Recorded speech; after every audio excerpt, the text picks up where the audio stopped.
her 2 children, who died while trying to cross a bridge outside Kyiv in their attempt to flee to safety.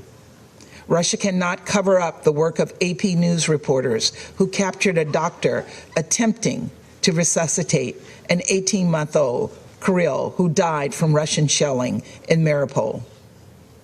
Russia cannot suppress the social media posts confirmed and amplified by CBS News that told the story of the 11-year-old Ukrainian boy who fled to Slovakia by himself with only a passport, a plastic bag, and a phone number scrawled on his hands. Russia cannot silence the Al Jazeera report of Russian soldiers terrorizing Ukrainian cities. And Ukrainian journalists are risking their lives every day to deliver to the world the latest on-the-ground facts, such as Novo Vremye reporting on the reckless behavior of Russian forces toward Ukraine's nuclear facilities.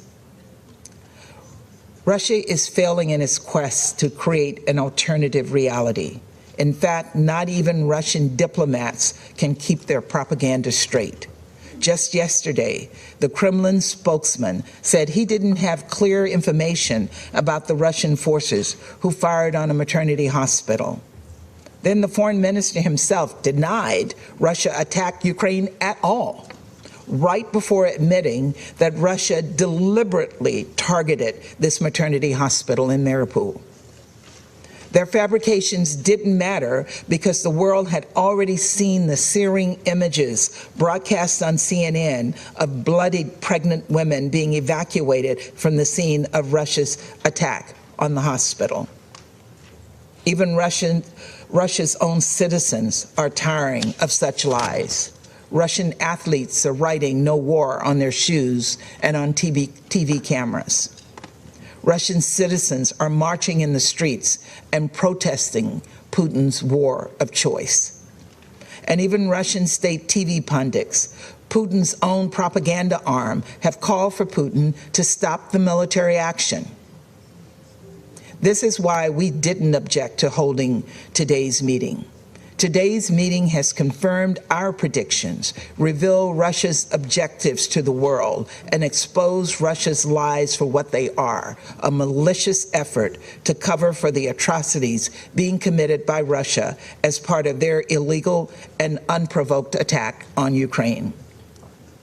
It is a page directly out of the Russian playbook, and it will not convince us one bit.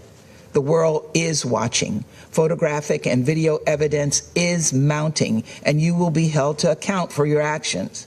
We will not let atrocities slide. Unlike the Russian government, whose first instinct is to silence, we are confident that truth and transparency will prevail. We call on President Putin to end this unprovoked, unconscionable war against the Ukrainian people. Thank you. أشكر ممثلة الولايات المتحدة على بيانها وأعطي الكلمة لممثل فرنسا.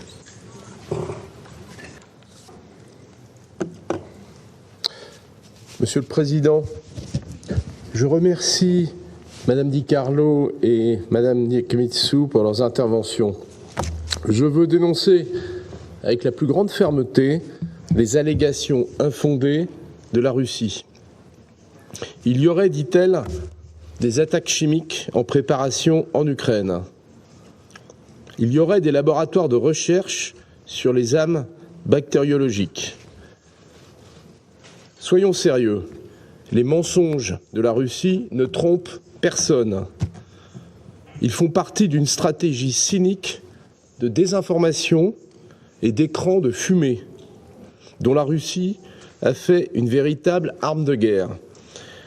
Nous avons dénoncé ces provocations irresponsables il y a seulement quelques jours à l'OIAC avec 46 autres États partis. Ce n'est pas la première fois que la Russie diffuse des mensonges pour attiser la confusion, semer la peur et surtout couvrir sa propre responsabilité. Rappelons une évidence, c'est bien la Russie et non l'Ukraine qui a eu recours à des armes chimiques ces dernières années sur le sol européen. C'est également elle qui tente de couvrir par la désinformation les attaques chimiques du régime syrien. La France est très préoccupée par la possibilité que cette campagne de désinformation puisse être le prélude à l'utilisation d'une arme chimique ou biologique orchestrée par la Russie en Ukraine. Ces armes sont bannies par le droit international. Elles ne doivent jamais être utilisées, dans aucun contexte, par qui que ce soit.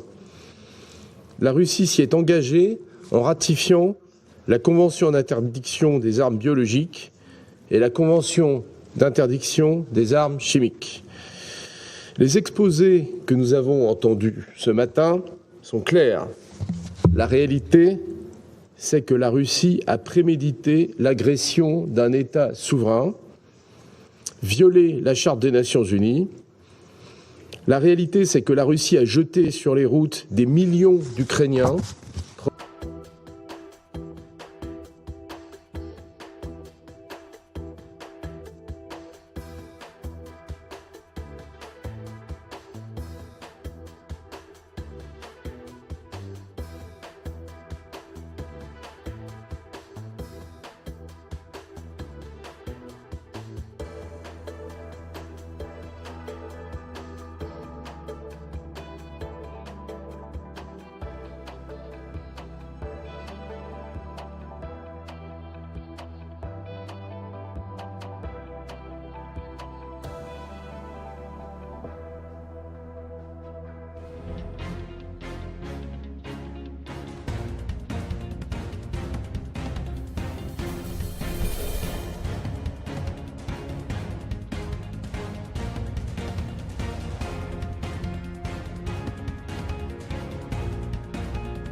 Good morning and welcome into Live Now from Fox. I'm your host, Gabrielle Amato, live now from our Orlando studios. And today is March 13th, 2022. Happy Sunday. We do want to get you up and at 'em, out the door this morning with the nation's top stories. And we are going to go global because we are monitoring, of course, the latest coming out of Ukraine, as today marks day 18 of the Russian invasion of Ukraine. And we do want to take you out to our triple boxes that we are monitoring this morning with a bit of breaking news as well. We'll begin with the latest news coming into our newsroom.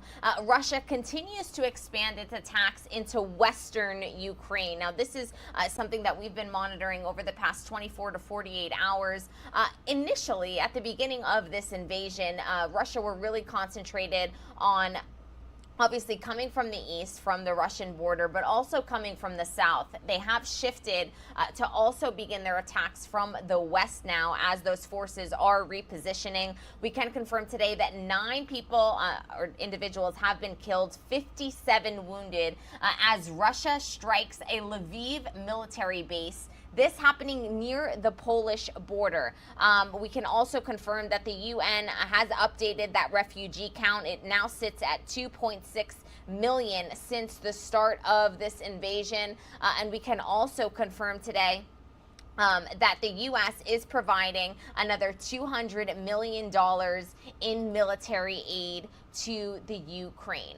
Now, this is the latest news, and we are taking a live now look at, of course, a train station in Poland, because this is something that will continue to impact not only Ukraine, obviously, but really the entire world and primarily all of Europe, as an influx of refugees do begin to enter neighboring countries here. Over half of the 2.6 million refugees that have left Ukraine since the start of this invasion have made their way to Poland. And this is a live look at a train station in Poland. Obviously, these refugees make their way out of Ukraine. Poland is usually their first stop. While many will stay in Poland, many will also travel to other European countries who are opening their doors and opening their borders to the refugees that are simply searching for safety. We also want to get you up to speed on those 9 killed in a strike on a military base. And this is once again breaking news coming into our newsroom. The count at the moment, 9 people killed, 57 injured.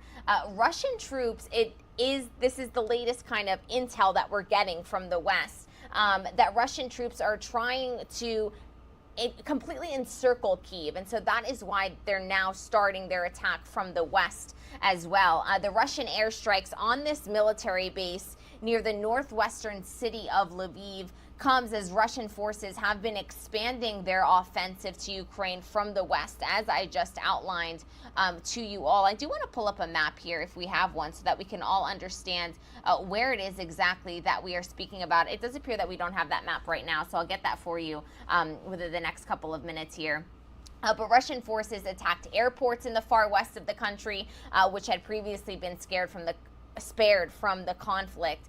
This is very significant because since the beginning of this invasion, many people were fleeing from eastern Ukraine to the west. Many actually made their way to Lviv for safety, and it does appear that perhaps that is going to be one of the next targets for Russia, displacing hundreds of thousands of people who made their way there to safety from the likes of Mariupol or Kyiv or Kharkiv, other cities that we have seen being attacked over the course of the last 18 days, now that we do enter day 18 of this invasion.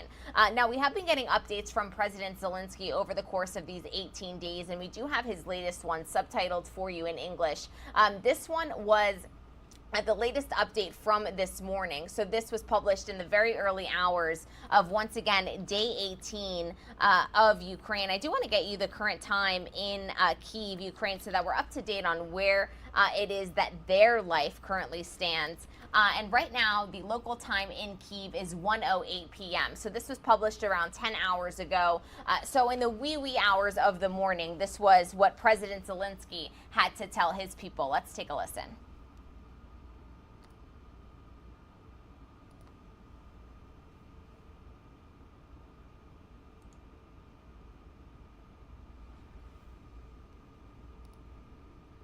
Війни за право бути вільними, за право жити на своїй землі так, як цього хочемо ми, українці, а не так, як це придумали за нас. І проти нашого єства, проти нашого характеру. Російські окупанти не можуть нас підкорити. У них немає такої сили, немає такого духу, вони тримаються тільки на насильстві, і тільки на терорі, тільки на зброї, якої у них багато, але в окупантів немає жодної природньої основи для нормального життя, для того, щоб люди могли відчувати щастя і мріяти. Вони органічно не здатні робити життя нормальним. Всюди, куди прийшла Росія, на чужу землю, мрії неможливі, тільки дуже тяжка боротьба за виживання. В результаті нападу на нашу землю, на Україну, російське керівництво фактично перетворює свою державу на аналог так званих ДНР і ЛНР, на велику ізольовану від усього світу зону, де царюватиме бідність, де усе визначатиметься тільки насильством, і звідки люди будуть тікати, як тільки можуть, хто тільки може. Подивіться зараз, хто їде з Росії, хто виводить свій бізнес. Це фахівці, які можуть дати собі раду на глобальному ринку. Це айтішники, які не хочуть жити на території, де свободи зовсім немає. Це бізнесмени, які відчувають, у них все відберуть, коли просто захочуть. Це артисти. Артисти, які знають, що творчість на території, де життя людини нічого не варта, також нічого не варта. Росія втрачає мізки, втрачає таланти, втрачає гроші. Але якщо це відбувається з Росією, то що ж чекає на так звані ДНР і ЛНР, на їхні аналоги? тільки повна деградація. Окупанти на території Херсонської області намагаються повторити сумний досвід утворення псевдореспублік. Шантажують місцевих керівників, тиснуть на депутатів, шукають кого підкупити, щоб організувати так звану ХНР. ХНР. Таку ж мертвонароджену, як і ДНР і ЛНР. Щоб організувати якісь комітети проти законної влади на нашій землі. І всупереч волі людей, які щоденно виходять протестувати. І які хочуть Україну. Я вдячний їм. Хочу сказати деяким діячам і деяким діячкам, яким не вистачило гідливості відмовити від розмов з окупантами. Хочу сказати, якщо хтось з них раптом спокусився на пропозиції від цих окупантів, ви підписуєте собі вирок. Вирок. Піти слідом за більш ніж 12 тисячами окупантів, які не змогли зрозуміти вчасно, чому на Україну не варто посягати. Відбулось екстрене засідання Херсонської обласної ради. 44 депутати ухвалили рішення, що Херсонщина – це Україна. І жодним псевдореспублікам там не місце. Україна вистоїть у цьому випробуванні. Нам потрібен час, нам потрібні сили, щоб переломити військову машину, яка прийшла на нашу землю. Не буду применшувати загрозу і не стану перебільшувати здобутки. Ми чесні люди, а не Міністерство оборони Росії, яке бреше усім, мільйонам своїм громадян і навіть очільнику Російської Федерації. Тому кажу відверто, ще потрібно триматись, ще потрібно боротись. Кожного дня, кожної ночі шукати, як завдати ворогу максимальної шкоди на всіх напрямках оборони. Під Житомиром, Києвом, під Черніговом, Сумами, під Харковом, під Луганськом, під Донецьком, Маріуполем, на півдні країни і на дипломатичному фронті нашої держави. Маючи таку тактику і маючи впевненість у своїх силах, ми прийдемо по своє. Прийдемо в Мелітополь і в Генічеськ, всюди, де наша земля. І хай окупанти знають, хай знають усі колаборанти, яких вони знайдуть, що Україна їм не пробачить. Нікому. Нічого. Україна не забуде. Україна знайде і притягне до відповідальності кожного. Так, як це буде можливо.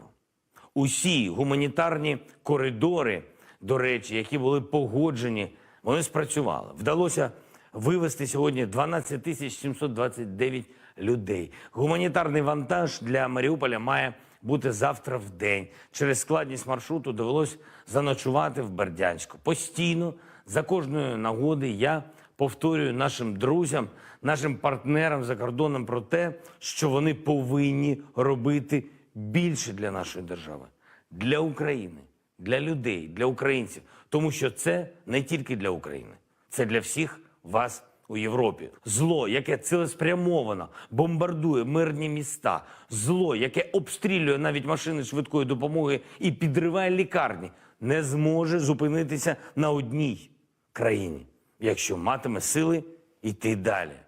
Сказав про це на дуже важливій акції на підтримку нашого народу, яку організували в Європі більше 100 тисяч людей. На площах Італії та інших країн континенту зібралися на мітинг за нас, за Україну і проти російської агресії. Мільйони людей почули моє звернення, ще й потім завдяки трансляції і записам. І ми зараз маємо найбільшу в історії України підтримку світом наших прагнень, нашої незалежності. Можна взяти опитування громадської думки в будь-якій країні світу і побачимо, що Україна в лідерах тих, кому симпатизують, кого підтримують. А Росія не просто серед ворогів, а навіть більше ворогів, більше зло, ніж Північна Корея. Саме так думають, наприклад, американці. Звичайні люди в усіх штатах, які і звичайні люди в усіх європейських країнах. І я вдячний їм за цю надзвичайну підтримку, вдячний за розуміння нашої боротьби. Ми Ми поєднані однією мрією жити вільно на землі, на своїй землі. І маємо право на те, що є у кожного у вільному світі, на безпечне небо, так само, як і на власну землю. Шановні українці, шановні українки, наші герої, світ завжди любив тих, хто бореться проти зла. Саме наш спротив, хоробрість усього нашого народу надихнули світ. Мільйони людей у різних країнах, які ще 17 днів тому могли і не відчувати, що спільне у них. У всіх є, у нас, у всіх є. А зараз це очевидно. Мир, свобода, любов до своїх дітей. Дітей, заради яких ми воюємо, щоб вони мали майбутнє. Я підписав 2 важливих укази про відзначення державними нагородами України. 106 військовослужбовців Збройних сил України, які мужньо проявили себе у боях за незалежність України. 17 з них, на жаль, посмертно, але вони герої. І указ про присвоєння звання Герой України з удостоєнням ордена «Золота зірка» старшому сержанту Васічу Сергію Вікторовичу. Посмертно, мужньо обороняв наші позиції у Київській області, знищив ворожу техніку і значну кількість живої сили ворога. Старшому солдату Пархомуку Віталію Васильовичу. Посмертно.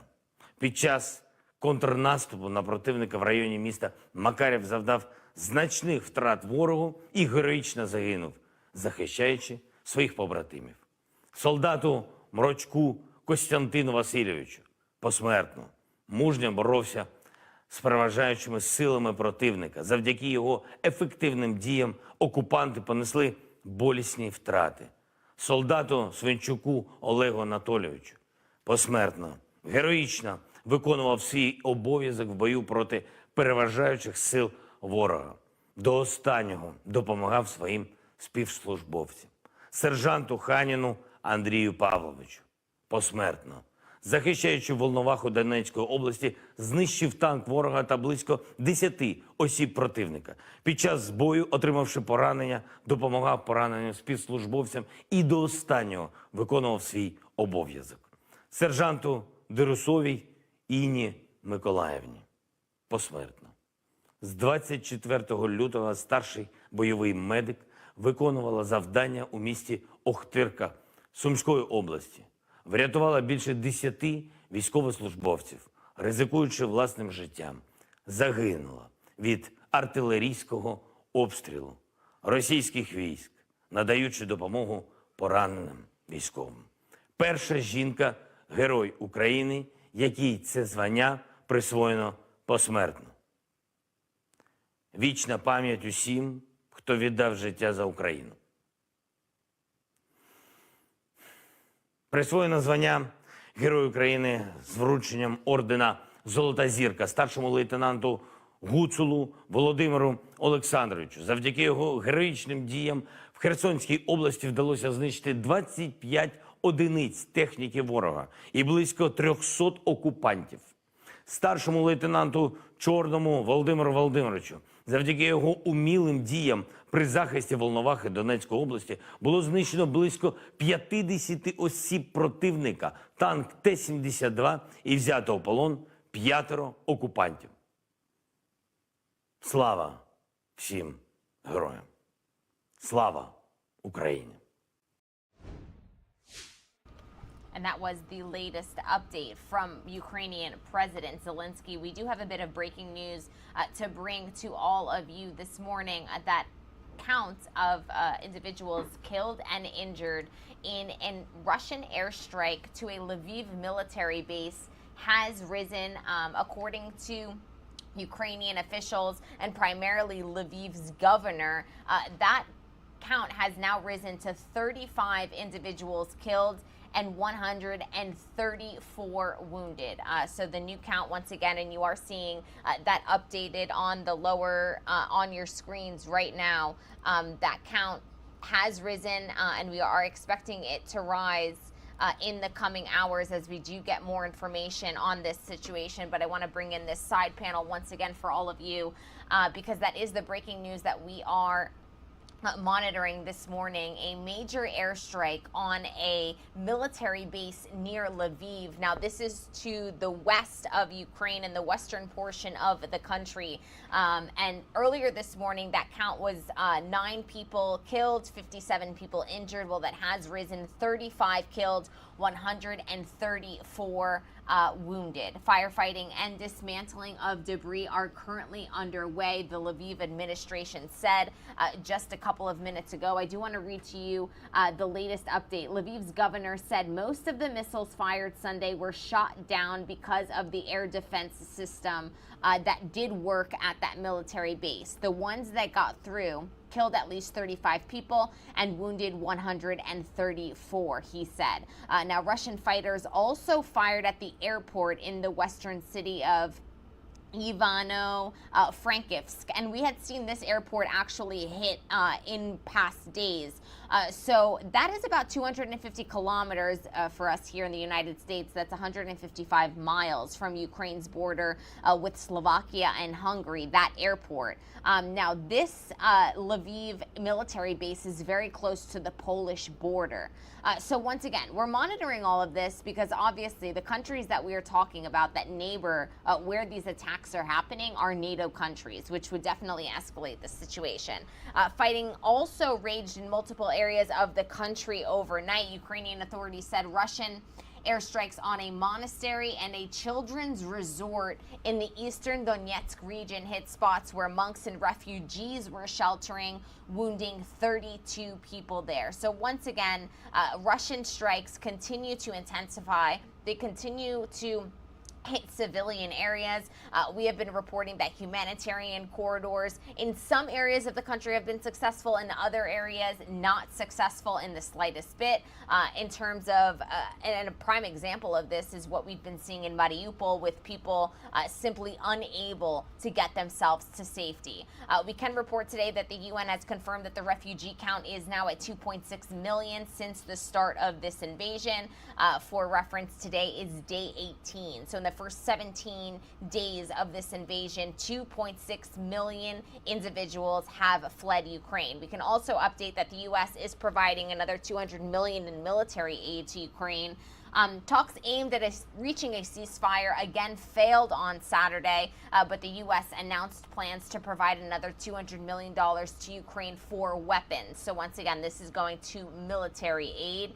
Russian Deputy Foreign Minister Sergei Rybakov warned other nations that sending equipment to bolster Ukraine's military was an action that makes those convoys legitimate targets. And that is something else that we're going to be monitoring because Russia could potentially target these weapon deliveries in the coming days. Russia has threatened to fire on weapons shipments to Ukraine, saying convoys with foreign weapons could be considered legitimate targets. Once again, that threat coming from the Russian Deputy Foreign Minister Sergei Rybakov, raising the risk of a direct confrontation between Moscow and NATO countries because, as we know, it has been deliveries from NATO countries that have been helping Ukraine in this battle. Well, today is day 18 of the war. The Russian army advancing slowly but steadily despite fierce Ukrainian resistance. Reports indicate Putin's forces are outside of Kyiv, but they are fanning out into nearby forests and towns, a sign they could be preparing to surround the capital city. Our Fox News correspondent Trey Yingst, he has been on the ground since the very beginning of this invasion, doing excellent reporting for us there. And we do want to play you his latest report on what is expected to come in the coming days. Let's take a listen. Over the past 24 hours, we've heard the loudest shelling to take place so far around the Ukrainian capital of Kyiv. Explosions in the distance, and every few hours, those air raid sirens going off. This city is bracing for what could be very bloody days ahead. We spoke to one American who traveled here from California. His name is Dwight Crow, and we met him in the besieged town of Irpin that is partially controlled by Russian forces. His words give you a sense of how everyone is pitching in to help evacuate those most vulnerable Ukrainians. Just doing medic work, not even, that. I'm mostly carrying stretchers, helping civilian and wounded evacuation from Irpin. There's a lot of, really incredible Ukrainian volunteers that are leading the charge and putting themselves in harm's way for their countrymen, and I'm just trying to help out. The evacuations around Kyiv come as the southern cities of Mariupol and Melitopol continue to be targeted by Russian forces as they look to occupy more land. CCTV footage shows the mayor of Melitopol being abducted. Ukrainian President Volodymyr Zelensky reacting to this event today, saying this. Today in Melitopol, the invaders kidnapped the city mayor Ivan Fedorov, a mayor who has bravely defended Ukraine and the people in his community. The Russian forces have switched to a new stage of terror, when they are trying to physically eliminate representatives of the legitimate local Ukrainian authorities. Protests erupted in that southern Ukrainian city. The citizens there looking to send a message to Russian soldiers they're not welcome in this country. In Kyiv, Trey Yingst, Fox News. And thank you to Trey for that report and really for his excellent reporting since the very beginning of this conflict. We'll certainly keep up to date on everything happening in and around Kyiv and everything happening really all around that country. I do want to bring up that map that I promised you a couple of minutes ago because it is relevant, and I think it does paint just how grave this picture is beginning to look. Now, here is that map. And for those of you that perhaps don't know Ukrainian geography quite well, if you can picture a city between Lutsk and Kyiv, that is precisely where Lviv would be on a map. It's not marked here for you, but Lviv is a western city in Ukraine, just about 2 hours outside of the Polish border, and it's actually going to be located directly under more or less Lutsk. So it's close to the Polish border, below Lutsk, so to the south of Lutsk, probably more or less the same distance that Kyiv is away from Lutsk. It'll be to the south of that. It's once again not marked on your map, but that is the city that was attacked.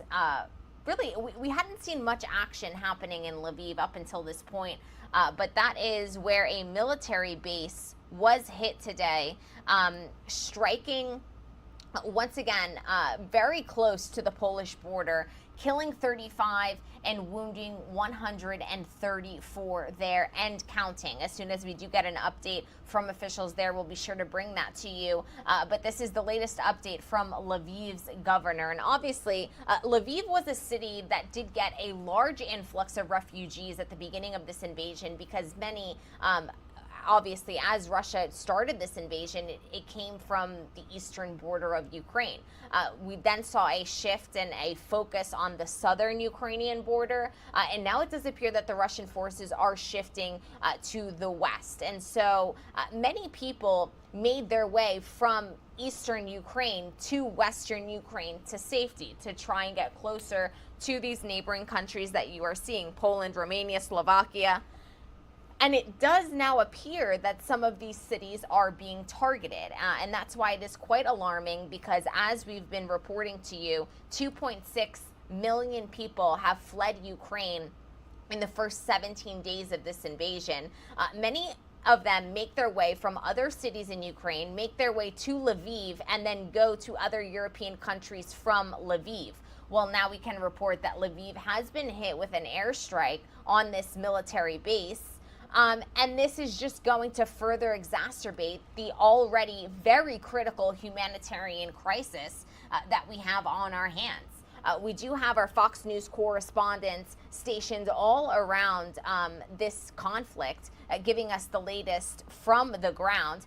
The UN now saying that nearly 2.6 million Ukrainians have fled their country. Humanitarian crisis is growing worse by the day. Our Fox News correspondent Alex Hogan, she is in Poland with the latest on this story. Let's take a listen. More than 1.6 million people have fled Ukraine, arriving in Poland. And while the country says it will welcome any refugee in need, cities are already overwhelmed, with families often sleeping on the floors of bus and train stations in various towns and cities. We visited a site in Rzeszów. It was a makeshift refugee center with air mattresses lined on the floor. It was one of the cleanest facilities we had seen, although that could change soon as thousands of people pour into the country every day. Poland says it needs more assistance from other countries accommodating their neighbors to the east. Train stations and bus stations in Poland's cities are overworked, with families sleeping there, and many are still stunned over how this is their new reality. At one point, we thought Russians were our brothers. But now we see that our real brothers are the Polish and the German. The crisis has inspired volunteers from all around the world. Here in Rzeszów, many volunteers live in the city, but they spend their weekends helping clean and cook and support those families who have arrived from Ukraine. Many don't speak the same language, but the kindness and the compassion translate, something inspirational to people not only here, but watching around the world. In Rzeszów, Poland, Alex Hogan, Fox News.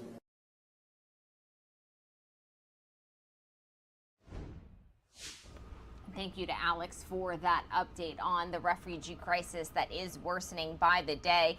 We are getting more details about this attack on a military base just outside of Poland, very close to Leve. Local officials in western Ukraine say a Russian airstrike on a military training base that has hosted NATO drills killed at least 35 people and wounded 134. The Sunday morning assault, and this is the name of the center. It's the International Peacekeeping and Security Center, brought the war in Ukraine just 15 miles from the border with Poland. So once again, Russia inching dangerously close to NATO territory.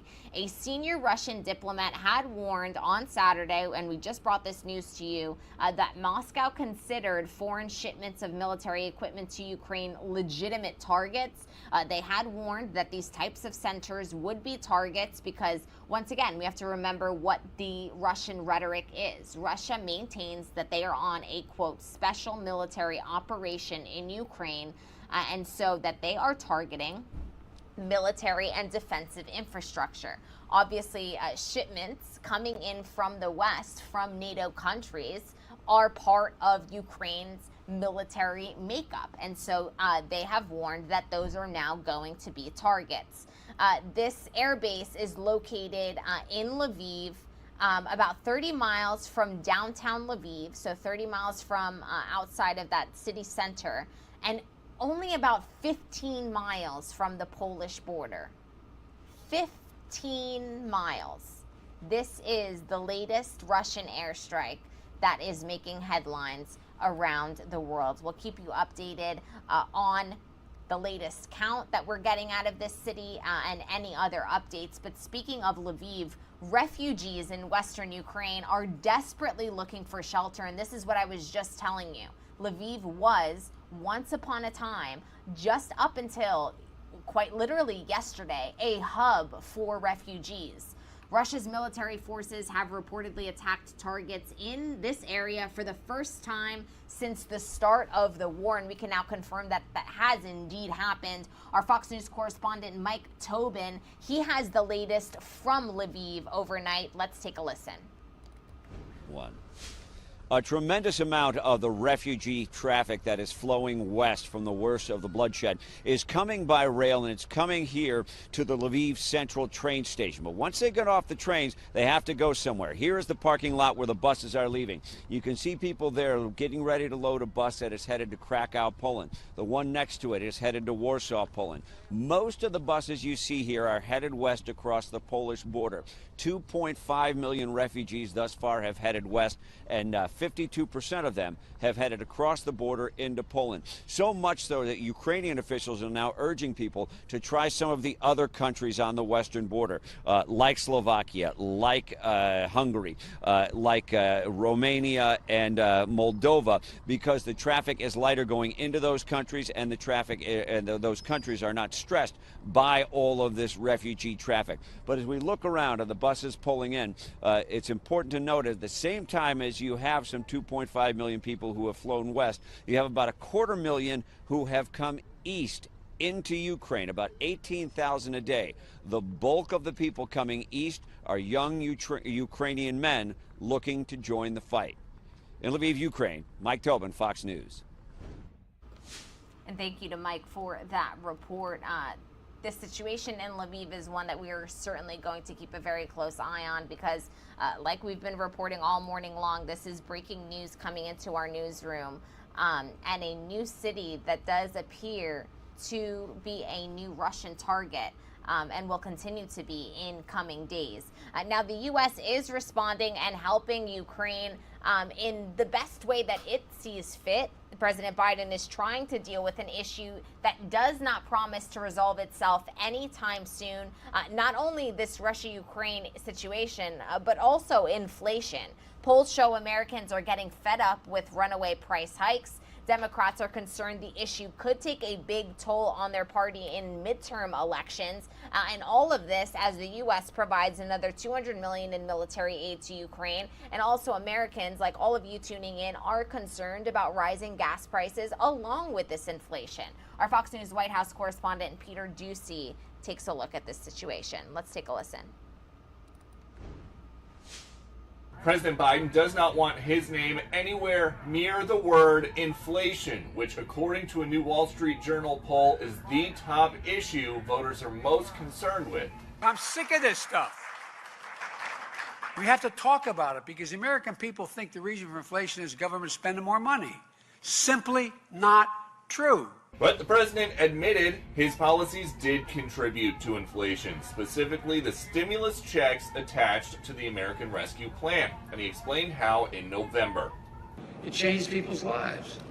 But what happens if there's nothing to buy, you got more money, you compete for getting it there, it creates a real problem. A real problem for lawmakers from energy-producing states? Red tape. The president claims oil and gas companies can drill here if they want to, but producers are saying climate-minded executive orders are making that impossible.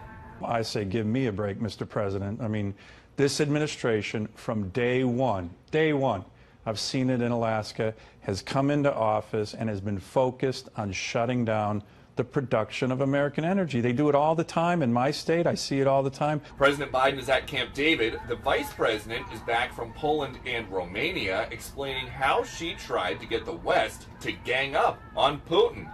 When I was meeting with our allies, I emphasized that the greatest strength that we share is unity, especially at this moment, as we stand together in defense of democracy and stand together in defense of each other.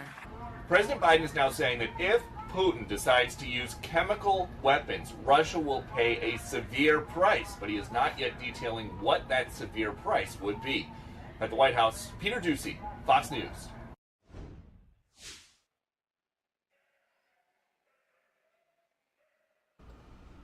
And thank you to Peter for that update from Washington. We do want to continue to educate all of our viewers to the fullest capacity about what exactly is happening on the ground. And so much has been made of the four-letter acronym NATO.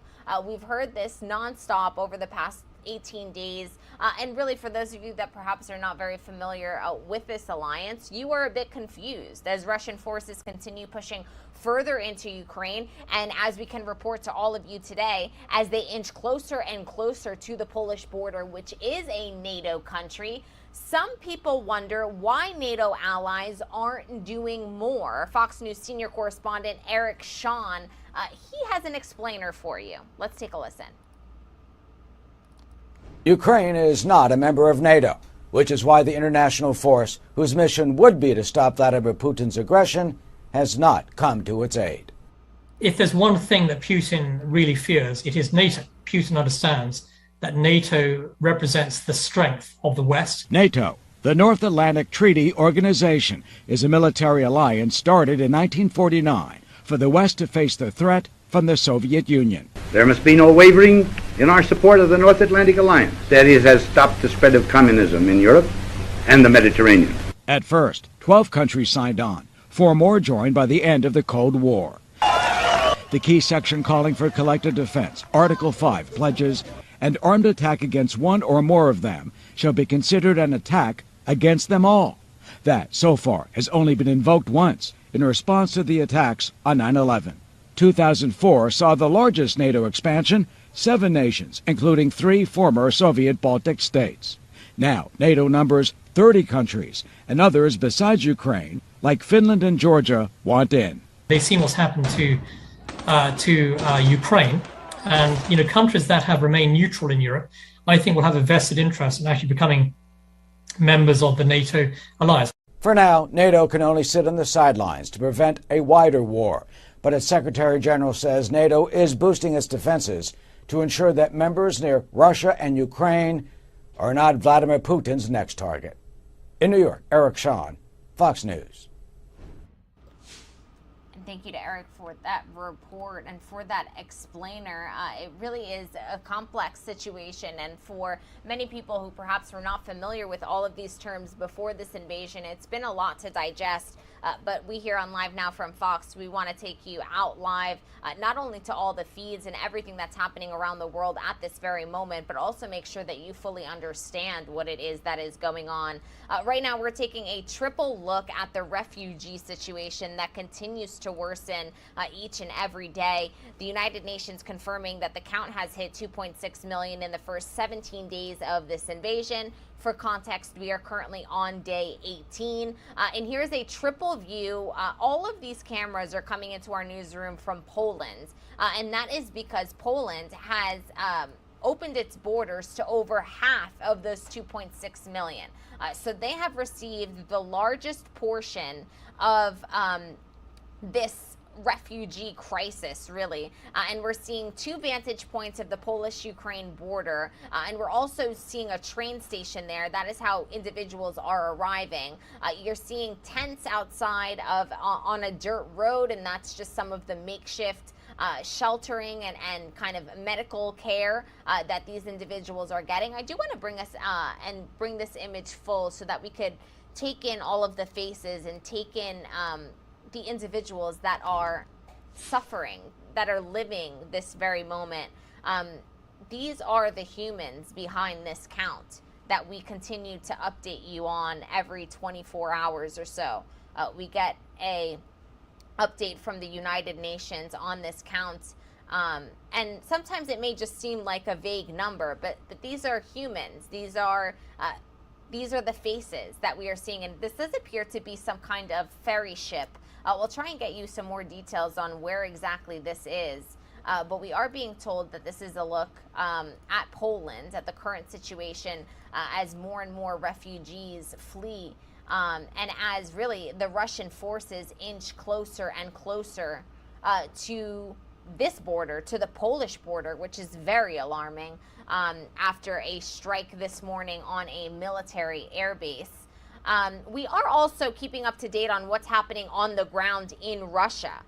Vladimir Putin escalating his crackdown on free speech inside of Russia, saying he is banning Instagram and calling Facebook an extremist organization. Our Fox News correspondent Alexandria Hoff has more on the social media situation on the ground in Russia and the propaganda machine that is the Kremlin right now from Washington. Let's take a listen.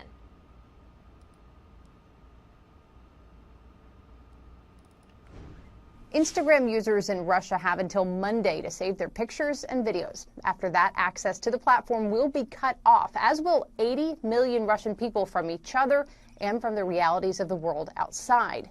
Russia's Supervision of Communications Office claims that the move is due to posts condoning violence against Russians.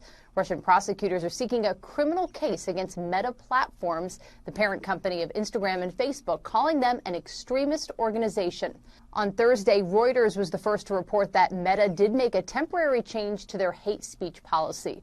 In a statement, it explained that the focus was to protect free speech as a form of self-expression and self-defense while surviving a military invasion. Quote, "The fact is, if we applied our standard content policies without any adjustments, we would now be removing content from ordinary Ukrainians expressing their resistance and fury at the invading military forces, which would rightly be viewed as unacceptable."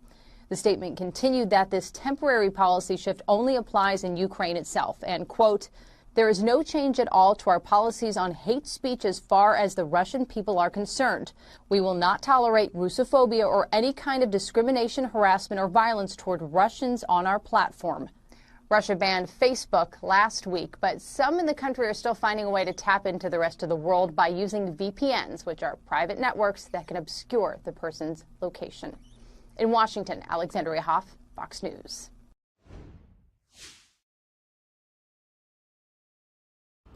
And thank you to Alexandria for that report. The situation on the ground in Russia is also intensifying.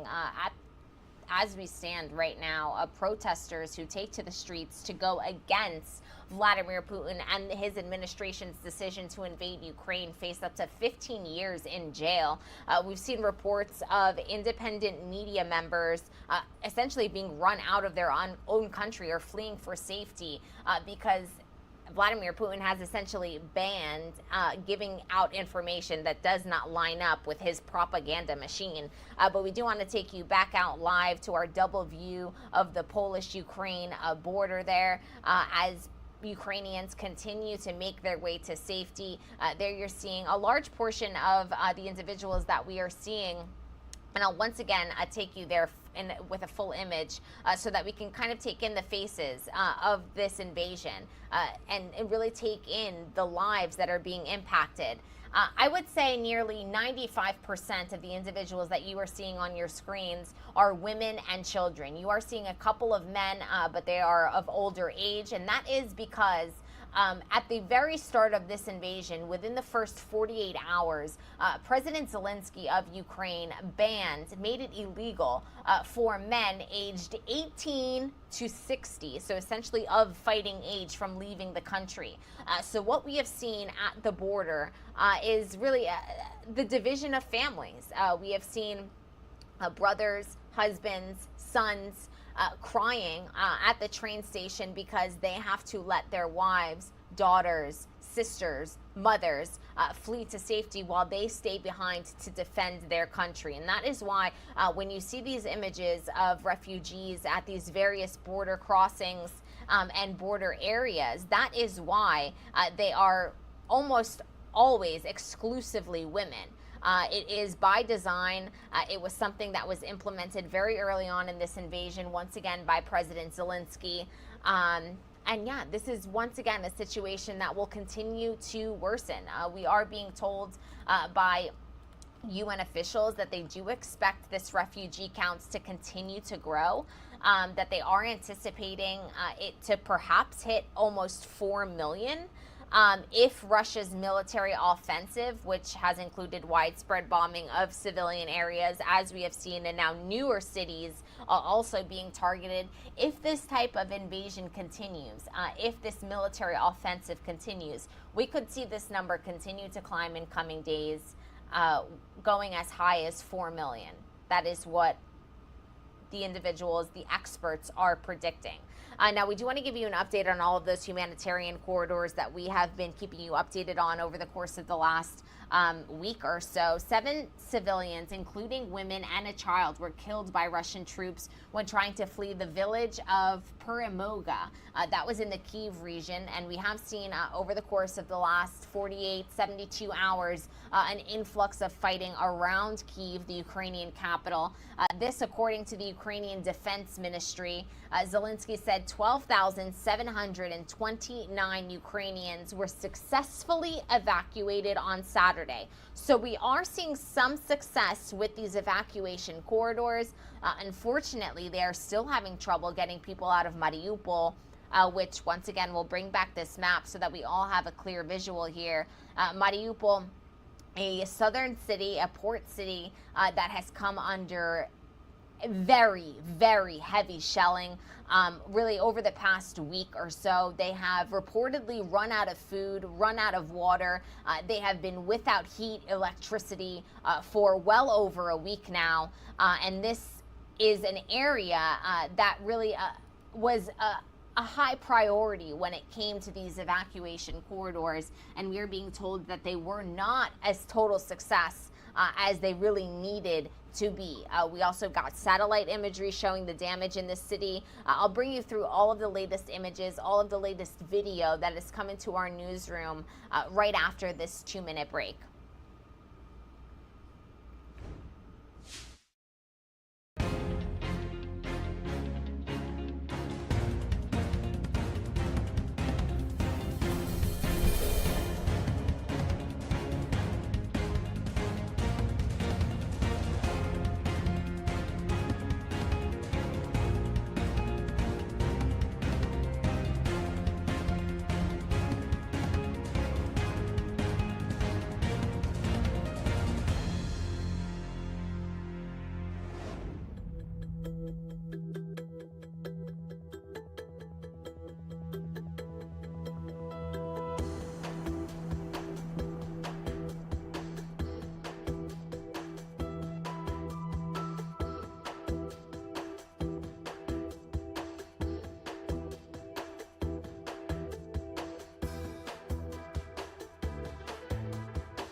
Welcome into Live Now from Fox. I'm your host, Gabrielle Amato, live now from our Orlando studios. And we do want to take you out to a live look at the Polish-Ukraine border. Now, this is quite quiet right now. It is probably the most quiet that we've seen it in quite a bit. And we are getting feeds into our newsroom of the refugee situation on the ground, a refugee crisis is what it has reached, as the United Nations confirms that the count has hit 2.6 million in the first 17 days of this invasion. We also do have a bit of breaking news to bring to all of you and into your homes this morning. A Russian strike has hit a military base in Leve, killing 35 and wounding 134 people early on Sunday. Now, this is an update. This is a new chapter in this invasion as we enter day 18, as fighting intensifies, as civilians are now being targeted and really being hit quite often by these airstrikes. But this one was to a military base, and we do want to remind you that Lviv is a city in the western portion of Ukraine. We had not seen fighting really intensifying in this portion of the country up until the past 24 to 48 hours here. But it does appear that Russian forces are repositioning themselves. Their goal is to encircle Kyiv. That does appear to be what intel is coming in from the west. And we can now confirm that the strikes are coming as close to as 15 miles away from the Polish border.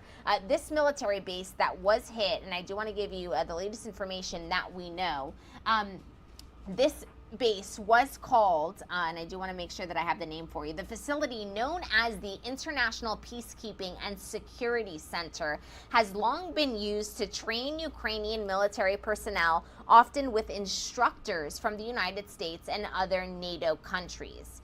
Now, we can confirm that 35 people have been killed and 134 have been injured in this strike.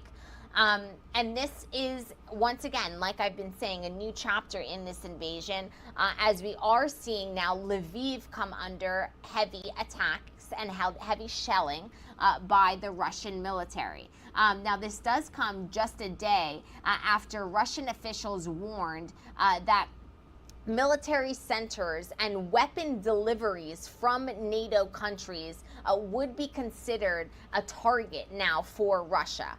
And all of this really developing over the course of the last day or so. Now, we have seen Lviv turn into essentially a hub for many refugees towards the beginning of this invasion. And I'll bring up the map so that we know exactly what it is that we are looking at and we can fully understand.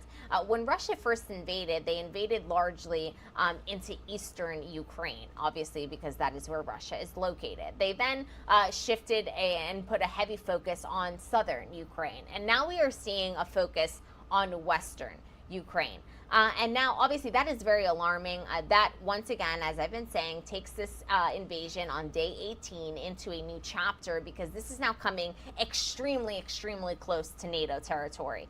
This military air base is located just 15 miles away from the Polish border. Obviously, President Biden and the administration here in the United States is being briefed on this situation daily, probably multiple times a day. And we are getting updates from the administration almost daily as well. I do want to play you President Biden's latest update, which happened on Friday evening, where he announced the latest batch of sanctions and the latest U.S. response.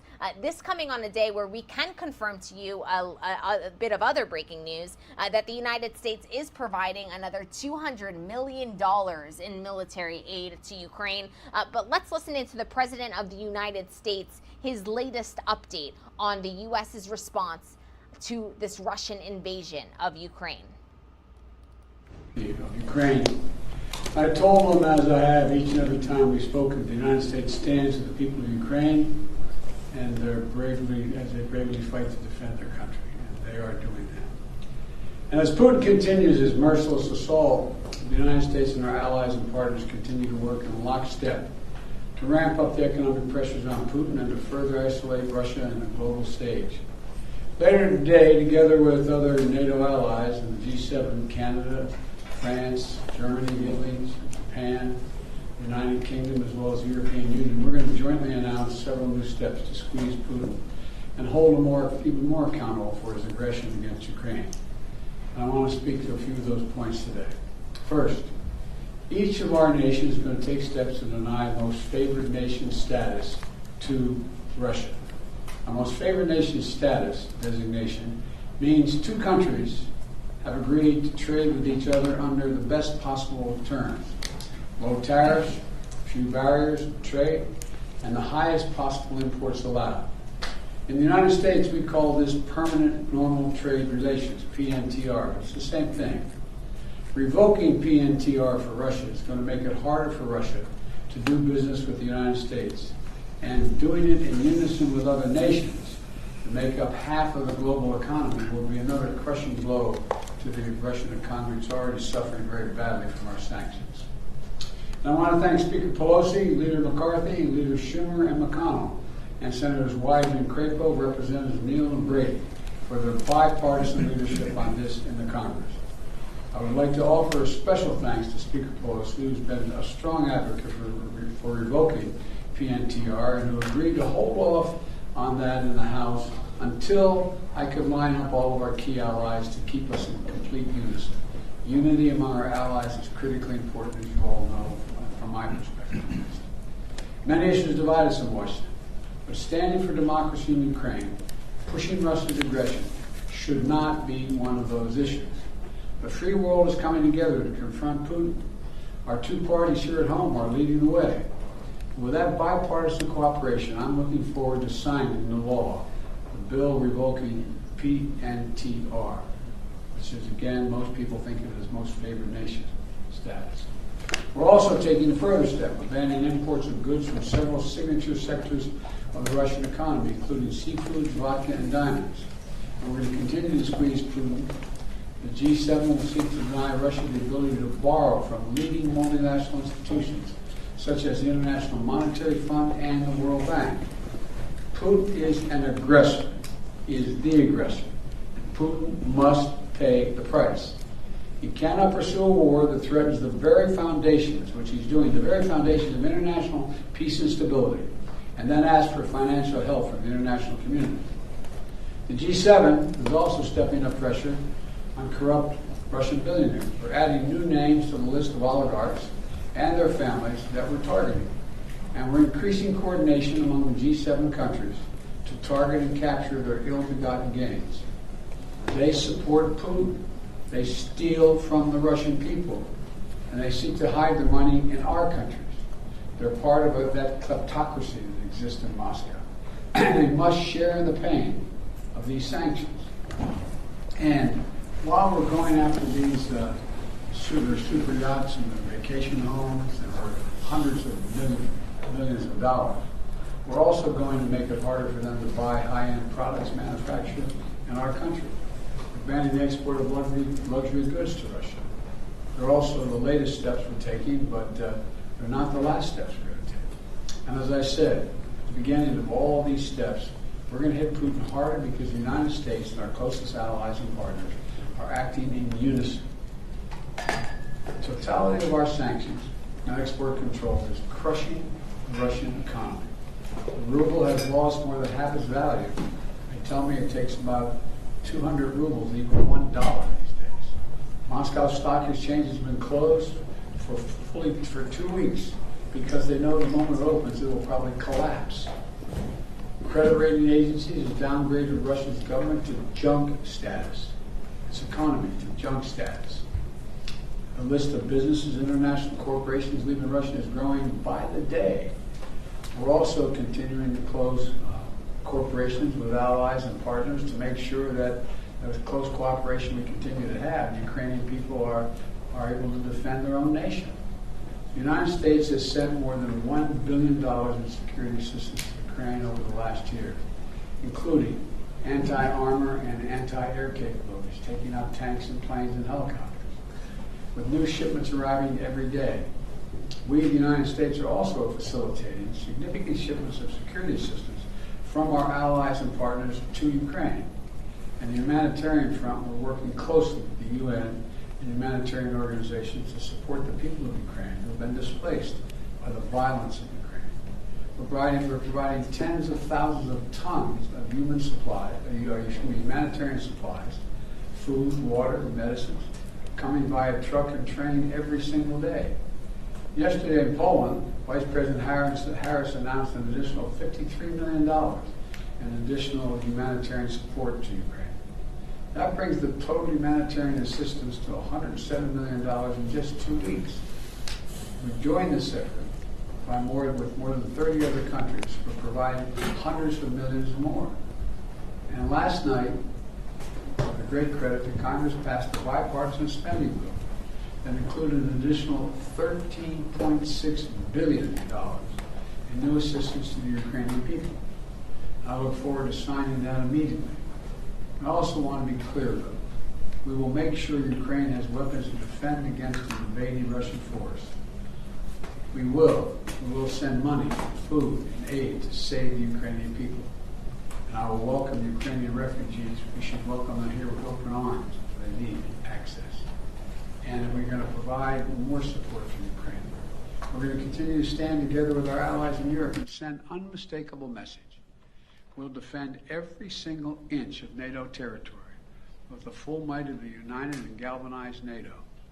We will not fight a war against Russia in Ukraine.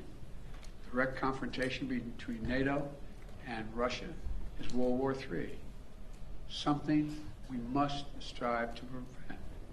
But we already know Putin's war against Ukraine will never be a victory.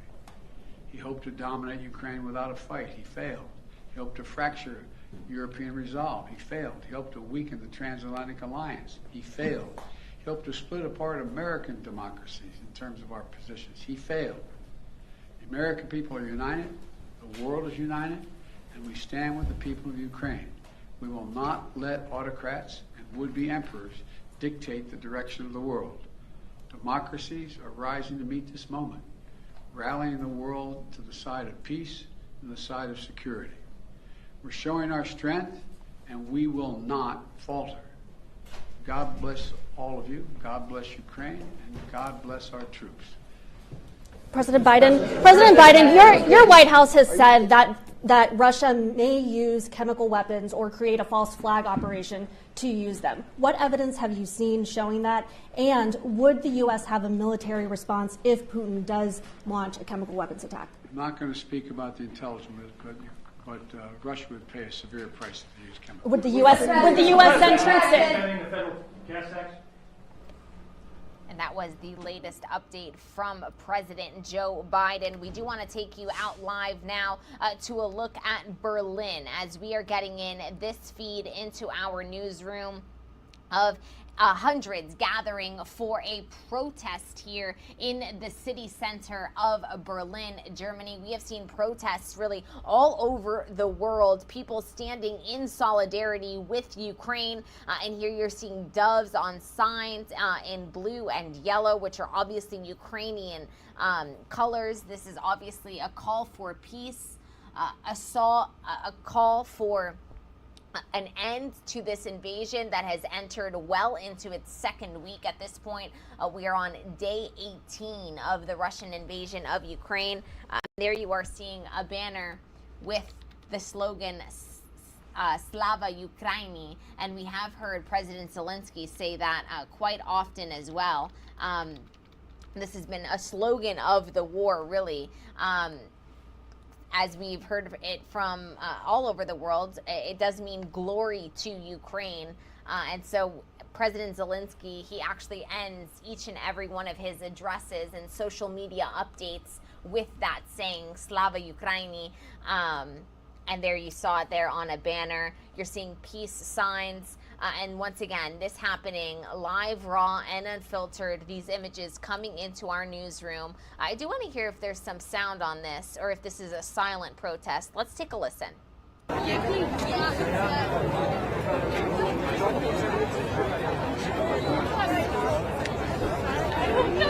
And it does appear to just be normal, chatter, just people walking together. You're seeing a lot of families, children there, people wearing yellow, people wearing blue. Once again, a protest standing in solidarity with Ukraine.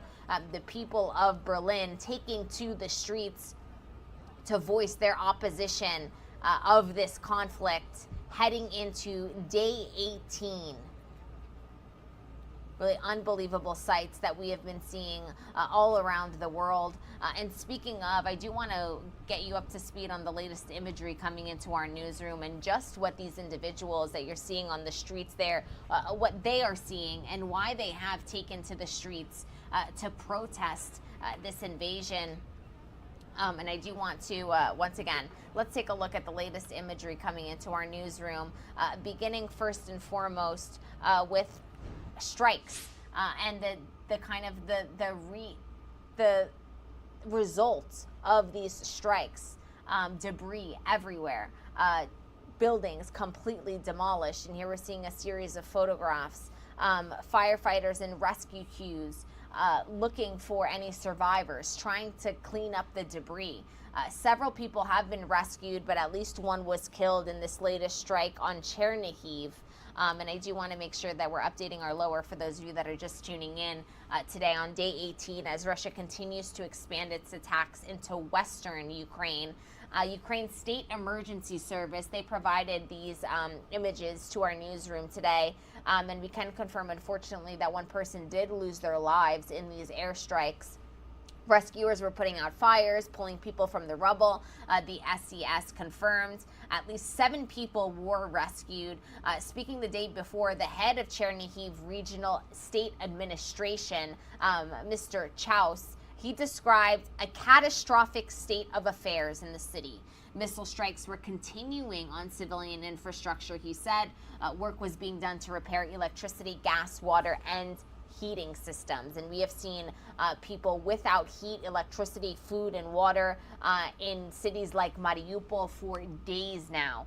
We also want to bring you the latest imagery coming into our newsroom of survivors being pulled from the rubble, as you're seeing here, but also troops hard at work and training. And I do believe that we do have some sound here, so I do want to listen in. I do believe that we're going to hear from one of these soldiers as well, so let's listen in.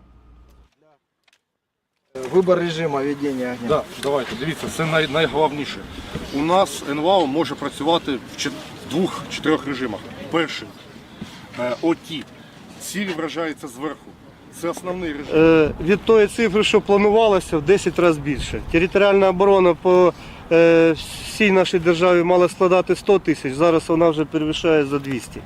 Точно так же по городу Києву у нас є. Bites are unfortunately in Ukrainian, which I am not familiar with, or I would live translate them for you. But this imagery is coming into our newsroom, and this is actually Ukrainian military forces showing volunteers in the Ukrainian capital of Kyiv how to operate these weapons provided by the Western allies. These weaponries and these defensive systems, they arrive in Ukraine, and the military officials are training volunteers, normal people there. You see the people that stayed behind, the ones that we were speaking about just a couple of minutes ago, that President Zelensky, men between the ages of 18 and 60, forced to stay in the country to fight and go through these types of trainings to learn how to use this type of equipment.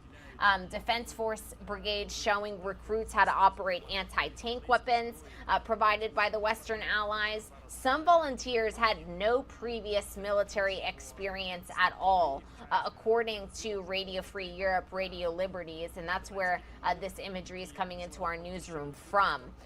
Quote, the total number of the territorial defense forces in the country was supposed to be 100,000, but now it has doubled. It's over 200,000 in Kyiv.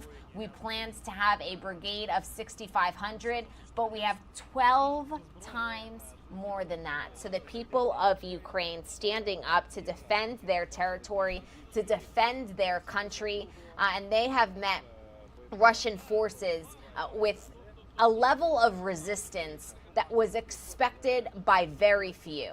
and certainly not expected by President Putin himself, according to Western forces, and the way that this invasion has unfolded as we enter day 18 of the conflict. I do want to show you a satellite imagery coming into our newsroom of Mariupol before and after, just to show the sheer magnitude of the destruction that we are seeing on this southern city of Ukraine.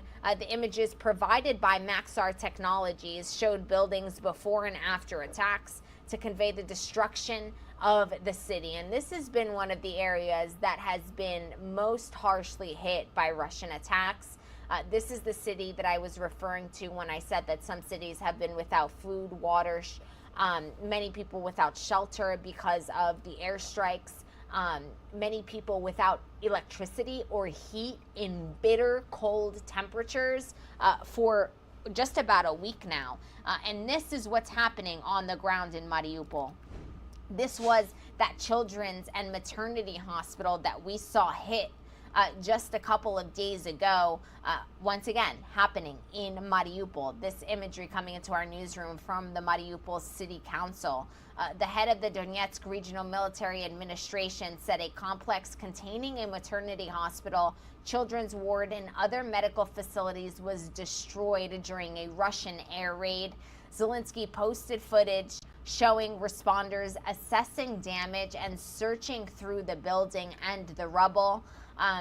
This was a very passionate statement by Zelensky. When this imagery came out, he came out and said, quote, "People are under the ruins. Kids are under the ruins. This is atrocity.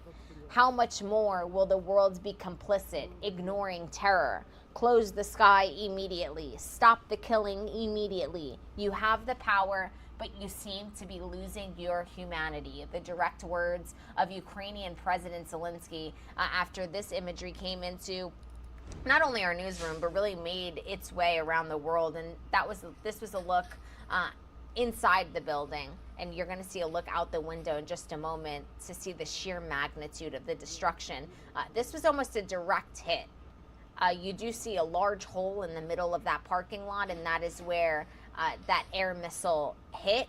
And this is the destruction after. Just windows shattered. There were children inside of this hospital. There were women in the maternity ward just days away or perhaps giving birth in that moment. We did see pregnant women making their way through the debris. And just really horrific imagery. And this is the type of stuff that these refugees, 2.6 million of them, are fleeing. And here's imagery coming into our newsroom of the border situation that we are seeing on the ground. Evacuations occurring really all over Ukraine or attempting to occur. And here we're seeing buses and large vans trying to get some of these people to safety, medical equipment also being transported, and that was a banner of the Ukrainian official police department. So we do know that all of this video is official, and here's more images of those buses filled with refugees trying to make their way to safety. Now, worth noting that many of them were headed to Lviv, headed to the west, but today we can confirm that we are seeing an influx of fighting in that area as well. And so this is something that we're going to continue to have to monitor, because as we have reported to you all, the UN refugee count is already at 2.6 million, and that is expected to get worse, and certainly will if all of the refugees that have left the eastern portion of the country and headed towards Lviv now also have to leave Lviv. And this is a live look here at some protests that we are seeing live on the ground in Berlin, Germany. Hundreds protesting. No more gas from Putin is what that sign says, calling for a ban on Russian oil. We do know that the United States has already put that in action. But many signs you're seeing. We saw one a couple of minutes ago that said Slava Ukraini, which means glory to Ukraine. It is the signature that President Zelensky uses at the end of each and every one of his addresses and updates to the world, to his people. We get one of those every couple of hours. We'll keep updated on if we do get another one from the president of Ukraine. The latest happening on the ground. ground there in his country. But here we're seeing a protest in really people of all ages, old, young, children, families, you know, people in their teens, obviously well-established professionals. And this is really the magnitude and the way that this conflict has touched everyone. It has touched everyone's lives. We have all seen the imagery that I just walked you through. And that kind of imagery will continue to come in. We can report today that 35 people have been killed, 134 wounded as Russia strikes a Lviv military base just 15 miles away from the Polish border. We are getting more information on what this military base does do and the type of work that it was designed to do. Now, this base is outside of the city center of Lviv, so about 30 miles outside of the city center itself, and about 15 miles away from the Polish border, which just gives you perspective as to how close Lviv is to the Polish border. But this base is a key link between Ukraine's armed forces and Ukraine's military and the West. It's actually a base that some military training is done, and some NATO leaders have gone to kind of perform military training. And we did unfortunately just lose that feed, but that's fine because now we are back live at a Polish train station where we're continuing to see an influx of refugees make their way to safety. But a Ukrainian military official has said that up to 1,000 fighters were present and training at this base. The base, for those of you that are just joining us, it's called the International Peacekeeping and Security Center. It's located in Yavoriv. It's also known as the Yavoriv Military Complex.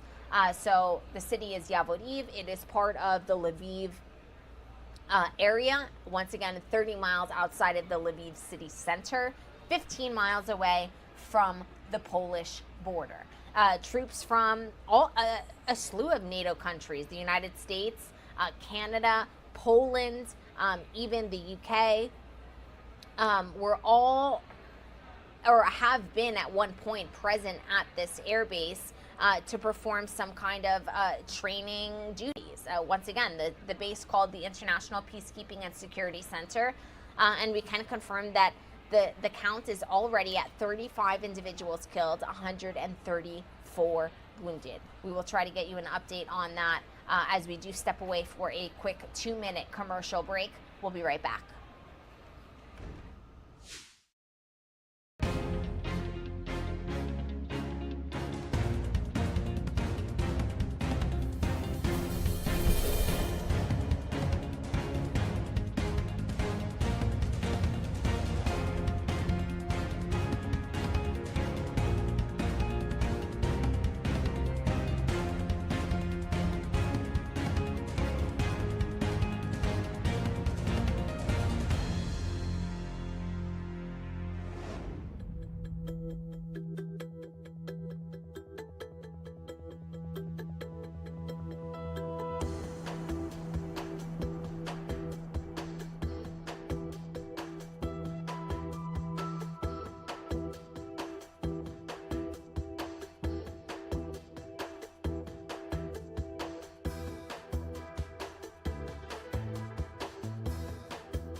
Hi there, good morning, and welcome into Live Now from Fox. I'm your host, Gabrielle Amato, live now from our Orlando studios. 8:22 here on the East Coast, and some of you probably waking up a little later than anticipated. We did change the hour overnight, so good morning if you are just joining us. We do want to get you up to speed on the latest breaking news coming into our newsroom, and that, of course, does take us out to Ukraine this morning as we are monitoring the latest developments on day 18 of the Russian invasion of Ukraine. I do want to bring you out to a live look now at a Polish train station that we are live at the moment. We can confirm today that the United Nations says that the refugee count has hit 2.6 million in the first 17 days of this invasion. Once again, for perspective and to keep everyone updated on the latest, we are in day 18. So this update did just come 24 hours ago. We've been getting an update from the United Nations every couple of days now, so as soon as we get another one, we will be sure to update all of your screens and all of you at home as well. But we are monitoring quite a bit of breaking news and activity on the ground in Ukraine today. And there you're seeing a father trying to get his daughter or son, I wasn't sure if that was a male or female there, with him. You know, these are very active scenes that we are monitoring, and this imagery is coming into our newsroom live, raw, and unfiltered. That's what we do here on the program. If there is breaking news, if there is a feed that is happening right now, it is our job to bring you there and to have you understand what it is that we are looking at. This has been one of the busiest train stations since the beginning of this invasion, as a large amount of refugees have made their way here from Ukraine, looking for safety, looking for some security. You are seeing some gentlemen here in this train station, and I would pretty confidently assume that these are probably Polish men who are perhaps volunteering, perhaps meeting individuals at this train station, because we do know, and for those of you perhaps that haven't been following this situation from the very beginning, at the beginning of this invasion, within the first 48 hours, Ukrainian President Zelensky, he did ban men between the ages of 18 and 60 from leaving the country, which is why at these border crossings, what you see is a large amount of women and children. And that is because the men have stayed behind to fight for their country, to fight for their freedom. And the women, of course, making their way to safety with families, with the children. We are, speaking of this refugee crisis, we do have a bit of breaking news that ties in very closely with what we are monitoring here. Breaking news coming into our newsroom this morning that a Russian strike on a Leve military base has killed 35 and wounded 134. Now, earlier this morning, this number was much smaller. It was actually killed 9 and had wounded 57, which is already horrific. But this number has since risen. This is the latest count brought into our newsroom from officials there in Lviv, from the governor of Lviv. And we do have more information about this military base that was attacked. Now, waves of Russian missiles pounded a military training base close to Ukraine's western border with NATO member Poland. And I do want to bring up a map so that you fully understand what it is that we are looking at and what the situation is. Here's this map in full. Now, unfortunately, this map doesn't have Lviv marked, but for those of you that are looking at your screens, if you follow me here, obviously you see Kyiv there, Ukrainian capital, big red star. To the left of that city, if you're staring at your screens, you see that city Lutsk. Now, take your finger or take your eye about an inch or two to the south of Lutsk, and that is where you will find Lviv. Very close to the Polish border. So close, in fact, this military base that I've actually mapped it out.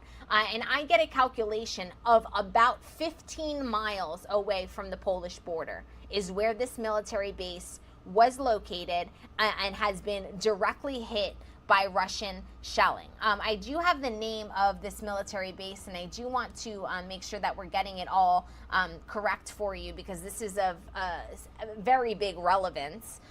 It's known as the International Peacekeeping and Security Center.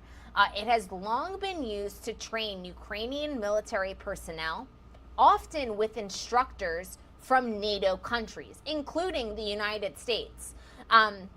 Now, more than 30 Russian cruise missiles targeted this training facility. Once again, that is around 15 miles. I put my map on and I got about 16 miles. So give or take a couple of miles depending on where within the Polish side of the country you're going to. It's about 15 miles. And according to the governor of Ukraine's western Leve region, again, confirming 30 Russian cruise missiles targeted this area. Now, we did get a report that at any given time, there could be about 1,000 troops on this base.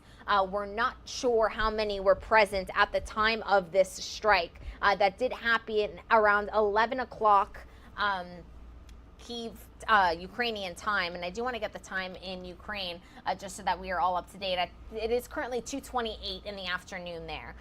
So this strike happening on Sunday morning. And once again, this is a situation that is quite alarming because of how close and because essentially of its proximity to Poland, which is, of course, a NATO country. NATO has been very adamant. It is in Article 5 of their agreement that an attack on one is an attack on all. We have heard this phrase from leaders all around the world. We've heard it from German Chancellor Olaf Scholz. We've heard it from Secretary of State Antony Blinken. We heard it from Kamala Harris when she was in Europe just a couple of days ago. We have heard it from President Joe Biden. We've heard it from Prime Minister Boris Johnson. An attack on one is an attack on all. And now attacks are coming within 15 miles of the Polish border today. We can also confirm the U.S. is providing another $200 million in military aid to Ukraine. It authorized an immediate defense aid and services packages totaling $200 million, including military education and training for Ukraine, which is actually quite ironic because that is where we're seeing this attack today. We're seeing this attack on a training military base near the Polish border. This also comes just 24 hours after Russia very openly said that it would begin to target foreign weapons. Russia has threatened to fire on weapons shipments to Ukraine. It has stated that convoys of foreign weapons, so all of the defense equipment that NATO countries are sending to Ukraine to kind of fuel their defense, that Russia would consider that, quote, legitimate targets.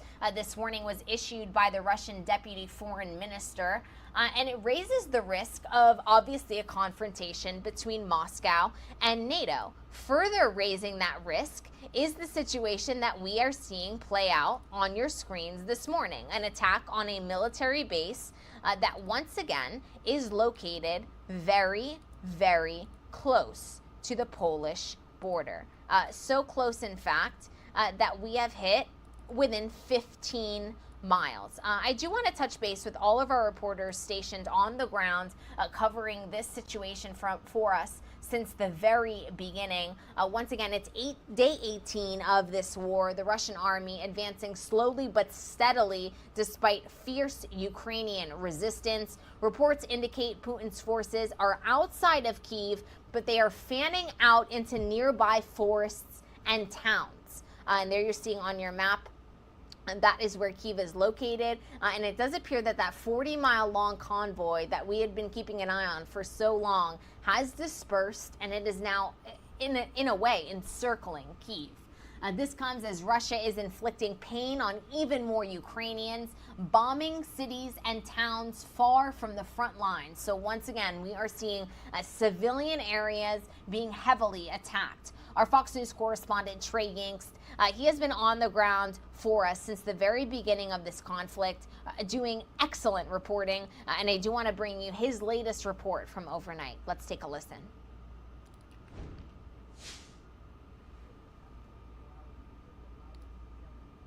So far around the Ukrainian capital of Kyiv, explosions in the distance, and every few hours, those air raid sirens going off. This city is bracing for what could be very bloody days ahead. We spoke to one American who traveled here from California. His name is Dwight Crow, and we met him in the besieged town of Irpin that is partially controlled by Russian forces. His words give you a sense of how everyone is pitching in to help evacuate those most vulnerable Ukrainians. Just doing medic work, not even, that. I'm mostly carrying stretchers, helping civilian and wounded evacuation from Irpin. There's a lot of really incredible Ukrainian volunteers that are leading the charge and putting themselves in harm's way for their countrymen, and I'm just trying to help out. The evacuations around Kyiv come as the southern cities of Mariupol and Melitopol continue to be targeted by Russian forces as they look to occupy more land. CCTV footage shows the mayor of Melitopol being abducted. Ukrainian President Volodymyr Zelensky reacting to this event today, saying this. Today in Melitopol, the invaders kidnapped the city mayor Ivan Fedorov, a mayor who has bravely defended Ukraine and the people in his community. The Russian forces have switched to a new stage of terror, when they are trying to physically eliminate representatives of the legitimate local Ukrainian authorities. Protests erupted in that southern Ukrainian city. The citizens there looking to send a message to Russian soldiers they're not welcome in this country.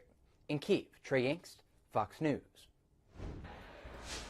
And thank you to Trey for that excellent report and really for his stellar reporting since the very beginning of this conflict. I want to begin, and continue really to check in with our correspondents on the ground. The UN now says nearly 2.6 million Ukrainians have fled their country. The humanitarian crisis grows worse by the day. Fox News correspondent Alex Hogan is in Poland with the details. Let's check in with her.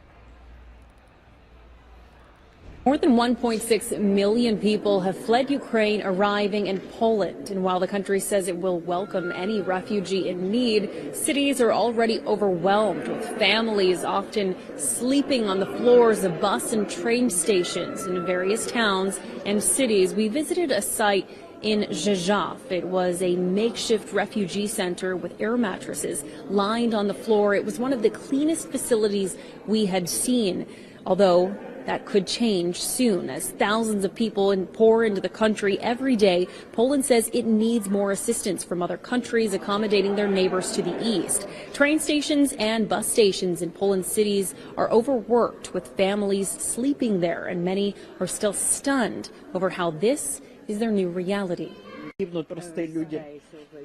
At one point, we thought Russians were our brothers. But now we see that our real brothers are the Polish and the German. The crisis has inspired volunteers from all around the world. Here in Rzeszów, many volunteers live in the city, but they spend their weekends helping clean and cook and support those families who have arrived from Ukraine.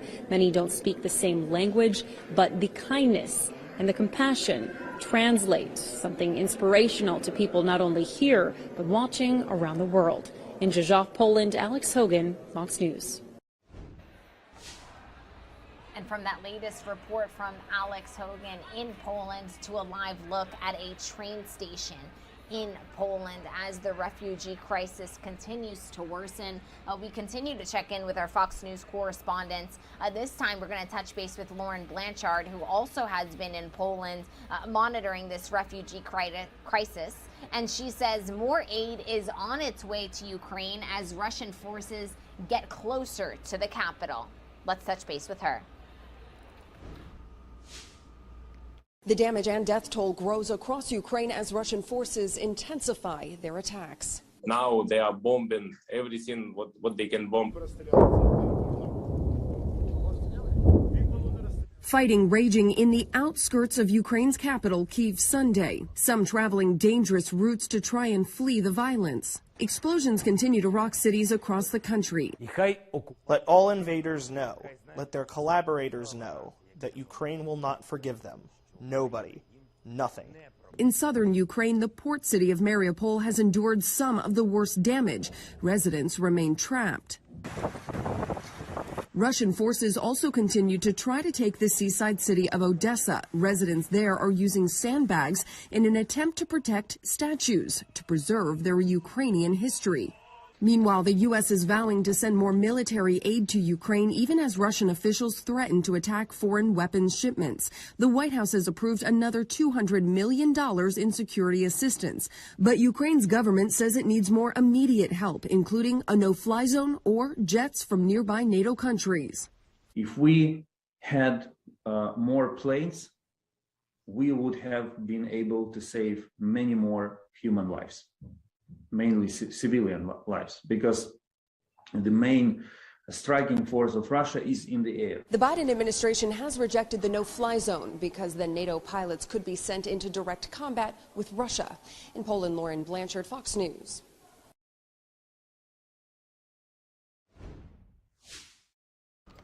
And I do want to take us out live to another vantage point of the Polish-Ukrainian border. And here we are seeing makeshift tents set up, some cars making their way through, and this is relatively quiet. It does appear that this is a vantage point perhaps behind these tents, and on the other side there is a bit more activity.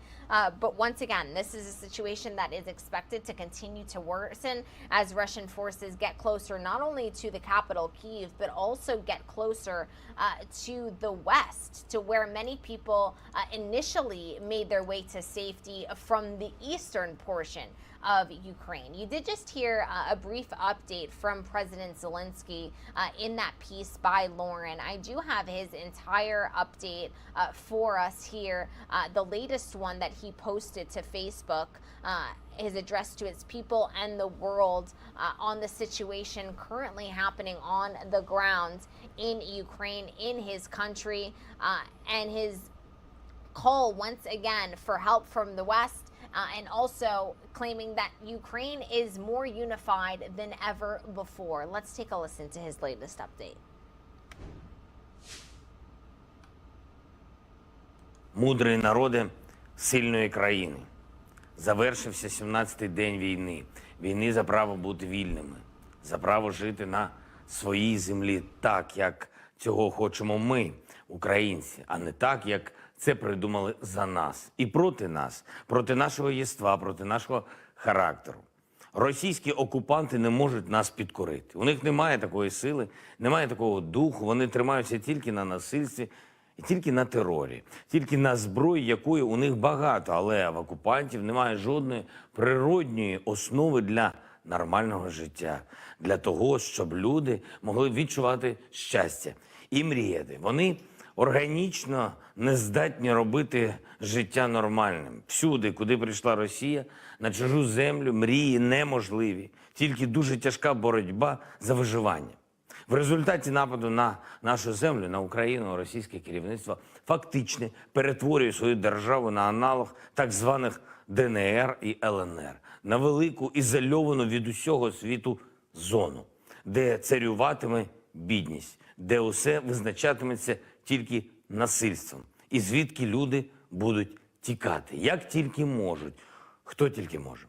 Подивіться зараз, хто їде з Росії, хто виводить свій бізнес. Це фахівці, які можуть дати собі раду на глобальному ринку. Це айтішники, які не хочуть жити на території, де свободи зовсім немає. Це бізнесмени, які відчувають, у них все відберуть, коли просто захочуть. Це артисти. Артисти, які знають, що творчість на території, де життя людини нічого не варта, також нічого не варта. Росія втрачає мізки, втрачає таланти, втрачає гроші. Але якщо це відбувається з Росією, то що ж чекає на так звані ДНР і ЛНР, на їхні аналоги?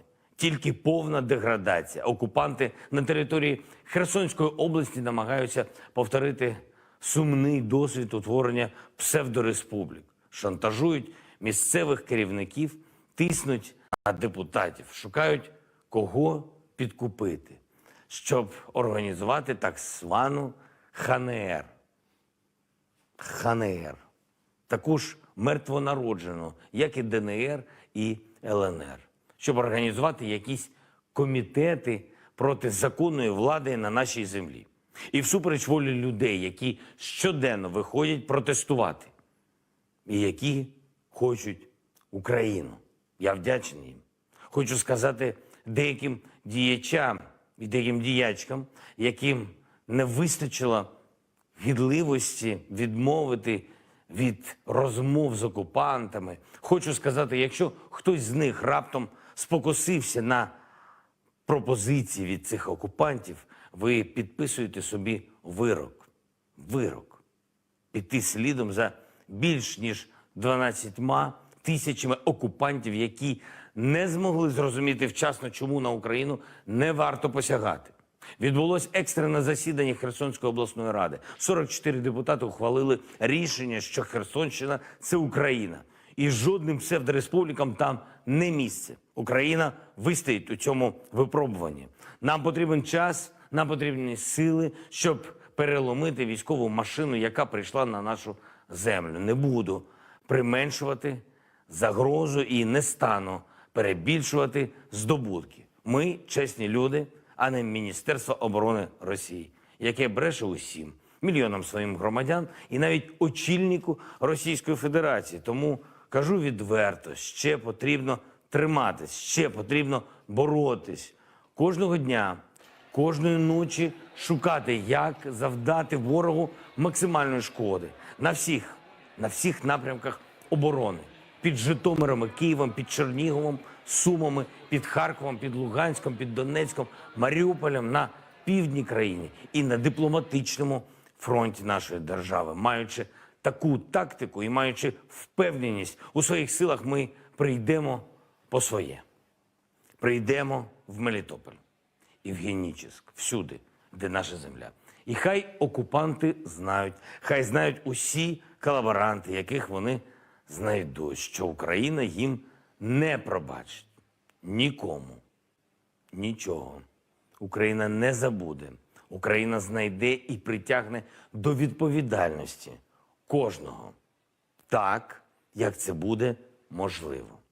Усі гуманітарні коридори, до речі, які були погоджені, вони спрацювали. Вдалося вивезти сьогодні 12 729 людей. Гуманітарний вантаж для Маріуполя має бути завтра в день. Через складність маршруту довелось заночувати в Бердянську. Постійно, за кожної нагоди я повторюю нашим друзям, нашим партнерам за кордоном про те, що вони повинні робити більше для нашої держави, для України, для людей, для українців. Тому що це не тільки для України, це для всіх вас у Європі. Зло, яке цілеспрямовано бомбардує мирні міста, зло, яке обстрілює навіть машини швидкої допомоги і підриває лікарні, не зможе зупинитися на одній країні, якщо матиме сили йти далі. Сказав про це на дуже важливій акції на підтримку нашого народу, яку організували в Європі більше 100 тисяч людей. На площах Італії та інших країн континенту зібралися на мітинг за нас, за Україну і проти російської агресії. Мільйони людей почули моє звернення, ще й потім завдяки трансляції і записам. І ми зараз маємо найбільшу в історії України підтримку світом наших прагнень, нашої незалежності. Можна взяти опитування громадської думки в будь-якій країні світу і побачимо, що Україна в лідерах тих, кому симпатизують, кого підтримують. А Росія не просто серед ворогів, а навіть більше ворогів, більше зло, ніж Північна Корея. Саме так думають, наприклад, американці. Звичайні люди в усіх штатах, які і звичайні люди в усіх європейських країнах. І я вдячний їм за цю надзвичайну підтримку, вдячний за розуміння нашої боротьби. Ми поєднані однією мрією жити вільно на землі, на своїй землі. І маємо право на те, що є у кожного у вільному світі, на безпечне небо, так само, як і на власну землю. Шановні українці, шановні українки, наші герої, світ завжди любив тих, хто бореться проти зла. Саме наш спротив, хоробрість усього нашого народу надихнули світ. Мільйони людей у різних країнах, які ще 17 днів тому могли і не відчувати, що спільне у них. У всіх є, у нас, у всіх є. А зараз це очевидно. Мир, свобода, любов до своїх дітей. Дітей, заради яких ми воюємо, щоб вони мали майбутнє. Я підписав 2 важливих укази про відзначення державними нагородами України. 106 військовослужбовців Збройних сил України, які мужньо проявили себе у боях за незалежність України. 17 з них, на жаль, посмертно. Але вони герої. І указ про присвоєння звання Герой України з удостоєнням ордена «Золота зірка» старшому сержанту Васічу Сергію Вікторовичу посмертно. Мужньо обороняв наші позиції у Київській області, знищив ворожу техніку і значну кількість живої сили ворога. Старшому солдату Пархомуку Віталію Васильовичу посмертно. Під час контрнаступу на противника в районі міста Макарів завдав значних втрат ворогу і героїчно загинув, захищаючи своїх побратимів. Солдату Мрочку Костянтину Васильовичу посмертно. Мужньо боровся з переважаючими силами противника. Завдяки його ефективним діям окупанти понесли болісні втрати. Солдату Свинчуку Олегу Анатолійовичу посмертно, героїчно виконував свій обов'язок в бою проти переважаючих сил ворога. До останнього допомагав своїм співслужбовцям. Сержанту Ханіну Андрію Павловичу посмертно.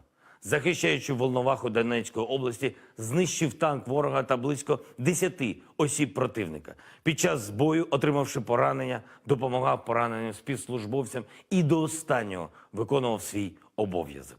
Сержанту Дерусовій Інні Миколаївні посмертно. З 24 лютого старший бойовий медик виконувала завдання у місті Охтирка Сумської області. Врятувала більше 10 військовослужбовців, ризикуючи власним життям. Загинула від артилерійського обстрілу російських військ, надаючи допомогу пораненим військовим.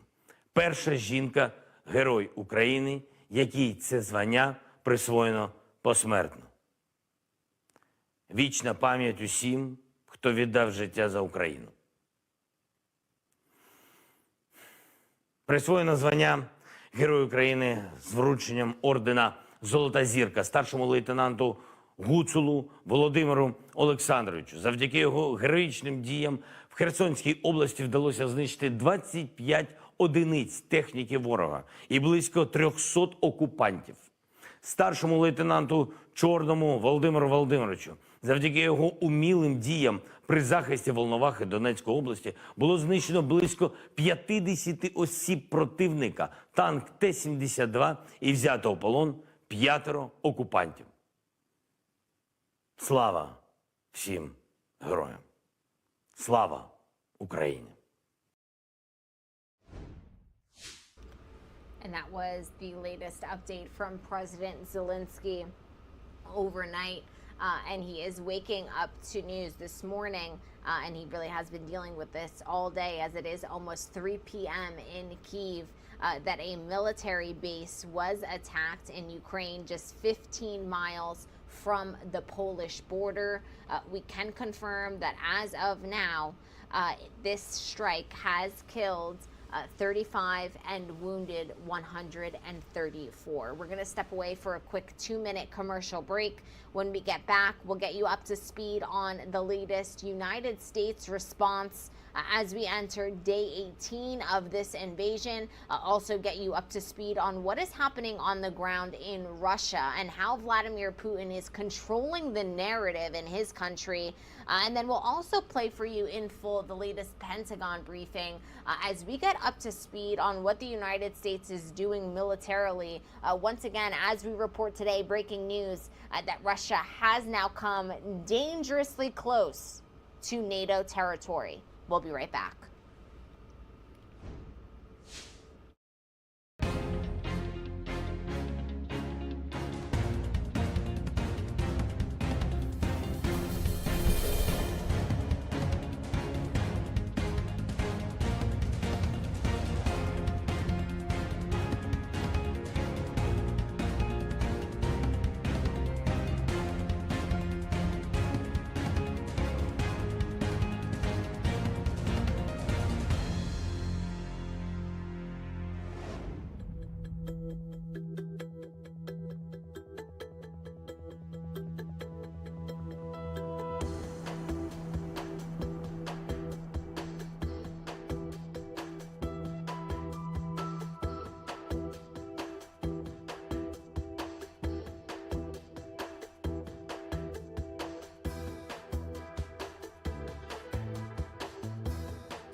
Welcome back into Live Now from Fox. I'm your host, Gabrielle Amato, live now from our Orlando studios, and we are taking a Live Now look at the White House in the nation's capital as we enter day 18 of the Russian invasion of Ukraine.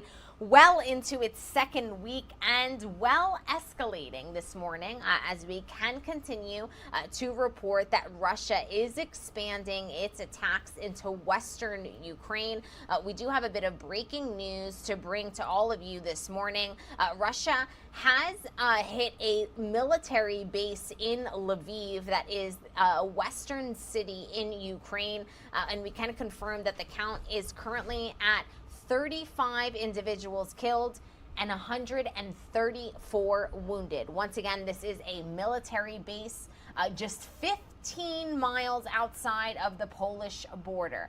The strike followed Russian threats to target foreign weapons shipments that are helping Ukraine to fight and defend their country against Russia's invasion. More than 30 Russian cruise missiles targeted this training facility that once again is located just next to the Polish border, about 15 miles away.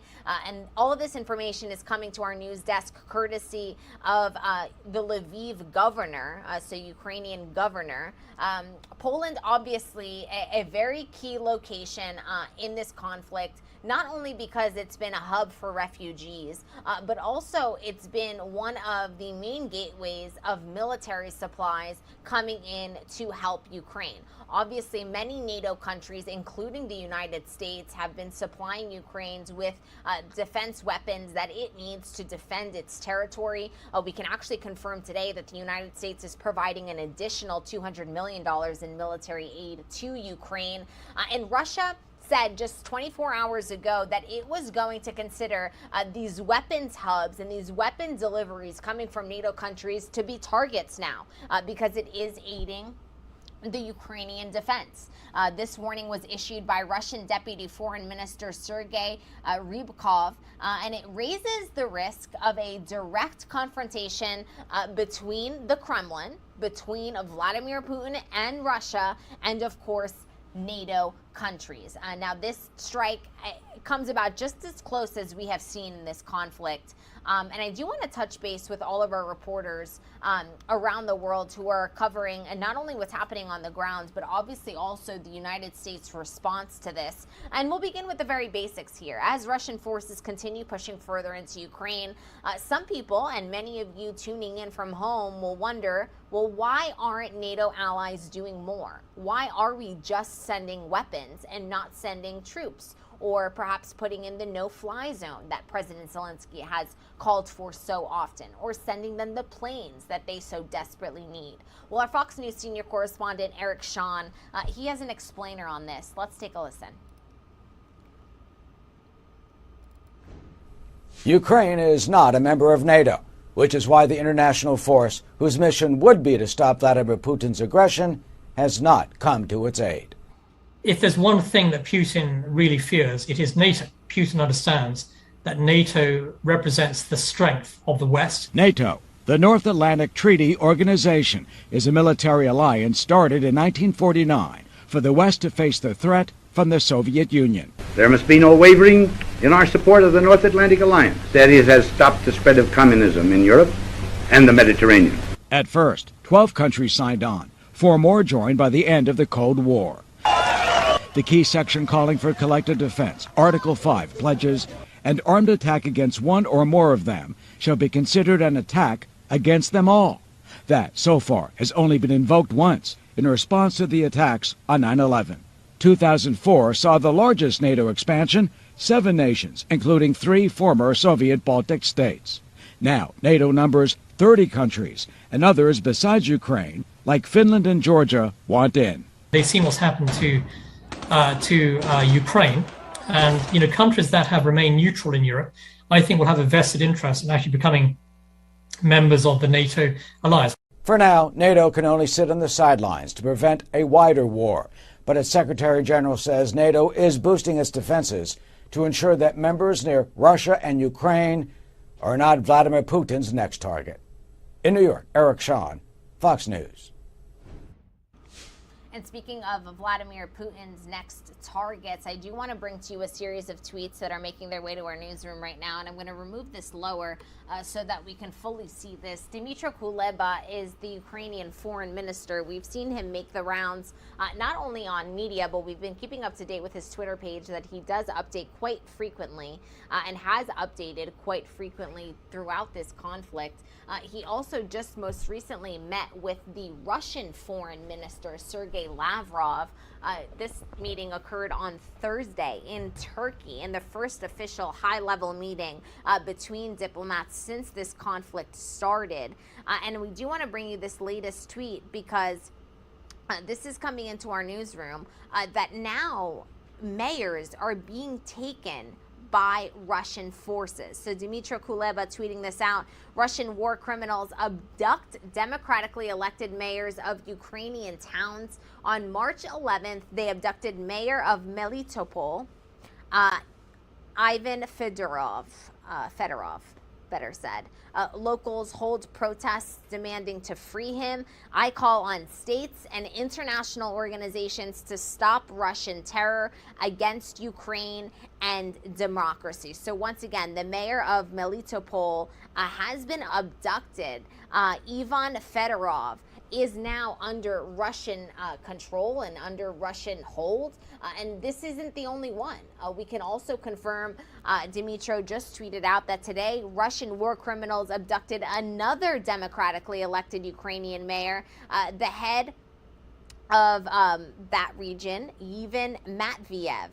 Getting zero local support, invaders turn to terror. I call on all states and international organizations to stop Russian terror against Ukraine and democracy. So some breaking news that we can bring to all of you this morning, that mayors are now being taken by Russian officials once their respective cities are invaded. We also keep up to date not only on the latest reports coming into our newsroom from our journalists and reporters who are on the ground, but also their latest tweets as they're able to update us on what is happening on the ground as we do get updates. Lucas Tomlinson, who has been covering this situation since the very beginning, tweeting out at least 35 killed, 134 wounded, authorities say. And this, of course, is about the military base that was hit, and we have been bringing that breaking news to you all morning. This military base located just 15 miles from the Polish border, and we do have an update from the Lviv mayor, as per Lucas's reporting and Twitter page. Lviv mayor on Russian missile strike on base near Poland. Quote, Joe Biden, Jan Stoltenberg, do you understand that war is closer than you imagine? Russia is already on your border. You have fighters that can protect our skies.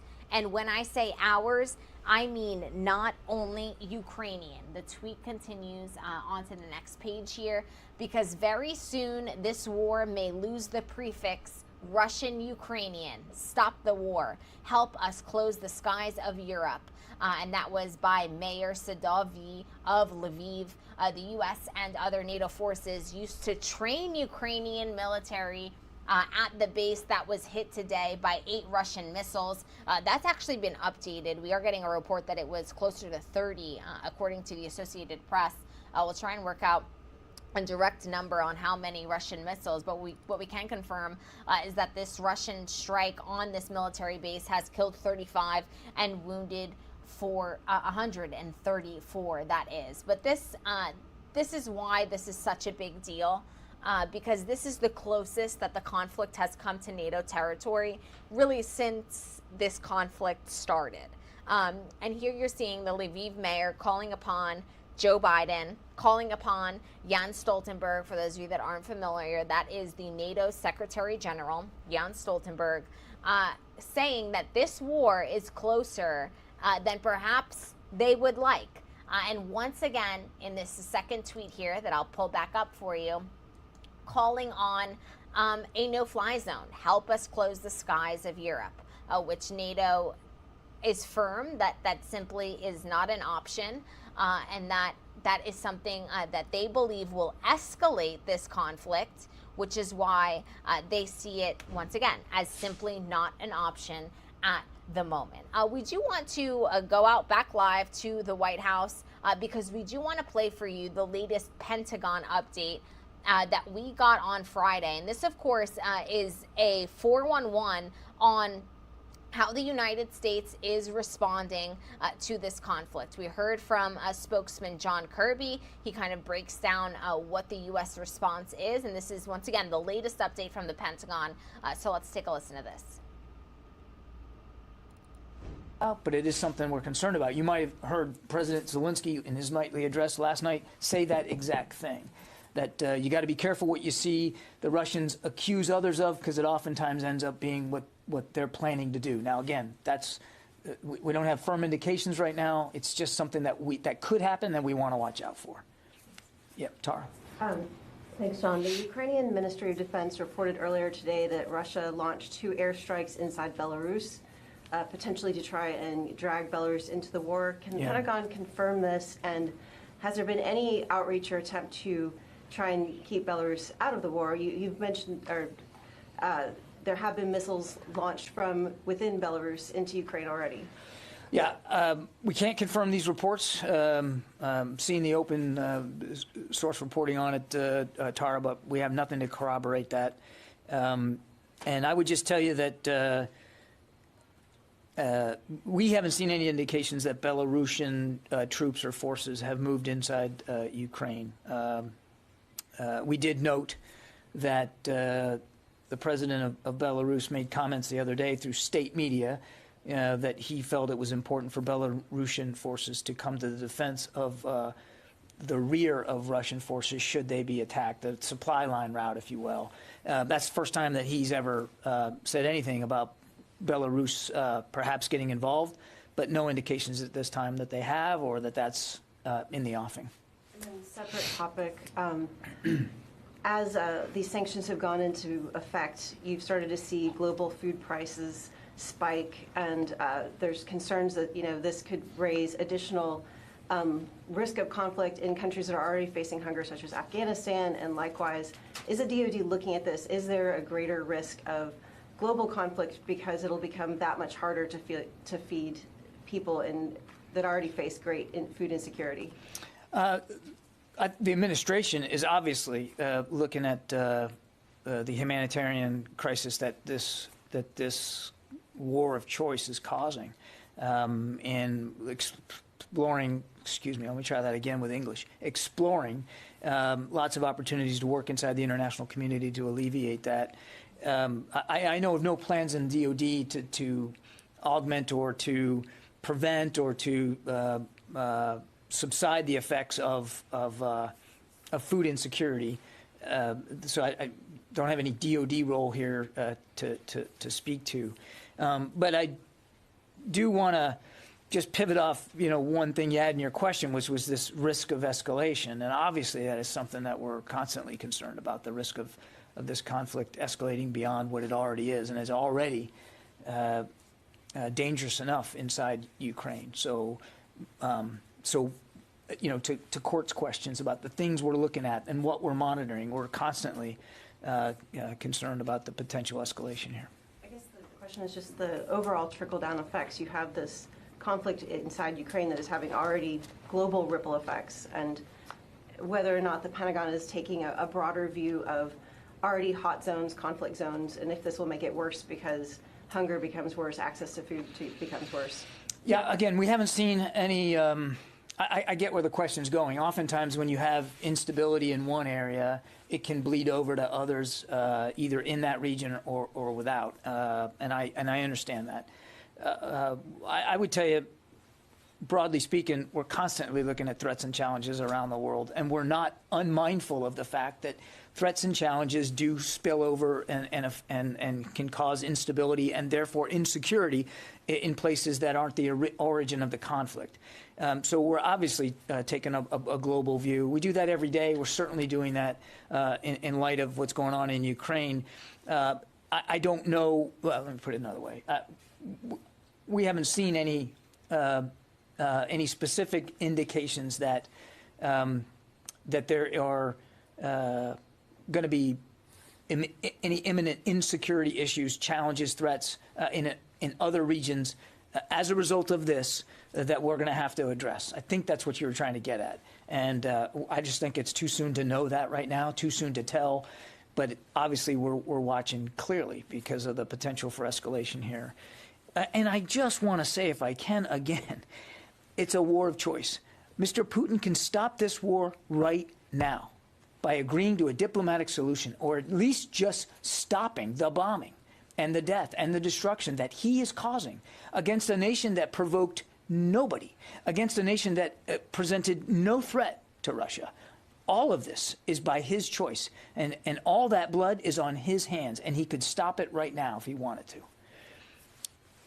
John, there is a discussion that some NATO allies might send their S-300s to Ukraine. Is the U.S. involved in any of these discussions, and will the U.S.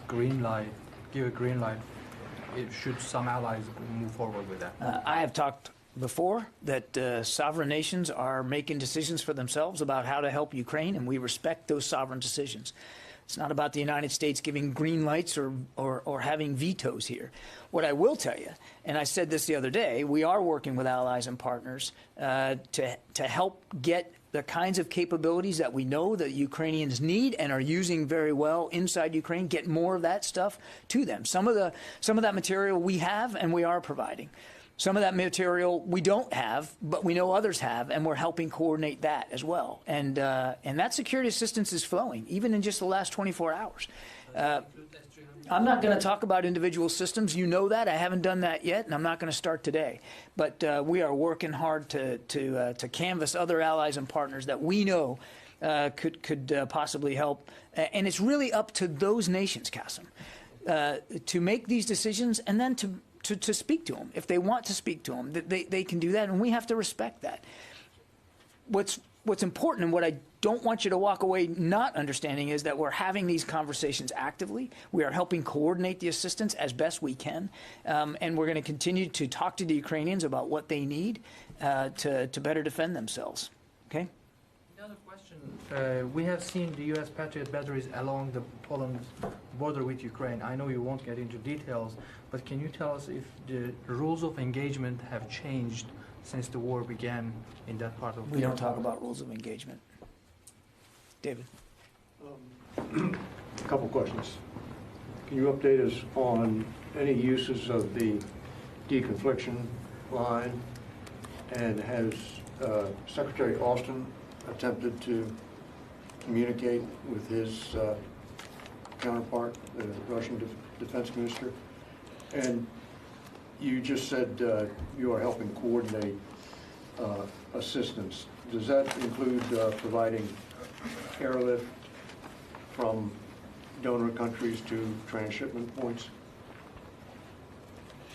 On the deconfliction line, David, no specific interactions to speak to. In other words, no content has been needed, but we do test it once or twice a day, and that continues. And thus far, with maybe only a couple of exceptions, the Russians have picked up on the other end, and we know we know that they know what the ringtone is, and they'll pick up and answer, and so we know it's functional. I have no conversations between Secretary Austin and Minister Shoigu to speak to, and I have no expectation that that's going to change anytime soon. And then on the helping coordinate, I really don't want to get into too much detail here. I think the coordination is in two planes. One, it's in the conversations with allies and partners about these capabilities and their willingness to provide, and then on another plane, it's about helping with the logistics, and it really varies from country to country and capability to capability, but we are trying to help with that coordination function, and the Brits have been too. In fact, they've been very vocal about their efforts to help coordinate and work through that, and we're grateful for their assistance. Jim. Two questions, really. The Russians have occupied a lot of area in Ukraine. Do you know if the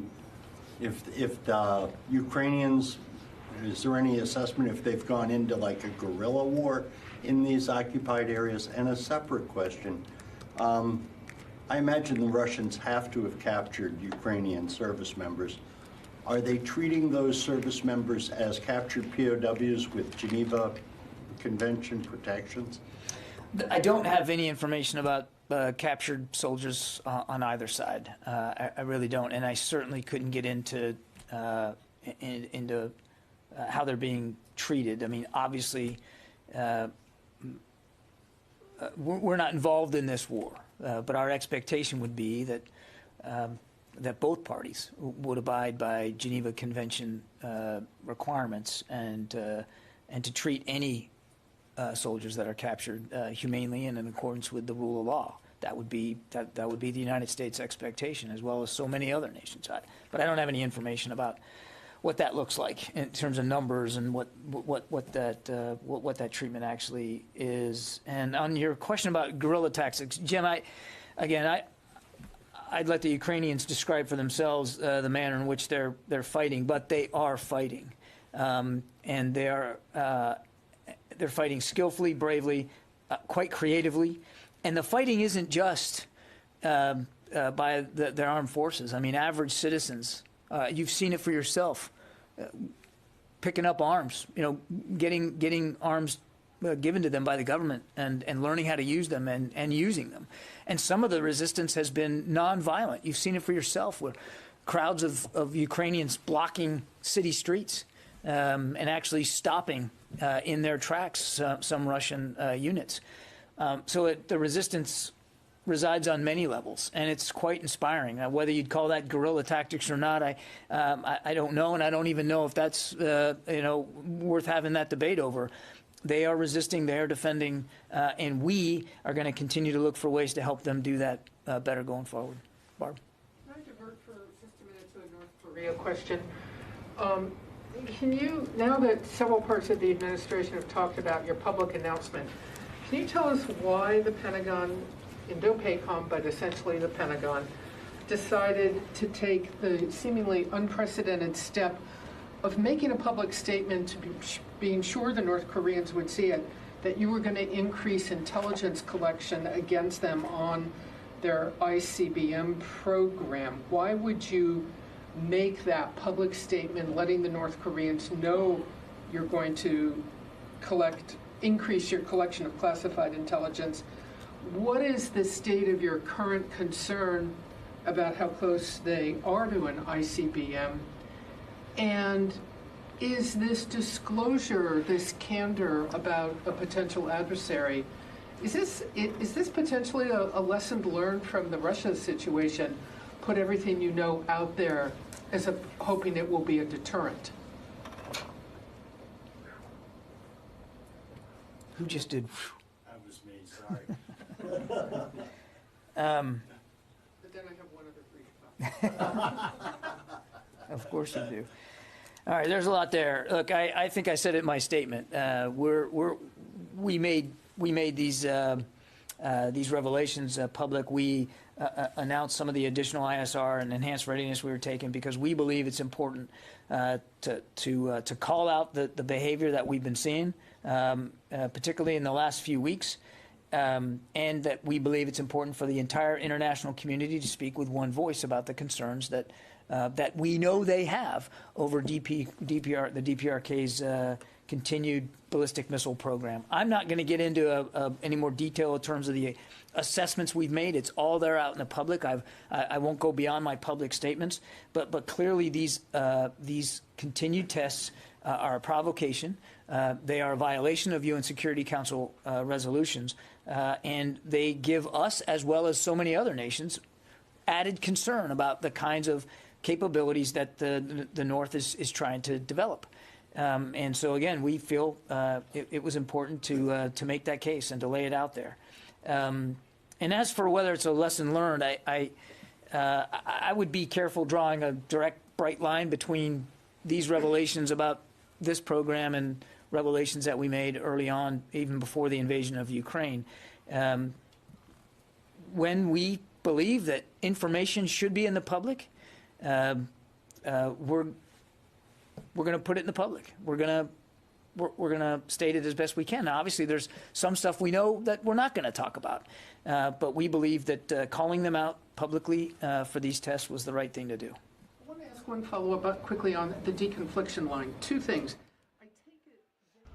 If you are just tuning in, welcome into Live Now from Fox. We are just listening into the latest Pentagon update, and I do want to hit pause on this, and we will be sure to bring you back out to listen to the remaining 9 minutes of this update from spokesman John Kirby. But we do have a bit of breaking news that I want to bring to all of your attention.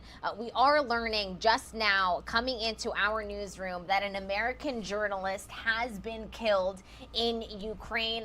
This happened in the city of Irpin that has made quite a bit of headlines really since the beginning of this invasion. This was the city that a Ukrainian officer and military personnel had blown up a bridge and unfortunately sacrificed himself by blowing up that bridge in order to stop and delay Russian forces from entering the city of Irpin.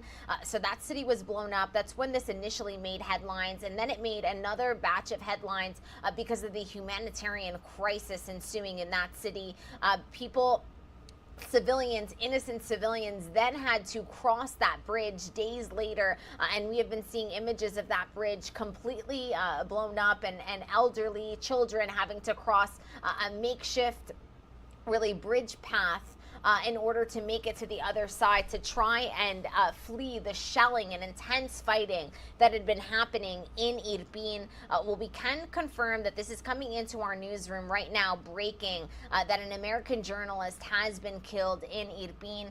This tweet is coming into our newsroom from Cliff Leve, who works for the New York Times, and he confirms the New York Times is deeply saddened to learn the death of an American journalist in Ukraine, Brent Renaud.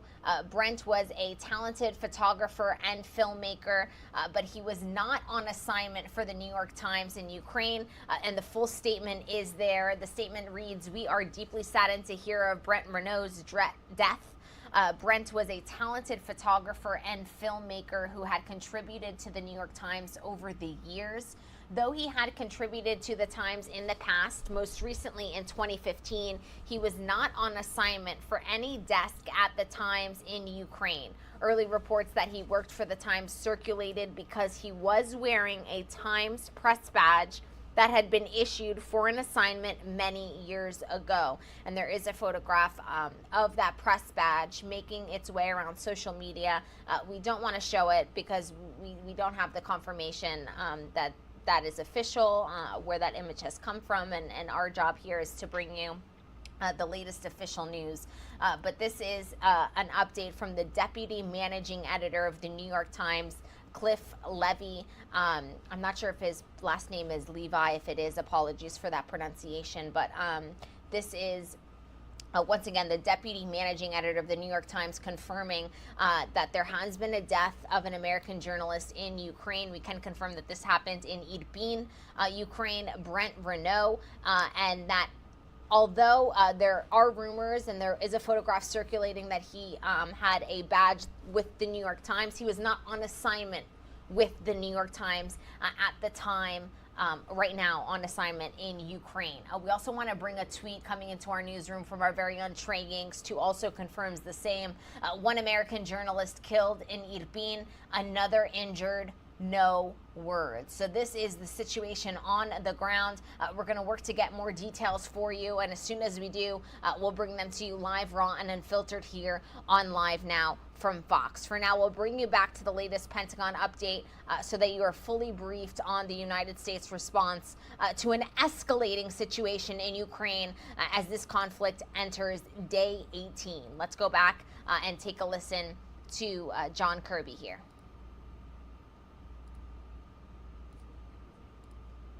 It was a poor attempt at it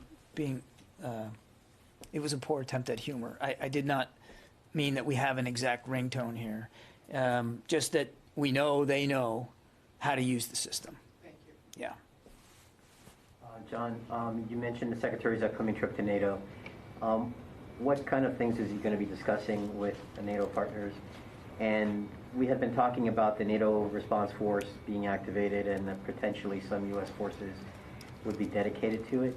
What is the current count of how many U.S. personnel are actively participating in the NATO response force? Again, we're still working that through with NATO. What the response force would look like, be composed of, where it would go. So I don't have any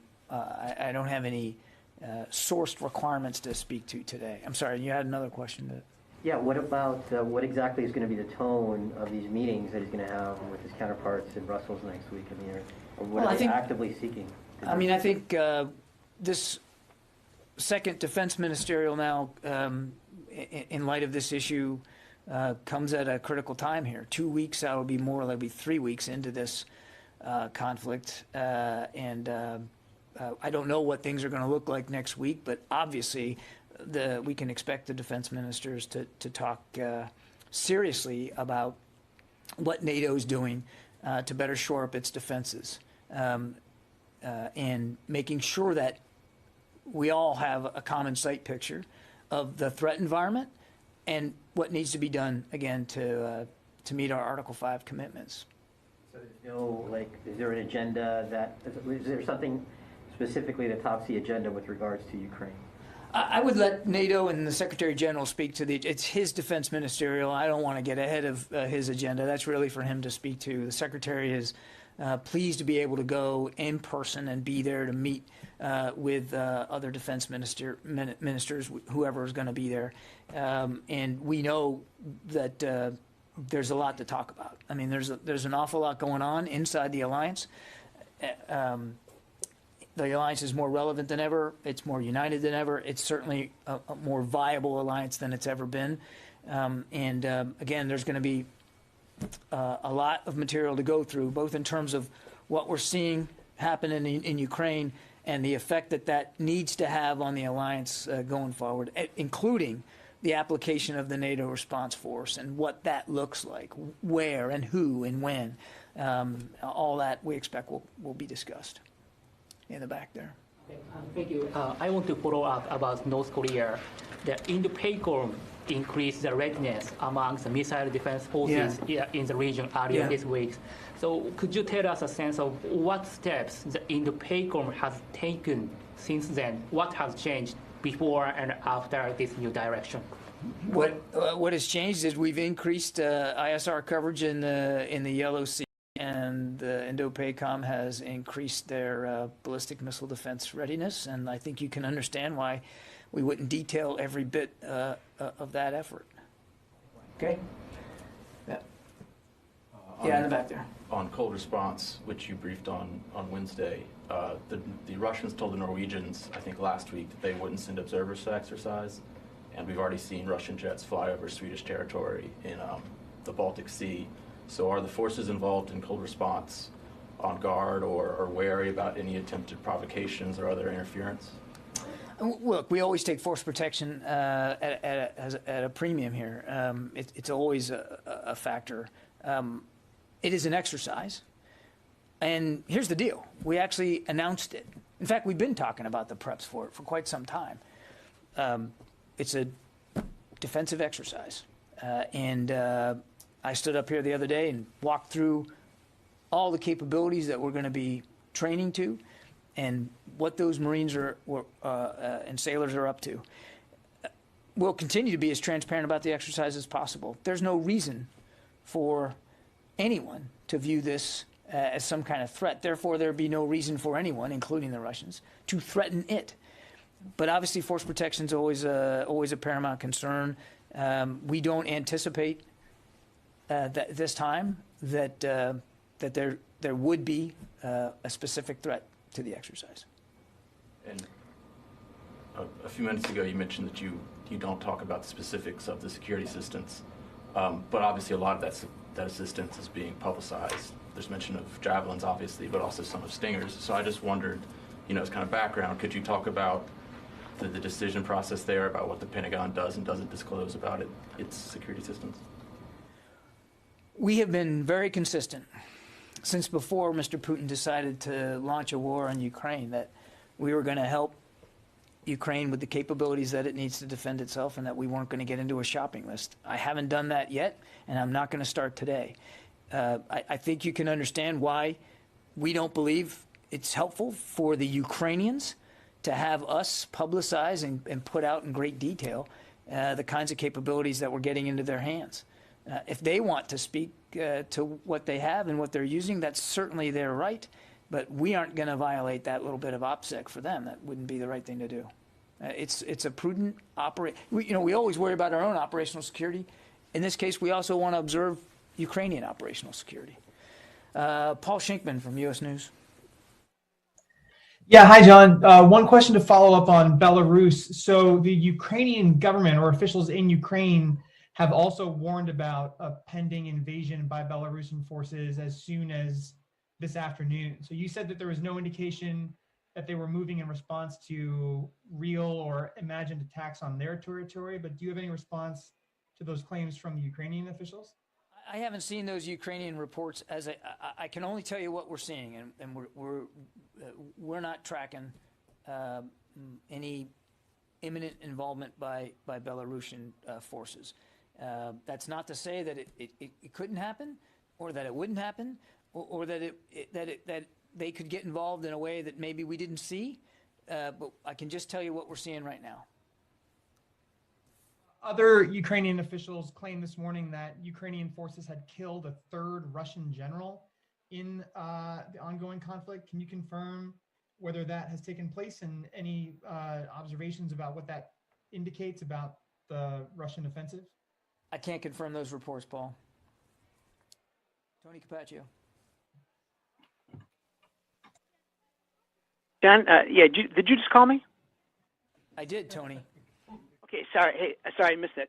Two questions: one budget question and one air defense question. The president is about to sign this $13.5 trillion package. Excuse me, the $1.5 trillion package. Within that is $3.5 billion for Ukraine defensive equipment. $3 billion of that is going to be new equipment to the Ukraine. How quickly will the Pentagon be able to send over this new tranche of equipment? Yeah, I'm not going to get ahead of that process right now, Tony. I would just tell you, as we've said before, I mean, we're still delivering assistance on the last drawdown package that the president signed, the $350 million. We're still delivering, as a matter of fact, even in just the last 24 hours, and in the next 24 hours. Obviously, we will, as I've said before, we will continue to provide security assistance to the Ukrainians for as long as we can, as fast as we can, and that would certainly include under the authorities and funding that would be provided by this spending bill when the president signs it. He's indicated that he's going to sign it, and obviously, broadly speaking, we're grateful to be able to have an appropriations bill signed into law and not have to live under the threat of yet more continuing resolutions. Anything more in the room? Okay, that'll close us out today. Thank you very much.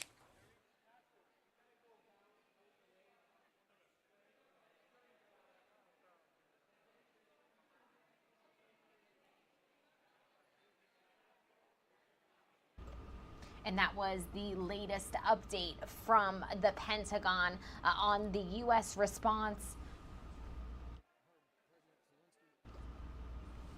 Pardon our audio issues there. A little bit of a mic issue, but on the U.S. response to the Russian invasion of Ukraine as it enters day 18 of this conflict. We do want to take you out to a view of the tweets that are coming into our newsroom, because as we just reported a couple of minutes ago, we do have some breaking news to bring to all of you right now. An American journalist has reportedly been killed in Irpin, another injured. Trey Yingstu is a reporter on the ground. He's been covering this conflict since the very beginning for us, and he has tweeted out, one American journalist killed in Irpin, another injured, no words. We did also get an update from the New York Times because there is a photograph of this American journalist who did lose his life in Ukraine, he was carrying a New York Times press badge. And so it was initially reported that he was on assignment for the New York Times. But we do have an update in that regard as well. Here we are seeing a tweet from Leve, who is, as of right now, and I do want to get his official title so that we are all 100% up to date and accurate here. He is the deputy managing editor of the New York Times right now, and he has tweeted out, "The New York Times is deeply saddened to learn of the death of an American journalist in Ukraine, Brent Renaud. Brent was a talented photographer and filmmaker." I do want to remove the lower so we can finish reading this tweet. "But he was not on assignment for the New York Times in Ukraine. The full statement is here." And I do want to read out this full statement now that we do have it on your screens. "We are deeply saddened to hear of Brent Renaud's death. Once again, reiterating that he was a talented photographer and filmmaker who had contributed to the New York Times over the years. Though he had contributed to the Times in the past, most recently in 2015, he was not on assignment for any desk at the Times in Ukraine. Early reports that he worked for the Times circulated because he was wearing a Times press badge that had been issued for an assignment many years ago." So once again, this is breaking news coming into our newsroom right now as we speak, that an American journalist has been killed in Irpin. Another has been injured. We're working on getting you more details. We're going to step away for a quick 2-minute commercial break. We'll be right back.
Hello and welcome into Live Now from Fox. I'm your host, Gabrielle Amato, live now from our Orlando studios. And we do want to begin this segment with some breaking news. We are getting reports into our newsroom that an American journalist has been killed in Ukraine and another has been injured. What we know for sure is a series of tweets that are coming into our newsroom that we do want to bring to you live, raw, and unfiltered here on Live Now from Fox. Trey Yingst is one of our reporters who has been on the ground covering this conflict since the very beginning. He tweeted out about 20 minutes ago now, one American journalist killed in Irpin, another injured. No words. We did also get an update because it was initially reported that this American journalist who had lost his life was working for the New York Times because he was wearing a New York Times press badge.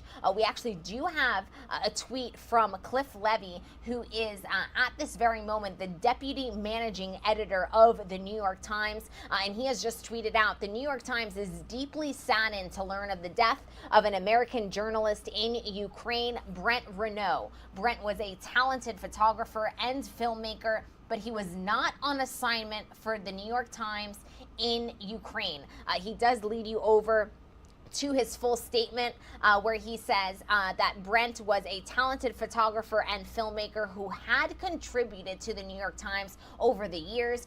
Though he had contributed to the Times in the past, most recently in 2015, he was not on assignment for any desk at the Times in Ukraine. Early reports that he worked for the Times circulated because he was wearing a Times press badge that had been issued for an assignment many years ago. This is the latest news coming into our newsroom. Reports coming in that an American journalist has been killed in Irpin and another has been injured. Many of you will find this Irpin city to be very familiar because it is one that has made headlines since the beginning of this invasion 18 days ago. We are well into week 2 of the Russian invasion of Ukraine, and fighting is intensifying all over the country.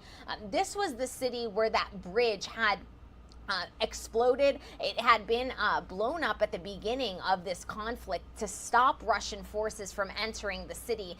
So essentially as a defense mechanism. Well, in recent days, it's actually posed as an obstacle for civilians to flee. Many reporters have been stationed at this bridge where innocent civilians are having a hard time crossing it, having to walk on makeshift planks to get their way and make their way across the bridge, which is why there has been a lot of media activity in this city because it's a city that has been hit with quite a bit of shelling.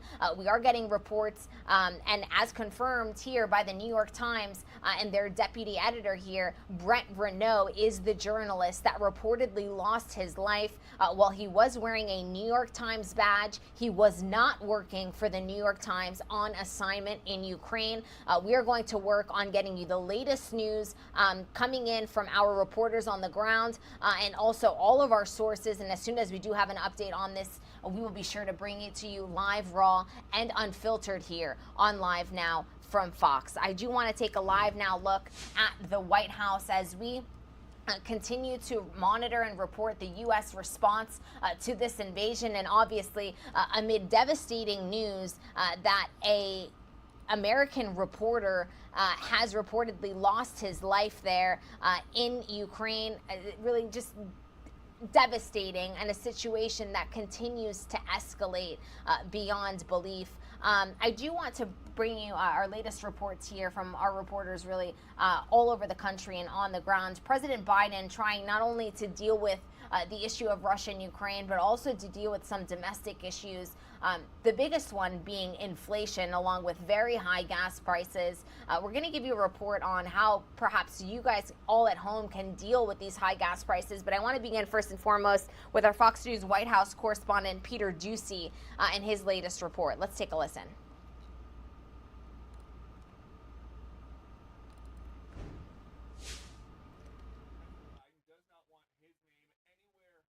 The word inflation, which according to a new Wall Street Journal poll is the top issue voters are most concerned with. I'm sick of this stuff. We have to talk about it because the American people think the reason for inflation is government spending more money. Simply not true. But the president admitted his policies did contribute to inflation, specifically the stimulus checks attached to the American Rescue Plan, and he explained how in November. It changed people's lives. But what happens if there's nothing to buy, you got more money, you compete for getting it there, it creates a real problem. A real problem for lawmakers from energy-producing states? Red tape. The president claims oil and gas companies can drill here if they want to, but producers are saying climate-minded executive orders are making that impossible. I say give me a break, Mr. President. I mean, this administration from day one, I've seen it in Alaska, has come into office and has been focused on shutting down the production of American energy. They do it all the time in my state. I see it all the time. President Biden is at Camp David. The vice president is back from Poland and Romania, explaining how she tried to get the West to gang up on Putin.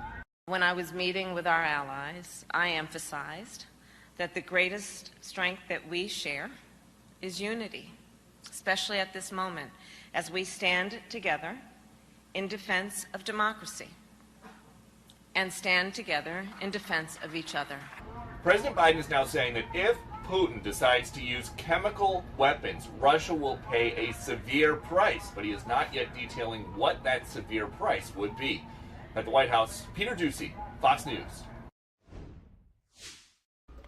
Thank you to Peter for that report. We do want to bring you back out live to this breaking news story that we are monitoring. And President Biden does not want his name anywhere near the word inflation, which, according to a new hearing that Peter Ducey report, and so there is that.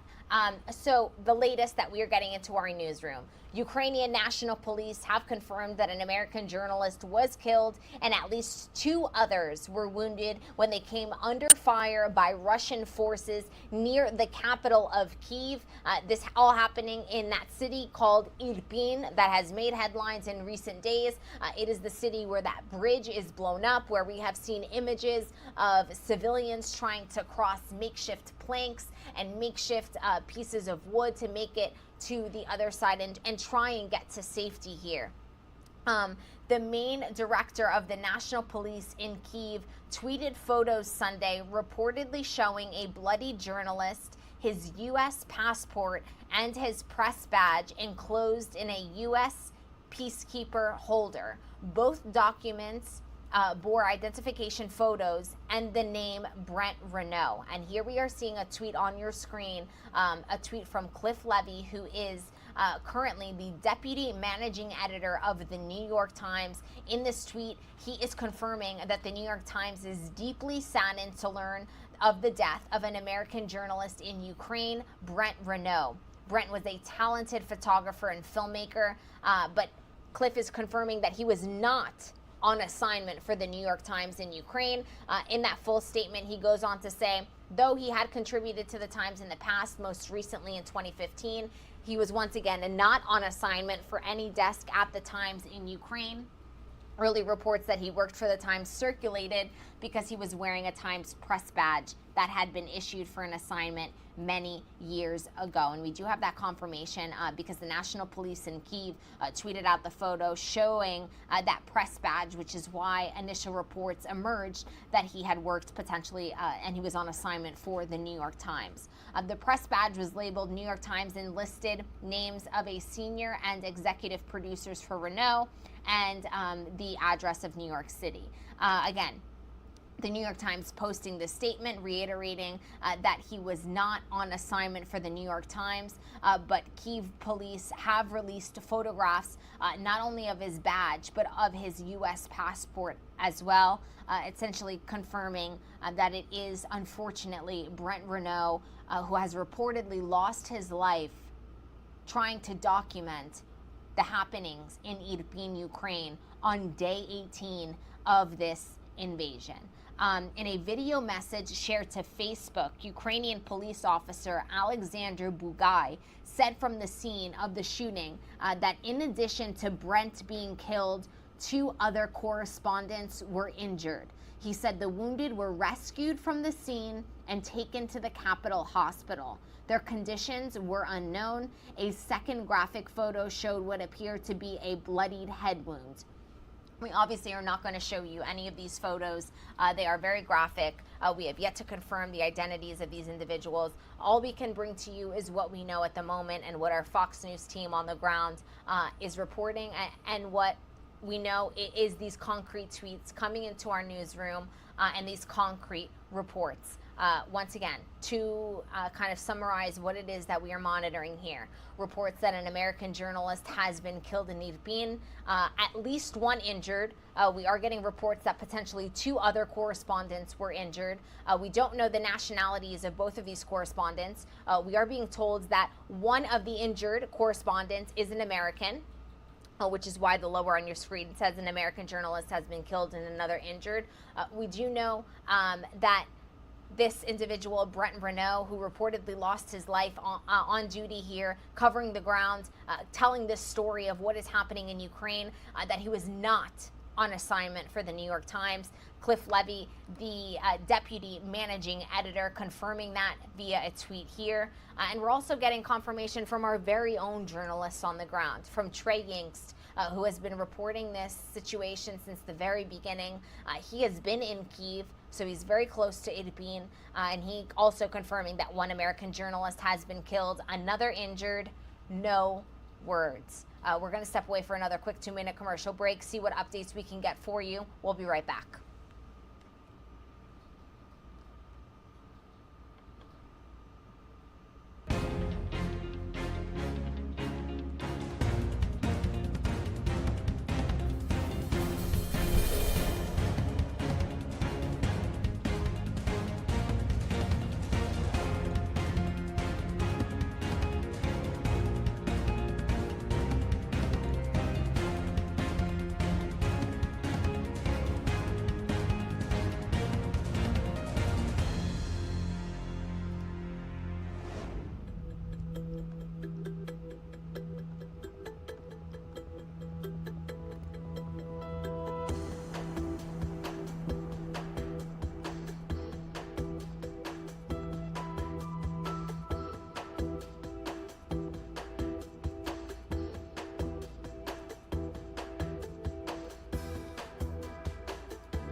Welcome into Live Now from Fox. I'm your host, Gabrielle Amato, live now from our Orlando studios. And we are monitoring breaking news today. And right now, coming into our newsroom, that an American journalist has been killed in Irpin. Another has been injured.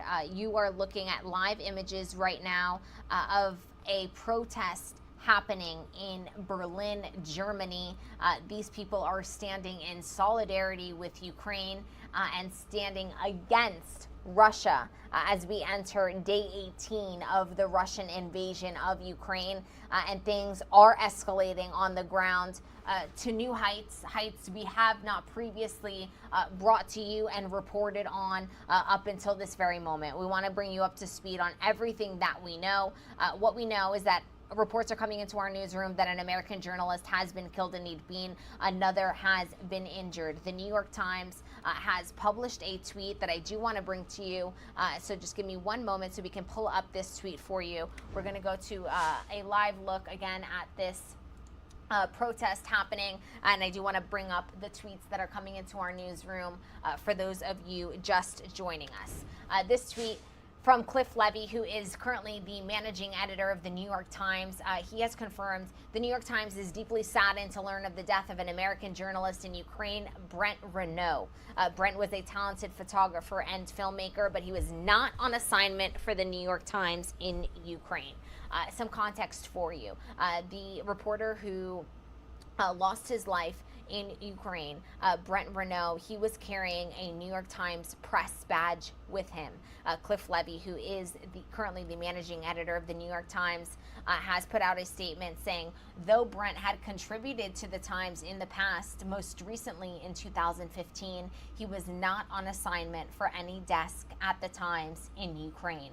Early reports that he worked for the Times circulated because he was wearing a Times press badge that had been issued for an assignment many years ago. What we know about this attack on an American journalist that has killed one and injured others. Ukrainian National Police today have confirmed that an American journalist was killed, and they're confirming that at least 2 others were wounded when they came under fire by Russian forces near the capital of Kyiv. The main director of the National Police in Kyiv tweeted photos Sunday reportedly showing a bloody journalist, his U.S. passport, and his press badge. Both of those documents, the passport and the press badge, were under the name Brent Renaud. The press badge was labeled New York Times and listed names of a senior and executive producer for Renaud, but the New York Times has since confirmed that although he had a press badge from a previous assignment, that he was not on assignment for the New York Times. We also have an update from a Ukrainian police officer who was on the site, Alexander Bugai. He shared a video to Facebook from the scene saying that in addition to Brent Renaud losing his life, 2 other correspondents were injured. He said the wounded were rescued from the scene and taken to the Capital Hospital. For some perspective for you, Irpin is located just outside of the capital of Kyiv. Irpin has experienced heavy shelling.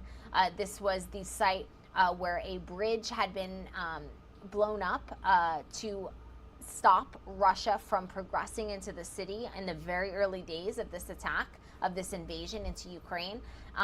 And over the course of the last 4 or 5 days, probably a week now, we have been seeing a lot of media presence in Irpin because this bridge has caused quite a difficult evacuation situation for the people of Irpin. The bridge is the only way out, and so they have had to make makeshift planks. They have had to walk on very unsturdy land and materials in order to make their way out of Irpin and try and find some safety and security to avoid this very aggressive Russian shelling. And so many journalists were on the ground there covering this story, telling this story, and unfortunately, the latest news coming out of Ukraine is that an American journalist has been killed telling this story on the ground in Ukraine. We do want to get you up to speed on not only this situation, but really everything that we are monitoring, and we do want to take you out live right now to a look at the Polish train station, which has been very active. Once again, as we monitor a refugee crisis that is growing by the minute, the UN confirming that the refugee count has hit 2.6 million in the first 17 days of this invasion. For context, we are currently on day 18. We did just show you a tweet from Trey Yinks. We're going to get a report from him in just a couple minutes. His latest report from overnight, not a live report. But I do want to get you up to speed on the latest on the refugee situation. Our Fox News correspondent, Alex Hogan, she is in Poland, and I do want to play you her latest report on 2.6 million people trying to flee to safety. Let's take a listen. More than 1.6 million people have fled Ukraine, arriving in Poland. And while the country says it will welcome any refugee in need, cities are already overwhelmed, with families often sleeping on the floors of bus and train stations in various towns and cities. We visited a site in Rzeszów. It was a makeshift refugee center with air mattresses lined on the floor. It was one of the cleanest facilities we had seen, although that could change soon as thousands of people pour into the country every day. Poland says it needs more assistance from other countries accommodating their neighbors to the east. Train stations and bus stations in Poland's cities are overworked, with families sleeping there, and many are still stunned over how this is their new reality.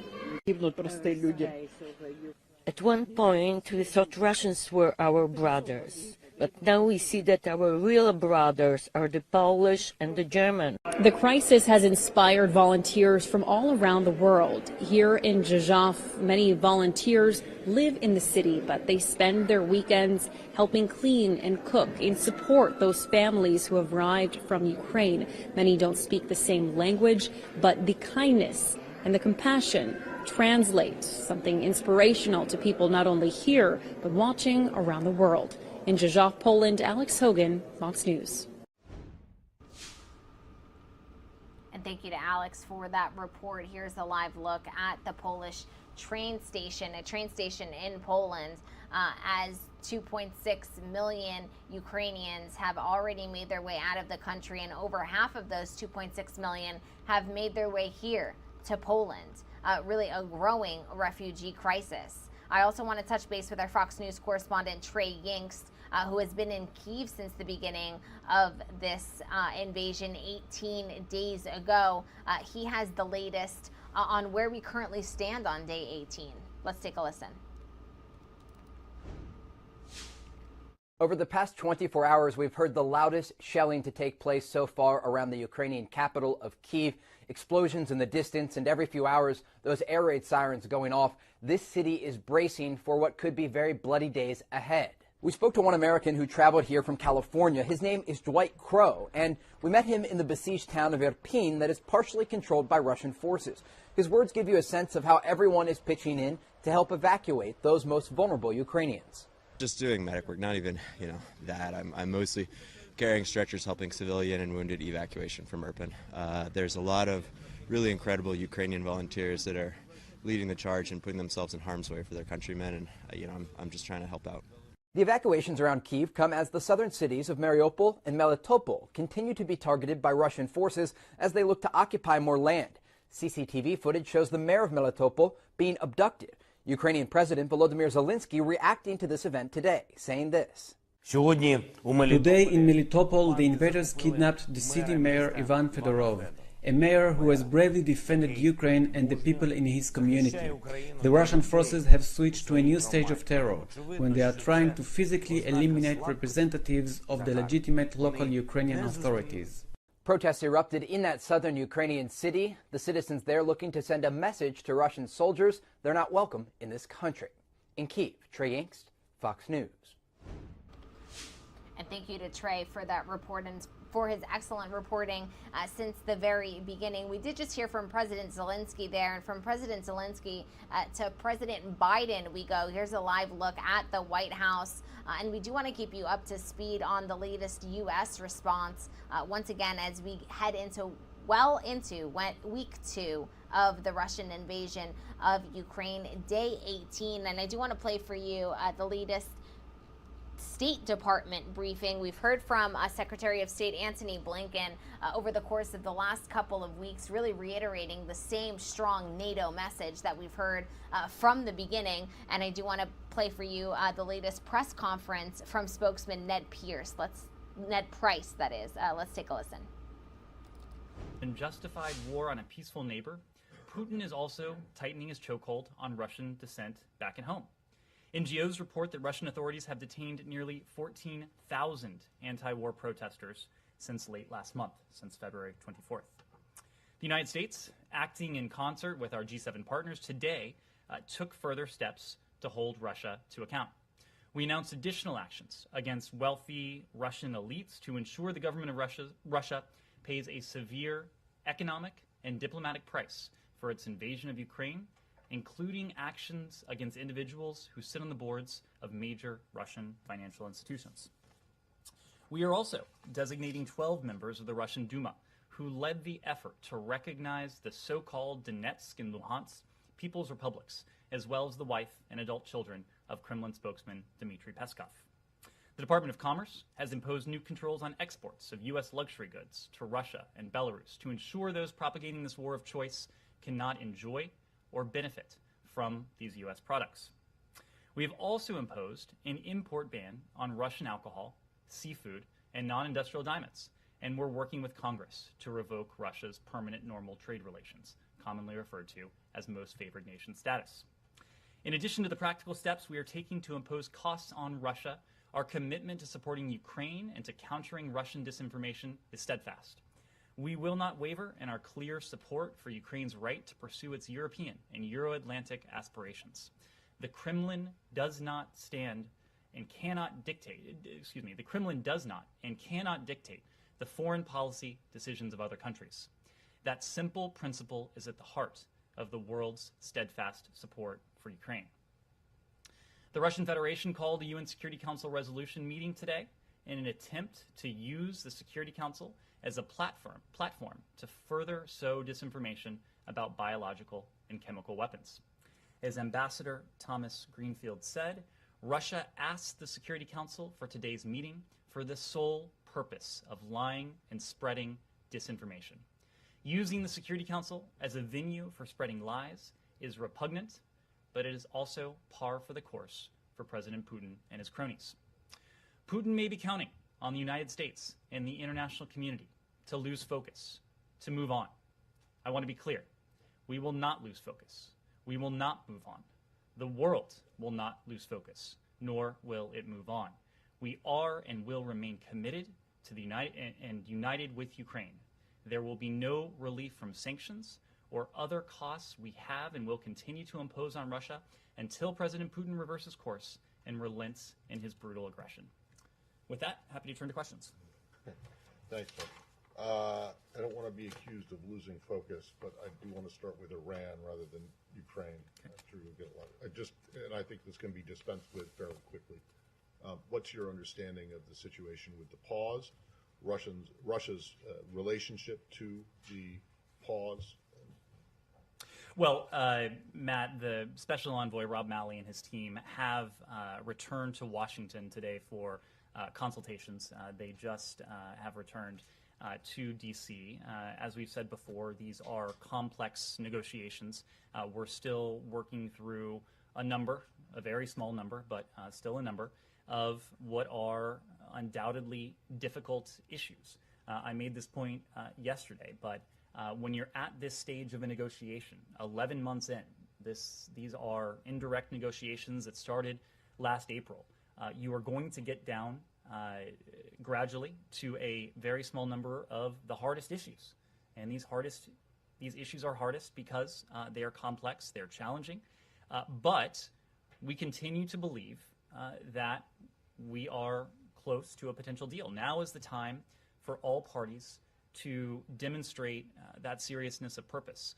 We can and we should be able to reach a mutual understanding to return to full implementation of the JCPOA, but there is very little time remaining to do that.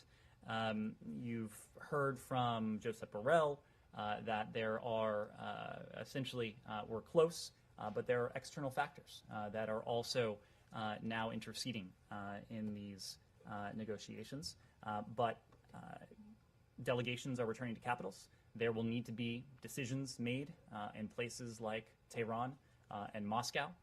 And if that political will is there, if that seriousness of purpose is there, we remain confident that we can achieve a mutual return to compliance in fairly short order. Do you, so no decisions need to be made here in Washington?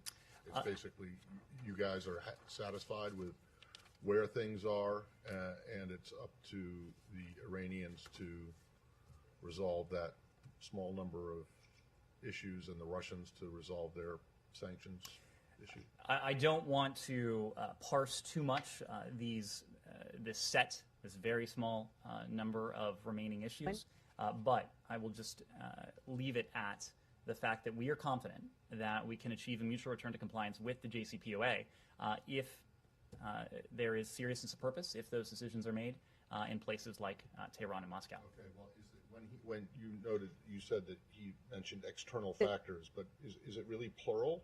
or is it just one external factor? I will. And can you explain? Speaking of things I'm not going to parse, I'm not going to parse the tweets well, then of. What are the external factors specifically? I mean, can we just put a fine point on it? It's the Russians' demand that Ukraine-related sanctions not interfere with. Well, and in response to that, we've been very clear, including from this podium yesterday, that the new Russia-related sanctions are wholly and entirely unrelated to the JCPOA. They shouldn't have any impact on a potential implementation of the JCPOA. We've also similarly been clear that we have no intention of offering Russia anything new or specific as it relates to these sanctions, nor would that be required. There is nothing required to successfully reach an agreement on a mutual return to full implementation of the JCPOA. Simon. Moving to Russia, I wonder if you could respond to a couple of things that President Putin has said. Firstly, his comment about there being positive shifts in diplomacy. You know, do you see any positive shifts? Do you have any idea, you know, what that might be that he's referring to? Is there something positive that's come out of the meeting between Lavrov and Kuleba in Turkey? And secondly, he mentioned the 16,000 volunteers from the Middle East who are going to fight alongside the Russian forces in Ukraine. You know, do you have any response to that? In terms of the diplomacy, we would certainly welcome a positive reorientation of the various diplomatic tracks. And I call it a reorientation because it would require a shift in what we've seen to date. Of course, we weren't a party to yesterday's discussions in Antalya, but you heard from Foreign Minister Kuleba before he went into those talks. You heard from him after he emerged from those talks. Before he went into those talks, he said that Ukraine appropriately had low expectations. And it seems that those low expectations may or may not have been met. He said after the fact that Moscow, it seems, the impression he was left with, continues to essentially ask for, advocate, demand the complete surrender of Ukraine. Of course, that is not genuine diplomacy. That strikes us as something much more akin to what we've talked about before, and that is the pretense of diplomacy. Going through the diplomatic motions, taking part in meetings, doing so occasionally at senior levels, to include at a ministerial level, as took place yesterday, without having any genuine intent of seeking to make progress on the underlying issues. That is what it now seems quite clear that we saw prior to the Russian invasion. It is what we were concerned and we warned about potentially seeing prior to the Russian invasion. It seems that's what we may be seeing now. If there is a positive movement, of course we would welcome that, but we would want to hear that not from the Russian Federation, which has continually and continuously mischaracterized its intent, its objectives, its goals, and we would want to hear that from our Ukrainian partners. And on the volunteers from the Middle East. Look, we've seen these reports. We've seen Putin's comments about Syrian foreign fighters. If true, this would represent an even further escalation in Russia's unjustified, unprovoked, premeditated aggression, and now its brutal war against Ukraine. Russia is and would be pulling from its destructive, its destabilizing playbook that has brought havoc to places like Syria. Russia's focus should be on stopping the war it started needlessly on an unjustified and premeditated basis, rather than adding to the further suffering of the Ukrainian people, further casualties that Moscow has experienced. And this also speaks, I think, to the fundamental miscalculations that Putin has made in choosing the path of war over the path of diplomacy. It seems quite clear from a number of indications, including, again, if true, the fact that the Russian Federation feels the need to pull so-called volunteers from other theaters, that President Putin and those around him severely miscalculated if they thought that they would aggress against a sovereign, independent country and not encounter fierce resistance. It's clear that they are encountering fierce resistance. And you can see that in the fact that even Russian state media, even Russian government officials are now admitting to the fact that Russian soldiers, husbands, brothers, sons are dying, that they are coming home in body bags if the Russian government bothers to bring home their remains at all. We are seeing that now discussed openly on Russian media, in Russian media. This is something that, as you know, the Russians have hesitated to do and went to great lengths, in fact, to avoid doing in terms of their aggression against Ukraine that started in 2014. As we know, they went to great lengths to obscure the losses and the casualties that Russia was facing. There is no obscuring, there is no hiding these losses because they are quite profound in terms of their scale.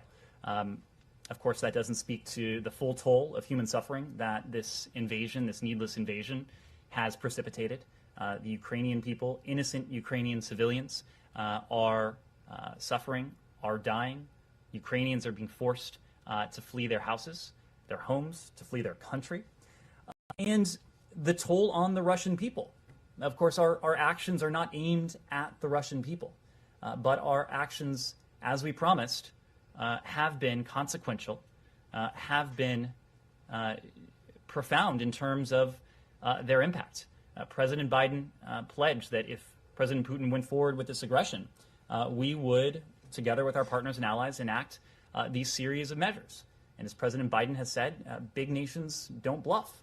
We were not bluffing in this case. The G7, with which we acted again today, was not bluffing in this case. The 141 countries that came together to condemn this needless aggression, they were not bluffing in this case. And so the toll, because the response has been so united, so unified around the world, of course it has had a toll on everyday Russians.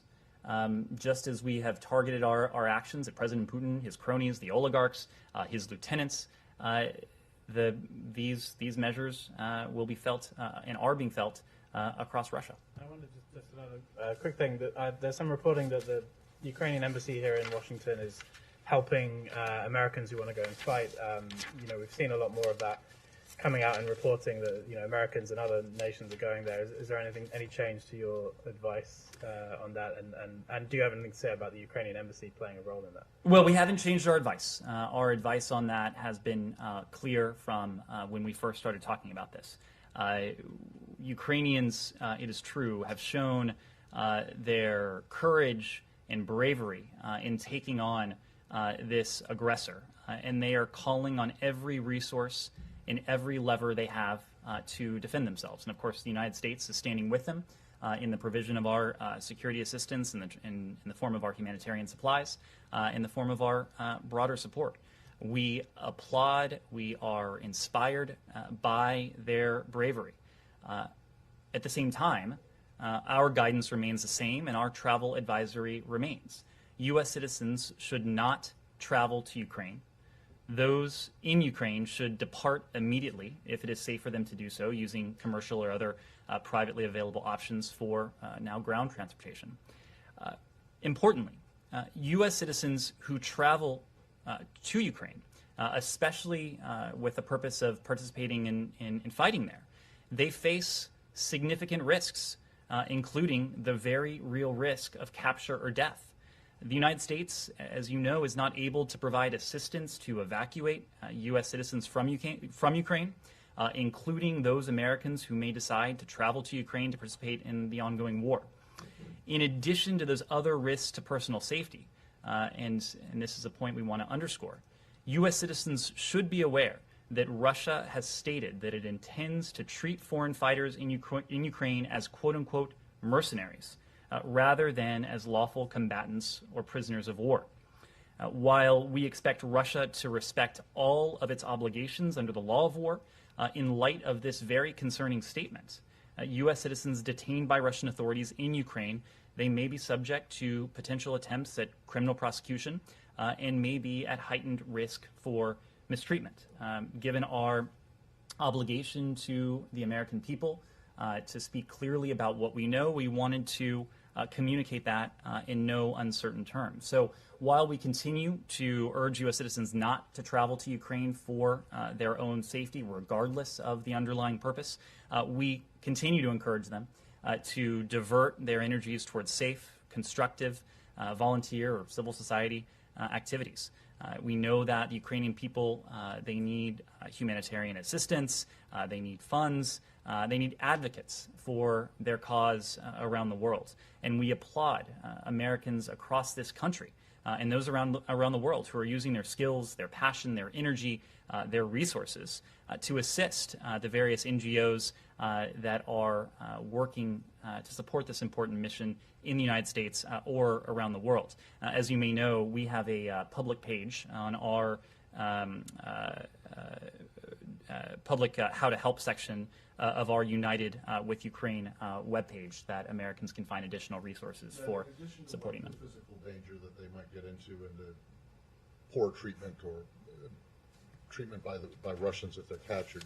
Do Americans who travel to Ukraine to fight risk any kind of penalty from the U.S. government?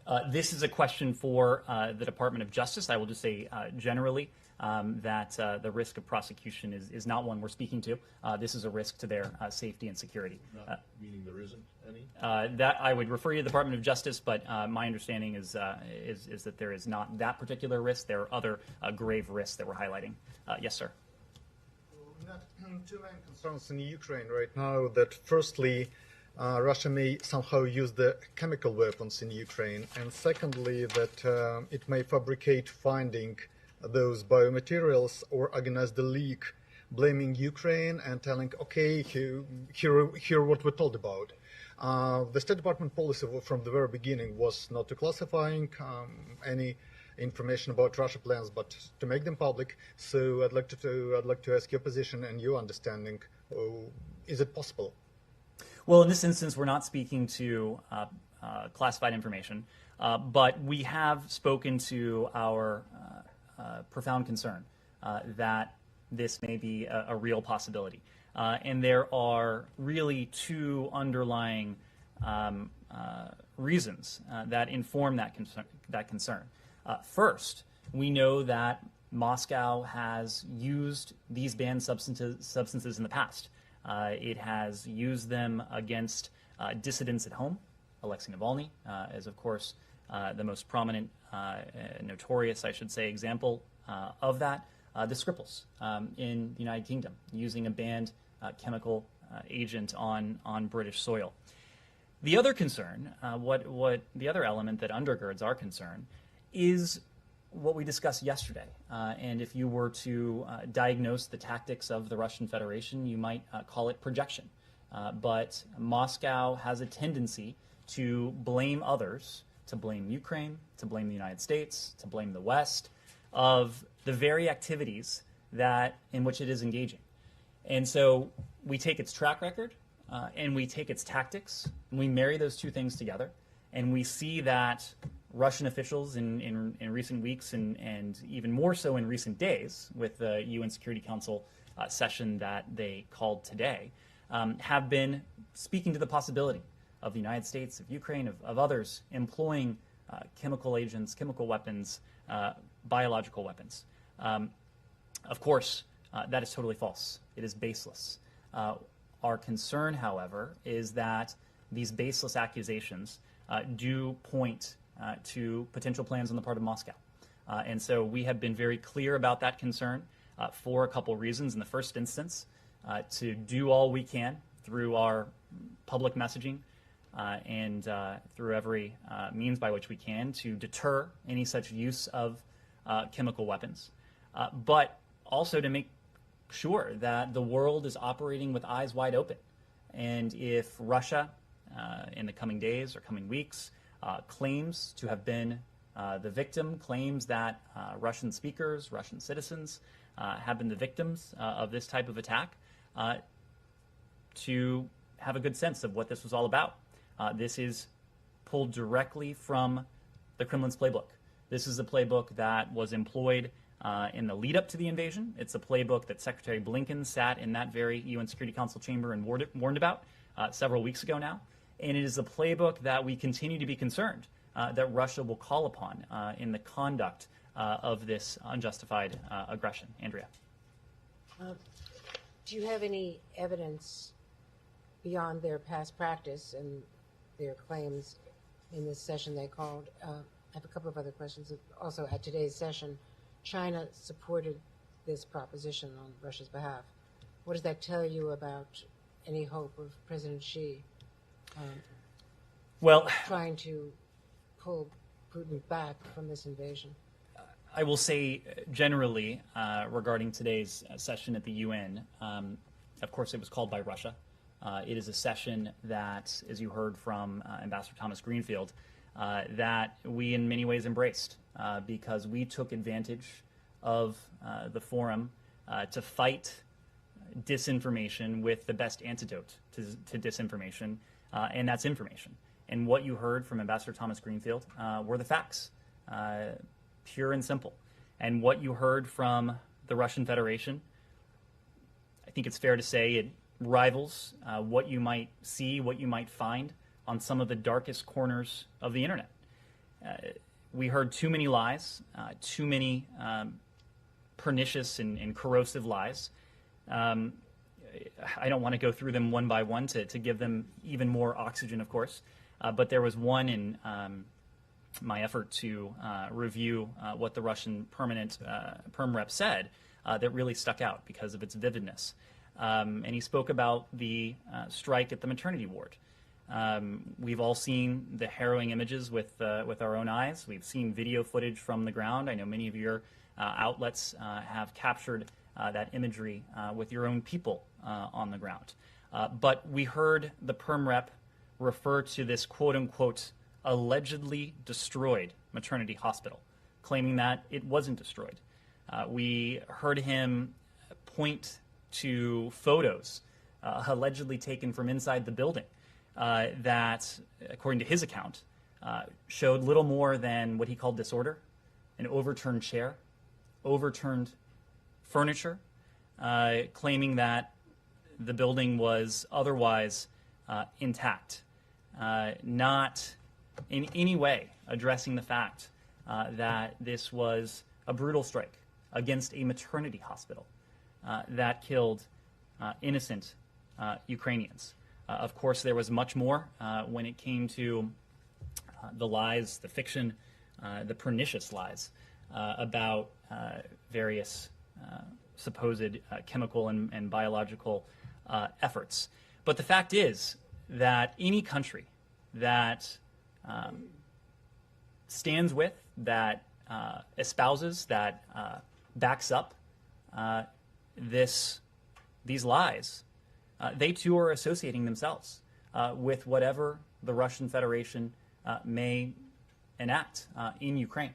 Again, we have deep concerns about what the Russians may be plotting in this regard.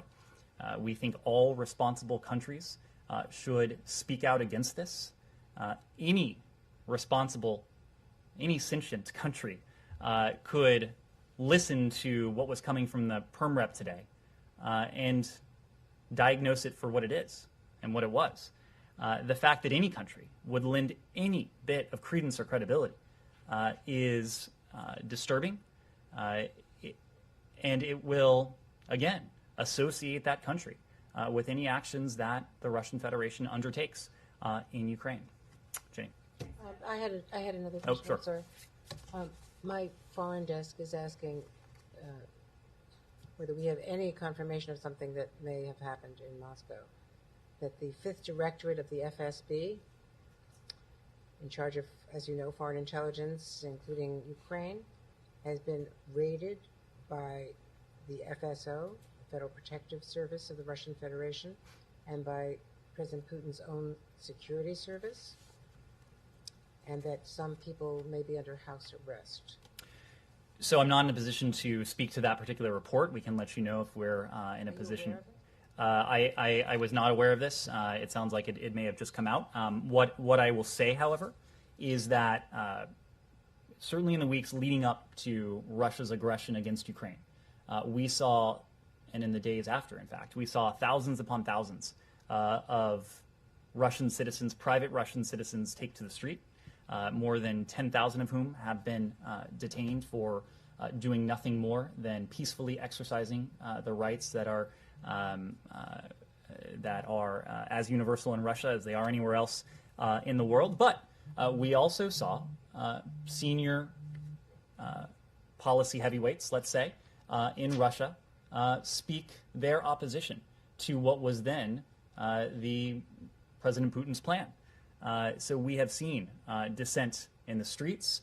We have seen dissent in elite policy circles in Russia. So I can't speak to this report, but we've certainly seen a broader pattern. Do you Jenny? think that this could be connected to how seriously wrong their ground game went for the first 16 days of this operation until the moves that we have now seen on the ground overnight? I would hesitate to speculate on a report that I haven't seen, but what I will say is that President Putin has claimed that his plan is going according to plan. I do not think that any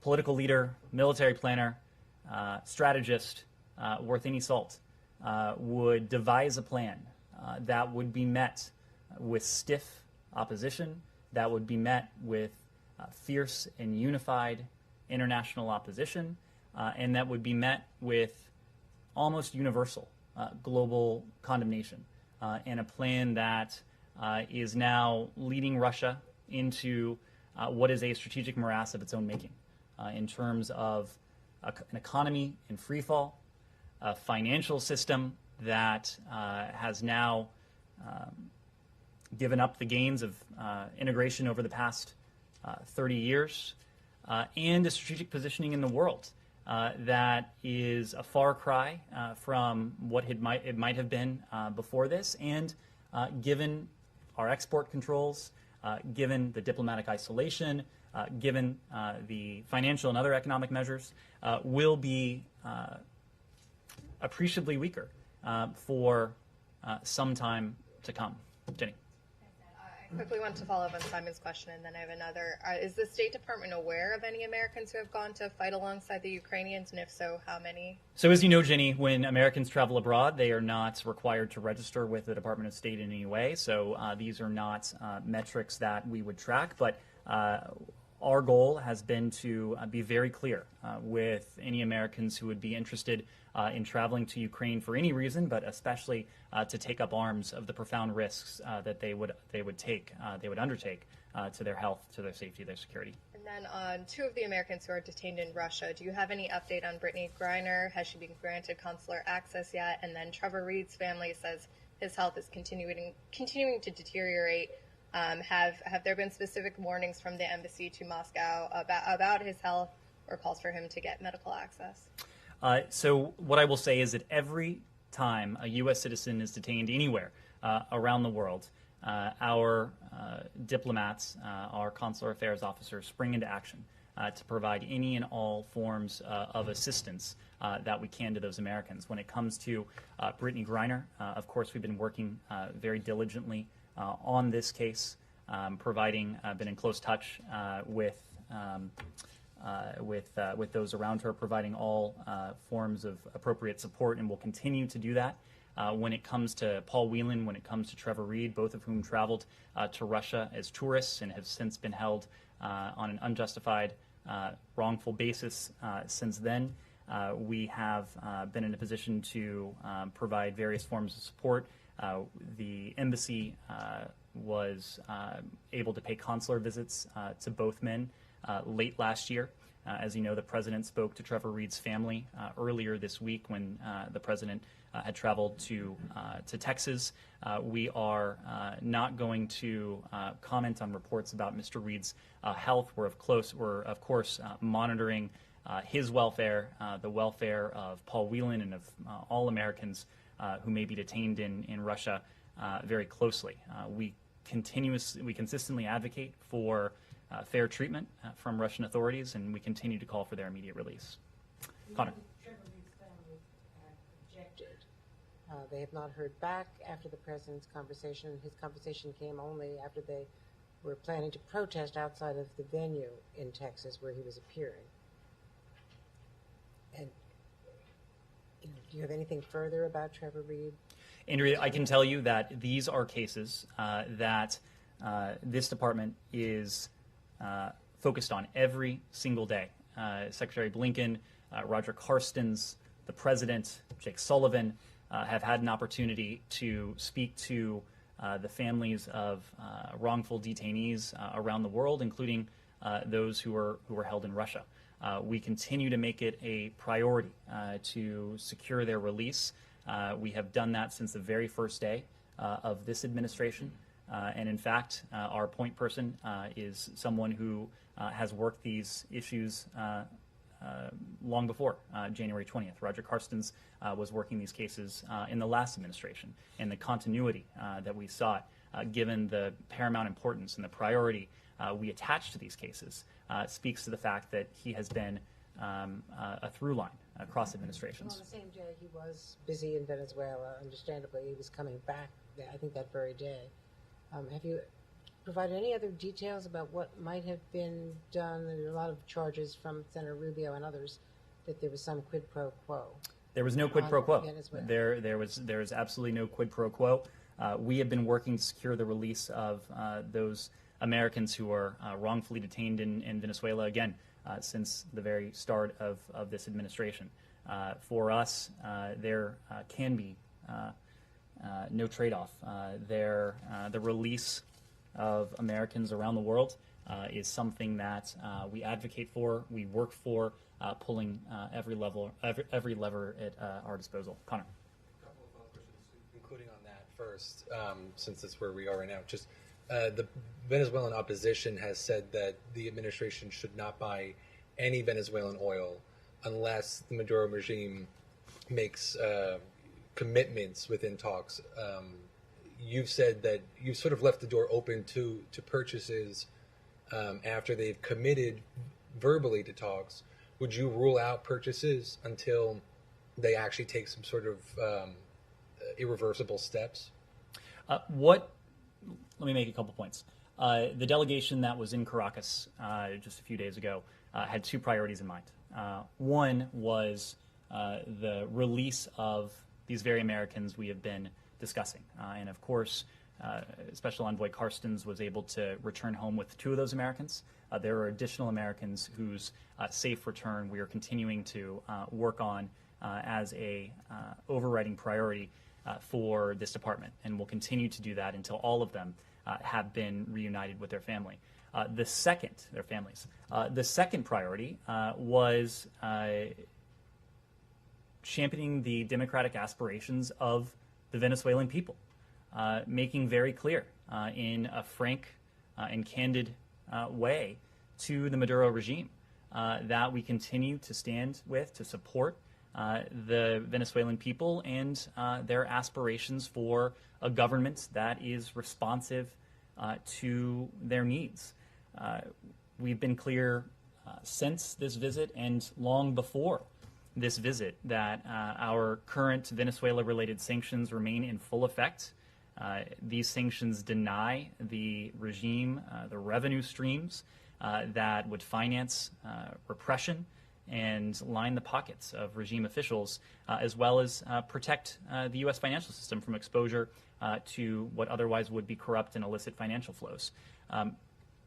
We, of course, don't speak to or preview sanctions actions, but we've also said that we would review some sanctions policies if and only if the Venezuelan parties made meaningful progress in the Venezuelan-led negotiations in Mexico towards fulfilling those aspirations of the Venezuelan people for a genuine democracy.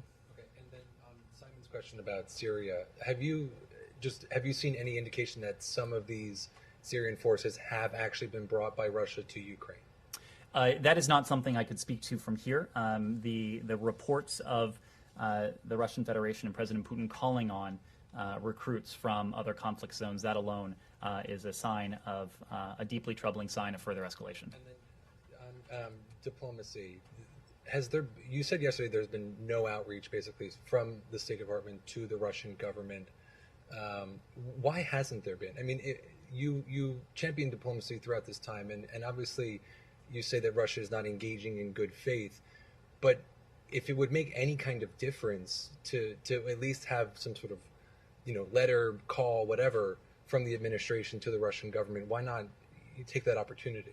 Connor, the moment we thought that our intervention in that particular way could lead to progress, could lead to a breakthrough, could diminish the violence, could save lives, we would do so. Right now, there are a number of close partners who are engaged directly with the Russian Federation. That includes the French, and we saw President Macron in person earlier this week on our way home from Europe. That includes Prime Minister Bennett of Israel. We saw Foreign Minister Lapid in Europe earlier this week. That includes our Turkish allies. The president had an opportunity to speak to President Erdogan yesterday to hear about that engagement. It includes the Germans. Of course, we've been in close touch at the foreign minister level and at the level of the chancellor as well. So all of these diplomatic efforts have been done in full coordination and consultation with the United States. There has not been, and to the contrary, the United States has not been absent from this process. This process involves a number of different steps. We are supporting our Ukrainian partners. We are supportive of the diplomatic engagements that our close partners are undertaking in full consultation and coordination with us, just as we are working and in many ways leading the international community to impose increasing costs on the Russian Federation for its aggression against Ukraine. We see these various missions as complementary. Jenny. Thank you, Nick. Nice to see you again. See you. I have a complication on the South Korea and North Korea and China. First question is, the South Korean President-elect Yoon Suk-yeol said he would take decisive actions against North Korea's illegal and unreasonable behavior. What can you assessment his defensive efforts against North Korea? Well, Jenny, the advantage we have in terms of our relationship with countries like South Korea is that it is a relationship, in this case, it is an alliance that transcends political parties, it transcends individuals, it is bigger than that. And so we look forward to, and we have congratulated President-elect Yoon Suk-yeol on his election. We look forward to working with him and his full government because we know that together we'll be able to continue to deepen the economic ties, the close people-to-people ties between our two countries, and our cooperation on matters of regional and broader international security. And as we discussed yesterday, of course, there is no more pressing challenge to peace and security in Northeast Asia than the DPRK's illicit ballistic missile and nuclear weapons program. So just as we have worked very closely on a bilateral basis with our South Korean allies and on a trilateral basis with our South Korean allies and Japanese allies together, we'll continue to do that with the new South Korean government going forward. On North Korean Kim Jong-un visit Dongchangmi satellite launch site yesterday and preparing to launch ICBM missile soon. Do you have any information on this? That's not something I would be able to speak to. Okay. The ultimate goal of the North Korea's excessive missile launch is to lift the sanctions against North Korea. Does the United States have any plans to lift the sanctions for dialogue with North Korea? Jenny, we are focused on substantive, practical, pragmatic diplomacy, working in full coordination with our allies in the Indo-Pacific, in this case, the Japanese and our South Korean allies. We seek, together with them, to make progress against what is our shared overall objective, and that's the complete denuclearization of the Korean Peninsula. We are ready and willing to engage in dialogue with the DPRK, to include direct dialogue with the DPRK. We have made our willingness to engage abundantly clear. I did so again yesterday from here. We've also made abundantly clear that we harbor no hostile intent towards the DPRK, and that is why we have repeatedly underscored our willingness to engage. It is now up to the DPRK to determine if it wishes to engage. Of course, in recent days, rather than engagement, we have seen additional provocations. And so even in recent days, we have worked with our partners and allies in the UN, and of course with our allies in Northeast Asia, the ROK in Japan, on ensuring that we take appropriate action to hold the DPRK accountable for these provocations. Last one. North Korea and China are uncooperative Russian sanctions. What disadvantage do you have for considering for these countries disadvantage for China, because China is not participate sanctions against Russia? Sorry, was your question about the PRC's enforcement of PRC, sanctions against Russia or DPRK? DPRK also.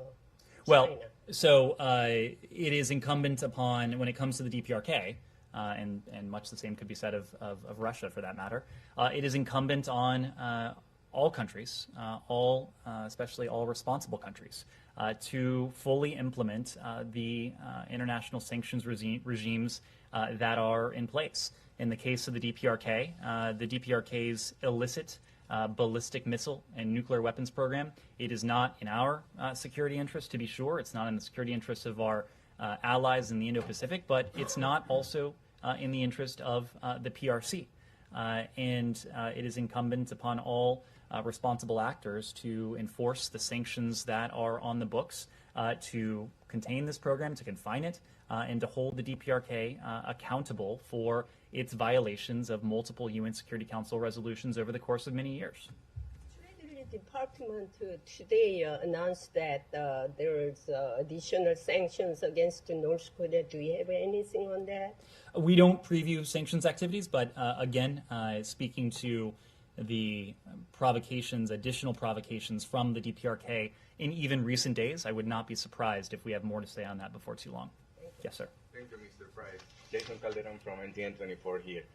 As you know, yesterday, President Biden announced the designation of Colombia as a major non-NATO ally. What exactly does this designation mean? Does it make any difference in the relations of the two countries? And also, when is going to be sent the notification to the Congress? Well, this designation is notable for a number of reasons. First, it makes Colombia only the third major non-NATO ally in the Americas. We recently bestowed this status upon Qatar and other countries, but Colombia is now only the third country in the United States to have been afforded this status. This designation provides a long-term framework for our security and defense cooperation, and it further reinforces the already strong cooperation and bilateral defense cooperation and relationship between the United States and Colombia. It helps to support our joint defense planning, procurement, training activities.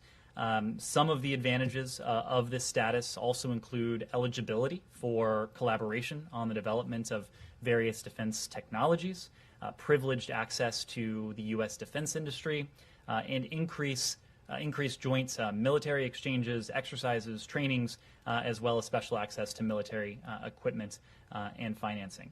And the fact that we are able to grant this status to Colombia speaks to the fact that together we enjoy one of the closest defense and security relationships in the hemisphere.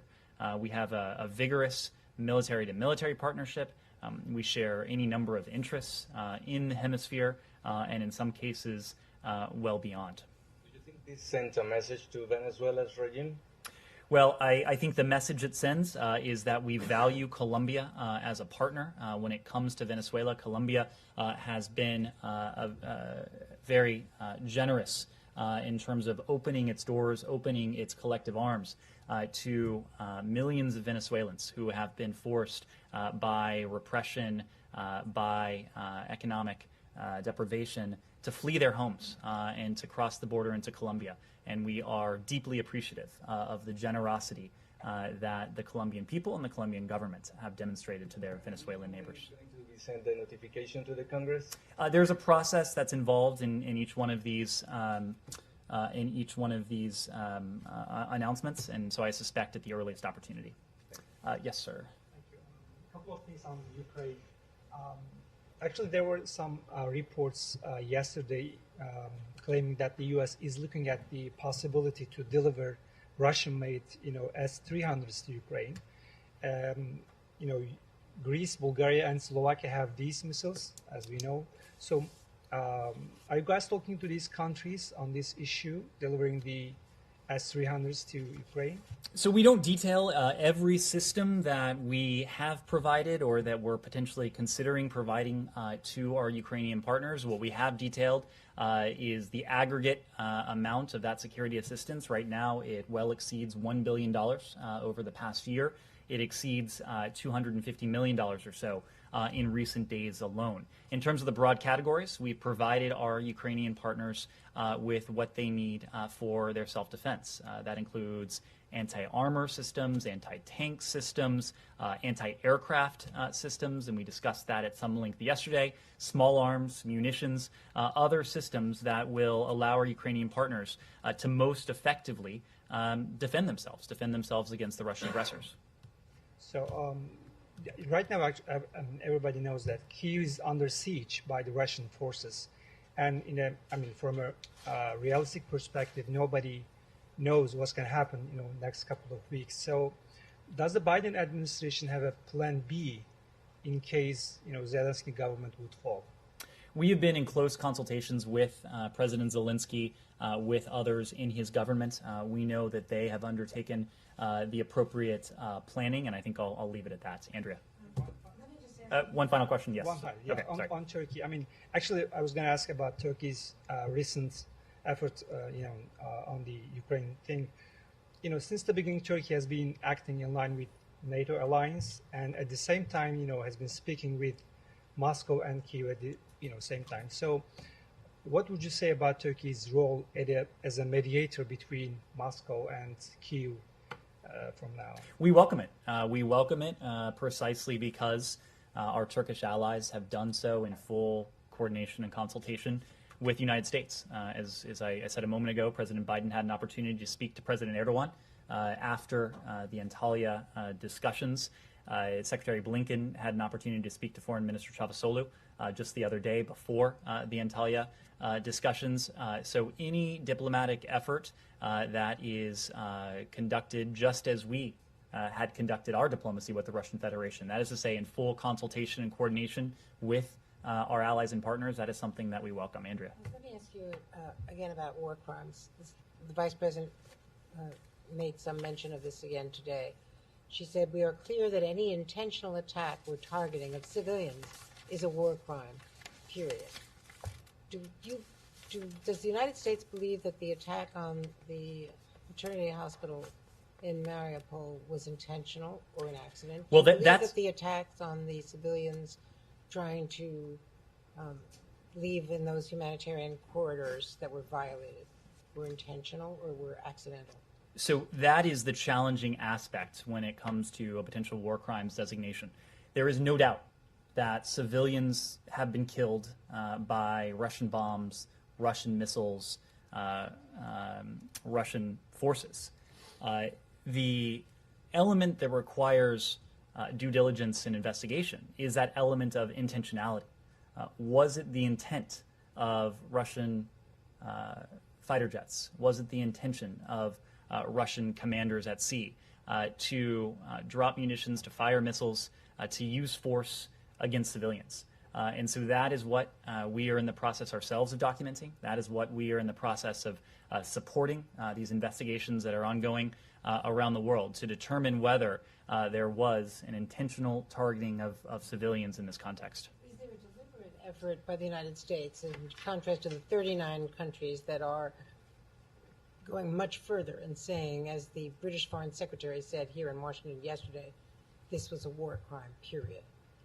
Is there a distinction here because the United States is trying to preserve some ability to compromise a way out in the future, a negotiation with Vladimir Putin, so he's not already been labeled a war criminal? Andrea, I think the actions that the United States has organized, has galvanized, and has implemented against the Russian Federation, measures from sanctions to export controls, designations, that have had a devastating effect on the Russian economy, I think that should speak to the fact that we're not trying to preserve currency with the Russian Federation. We are doing everything we can to impose pressure on Vladimir Putin, on those around him, to bring them to the negotiating table. So I can tell you that the only criterion in our mind when it comes to war crimes is whether it meets that definition, the definition that's defined in the Geneva Conventions.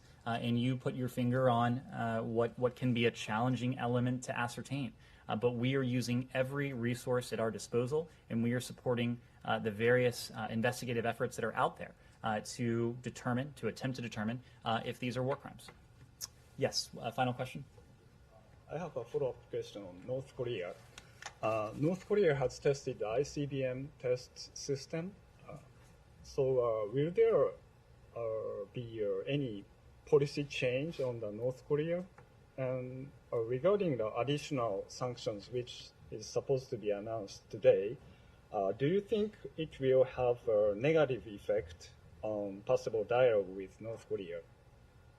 Well, the tests that you refer to, the testing of an ICBM system, is something that North Korea attempted to hide, and something that the United States announced to the world yesterday.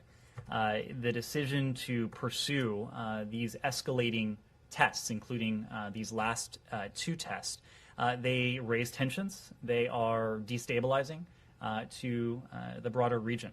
So the door does remain open to diplomacy. As I said before, we remain ready and willing to engage in practical, pragmatic diplomacy with our allies and partners, but we will take all necessary measures to ensure the security of our homeland and to ensure the security of our allies, including our allies in Japan and South Korea. So just a couple examples from this week. Earlier this week, the U.S. Indo-Pacific Command ordered intensified ISR, that's intelligence, surveillance, and reconnaissance collection activities in the Yellow Sea, as well as enhanced readiness among our ballistic missile defense forces in the region. And the Department of the Treasury, as we've said before, has a number of authorities at its disposal. And we have previously held those who have supported the proliferation of these technologies, of those who have supported the DPRK's illicit nuclear weapons and ballistic missile programs. We've held them accountable, and I have no doubt we will continue to use those authorities to good effect to hold all those responsible who may be supporting this program.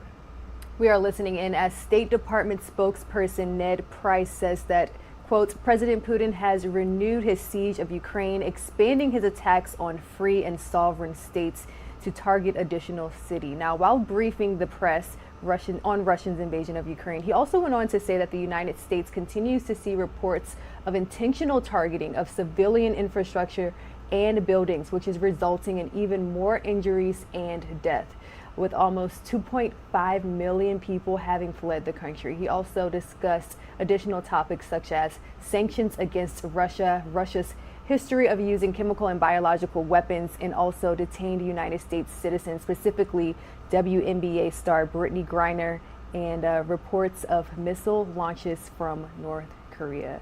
Almost approaching the 12 p.m. mark, 11 a.m. mark, here on the East Coast. Let's take a 2-minute commercial break, and when we return, we will give you all a recap, catch you all up to speed as the Russian invasion of Ukraine enters day 18.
Good morning, everyone, and welcome back to Live Now from Fox. We're continuing to bring you all the latest as Russia continues its invasion of Ukraine. Let's talk about the latest when it comes to the humanitarian crisis. We know that more aid is on the way to Ukraine as Russian forces get even closer to the capital. Let's go ahead and check in with Fox News correspondent Lauren Blanchard, who is bringing us more.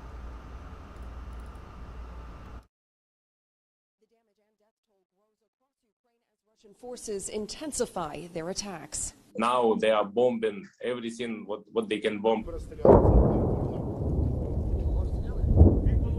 Fighting raging in the outskirts of Ukraine's capital, Kyiv, Sunday. Some traveling dangerous routes to try and flee the violence. Explosions continue to rock cities across the country. Let all invaders know, let their collaborators know, that Ukraine will not forgive them. Nobody. Nothing. In southern Ukraine, the port city of Mariupol has endured some of the worst damage. Residents remain trapped. Russian forces also continue to try to take the seaside city of Odessa. Residents there are using sandbags in an attempt to protect statues to preserve their Ukrainian history. Meanwhile, the U.S. is vowing to send more military aid to Ukraine, even as Russian officials threaten to attack foreign weapons shipments. The White House has approved another $200 million in security assistance. But Ukraine's government says it needs more immediate help, including a no-fly zone or jets from nearby NATO countries. If we had more planes, we would have been able to save many more human lives.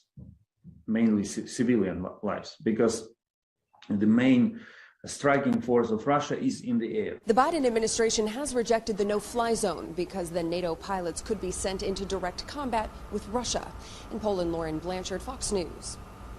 And we're still getting very dramatic images coming to our desks. Take a look at this nighttime fighting taking place in Kyiv, Ukraine. Now, again, we are entering day 18 of the war, and the Russian army is slowly but still advancing steadily despite fierce Ukrainian resistance. Now, we are getting reports that indicate Putin's forces outside of Kyiv are fanning out into nearby forests and towns, a sign that they could be preparing to surround the capital city. And this comes as Russia is inflicting pain on even more Ukrainians, bombing cities and towns far from the front lines. Analysts say that Putin is trying to break the will of the Ukrainian people, but Ukrainian President Volodymyr Zelensky says that their resolve is only growing stronger during this time. Fox News correspondent Trey Yinks has the latest from Kyiv.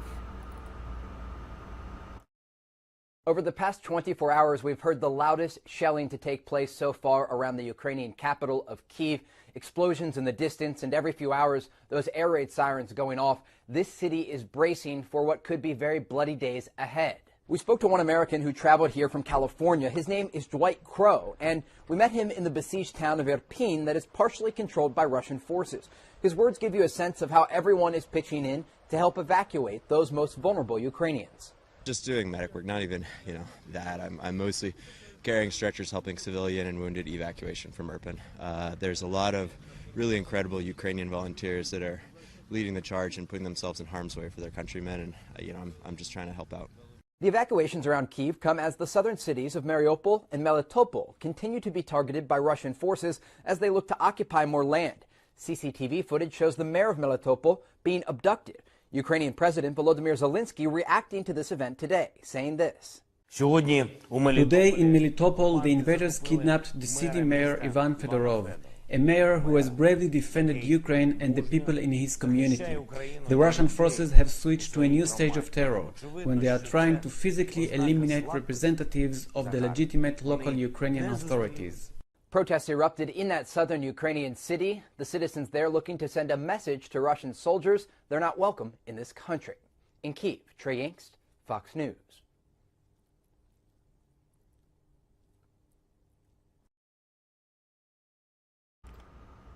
All right, and a huge thank you to Trey Yingst with Fox News Channel, continuing to bring us the latest. He's been covering the situation since day one. Again, Fox News Channel's foreign affairs correspondent.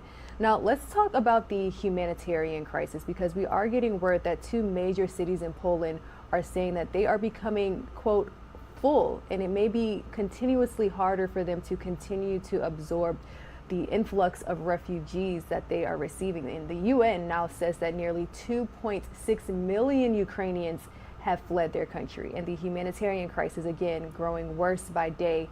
Some 1.5 million of the refugees have again escaped to neighboring Poland, and they're now the mayors of Poland, I should say, two of the largest cities. They say that they can no longer handle the influx. They're asking other European nations to help out. Fox News correspondent Alex Holgan is in Poland with those details. More than 1.6 million people have fled Ukraine, arriving in Poland. And while the country says it will welcome any refugee in need, cities are already overwhelmed, with families often sleeping on the floors of bus and train stations in various towns and cities. We visited a site in Rzeszów. It was a makeshift refugee center with air mattresses lined on the floor. It was one of the cleanest facilities we had seen, although that could change soon as thousands of people pour into the country every day. Poland says it needs more assistance from other countries accommodating their neighbors to the east. Train stations and bus stations in Poland's cities are overworked, with families sleeping there, and many are still stunned over how this is their new reality. At one point, we thought Russians were our brothers. But now we see that our real brothers are the Polish and the German. The crisis has inspired volunteers from all around the world. Here in Rzeszów, many volunteers live in the city, but they spend their weekends helping clean and cook and support those families who have arrived from Ukraine. Many don't speak the same language, but the kindness and the compassion translate something inspirational to people not only here, but watching around the world. In Rzeszów, Poland, Alex Hogan, Fox News. Thanks, Alex, for that report. And we must remind you that some of the material that you are seeing on your screen is graphic in nature. We're taking a look as a pregnant Ukrainian who fled just days ago gave birth to her child after the maternity hospital which she was seeking treatment at was actually bombed. Now, the Russian attacks on Ukraine, again, causing life-changing consequences, as you see on your screen, especially on the children of the embattled nation. Fox News State Department correspondent Benjamin Hall is in Kyiv with that story, but again, viewers, be warned, his report contains images that some may find disturbing.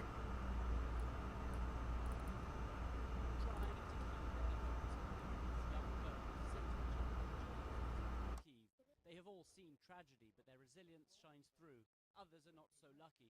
This boy died on the way in, and his body now lies in a dark corner, waiting to be picked up. As Putin's attacks become more indiscriminate, children are increasingly caught in the middle. More are wounded every day, and more families torn apart.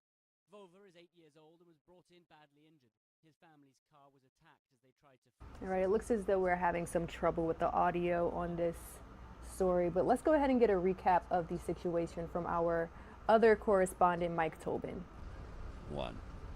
A tremendous amount of the refugee traffic that is flowing west from the worst of the bloodshed is coming by rail, and it's coming here to the Lviv Central train station. But once they get off the trains, they have to go somewhere. Here is the parking lot where the buses are leaving. You can see people there getting ready to load a bus that is headed to Krakow, Poland. The one next to it is headed to Warsaw, Poland. Most of the buses you see here are headed west across the Polish border.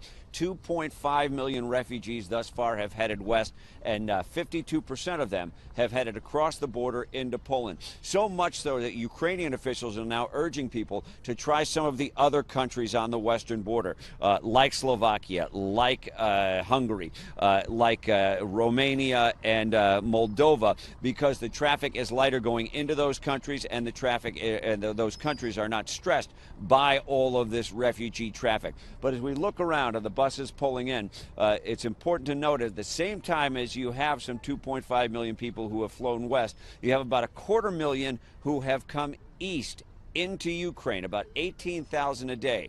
The bulk of the people coming east are young Ukrainian men looking to join the fight. In Lviv, Ukraine, Mike Tobin, Fox News.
Welcome back to Live Now from Fox. The time is now 11:10 a.m. here on the East Coast.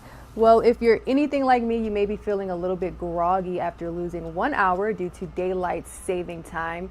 But research is saying that it could be linked to impacts on your health.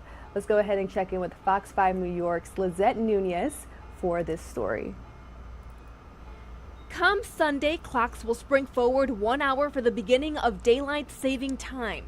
The spring forward and fall back policy isn't as popular as it used to be. An AP poll shows 71% of Americans want to keep their clocks steady year round. It just messes up everyone's sleep and work schedule. In the fall, when we get an extra hour, I'm always pretty excited, but for Sunday, not happy about it. The American Heart Association says a time change is more than just losing 1 hour of sleep. Studies point to an increase in heart disease and stroke, which is believed to be linked to your body's internal clock, known as its circadian rhythm. Sleep experts say it can also impact your physical and mental health. If we look at it long term, though, this chronic sleep deprivation it's only made worse by having one less hour of sleep. So there's consequences both in terms of our health, in terms of how we feel, but also in terms of things like driving. This week, Congress heard testimony on daylight saving time and whether or not it should become permanent. There are those who contend that the extra hour of sunshine in the evening can be beneficial, a real boon to restaurants and commercial commerce and tourism. I don't think we need it anymore, and I think it causes more trouble than it's worth. So yes, I'm in favor of eliminating it. Let's go ahead and welcome Fox 5 New York's Sunday, Lizette clocks- Nunez in live to Live Now from Fox. Good morning, Lizette. Thank you for joining. So I definitely feel the effects of losing 1 hour of sleep. Do experts have any recommendations that we should be aware of?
All right, everyone. Again, that was Fox 5 New York's Lizette Nunez. Thank you so much for joining. We'll catch up with you in just a bit.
Place in the heart of everybody.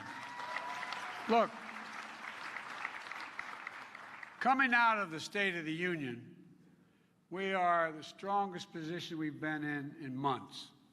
We have a record to be proud of, an agenda that addresses the biggest concerns here in American people's lives, the message that resonates.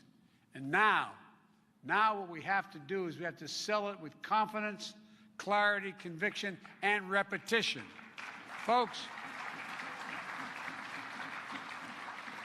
on Ukraine, Putin was counting on a divided NATO, a divided West, and quite frankly, a divided America. But he got none of that. In fact, he's now facing a more united, energized, resolute NATO in the West than he ever imagined.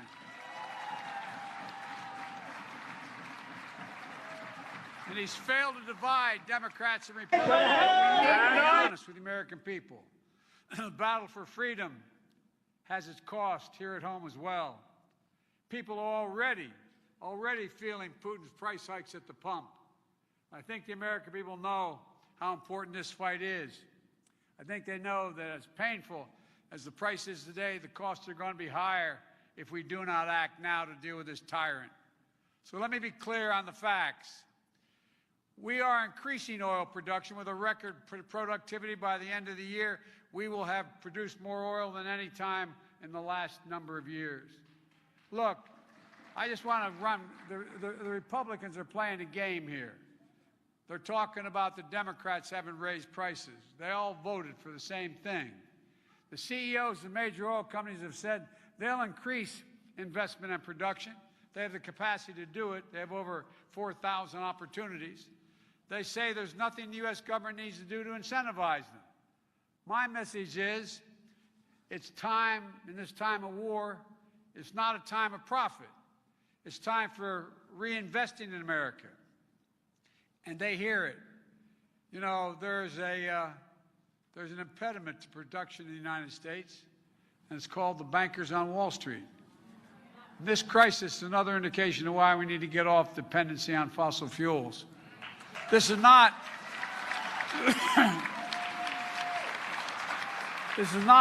a solution to today's crisis.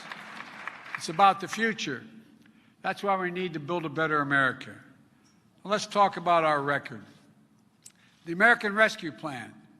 People were hurting. We had to act, and we did. We did it as Democrats without a single solitary Republican vote. And the one-year anniversary of the passage of that act is tomorrow. We should be proud of it. We did so much, people don't even know we did it. Without exaggeration, few pieces of legislation in our history have done more to lift a country out of crisis. When I took office, only 2 million Americans had been fully vaccinated. Today, we vaccinated a nation more than 250 million people fully vaccinated.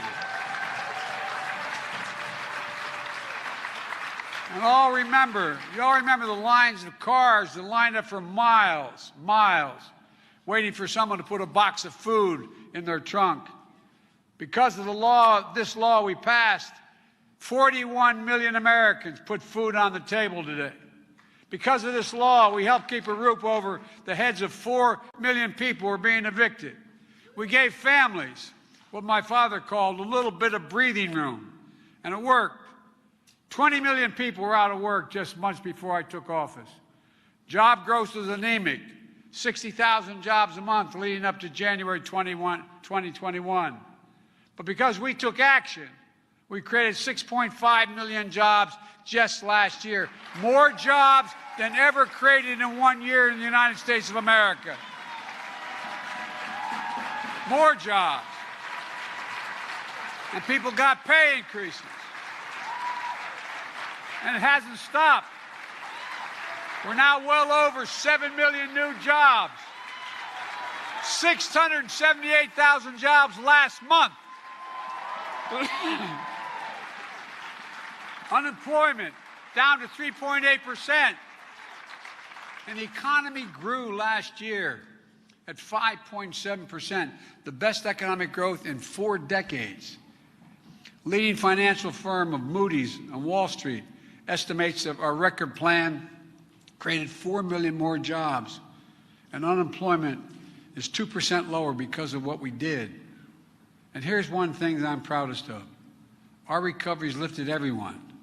Black unemployment at all-time lows, Hispanic unemployment, youth unemployment, long-term unemployment, all have fallen by historic amounts. We have more to do, but they've fallen by historic amounts. Poverty for all children, including black children, Hispanic children, at the lowest levels ever recorded in our first year, ever recorded.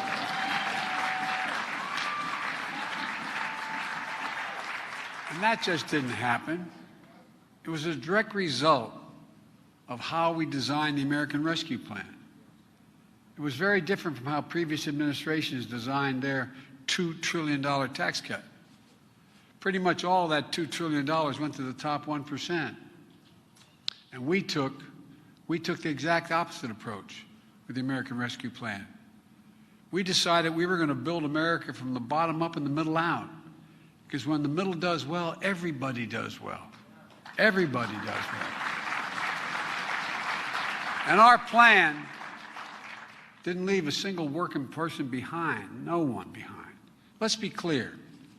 When America's recovery was flat on its back and the economy was flat on its back, it was the Democrats, without a single Republican vote, that brought us back. Let's talk about infrastructure. We passed the biggest investment in physical infrastructure in the history of the United States of America. Now, in this case, we got some Republican help. We got 12 Republicans in the House and a couple handfuls in the Senate. But I notice every new bridge or highway, you have a Republican who voted against the infrastructure standing there taking credit. As my mother would say, God love them. God love them. We got it done, though, and we did get some Republican help, and I'm thankful for it. Folks, the fact is that this bill, this infrastructure bill, is going to transform America. It's not hyperbole. We used to have the best infrastructure in the world. Now we rank number 8 in the world. China's number 2 in the world. We're already starting to make great progress. Just this year, we've announced 4,000 projects across the country with 1,500 bridges in disrepair.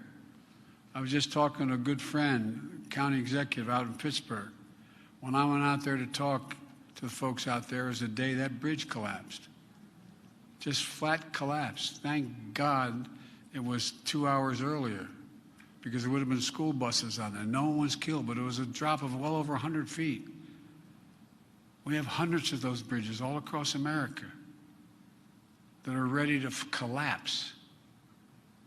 Look, we need to be clear with folks about why this is happening. This bill is going to create millions of jobs. That's not hyperbole, that's literal. Rebuilding America's roads, bridges, highways, ports, airports. It's going to do something else. It's going to start to get rid of the poisonous lead pipes that our kids and our families have been drinking from their lead pipes coming through the water, coming through their...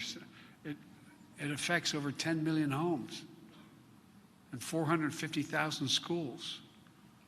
And there's overwhelming evidence of the impact of lead on the brain of a developing child. We're going to invest $65 billion to deliver affordable high-speed internet everywhere in America, urban, suburban, and rural, and tribal communities.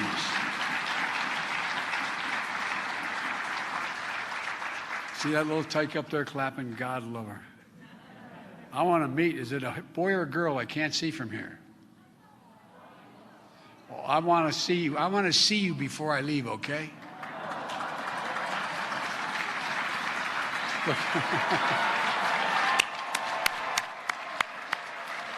Because, folks, you know, it's not hyperbole. That's why we're doing this, folks.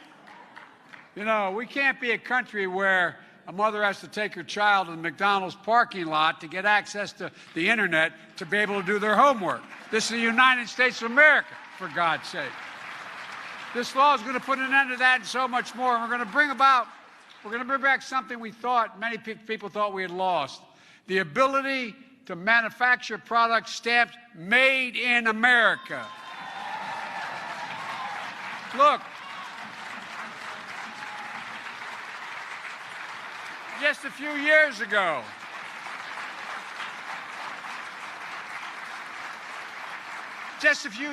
the companies building in America, factories in America, would have built them overseas. Now, we're building them here in America. That's not only great for manufacturing, it's great for cost.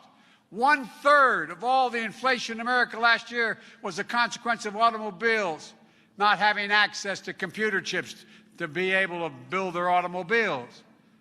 We're going to make them again in America.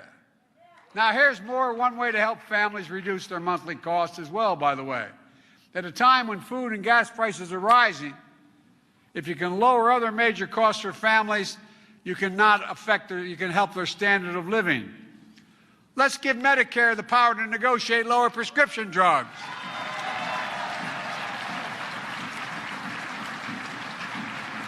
It costs $10 for a pharmaceutical company to make insulin for those suffering from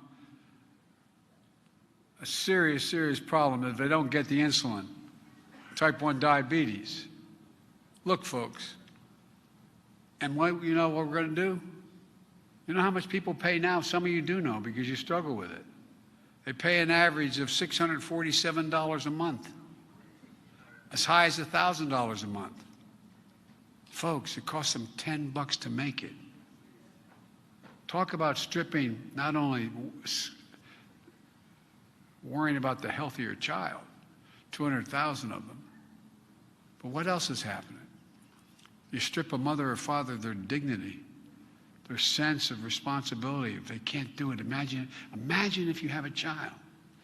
You don't have the insurance. You don't have the cash. What in God's name do you do? So, we're going to cap the cost of insulin at $35, period. And by the way, they'll still make a healthy profit.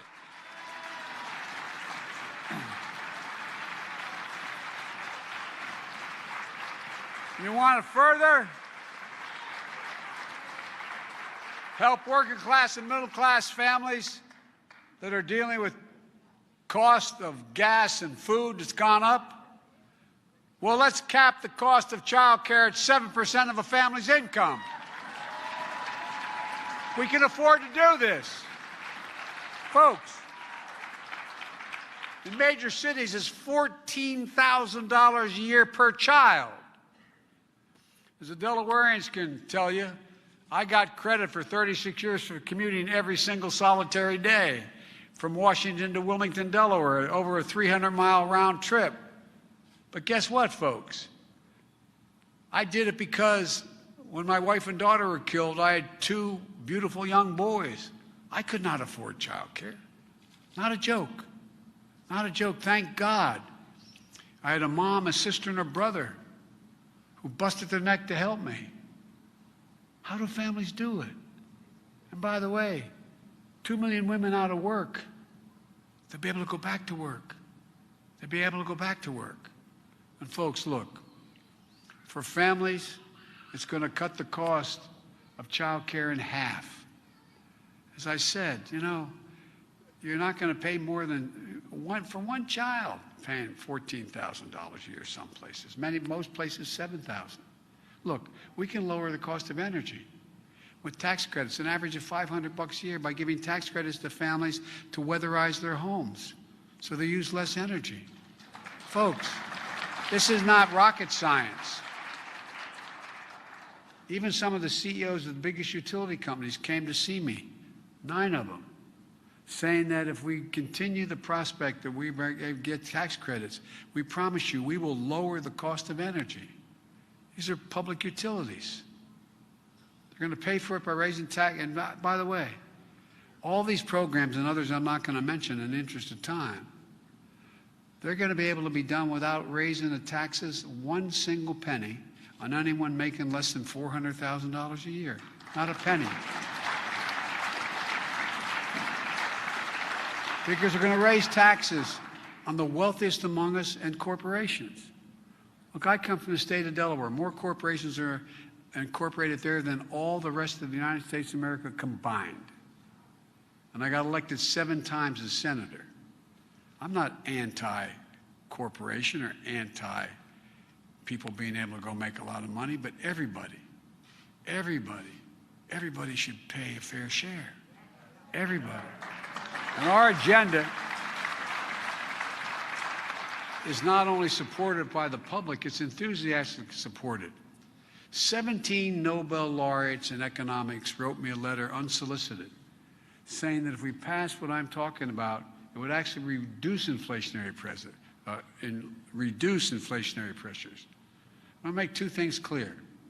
Again, first, no one making less than $400,000 will pay a single solitary additional penny in taxes. And those earning less than that, as I said, are going to find themselves in good shape. But I'm a capitalist. I'm not looking to punish anybody. But it's time the corporations and the very wealthy just begin to pay just their fair share. Last year,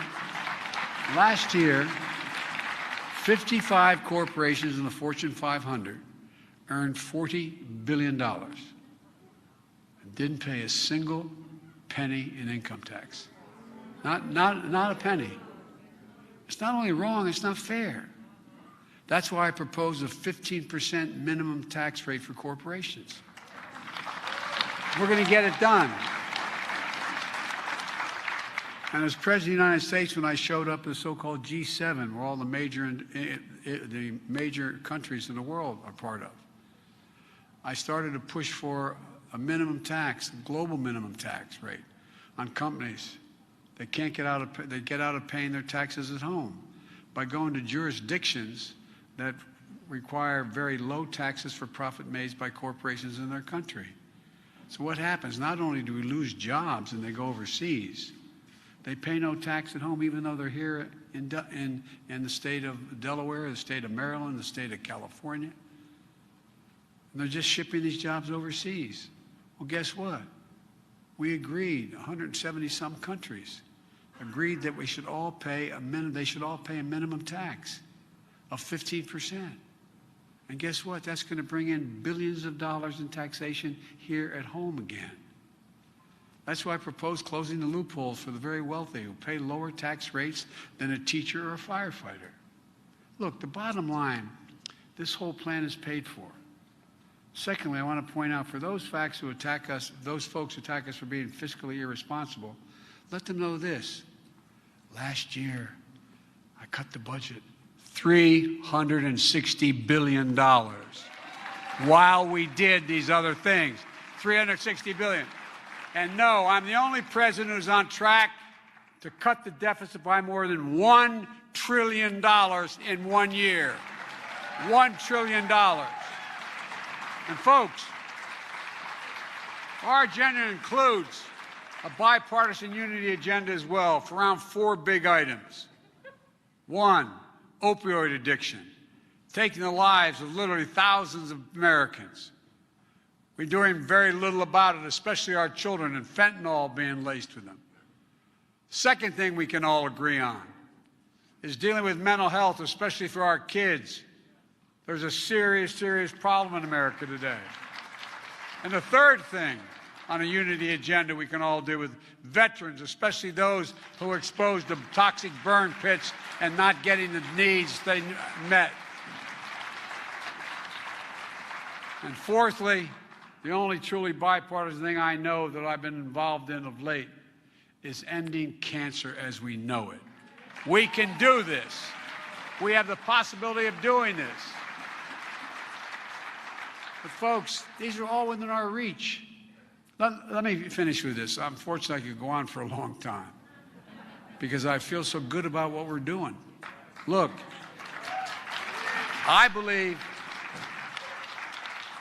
we have a record to be incredibly proud of. An agenda the public strongly supports if you look at the polling data. A message that resonates. Build a better America. Now we've got to do the work. And I've seen what you can do. I saw it in 2020. Nothing was going to stop you then. We can't let anything stop us now. We need to bring some real determination, the same work ethic, the same enthusiasm. And if we do that, we're going to keep the House and keep the Senate and add seats. And by the way, if we don't do that, it's going to be a sad, sad 2 years. Think about Republicans if they'd controlled the Congress these last 2 years. Ask your Republican friends, I mean this sincerely, Name me something the National Republican Party is for. Not a joke. What are they for? Now, two people in the party laid out what they think it's for. They think we should raise the cost of Medicare. They think we should cut. But what are they for? Folks, we'll strengthen our position with governorships and up and down the ticket. And more importantly, we're going to change this country. We're going to improve the lives of millions of Americans. We'll meet the great challenge of our time: voting rights, climate crisis, gun violence, criminal justice, immigration, and so much more. It's literally within our power to do this. And we can make sure that this nation is going to continue to be what it's always been. I've said it before. I was in China with Xi Jinping, and he turned to me with we had an interpreter, and he said, "Can you define America for me?" And it's God's true story. And I said, "Yes, I can," in one word: possibilities. We can do anything when we decide to do it together. When we do it at the United States of America, there's nothing beyond our capacity. So let's get it done. Let's remind people what we've done and keep it going. God bless you all, and may God protect our troops. Thank you, thank you, thank you. All right, that was the latest from President Biden there as he was speaking from the Democratic National Convention. If you're just now joining, welcome to Live Now from Fox. I'm Rain Augustine, and I will be with you for the next few hours as we continue to cover top stories and the Russian invasion of Ukraine as we enter day 18. We know that there has been a humanitarian crisis as millions of Ukrainians continue to flee their war-torn country. So let's check in with our very own Kirsty Larson. She actually did an interview with an organization called Save Our Allies, who is working to help people evacuate and is also assisting with the medical needs for Ukrainians during this time.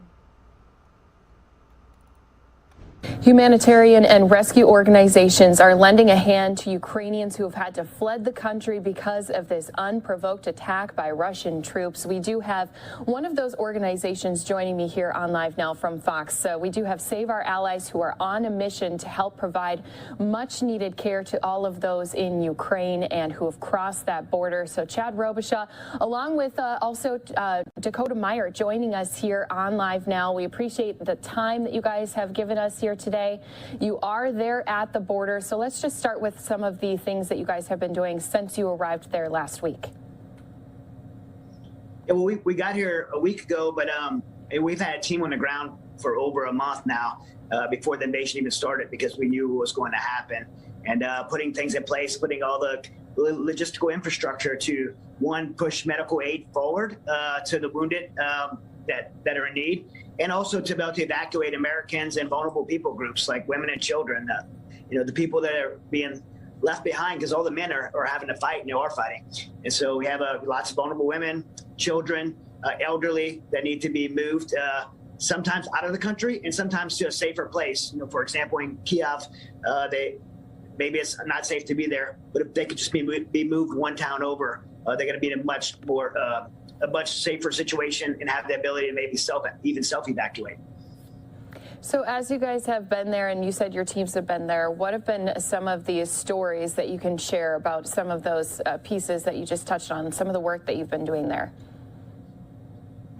Yeah, so I mean, right now our focus is kind of on making sure that we have the resources and making sure that we have the capabilities to sustain this over a long period of time. Look, this isn't going away anytime soon. I think that is very, very obvious to everyone that's got here. This is way more complex than anything in Iraq and Afghanistan. I mean, you're talking about two sovereign nations, two sides. I mean, they have, they're set up. I mean, they're countries, right? And so it's like, it's a complex situation. And in the case, I mean, you can imagine how chaotic it is with the war going on. So obviously they're very receptive to us coming over and helping. Our team that's on the ground, they've already gone in and made successful evacuations.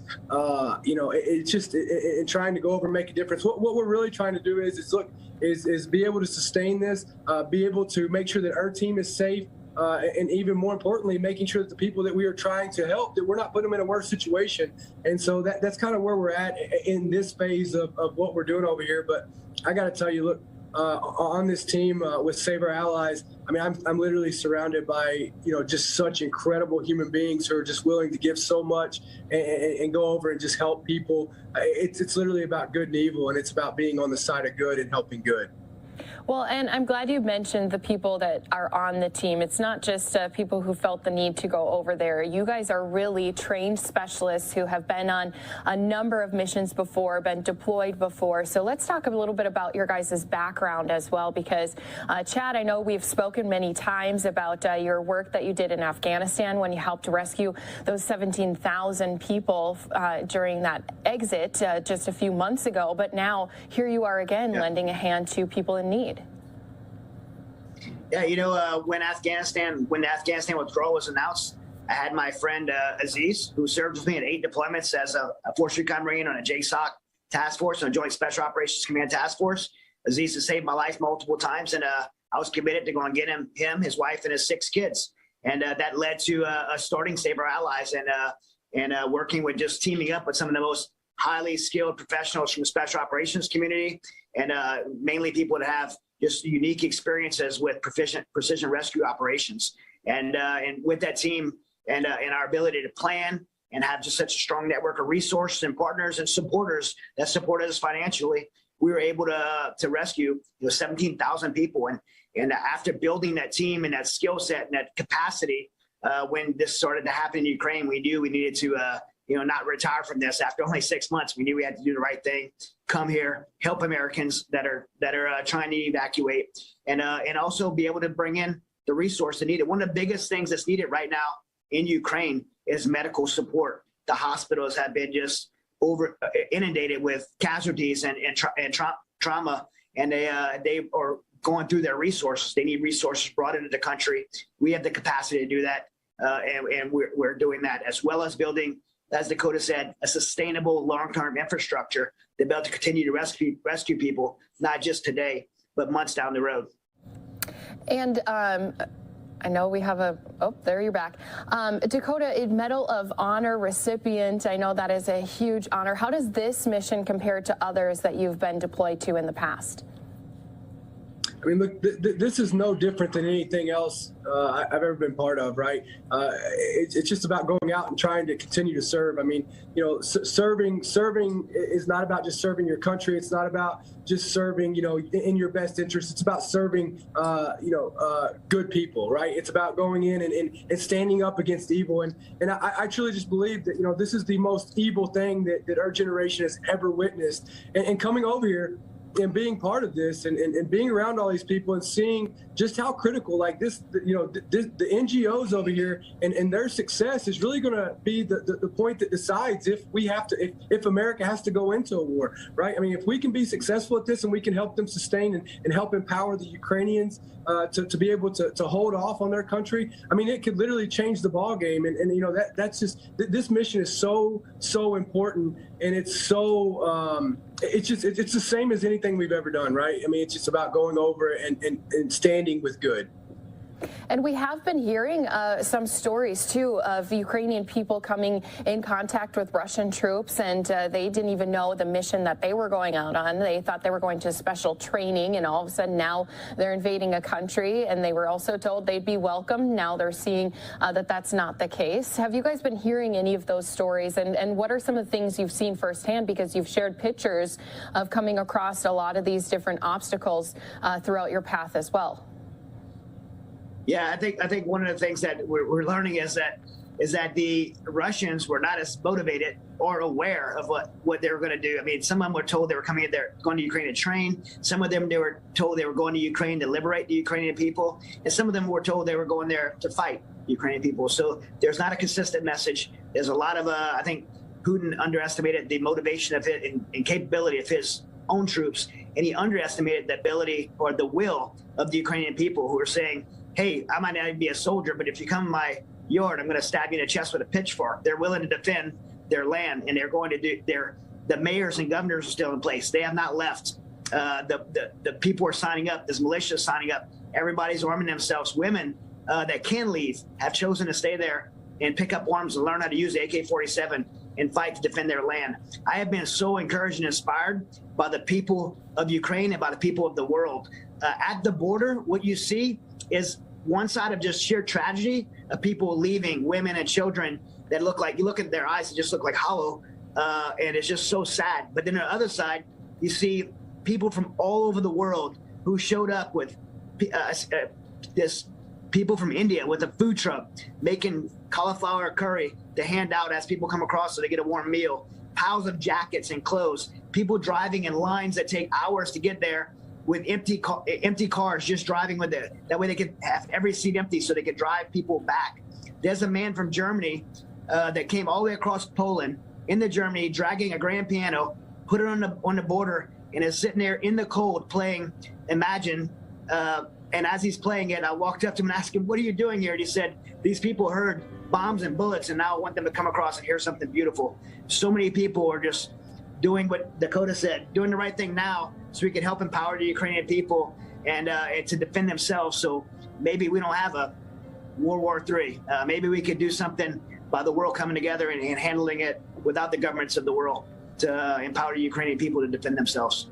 I mean, we have been hearing those stories. I know we even saw that video of him playing the piano as well. It's so funny that you mentioned that story. Has there been any stories of those people who are crossing the border, who did have to, unfortunately, leave their homes with only things that they can carry? Anything about their journey that has stuck out to you when you've been out there lending your hand? Yeah, I mean, look, I mean, that's what you're hearing mostly is that these people are having to leave their house. They're having to leave everything that they have there. I mean, you know, they whatever they can grab, whatever they can throw in a suitcase, whatever they can throw in their car and drive. And I mean, look, I mean, these checkpoints coming across, I mean, these lines are astronomical, right? I mean, it's a true issue. I mean, it's not warm. It's cold there. I mean, some people are running out of gas and they're having to get out and finish their trek on foot.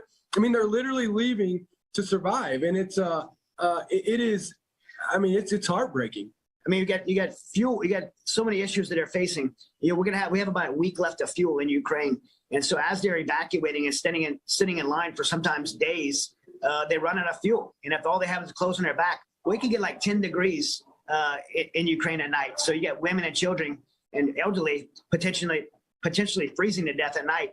They're already cold. They're already hungry. They're already maybe dehydrated. So it's a very serious situation. When they get to the border, they don't know where to go next. I was at one of the refugee centers, old train station, and they just have hundreds of women and children in there. And was just sitting there talking to this one lady, and she was just saying how she didn't even know where her husband was. She didn't know if he was alive. She didn't know where he was. She just had her and her son and her daughter, and didn't know anyone anywhere outside of Ukraine, had no contact with any family. So she's just alone and scared. And you know, me and one of my interpreter, Rowan, we just prayed with her and you know, tried to connect her with some local people, a local church here in Poland, where she could have some kind of contact because she had no one.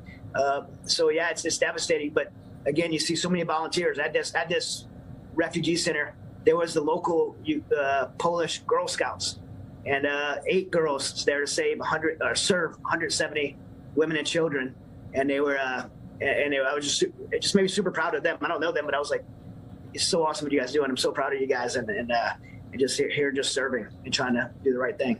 Well, and that's something that, too, you know, you have seen is, as you mentioned, so many different people around the entire world who have come to this location, who have set up other locations across to Europe to help all of these people who have had to flee again, an unprovoked attack where now all these innocent citizens have been in the path of this destruction. And you said medical is the biggest need. What have been some of the ways you guys have been helping relieve a little bit? Because obviously medicine and treatments across the country in Ukraine have been diminishing ever since this invasion had happened.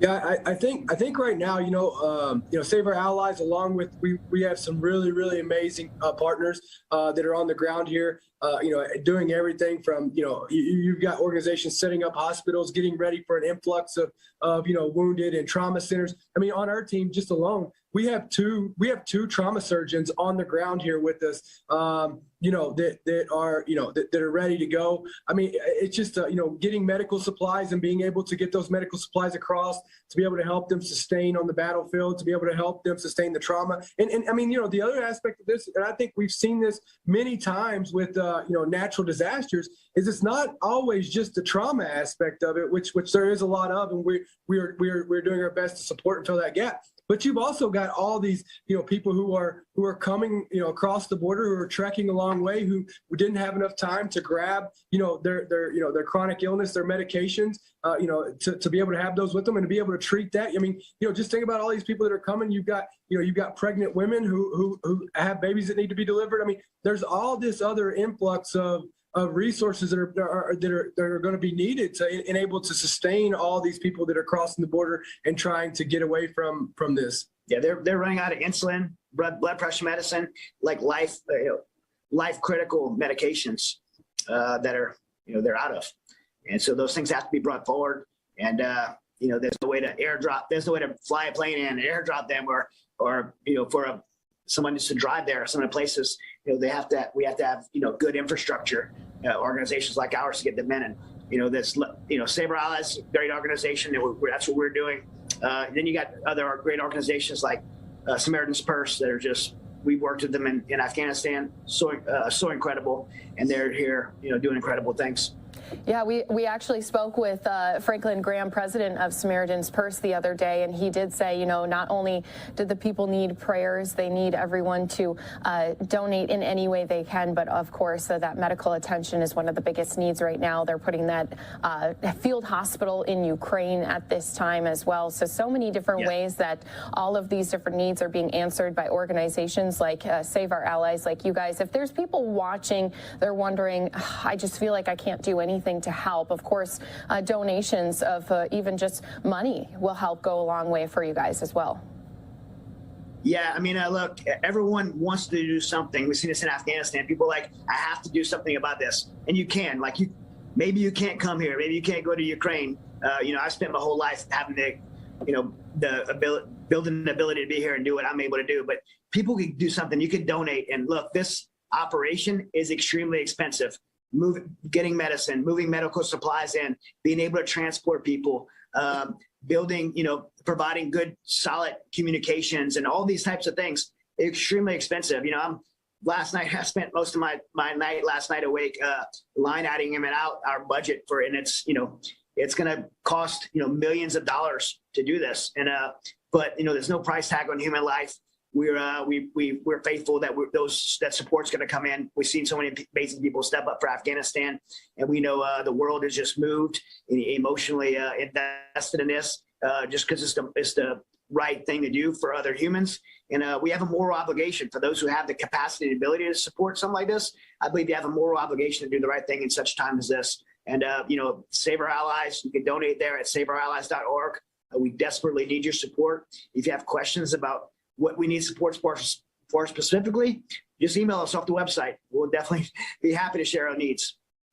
And obviously, every single dollar really is going to be stretched to continue to provide the support that you guys have already been doing over this past month. Any final thoughts, any final words you'd want to share with people who are watching? As you guys have said, you've been seeing so many people who've been devastated because of what they've had to leave behind, but then they see so many friendly faces ready to greet them, ready to help in any way they can. I'm sure that brings your spirits up just a little bit while you're out there helping.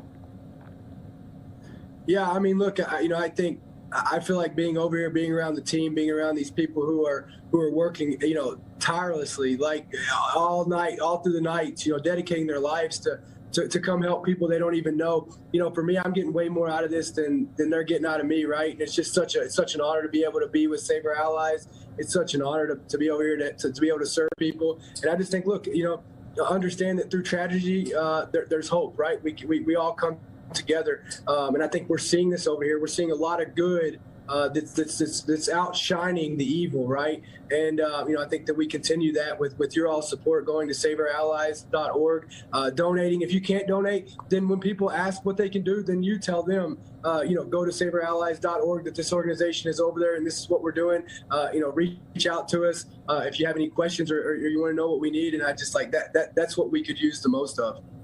And of course, I know so many people can't be there helping in person, so that's one way that they can feel like they're helping with this cause. We appreciate so much you guys joining us here, giving us some insight as to just some of those efforts that are underway. Of course, we've been seeing some of those pictures and videos, but really hearing it firsthand gives a little bit more context to the situation that's been happening. So Chad Robichaud and Dakota Beyer, we appreciate you so much, and I hope that you guys can continue to provide that relief that is much needed, but also stay safe while doing so. A very insightful interview taking a look at the humanitarian side of things. Let's take a 2-minute commercial break, and when we come back, we will examine the military operations that we're seeing as Russia continues to invade Ukraine.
On the board of Nova Ukraine is Igor Markov, who is very involved in the Ukrainian American community in the Bay Area in California. And Igor, last time we spoke, you had been saying that your family, who is still in Kyiv, was trying to find ways to evacuate. What is their status, and have you spoken with them recently?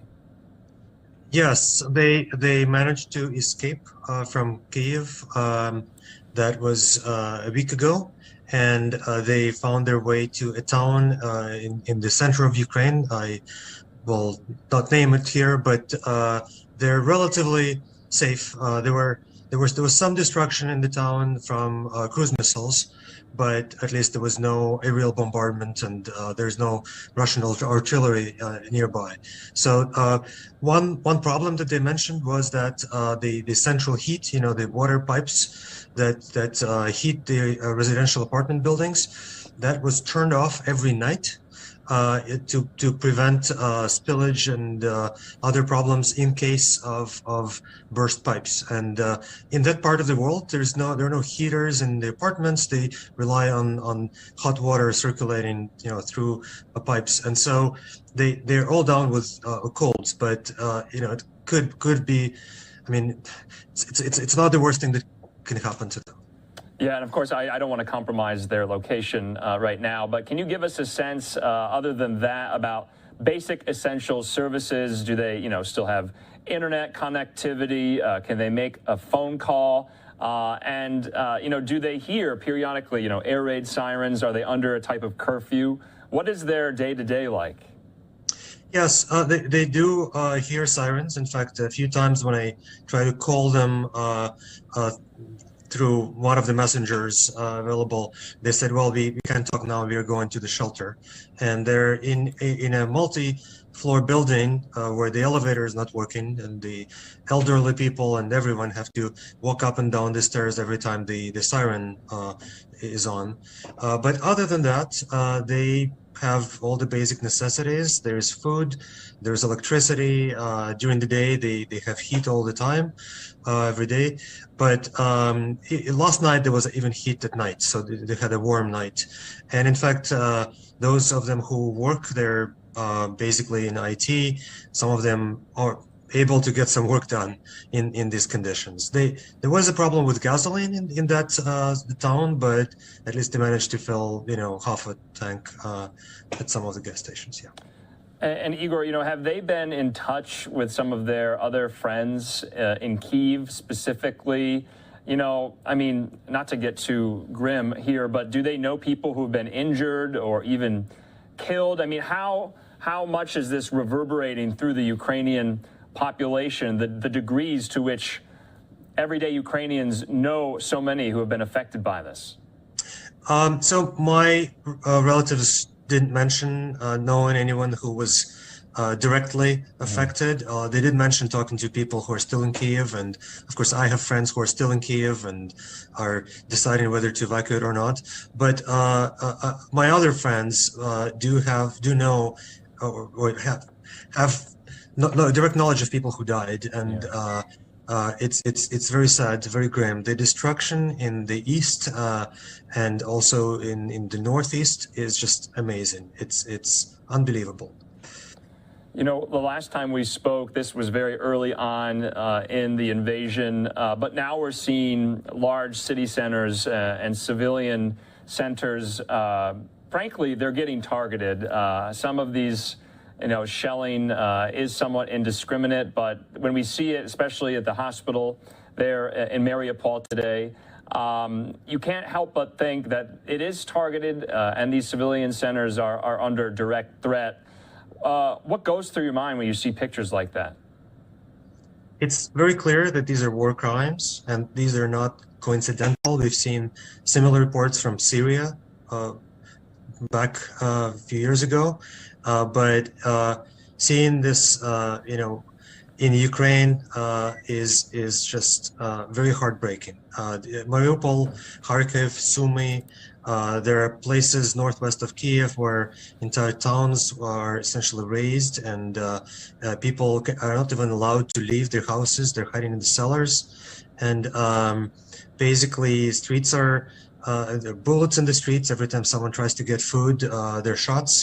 It's heartbreaking, and it's quite clear that they're getting at the level of war crimes. So the International Court of Justice, International Criminal Court are present in Ukraine, and there's a lot of evidence. People take pictures. There witnesses. There's social networks with a lot of data. I think it's just a question of when, not a question of if. Yeah, and just to keep on the topic of your family members who are still there, do they intend to cross the Polish border, or are they making their way there? What is their plan at this point? Yeah, they're still not sure, which surprises me. We do know that over 1 million refugees crossed into Poland and more into Romania and Moldova. And so it's a little bit difficult to actually find a place, although it's possible to move further west. And so there are certain plans. It may be possible to leave if fighting comes closer to their place, but these are very challenging problems to have. Do they think that will happen eventually? I think they're still hoping for the best, although the grounds for that are shaky. Yeah. Let's talk about the world's response to this, Europeans' response, our response here in the United States. What has surprised you, and what would you like to see more done to respond? Have you taken issue with anything? Would you like to see more done? Yes. So we had a number of rallies in the San Francisco Bay Area, and we formulated, the things that we wanted to see. And I have to say that many of those things already happened. So the disconnecting Russia from SWIFT has largely happened. The U.S. is not buying Russian oil, and the U.S. companies are leaving Russia. Russia is now the most sanctioned country, only even behind North Korea and Iran. And so their economy is basically almost ruined. I think they will default on their debt. And in terms of helping Ukraine, that's where things are more challenging. The amount of financial aid allocated is pretty significant, and I think this should help over time. The military aid is also very significant, and it's been delivered, but it hasn't reached, as they say, the tactical level, according to reports I've seen. So the issue of airspace is a big one and a complicated issue. So the story with Polish MiG-29 planes that Poland is ready to send to Ukraine, but not directly. I think that needs to be resolved somehow, and these planes could really be very useful because Ukrainian Air Force was quite successful for its limited size. They were shooting down cruise missiles that would otherwise wreck buildings, and a number of Russian fighters were shot. Surprisingly, given the Russian Air Force is more powerful, has more training, better equipment, but 20-something MiG-29s could definitely be helpful. Has it surprised you the level of Ukrainian resistance? I mean, we've just seen the stories coming out of everyday Ukrainians who are willing to fight and die for their country and their freedom. It's been so inspiring to watch. I can't imagine that's a surprise to you, but did you think the resistance would be this effective so far? This was definitely on my mind, but it was hard to bet on this because in 2014, of course, the picture was very different. Right. When the Ukrainian army was not ready at all, and there was confusion, the chain of command was broken, and so the response now is just fundamentally different. It's very strong. I have to say that much of this is due to better training, better organization. There were reforms in the military. The military was funded better over the last 5 years or 6. And this is explicable. It's not a complete surprise, but actually seeing this in action is really spectacular, especially when you look at videos of some of the action that's available in the Ukrainian media. You actually see how these things happen and the people explaining what they do and why. And just let's talk about Nova Ukraine. It's a nonprofit. You sit on the board of directors. And they have really had to kick it into high gear and kind of changed their everyday because normally they assist Ukrainians and Ukrainian Americans, but that's in peacetime. How has your organization had to reshift its focus in wartime, and what have you been doing?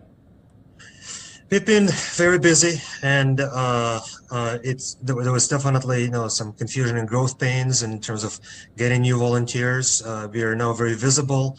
There is a stream of donations, and we are starting to really use our network of volunteers. We signed up organizations to help people in Ukraine. In many cases, these are just very targeted money transfers to buy food, to help elderly people and so on.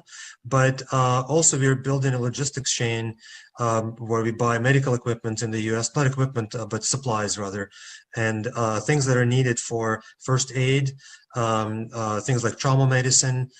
There is a list of supplies that are hard to get in Europe now. But at the same time, we are trying to be very careful not to ship things from the US that can be acquired in Europe easily. And that has also required some work. We are preparing to assist refugees. We have some immigration law firms set up who can do pro bono work. There's a network in Europe that can help with that. We are going to run some additional fundraisers, and we are also collaborating with organizations that are very well known, but this will be announced in the next few days. Okay. So we are ramping up, and in fact, regardless of how the war develops, even if everything stops right now, the amount of destruction, the amount of pain is such that help will be needed for many months. Yeah. What is the one thing, though, Nova Ukraine right now needs more than anything, and how can our viewers help, possibly? We are still accepting donations, and so our website, novaukraine.org. There are several different ways. The fastest, the simplest is a wire transfer, but there are several others, of course, and we are putting the money to good use. And in fact, we are starting to post the material and visuals about what we do in Ukraine. So you can see how this works. And if you have connections that help us build the logistics chain, if you have medical supplies related to trauma medicine, that could be very useful. And of course, contact@novaukraine.org. That's our email address. All right, Igor Markov, we appreciate your time, and we're thinking of you and your family. Maybe we can speak with them in the near future about the situation in Ukraine, but we'll definitely be speaking again. Thank you. Thank you. All right, that was the latest from LiveNOW from Fox's Andrew Kraft, speaking to exactly what the humanitarian crisis looks like there on the ground in Ukraine. Now, this video is coming in via Storyful, giving credit to MaxR Technologies. We're taking a look at satellite images that show damage to residential areas in Ukraine. We know that refugees in Western Ukraine are desperately looking for shelter. Russia's military forces, I should say, have reportedly attacked targets in that area for the first time since the beginning of the war. This is coming from our report from Fox News. Trey Yanks has been staying on top of this story since the very beginning, but I do want to switch gears and bring you all another segment from LiveNOW from Fox's Daytona Everett. She caught up with a foreign policy expert on what we could see moving forward. We want to stick with the nuclear aspect of this story. We're hearing that Russia could launch a chemical attack on Ukraine. The White House saying we should all be on the lookout. To dive deeper into this, I want to bring in Michael Santo, our foreign policy expert, economist. Thank you so much for being with us here on the show, Michael. You're very welcome. Okay, so how imminent is this? How big of an announcement is this from the White House acknowledging and saying that we should be on the lookout for the use of chemical weapons here? Well, this has been evolving for a while. Before the invasion, Blinken actually warned that the Russians might stage a false flag chemical or biological attack in Ukraine, blame it on the Ukrainians and use it as an excuse for the war. But these type of claims by the Russians that there are biological weapons plants, US ones in Ukraine, or chemical weapons persist. And it's very possible that that's one of the next steps that the Russians are planning on. But if they do carry out a chemical weapons or biological false flag attack, that would probably be to justify something pretty awful, like their own larger chemical weapons attack or their use of tactical nukes, which at this point there's growing fears among Western military observers that the Russians are moving in that direction of possibly using tactical nukes. There's a very, very real risk of that occurring at this point. And so let's dive a little bit deeper into what these chemical weapons could entail. What do they cover? Nuclear weapons, biological weapons, and what they're calling dirty bombs. The average person doesn't know how all of this works. Can you explain that to us? Well, I mean, so some of this is not new. At least I was trying to dig back to when this first started to, the Russians started to accuse us of having these weird bioweapons factories in countries that Russia wants to invade. And at the latest, you started to see this lie surfaced by Russian officials in 2018, claiming that we had built bioweapons factories in Georgia.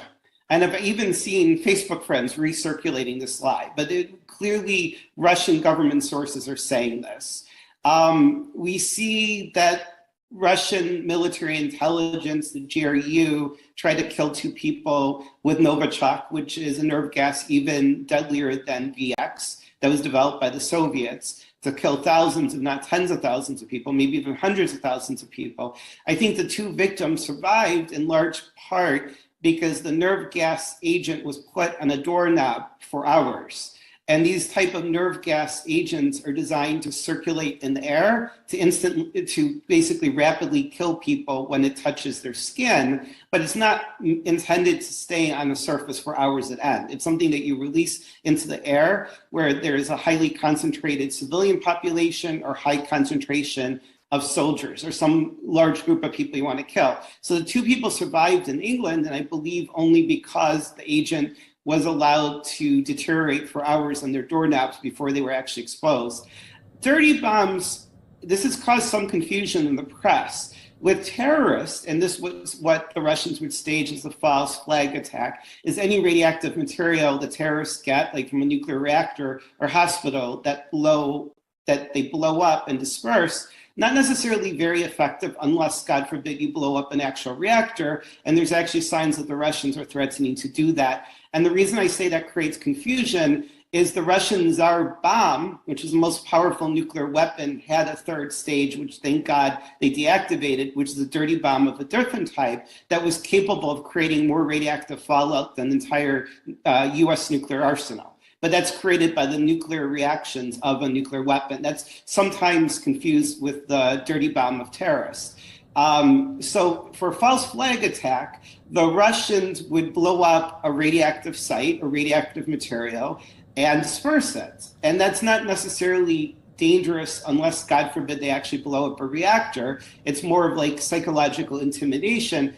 But the things that we're looking at right now are false flag attacks, where the Russians do something awful and they blame it on the Ukrainians or us. And then they're the ones who do the really, really awful attack. Right, exactly. The Russian embassy is saying that Ukraine was seeking nuclear weapons, and so this is just their form of protecting themselves. Yet another, I guess you could say, form of propaganda for the Russian people. Yes, but there are specific claims by the Russians also that they're attacking bioweapon sites, chemical weapon sites, that the U.S. had bioweapons factories in Ukraine. The Chinese are parroting it. This crazy site, InfoWars, is now saying that the Russians are attacking bioweapon sites. So it's getting traction, but it seems like they're paving the ground for a chemical weapons attack.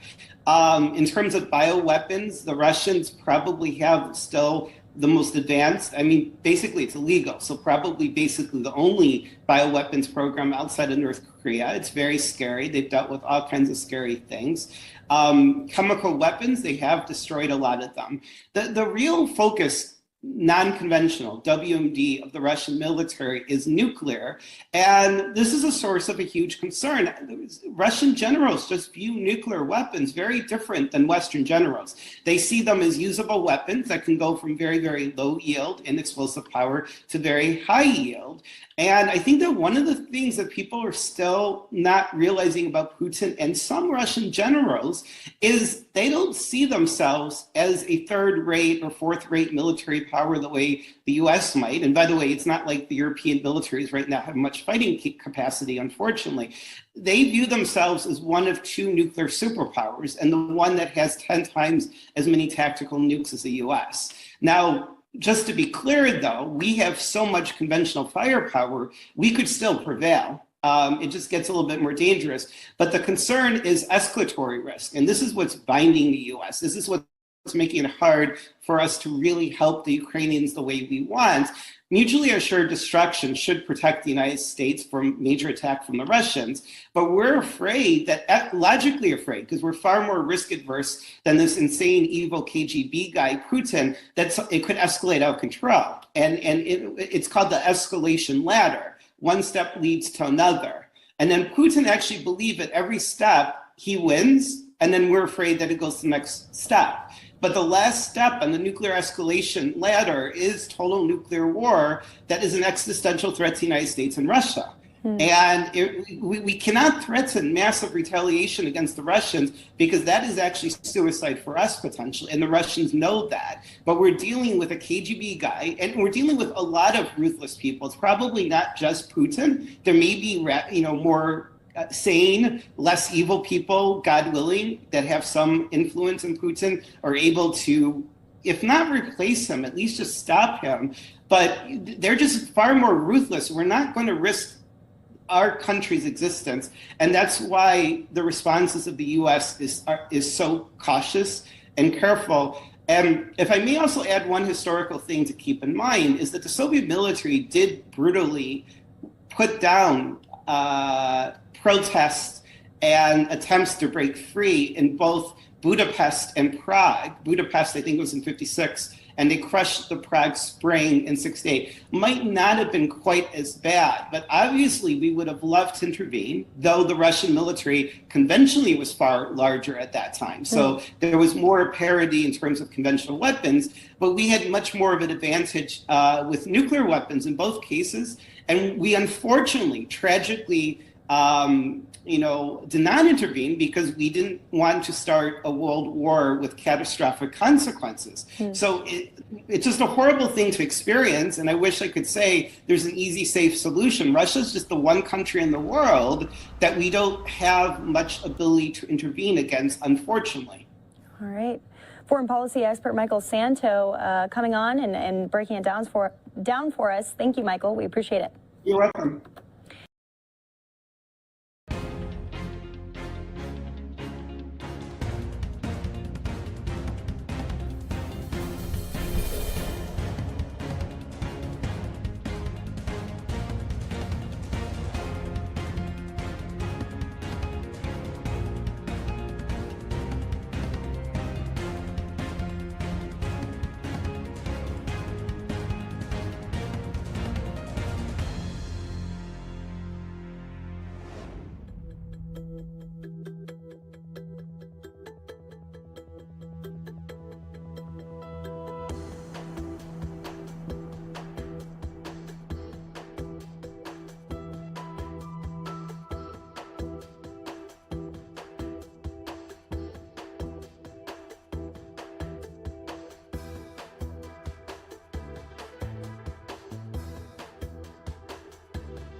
In the heart of everybody. Look, coming out of the State of the Union, we are the strongest position we've been in months. We have a record to be proud of, an agenda that addresses the biggest concerns here in American people's lives, the message that resonates. And now what we have to do is we have to sell it with confidence, clarity, conviction, and repetition. Folks, on Ukraine, Putin was counting on a divided NATO, a divided West, and quite frankly, a divided America. But he got none of that. In fact, he's now facing a more united, energized, resolute NATO in the West than he ever imagined.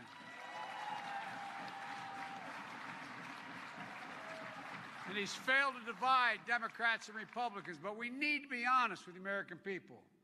The battle for freedom has its cost here at home as well. People are already feeling Putin's price hikes at the pump. I think the American people know how important this fight is. I think they know that as painful as the price is today, the costs are going to be higher if we do not act now to deal with this tyrant. So let me be clear on the facts. We are increasing oil production with a record productivity. By the end of the year, we will have produced more oil than any time in the last number of years. Look, I just want to run, the Republicans are playing a game here. They're talking about the Democrats haven't raised prices. They all voted for the same thing. The CEOs of major oil companies have said they'll increase investment and production. They have the capacity to do it. They have over 4,000 opportunities. They say there's nothing the U.S. government needs to do to incentivize them. My message is, it's time, in this time of war, it's not a time of profit. It's time for reinvesting in America. And they hear it. You know, there's an impediment to production in the United States, and it's called the bankers on Wall Street. This crisis is another indication of why we need to get off dependency on fossil fuels. This is not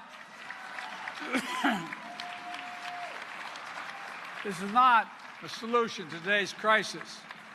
It's about the future. That's why we need to build a better America.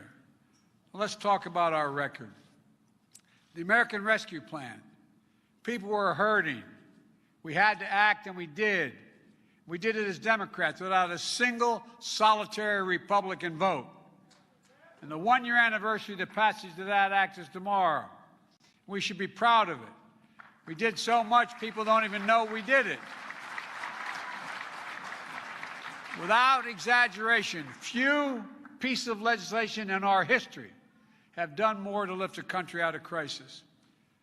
When I took office, only 2 million Americans had been fully vaccinated. Today, we vaccinated a nation more than 250 million people fully vaccinated. And you all remember the lines of cars that lined up for miles, waiting for someone to put a box of food in their trunk. Because of this law we passed, 41 million Americans put food on the table today. Because of this law, we helped keep a roof over the heads of 4 million people who are being evicted. We gave families what my father called a little bit of breathing room, and it worked. 20 million people were out of work just months before I took office. Job growth was anemic, 60,000 jobs a month leading up to January 2021. But because we took action, we created 6.5 million jobs just last year. More jobs than ever created in 1 year in the United States of America. More jobs. And people got pay increases. And it hasn't stopped. We're now well over 7 million new jobs. 678,000 jobs last month. Unemployment down to 3.8%. And the economy grew last year at 5.7%, the best economic growth in 4 decades. Leading financial firm of Moody's on Wall Street estimates that our record plan created 4 million more jobs, and unemployment is 2% lower because of what we did. And here's one thing that I'm proudest of. Our recovery has lifted everyone. Black unemployment at all-time lows, Hispanic unemployment, youth unemployment, long-term unemployment, all have fallen by historic amounts. We have more to do, but they've fallen by historic amounts. Poverty for all children, including black children, Hispanic children, at the lowest levels ever recorded in our first year, ever recorded.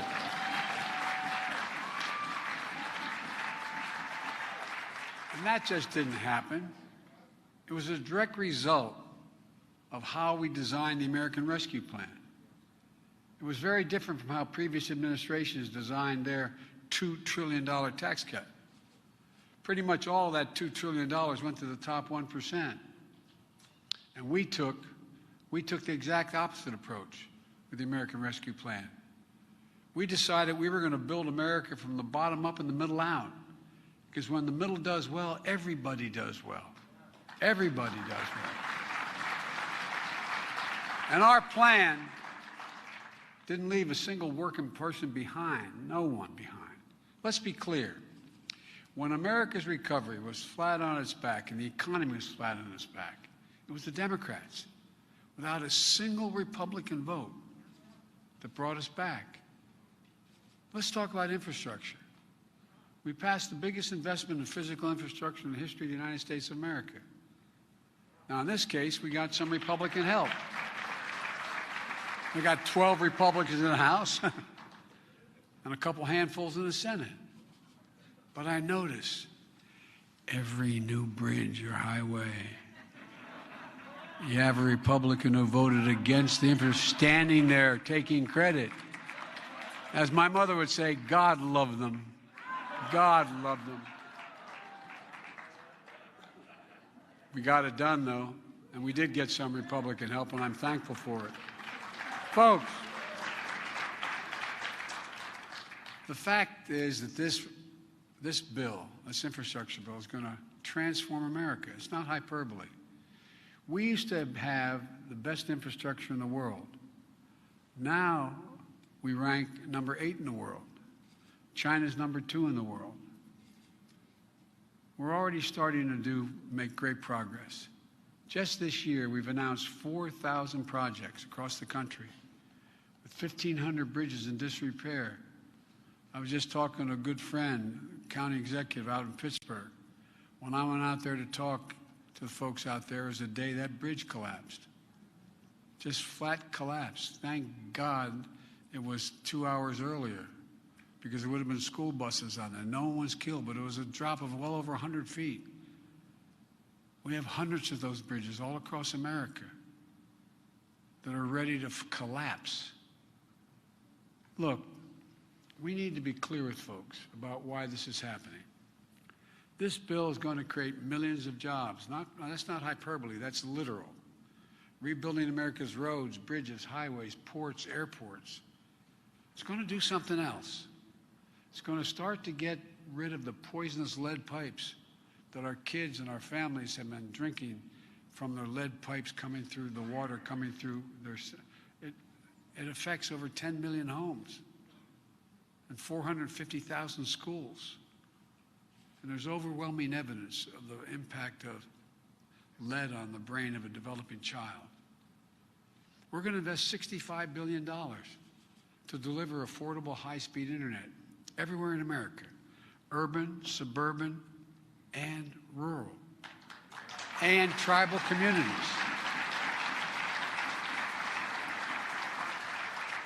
See that little tyke up there clapping? God love her. I want to meet, is it a boy or a girl? I can't see from here. Well, I want to see you. I want to see you before I leave, okay?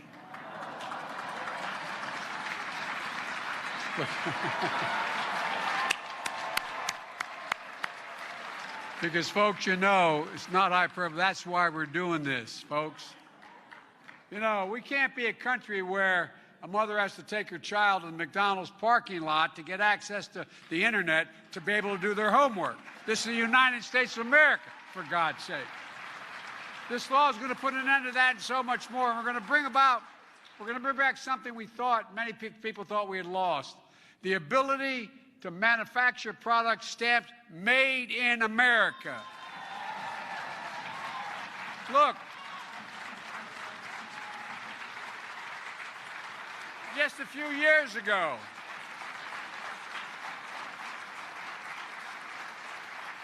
the companies building in America, factories in America, would have built them overseas. Now, we're building them here in America. That's not only great for manufacturing, it's great for cost. 1/3 of all the inflation in America last year was a consequence of automobiles not having access to computer chips to be able to build their automobiles. We're going to make them again in America.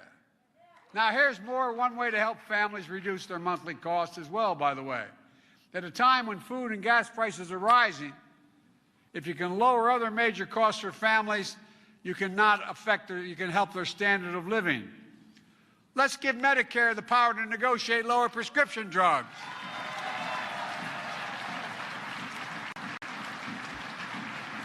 It costs $10 for a pharmaceutical company to make insulin for those suffering from a serious, serious problem if they don't get the insulin, type 1 diabetes. Look, folks, and you know what we're going to do? You know how much people pay now? Some of you do know because you struggle with it. They pay an average of $647 a month, as high as $1,000 a month. Folks, it costs them $10 to make it. Talk about stripping, not only worrying about the health of your child, 200,000 of them, but what else is happening? You strip a mother or father of their dignity, their sense of responsibility if they can't do it. Imagine if you have a child. You don't have the insurance. You don't have the cash. What in God's name do you do? So, we're going to cap the cost of insulin at $35, period. And by the way, they'll still make a healthy profit.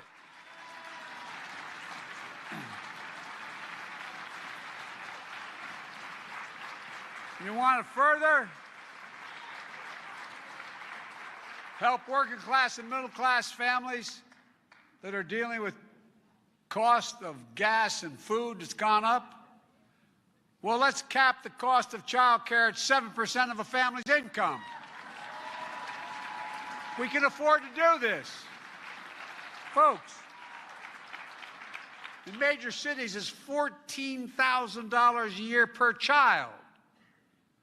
As the Delawareans can tell you, I got credit for 36 years for commuting every single solitary day from Washington to Wilmington, Delaware, over a 300-mile round trip. But guess what, folks? I did it because when my wife and daughter were killed, I had two beautiful young boys. I could not afford child care. Not a joke. Not a joke, thank God. I had a mom, a sister, and a brother who busted their neck to help me. How do families do it? And by the way, 2 million women out of work. They'll be able to go back to work. They'll be able to go back to work. And folks, look, for families, it's going to cut the cost of child care in half. As I said, you know, you're not going to pay more than for one child, paying $14,000 a year some places. Most places, $7,000. Look, we can lower the cost of energy with tax credits, an average of $500 a year, by giving tax credits to families to weatherize their homes so they use less energy. Folks, this is not rocket science. Even some of the CEOs of the biggest utility companies came to see me, 9 of them, saying that if we continue the prospect that we get tax credits, we promise you we will lower the cost of energy. These are public utilities. They're going to pay for it by raising tax. And by the way, all these programs and others I'm not going to mention in the interest of time, they're going to be able to be done without raising the taxes one single penny on anyone making less than $400,000 a year. Not a penny. Because they're going to raise taxes on the wealthiest among us and corporations. Look, I come from the state of Delaware. More corporations are incorporated there than all the rest of the United States of America combined. And I got elected 7 times as senator. I'm not anti-corporation or anti-people being able to go make a lot of money, but everybody should pay a fair share. Everybody. And our agenda is not only supported by the public, it's enthusiastically supported. 17 Nobel laureates in economics wrote me a letter unsolicited saying that if we pass what I'm talking about, it would actually reduce inflationary pressures. I'll make 2 things clear. Again, first, no one making less than $400,000 will pay a single solitary additional penny in taxes. And those earning less than that, as I said, are going to find themselves in good shape. But I'm a capitalist. I'm not looking to punish anybody. But it's time the corporations and the very wealthy just begin to pay just their fair share. Last year, 55 corporations in the Fortune 500 earned $40 billion and didn't pay a single penny in income tax. Not a penny. It's not only wrong, it's not fair. That's why I propose a 15% minimum tax rate for corporations. We're going to get it done. And as President of the United States, when I showed up at the so-called G7, where all the major countries in the world are part of, I started to push for a minimum tax, a global minimum tax rate on companies. They can't get out of paying their taxes at home by going to jurisdictions that require very low taxes for profit made by corporations in their country. So what happens? Not only do we lose jobs and they go overseas, they pay no tax at home, even though they're here in the state of Delaware, the state of Maryland, the state of California. And they're just shipping these jobs overseas. Well, guess what? We agreed, 170-some countries agreed that we should all pay they should all pay a minimum tax of 15%. And guess what? That's going to bring in billions of dollars in taxation here at home again. That's why I propose closing the loopholes for the very wealthy who pay lower tax rates than a teacher or a firefighter. Look, the bottom line, this whole plan is paid for. Secondly, I want to point out for those folks who attack us for being fiscally irresponsible, let them know this. Last year, I cut the budget $360 billion while we did these other things. $360 billion. And no, I'm the only president who's on track to cut the deficit by more than $1 trillion in 1 year. $1 trillion. And folks, our agenda includes a bipartisan unity agenda as well for around 4 big items. 1, opioid addiction, taking the lives of literally thousands of Americans. We're doing very little about it, especially our children, and fentanyl being laced with them. Second thing we can all agree on is dealing with mental health, especially for our kids. There's a serious, serious problem in America today. And the third thing on a unity agenda we can all do with veterans, especially those who are exposed to toxic burn pits and not getting the needs they met. And fourthly, the only truly bipartisan thing I know that I've been involved in of late is ending cancer as we know it. We can do this. We have the possibility of doing this. But folks, these are all within our reach. Let me finish with this. Unfortunately, I could go on for a long time because I feel so good about what we're doing. Look, I believe we have a record to be incredibly proud of. An agenda the public strongly supports if you look at the polling data. A message that resonates. Build a better America. Now we've got to do the work. And I've seen what you can do. I saw it in 2020. Nothing was going to stop you then. We can't let anything stop us now. We need to bring some real determination, the same work ethic, the same enthusiasm.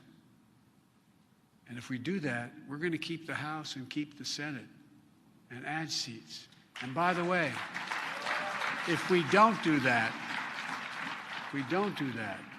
it's going to be a sad, sad 2 years. Think about Republicans if they had controlled the Congress these last 2 years.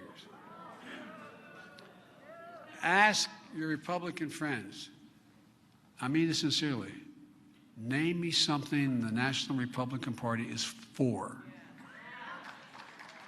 Not a joke. What are they for?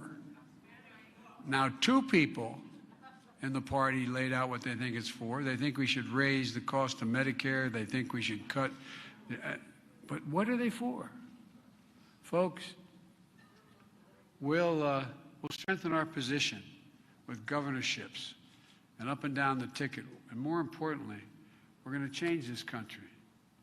We're going to improve the lives of millions of Americans. We'll meet the great challenge of our time: voting rights, climate crisis, gun violence, criminal justice, immigration, and so much more. It's literally within our power to do this. And we can make sure that this nation is going to continue to be what it's always been. I've said it before. I was in China was Xi Jinping, and he turned to me with we each had an interpreter, and he said, "Can you define America for me?" And it's God's true story. And I said, "Yes, I can, in one word: possibilities." We can do anything when we decide to do it together. When we do it at the United States of America, there's nothing beyond our capacity. So let's get it done. Let's remind people what we've done and keep it going. God bless you all, and may God protect our troops. Thank you, thank you, thank you. All right, guys, that was the latest from President Biden. Let's take a 2-minute commercial break, and we'll have more nonstop news right after this.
Might have heard President Zelensky in his nightly address last night say that exact thing, that you got to be careful what you see the Russians accuse others of, because it oftentimes ends up being what they're planning to do. Now, again, that's we don't have firm indications right now. It's just something that could happen that we want to watch out for.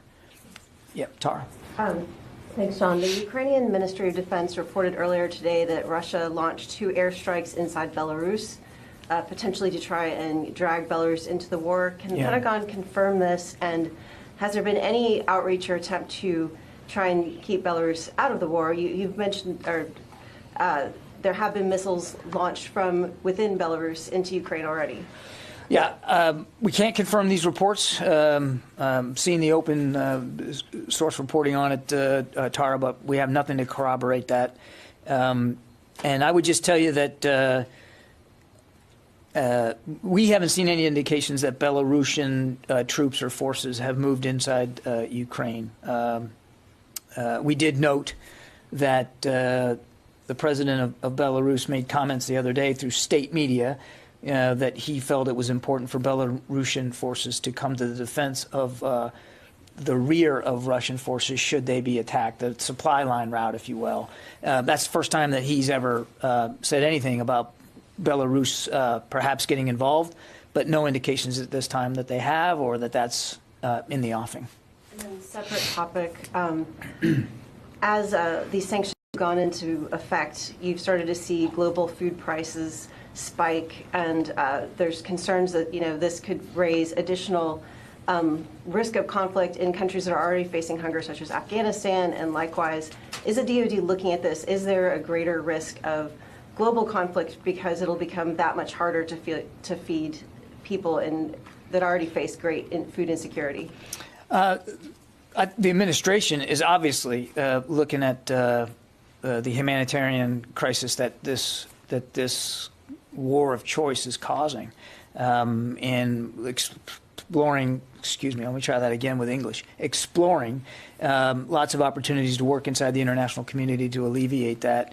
I know of no plans in DOD to augment or to prevent or to subside the effects of food insecurity. So I don't have any DOD role here to speak to.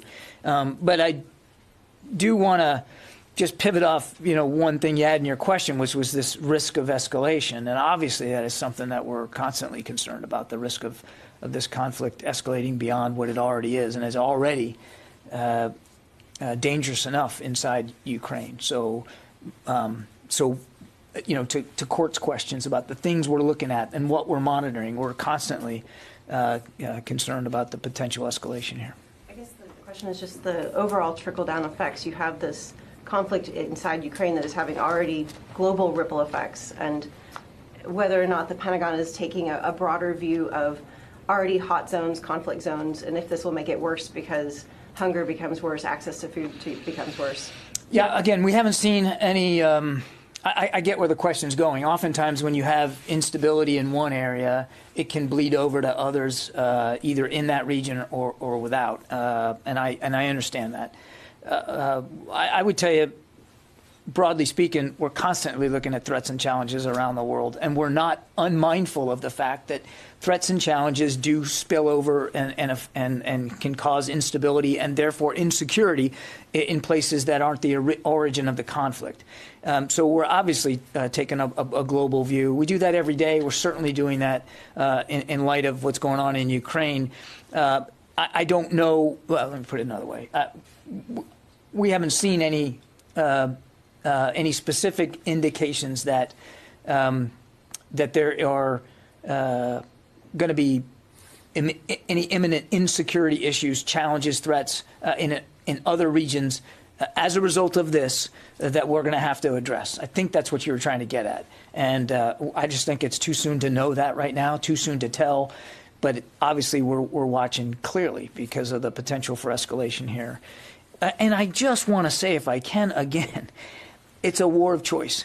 Mr. Putin can stop this war right now by agreeing to a diplomatic solution, or at least just stopping the bombing and the death and the destruction that he is causing against a nation that provoked nobody, against a nation that presented no threat to Russia.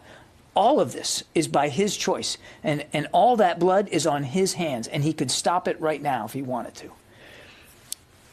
John, there is a discussion that some NATO allies might send their S-300s to Ukraine. Is the U.S. involved in any of these discussions, and will the U.S. give a green light should some allies move forward with that? I have talked before that sovereign nations are making decisions for themselves about how to help Ukraine, and we respect those sovereign decisions. It's not about the United States giving green lights or having vetoes here. What I will tell you, and I said this the other day, we are working with allies and partners to help get the kinds of capabilities that we know that Ukrainians need and are using very well inside Ukraine, get more of that stuff to them. Some of that material we have and we are providing. Some of that material we don't have, but we know others have, and we're helping coordinate that as well. And that security assistance is flowing, even in just the last 24 hours. I'm not going to talk about individual systems. You know that. I haven't done that yet, and I'm not going to start today. But we are working hard to canvass other allies and partners that we know could possibly help. And it's really up to those nations, Qasim, to make these decisions and then to speak to them. If they want to speak to them, they can do that, and we have to respect that. What's important, and what I don't want you to walk away not understanding, is that we're having these conversations actively. We are helping coordinate the assistance as best we can, and we're going to continue to talk to the Ukrainians about what they need to better defend themselves. Okay? Another question. We have seen the U.S. Patriot batteries along the Poland border with Ukraine. I know you won't get into details, but can you tell us if the rules of engagement have changed since the war began in that part of the world? We don't talk about rules of engagement. David. A couple questions. Can you update us on any uses of the deconfliction line And has Secretary Austin attempted to communicate with his counterpart, the Russian defense minister? And you just said you are helping coordinate assistance. Does that include providing airlift from donor countries to transshipment points? On the deconfliction line, David, no specific interactions to speak to. In other words, no content has been needed, but we do test it once or twice a day, and that continues. And thus far, with maybe only a couple of exceptions, the Russians have picked up on the other end, and we know we know that they know what the ringtone is, and they'll pick up and answer, and so we know it's functional. I have no conversations between Secretary Austin and Minister Shoigu to speak to, and I have no expectation that that's going to change anytime soon. And then on the helping coordinate, I really don't want to get into too much detail here. I think the coordination is in two planes. One, it's in the conversations with allies and partners about these capabilities and their willingness to provide. And then on another plane, it's about helping with the logistics. And it really varies from country to country and capability to capability, but we are trying to help with that coordination function, and the Brits have been too. In fact, they've been very vocal about their efforts to help coordinate and work through that, and we're grateful for their assistance. Jim. Two questions, really. The Russians have occupied a lot of area in Ukraine. Do you know if the Ukrainians, is there any assessment if they've gone into like a guerrilla war in these occupied areas? And a separate question, I imagine the Russians have to have captured Ukrainian service members. Are they treating those service members as captured POWs with Geneva Convention protections? I don't have any information about captured soldiers on either side. I really don't, and I certainly couldn't get into how they're being treated. I mean, obviously, we're not involved in this war, but our expectation would be that that both parties would abide by Geneva Convention requirements and to treat any soldiers that are captured humanely and in accordance with the rule of law. That would be the United States expectation, as well as so many other nations. But I don't have any information about what that looks like in terms of numbers and what that treatment actually is. And on your question about guerrilla tactics, Jim, I'd let the Ukrainians describe for themselves the manner in which they're fighting, but they are fighting, and they're fighting skillfully, bravely, quite creatively. And the fighting isn't just by their armed forces. I mean, average citizens, you've seen it for yourself, picking up arms, getting arms given to them by the government and learning how to use them and using them. And some of the resistance has been nonviolent. You've seen it for yourself, where crowds of Ukrainians blocking city streets and actually stopping in their tracks some Russian units. So the resistance resides on many levels, and it's quite inspiring. Whether you'd call that guerrilla tactics or not, I don't know, and I don't even know if that's worth having that debate over. They are resisting, they are defending, and we are going to continue to look for ways to help them.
And welcome back to Live Now from Fox. I'm Stephanie Weaver reporting out of Los Angeles.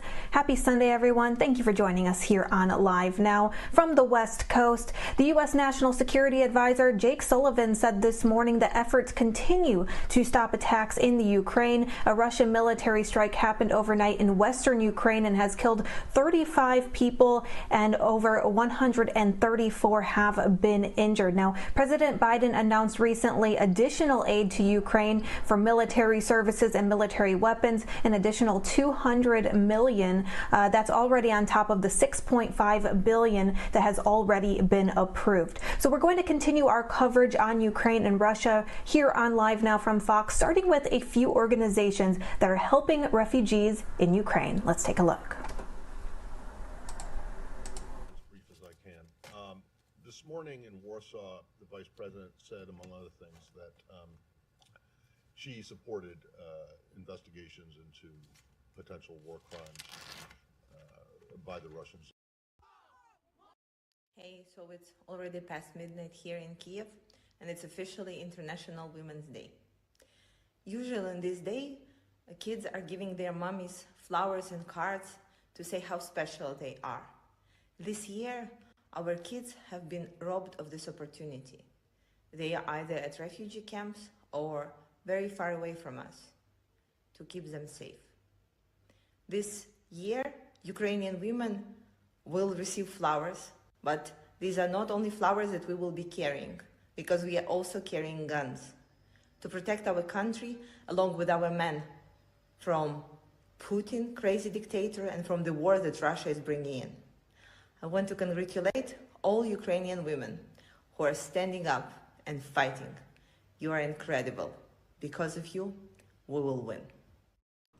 Again, that is Ukrainian Member of Parliament Kira Rudik sending an International Women's Day message to her compatriots, congratulating the incredible women of her country who are standing up and fighting. As you just heard, she said this year, Ukrainian women will be carrying guns as well as flowers on International Women's Day to protect our country along with our men from Putin. She praised the incredible Ukrainian women. Because of you, we will win, she said. This is actually a Live Now look we have of Kyiv in the Ukraine. And as we stay on the topic of not only the invasion, but International Women's Day, I do want to welcome on a special guest right now. Her name is Anzelika Steen-Olsen. She is the founder and CEO of the Share Group, and she is also a Ukrainian immigrant herself, and she is with us here on Live Now from Fox to talk all about how her organization is working to help the Ukrainian people overseas. Anzelika, thank you so much for joining us here this morning. My heart goes out to you and your family and your friends that are still over there. How are you doing? Thank you so much for being with us. Good morning. What a powerful message that was. Incredible. And happy International Women's Day to you too, Regina. Oh, well, thank you. And thank you for all your organization is I'm doing. the lucky one. Thank you. I'm the lucky one. I'm at home. I have a clear sky. It's beautiful out. I'm the lucky one. So we are okay, obviously. Most of my family is here with us. So we're very fortunate. I do have friends in Ukraine I'm in contact with, and we stay in touch as much as it is possible. And I would like to acknowledge them, this resolve that they have, this incredible spirit and courage. It's just mind-blowing. So much to learn and take away from this entire tragedy. Absolutely, and it's hard to believe that it's entering its 13th day, Anzelika. For our viewers, to backtrack for just a minute, do you mind telling us a little bit about yourself, about where you grew up in the Ukraine, and when you and your family decided to move to the United States? So I was about 10 years old, and so just to clarify, my mother's side of the family are all Ukrainian. They are from Odessa. To be more precise, it's a provincial town called Golovanevsk, and it's next to Odessa. And my grandmother, her entire family, my mother, all come from that part of Ukraine. And Odessa is a very, very near and dear to my heart for many, many reasons. And, you know, I was married when I was 19 years old to a man from Odessa. I'm very good friends and have been very, had a very close relationship with his mother throughout all the years. And I say that because he unfortunately passed away 9/11, but I maintain my relationship with his mother and still do, and have learned everything about Odessa from her because I was just too small to remember. Well, we are so sorry to hear about your husband, Anzelika, and obviously a very long journey making your way from over there to the United States. You are the founder and CEO of the Share Group. So can you tell us a little bit about how your journey and the woman that you became throughout your years inspired you to start this organization? And can you tell us what the organization is all about? Sure. So Share is definitely, or has definitely become a way of life. It's a movement of selflessness, creating a balance and support for all who are drawn to it. Share is definitely, if you were to ask us what our mission was, I would definitely say we share, we ask, we answer our hopes, challenges, and wins for all things she and her. We are here to support and empower one another. It's definitely to gather women. It is for all women to find equality, sisterhood, and empowerment throughout their friendships, community, place of work. And, you know, Anzelika, when it comes to empowering women, obviously today is International Women's Day. And if we tie this in to the humanitarian crisis that is happening due to the Russian invasion of the Ukraine, we've seen such heartfelt video. Our viewers are taking a look right now as men are saying goodbye to a train full of women and children that are escaping. We learned this morning that the United Nations confirmed 2 million people have evacuated. So what can you specifically say about the resilience that we've seen from women out there during this entirely unprecedented time? I'm blown away, as most of us who are watching this situation, who we are seeing this daily. There's a level of resilience that I can't even put it into words. At the end of the day, we all want the same things. We want love, peace, love, and safety. And that's what it comes down to. They are a definite example of pressure under fire, for lack of better words, of relentless hope, of incredible courage, sacrifice, all for independence, for freedom, to create a better life for their children and to leave this a better world. Absolutely. And, you know, Anzelika, I feel like some of these videos, some of these images that have been coming through, they're also receiving support from, you know, these bordering countries. You and I were speaking before this interview, talking about how that there was that really, really just gut-wrenching photo of women in Poland leaving strollers behind at the train station where these refugees were coming in. So what can you say going off of that about the support that they have received and are continuing to receive during this time, even if it might be a little difficult to do so? Well, Poland, bravo, and much gratitude. Unbelievable, just unbelievable, all the support that they've shown the refugees. It's incredible because the Ukrainian people, specifically women and children, they have such, they've proven that they have such an unbreakable spirit. When you say goodbye to your husband, when you say goodbye to your sons, fathers, I can't even comprehend. It's unfathomable, to say the least. But they've just proven how unbreakable their spirit is. We've got so much to learn We've got so much to be grateful for. And I've never felt more thankful to be alive, to be able to look out and see a clear sky, to be able to put my daughter to sleep and not have to worry about sirens going off. I think at the end of the day, we're all hopeful. We're all hopeful for a better tomorrow. We're hopeful for a better ending to a day. And that the fight of this very small country of Ukraine has shown the world what resilience, resolve for that matter, is all about. I believe they can win this fight. Absolutely, Anzelika, and that's been a continued conversation, is how the resilience has just shown through this really, really devastating time, and it unfortunately will continue to impact them in the future. You've got children taken away from their family, out of school, just having their lives completely upended. Have you been able to speak to your friends over there? How are they doing? Have you been able to get in touch with them easily? Tell us about what's been going on from your eyes and the people you know over there. I have been speaking to my friends. I'm again very lucky because my friends finally managed to get out of Ukraine, out of Kiev, and they are currently being helped by Poland. As a matter of fact, I helped a family.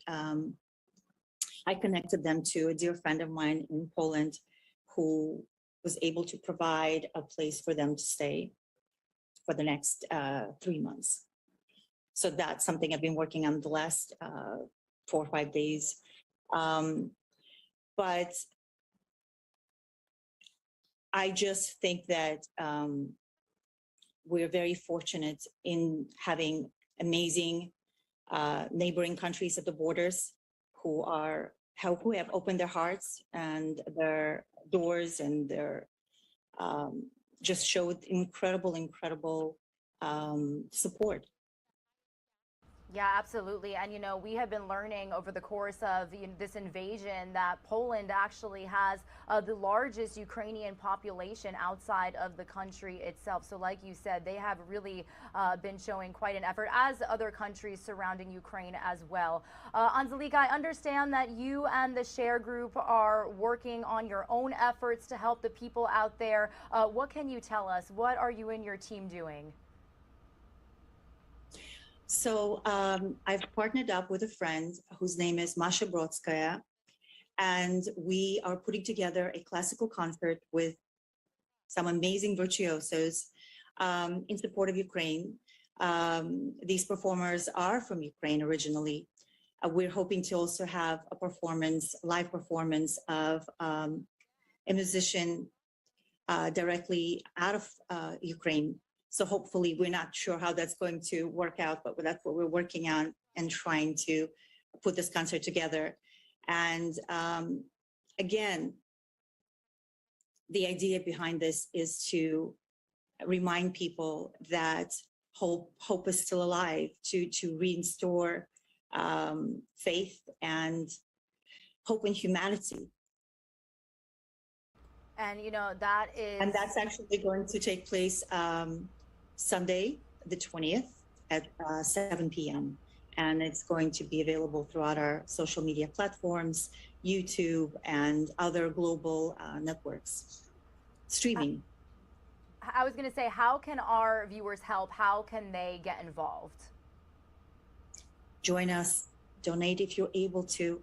If not, just unite with us. It's a concert uniting everyone and in the spirit of hope, peace, love, safety, and future for the people of Ukraine. And by the way, for more information, everyone can find us on thesharegroup.org. Absolutely. Now, Anzelika, with that message from your organization, what is your message to not only the people of the Ukraine, but also the people outside looking in and, like you said, just feeling so grateful to have some sort of routine, see a blue sky, and not have, to worry about some of the things that these people over there never thought that they would worry about? What is your message to everyone right now? So I would like to quote Polina Poriskova. She has a beautiful post out today. I will read a part of it. And this is what she had written. Life is both incredibly beautiful and inordinately sad. We are capable of holding opposing emotions at one time, both grateful and angry. We're able to experience joy and sorrow, empathy and fear. It's what makes us human. It's what makes us complex and fierce. It's what makes us women. And on this day, I wish every woman out there a happy, safe, beautiful day. Well, happy International Women's Day to you, Anzelika. Thank you so much for joining us here on Live Now from Fox with such powerful messages to everyone. We really wish you and your family and all of your friends out there the best, and we'll definitely be checking in with you again soon. You have a wonderful day.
And welcome back to Live Now from Fox, where we bring raw, unfiltered, and nonstop news from all across the nation. I'm Stephanie Weaver.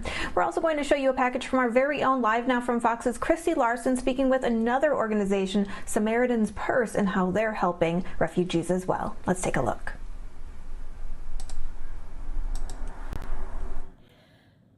Welcome back here to Live Now from Fox. We have so many organizations who are answering the call for help, as we do have millions of Ukrainians who are fleeing the country. Again, at this time, a number of people trying to lend a hand, but right now we want to be speaking with one of those organizations. Samaritan's Purse is not only helping with food, clothes, and medical supplies, but also they have now been building and airlifting a emergency field hospital that is being set up in Ukraine at this time. So we do want to bring in the president of Samaritan's Purse. He's joining us here on Live Now from Fox. We have Franklin Graham here with us, and we really appreciate your time. I know there's so many things that you guys are doing. Let's just go ahead and kind of talk about some of the remarkable efforts you guys are doing in Ukraine, and especially for those refugees who have crossed over that border. Thank you, Krista. We've got right now a field hospital set up in Leve. This will be operational by the end of the week. We also have a clinic set up at the train station. You have tens of thousands of people that pass through that train station every day, and there's no medical care. And some of these people come off the train wounded. Some of them are women have had babies on the train. And so we've got to be able to do all that we can to help them. And those that need to be hospitalized, we'll take them straight to the hospital. But we're there for the long haul. We're also doing some food distribution. We'll be doing a lot more of that, I believe, in the days to come, as the need will get even greater, I think, especially in these villages or towns that are going to be maybe cut off from the rest of the country. We've got our second cargo plane landing tomorrow with more supplies and equipment for the hospital. We'll be working up on the border as well. The need there is endless. They need everything. But more than anything, Krista, they need our prayers. And I like how you're saying, too, obviously there are more than 2 million people who have fled the country. There's such a huge need for food, drinking water, hygiene. So many thousands more still trying to make their way across that border. Obviously, as you mentioned, things moving so fluidly. How much work does it take to get everything organized to set up these tents, to set up the field hospital to help in this response? Well, I have about 100 people on the ground that are working right now, but we also have a network of churches. This would be Baptist and Pentecostal churches. They have a tremendous network. We have been working with them since 1996 with over 3,200 churches in the country. So we've got a lot of contacts and a lot of ability for distribution through the local churches. The local churches are, in my opinion, are just the best way to go. They know the need of the community better than anybody else. They know that, of course, they've got the language, the culture, and so we just partner with them and work with them. And we'll be doing quite a bit of this, I believe, in just the next few weeks. And one thing that we've seen, and I know that you had touched on it too, is that a lot of hope and prayer seems to be something that the Ukrainian people have continued to lean on. How important is it to have faith part of your mission, especially at a time when so many people had to leave behind loved ones, as there was that mandate for men to stay behind in the country to help fight? Well, I think, Christy, our prayers not only are needed, but the greatest hope we have is that God has not forgotten Ukraine. I want people to know that God has not forgotten them, and God hasn't turned his back on them. And this storm that they're going through, I believe God will take them through that. The people there in the Ukraine have suffered immensely. They're going to suffer, I'm afraid, much more as this war continues. But this is a country of deep faith, and they have over 1,000 years of church history in this country. And so I think their faith is strong, and the nation is strong, and the nation's going to survive. And as we just continue seeing some of these pictures and videos of all of the equipment that you guys have helped provide, obviously everything you're still continuing to do to get things set up, what is still a need? What are you asking for people who are watching back home in America to lend a hand? How can we help you? Well, first of all, finances are always a big issue. It takes money to get this equipment in place, to buy it and set it up. But more importantly, again, and this, I don't want to underemphasize the need for prayer. For people that are watching, what can you do right now? Just pray. Pray for the people of Ukraine. And I believe God hears prayer, and I believe God can answer prayer. And I believe the only way this war is going to come to an end is if God intervenes. And that's my prayer, and I hope people would join me in praying for this nation and its people. And have you been able to get in touch with some of those teams down on the ground? What have they been saying when they've been seeing these refugees make their way across the border and they're receiving this help right away from organizations just like Samaritan's Purse? Well, first of all, the people, as they come to the border, of course, it's very chaotic. And most of our work is inside the country before the people get to the border. That they're very appreciative of everything that we are able to do. Just giving a bottle of water means everything in the world. A smile on your face, the encouragement that gives them when you can just smile and tell them, God bless you. That means everything. But we've been meeting with church leaders. We're wanting the churches to know that we're there to support them and we're there to help. Being a war zone, it's very difficult getting money into the country. And so that's a challenge. Just how do we operate in a country where most of the banks now are closed? So we got some challenges in front of us that we have to work out, but the people are very grateful for everyone who's there to help them. And finally, Mr. Graham, if I could, I just want to ask, you know, obviously with a little bit of the background I've been reading about Samaritan's Purse, you guys have been doing work in Ukraine. Has that helped you guys be some of those leaders who have been out there helping ever since this invasion started? We've worked there since '96, and we have a network of 3,200 churches. We just delivered to the Ukraine about 6 weeks ago over 660,000 shoebox gifts to be distributed to the children. And we already distributed 400,000 of those before the invasion. We hope to get the other 200 and some thousand when we can, hopefully soon. But we've got a long history of working there. I've preached there. We've held large meetings in the capital and also in Leve. And we hope to be able to go back and preach there again one day. But right now, we're there to help the people. And we're going to do it until we're driven out of the country. And I know, obviously, as you mentioned, thoughts and prayers going out not only to the Ukrainian people, but also all of those teams you guys have also helped provide in the country who are giving that aid, setting up those hospitals that are much needed at this time. We appreciate you joining us here on Live Now from Fox. Any final words or thoughts you want to share with our viewers here as they're looking to help in any way that they can right here at home? Well, thank you so much. And again, our prayers, we need your prayers.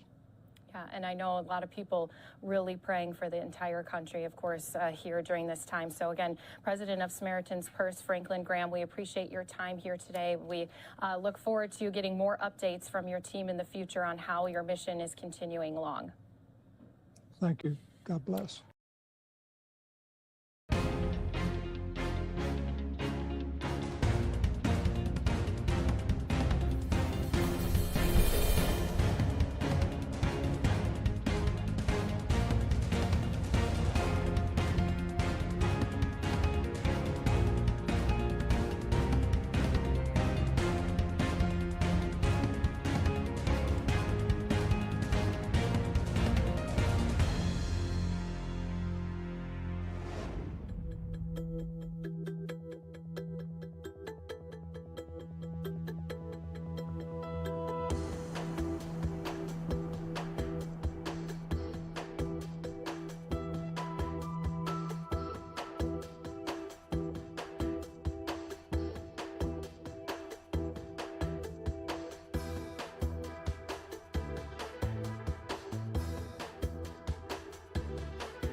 And welcome back to Live Now from Fox. As we continue our coverage on the war in Ukraine, sanctions are putting pressure on Russia's economy, and that comes as civilians continue to be killed in Ukraine. And Fox 13 Tampa is looking at these new sanctions and what they do. So let's take a look at our new report from Fox 13 Tampa. Russia's 40-mile convoy of tanks and armored trucks is no longer stalled. They've fanned out and appear to be moving toward an all-out attack on Ukraine's major cities. Our political editor, Craig Patrick, is tracking the changes on the battlefields and the growing sanctions on Russia. Craig? Well, let's start with the 40-mile convoy. It did break up. Some of it is now within 10 miles of the capital. It had been within 20 miles of the capital. But another part of it is that there's been a dispersion of tanks because Ukrainians have been able to take them out with the anti-tank weapons that NATO has been supplying to them. So according to the Pentagon, some of those tanks have moved into the forests, into the woods to try to hide from those weapons that we have been providing to them. Another part of it, though, is that there's been a dispersion of tanks to attack and move in on other cities all across the nation. And with that, we appear to be entering a new, and the CIA has warned, a very brutal phase of Russia's siege on Ukraine. This is outright terror, blatant terror from experienced terrorists. Russia continues to blast civilians in the population centers to the east of this line. But on Friday morning, it expanded the aerial assault, striking smaller towns and villages to the west. After Russia's ground forces bogged down for 2 weeks in the east, Russia's adapting by attacking the west side of Ukraine, where NATO is pumping weapons and food to the resistance. And by dispersing its 40-mile-long ground invasion force, Russia appears to be planning to swarm Ukraine from all directions. And the U.S. and her allies are responding by sending Ukraine more weapons and food and squeezing Russia's economy even more. Credit rating agencies have downgraded Russia's government to junk status, its economy to junk status. The U.S. and our partners in Europe are now moving to revoke permanent normal trade relations with Russia, or PNTR for short. Revoking PNTR for Russia is going to make it harder for Russia to do business with the United States, and doing it in unison with other nations to make up half of the global economy will be another crushing blow to the Russian economy. It's already suffering very badly from our sanctions. This still requires approval from Congress and the legislative bodies of our allies, but there appears to be strong momentum now to do it. In fact, President Biden said the reason we haven't already done it is that we needed time to get our allies on the same page. And now that there is movement collectively in that direction, the implications of this are, one, increased tariffs on Russian goods, not just coming into the United States, but elsewhere as well, additional trade barriers, and assuming that our partners move in unison on this, there also would be efforts to restrict Russia's ability to get loans outside of its country in places like the World Bank, the IMF. And in addition to that, President Biden also signed executive orders banning the export of luxury goods from the United States into Russia, and also a number of Russian goods, including seafood and vodka, diamonds, the list goes on, coming into the United States. Taken together, these moves will continue to restrict Russia's ability to trade with the West. At the same time, many, many companies have already been moving in that direction. So, Craig, Russia also announced that it had recruited 16,000 fighters from the Middle East. Who are they, and what can we read into that? Well, Russia specifically focused on recruiting fighters from Syria, which had been war-torn. That's where we had fighters. They had fighters that fought with Bashar al-Assad, the mass-murdering dictator of Syria and close Putin ally. That's what's now moving into this war. And Russia says they've recruited 16,000 of them so far. It seems to be a tacit admission that Russia recognizes that it does not have the manpower currently to, one, conquer, and then two, hold what it conquers. And so it is fanning out and bringing additional fighters into the war, which will explain the implications of that, where it could be leading along with some other troubling warnings from Ukraine. Craig, thank you.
And welcome back to Live Now from Fox. We are getting a closer look at Putin's playbook, and Fox 13 Tampa is looking at why it's sounding alarms for both scientists and world leaders. Let's take a look.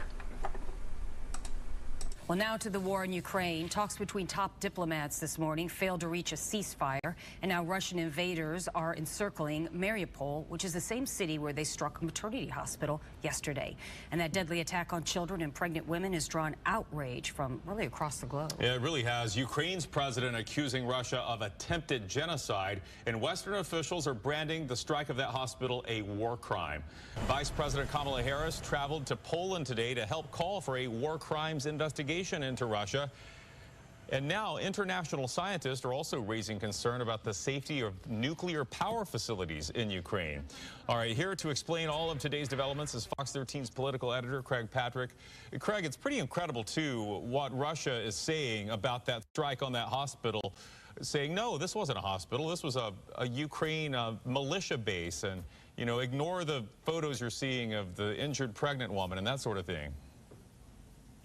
These are false claims, and that's nothing new for Russia. But what is new is the recycling, the repetitive nature, and where this seems to be leading. And there are some real concerns that it could be leading to perhaps chemical or biological weapons attacks, because when you hear the response coming out of Russia and the nature of the claims and how they're phrasing it, on one hand, we're seeing more evidence of brutal attacks on civilians as it is, but also the risk of far more deadly attacks and on a much larger scale. As hospitals, homes, and schools across Ukraine crumble and burn, Ukraine says it intercepted calls from Russian troops bragging of looting and killing civilians. Senator Marco Rubio shared some of the audio, tweeting in case anyone is wondering whether the Russian troops know what they're doing. Я вчера магазин обворовал. Мародер, теперь у тебя есть маневр твоих манто. Мы их держали, раздели догола, ну и приняли решение просто в лесу застрелить. Я не знаю, мы выиграли. The day after Russia struck this hospital maternity ward in Mariupol, Russia's foreign minister defended it by saying Russia is not attacking Ukraine, but rather freeing its people from Nazis, and that this was no longer a hospital, but rather a base for Ukraine's Nazi militia.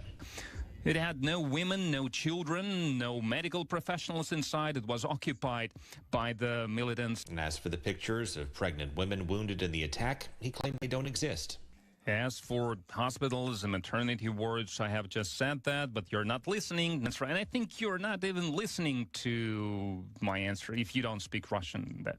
And as for the mass graves the Associated Press discovered beyond the hospital and the growing evidence of civilian massacre through Mariupol and beyond, Russia says it's all an illusion. Fakes. So there are a lot of fakes on television, online, in all media outlets. Meanwhile, Vladimir Putin addressed his ministers and the Russian people by assuring them their economy will be fine. The sanctions pressure has always existed. The economy will adapt. And in saying that, Vladimir Putin repeatedly referenced agricultural gains, its control of fertilizer, its control of certain materials, metals, minerals. All of this indicates that Russia and Vladimir Putin is seeing a gain in what can be taken from Ukraine, its bounties and his cost benefit, which is leading us once again to the rationale of the Russian invasion. But it's the false claims by Russia that there is a Nazi conspiracy led by the United States to take over Ukraine that ultimately leads also to false claims that the United States has deployed thousands of bioweapons labs in Ukraine. That's particularly concerning, and the fact that Russia is placing so much emphasis on that now, concerning that could be the lead up to a false flag attack in which Russia uses chemical or biological weapons and then tries to blame it on the United States. Both parties in Washington, leaders from the White House to all around the world, are all raising the same concerns that could be coming. Yeah, almost every time our intelligence has said this is what Russia is about to do, it's come to fruition. So tell us, Craig, why are international scientists sounding alarms about the safety of the nuclear plants in Ukraine? Well, part of it is the fact that they're under military control and that the nuclear staff at those facilities, two of them in particular, have guns pointed to their head and they're under duress. And so that's a safety concern in itself. But particularly, they have concerns about the defunct Chernobyl site. Its loss of access to electricity, generators currently circulating the nuclear waste to cool it. The concern is that may not last. You could therefore get a radiation cloud that could drift far beyond Ukraine throughout Europe. That's the concern. The IAEA says it's a dire situation. You have Russia saying that Belarus just helped them restore power. Hopefully it did, but the IAEA says it cannot confirm that, and it's stressing that much more needs to be done to secure the safety of those nuclear facilities and perhaps others if Russia takes control of them. Yeah, it's certainly too much uncertainty when it surrounds those nuclear plants. Thank you, Craig.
And welcome back to Live Now from Fox. It's going on 10:45 here on the West Coast. Happy daylight saving time, everyone. Hopefully you're not too tired. All right, we are going to continue our coverage on the latest on the war in Ukraine and talking with our very own Live Now from Fox, speaking with a pastor in Poland talking about evacuees. So I'm going to play this now here on Live Now from Fox. And don't forget, you can always watch Live Now on many different platforms, including LiveNowFox.com. Chris Osecki, he is with the Slavic Gospel Association and is there live in Poland right now. Chris, I know it's about 4:30 a.m. in Poland. Thank you so much for joining us here live. You're welcome. Thank you for letting me be on your program. So a big part of this is hearing from the people who are experiencing it, humanizing the situation underway, because we see the videos of the missiles, the airstrikes, the destruction in the towns, but it's also the lives of the people who are being destroyed right now. And you're there day in and day out. Just walk us through what a day looks like for you, waking up until you lay your head down to go to sleep. Well, I'll give you Monday because that was the day that we did a bunch of humanitarian aid for refugees that are in the Gdansk area. I would say this, that I'm in north central Poland. I'm not on the border. I'm about 7 hours from the border area by car. So what we're seeing coming into our area is more of a trickle.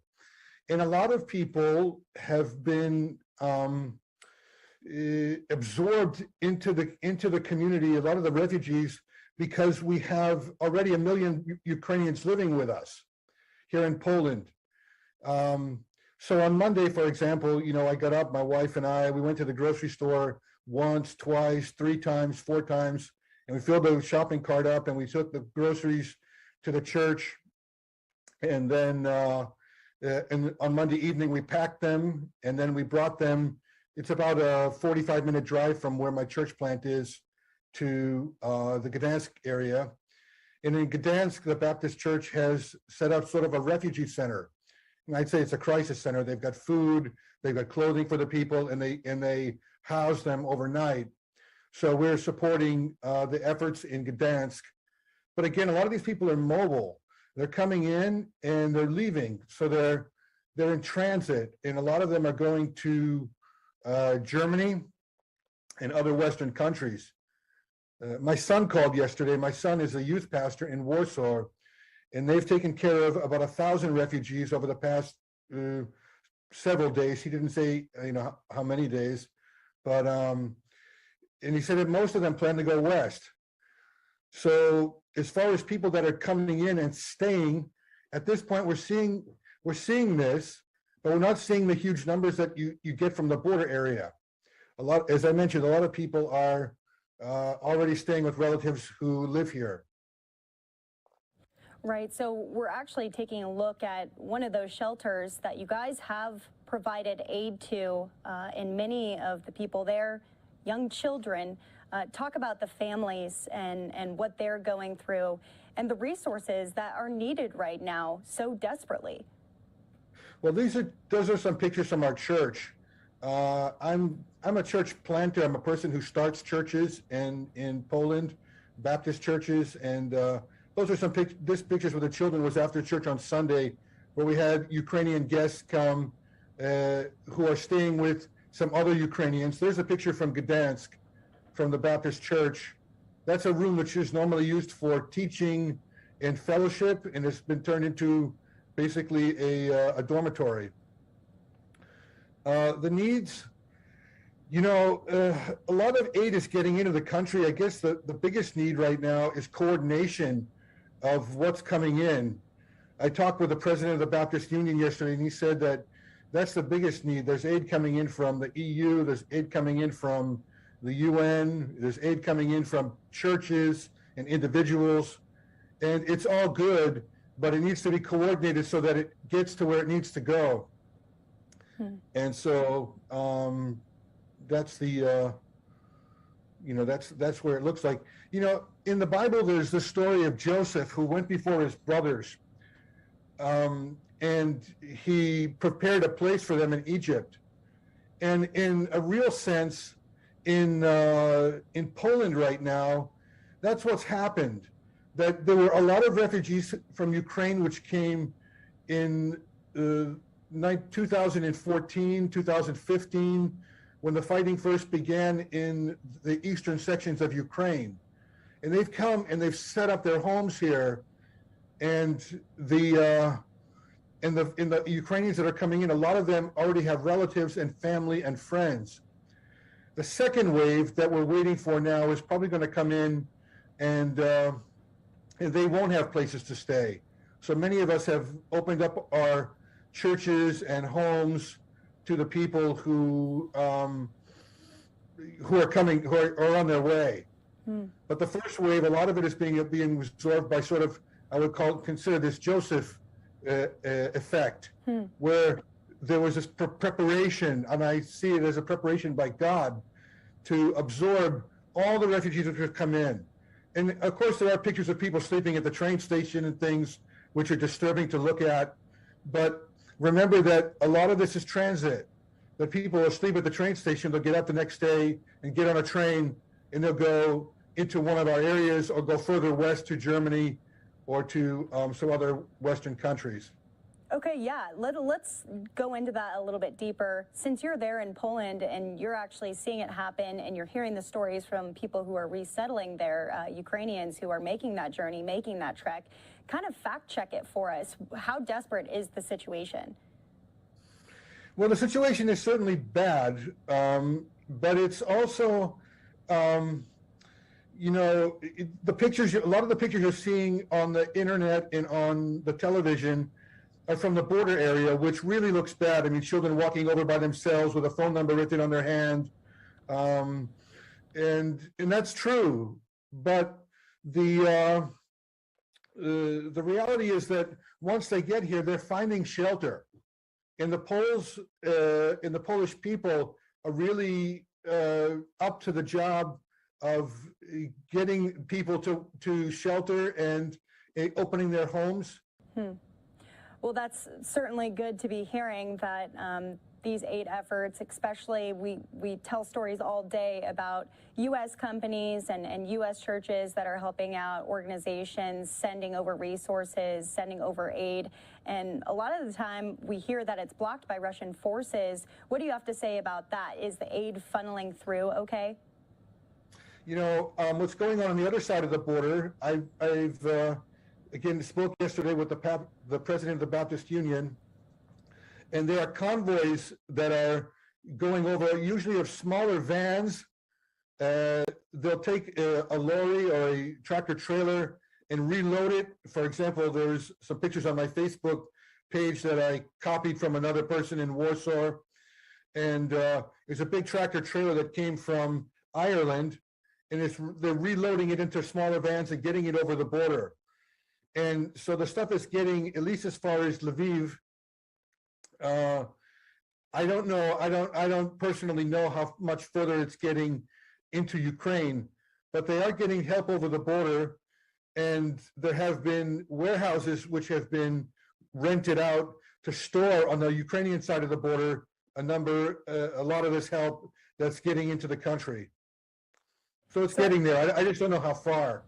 Right. So I just want to pull in some of the images that we are getting from the border, which we have talked about, the lines of people, many of them not really knowing where they need to go at this time. So if you could just explain how people here at home can be helping at this time, how they can be lending a hand, and any stories of hope that you have. Eric Mock, who helps run the Slavic Gospel Association, we've had him on the show several times. Every time I've asked him, what are stories of hope that you've been hearing from the people down on the ground there? You know, on Sunday, there was a church service over in the east of Poland along the border in one of the churches. And there was an officer from the Polish army there and a number of other individuals and people that normally wouldn't necessarily show up in church. And there was somewhat of a revival service that took place, and including this Polish officer gave his life to Jesus Christ as his personal savior. Because the war tends to make us remember that we're very fragile, that life is short for all of us, that someday that we're all going to die, and that this is why Jesus Christ gave his life, that we would have eternal life. And so you're seeing people coming to faith, you're seeing people being helped, you're seeing really the best part of the Polish people here in the country in sharing their homes, sharing their food, sharing their money. You know, a number of years ago in the United States, they used to have these billboards at baseball games and football games, John 3:16. And that's a verse from the Bible that says, "For God so loved the world that he gave his only begotten Son, that whoever believed in him should not perish but have eternal life." And so as people find eternal life and turn to the Lord, their lives are full of hope. And as you can see, like even the picture with the children playing, you know, some of those kids just left a war zone, and yet they're finding peace and joy to be in the presence of others who love them and are caring for them. So we're seeing help getting to the people, and if someone wants to help more, obviously they can pray, and I would suggest that they pray, and they can go to the website from Slavic Gospel if they want to do more than just pray. And the website is www.sga.org, and there's all kinds of information of what can be done to help. but help is getting through, and people are finding their way, despite the fact that the disturbing photos from the border area would seem to say otherwise. But the help is getting there. And that is a story that we definitely want to be telling here on Live Now from Fox. Chris Osecki joining us live from Poland. I know you have a long day ahead of you, so I'm going to let you get to it and get to helping out. So we appreciate you kind of fact-checking what's going on there, telling us what the situation is down on the ground, and please follow up with us. We'd love to hear from you again. Thank you so much for having me. No problem.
And welcome back to Live Now from Fox. We're now going to head out to remarks from earlier in the week. Senators giving remarks on Ukraine. If you missed this, I'm playing it out now here on Live Now from Fox, where we continue to be the source giving raw, unfiltered, and nonstop news from all across the nation. Thanks for being with us.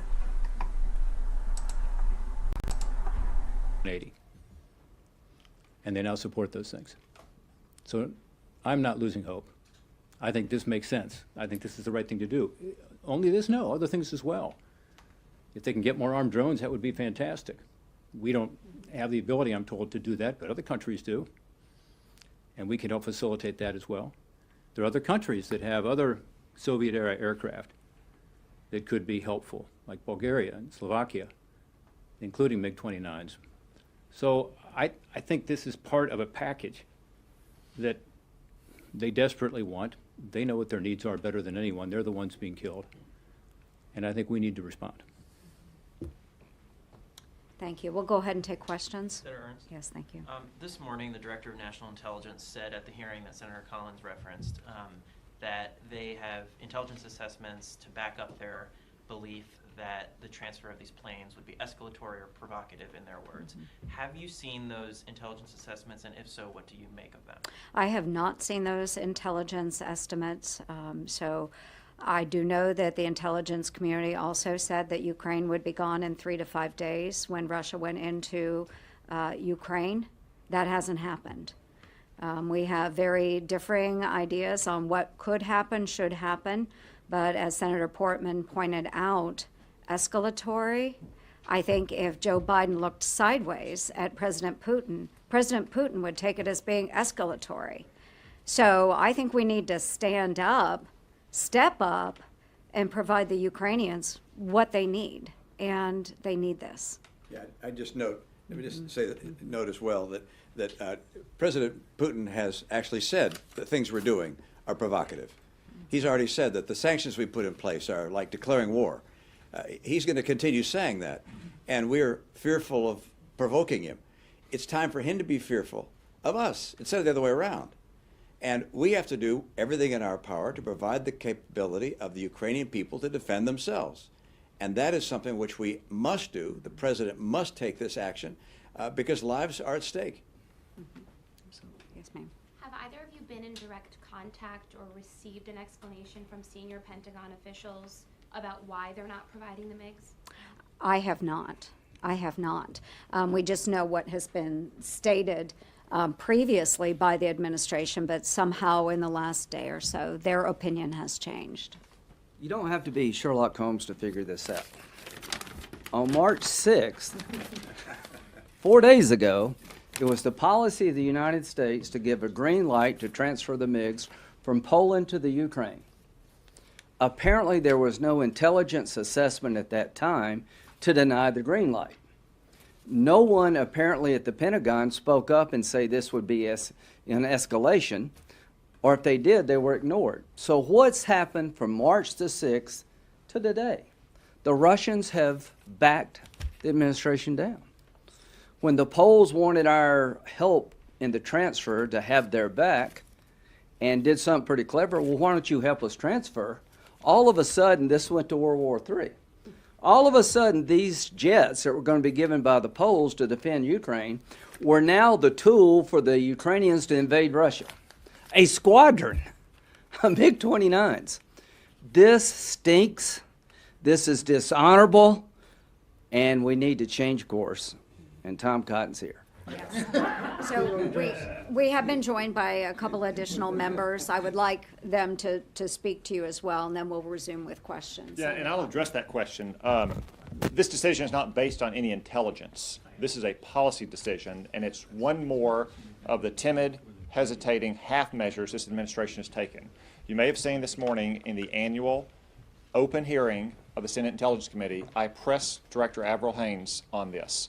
There is no intelligence that suggests these aircraft, somehow uniquely, these aircraft are going to be escalatory in Vladimir Putin's eyes. It was the exact same intelligence that caused the administration not to send Stinger missiles for all of last year, to slow down the delivery of anti-tank missiles. There is no intelligence to support this. It's only the policy decision of the president.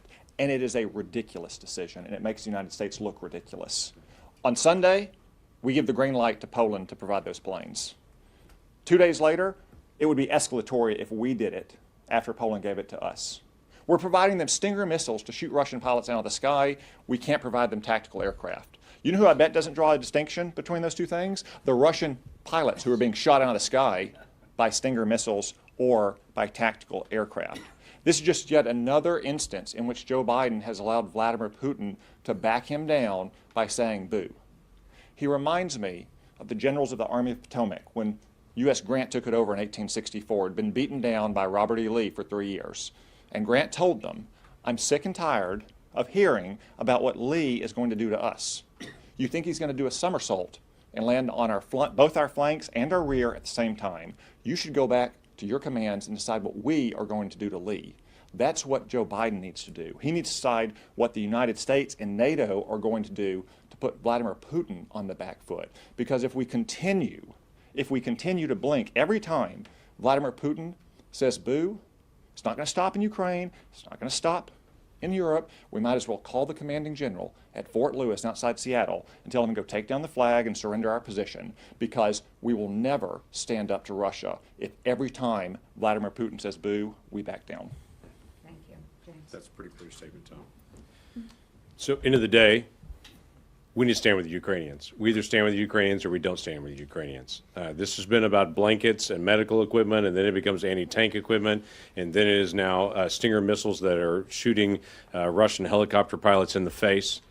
They're asking for the next level in this. and it's not something new in the battle space. They have aircraft they're dealing with now, but they just have a very small number. We lose track of the fact that Ukraine is the size of Texas.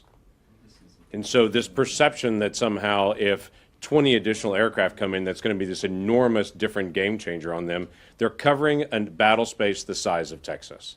They need the opportunity to be able to defend as many different areas as they can. They need the opportunity to be able to have the Russians on the ground be concerned about Ukrainian aircraft coming into that area, taking out their ground forces, as the Ukrainian ground forces are now experiencing from Russian aircraft. That equalizes the battlefield. They're not asking for anything that's irrational or unreasonable. The Ukrainians are asking for simply the ability to be able to fight their own war in their own country from an aggressor. We either believe that Russia is the aggressor and the Ukrainians have the right to be able to defend themselves or not. We did not consider it escalatory when the Russians were sending in equipment in to be able to fight against us when they were providing that to the Taliban to attack us in Afghanistan. So for Putin to then make some threat to say this is escalatory, he's made that same threat for every single thing that we've done through this entire process.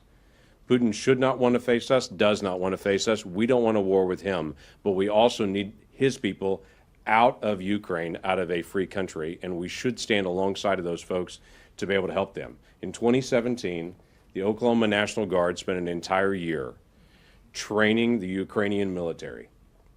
They trained them on how to shoot, they trained them on how to organize, they trained them how to do battlefield communication, they trained them in medical care. They were walking alongside of them. Americans have been walking alongside the Ukrainians for years now to be able to prepare them for this moment. The last thing that we should do as a country is to now say, just kidding, that's too far. We're not going to allow you to be able to defend yourself any longer. Them receiving aircraft from Poland or from any other country in the area is no different than them receiving Stingers from us as well. Thank you. Yes, ma'am. So are you all willing to go on the record and say to Americans sitting at home that you're 1,000% confident the U.S. is ready for any kind of Russian response that may come from us hand delivering these jets? What do you think might happen, and do you think we are prepared for that, whatever that might be, to the homeland? Every military action involves a risk. There's no free choices here. But James Lankford is absolutely right. This is a free country who depended on us, gave up their nuclear weapons because we said we'd be there with you, and we have an obligation to stand with them now. There's risk, no question about it.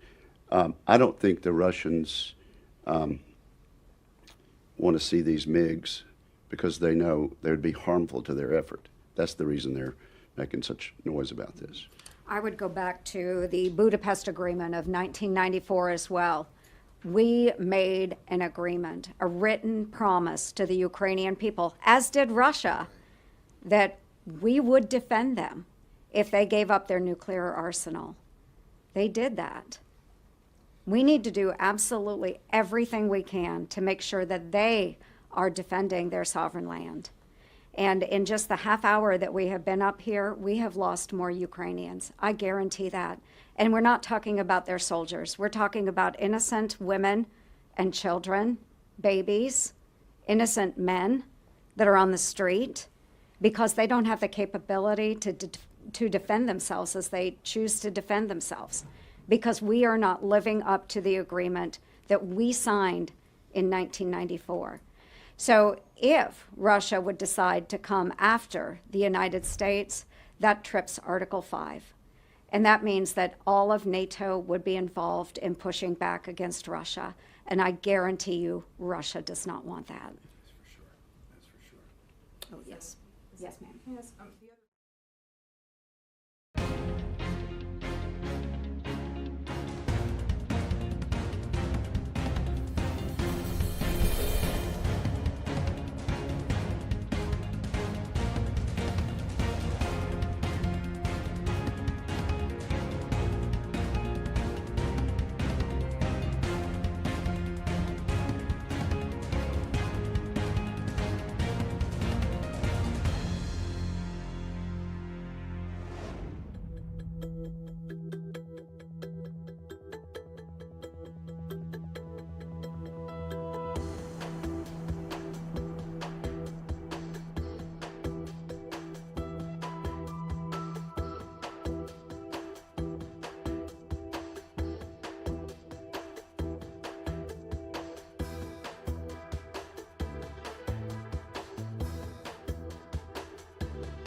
Pentagon gave for rejecting the request is that the Ukrainians aren't using the planes that they have.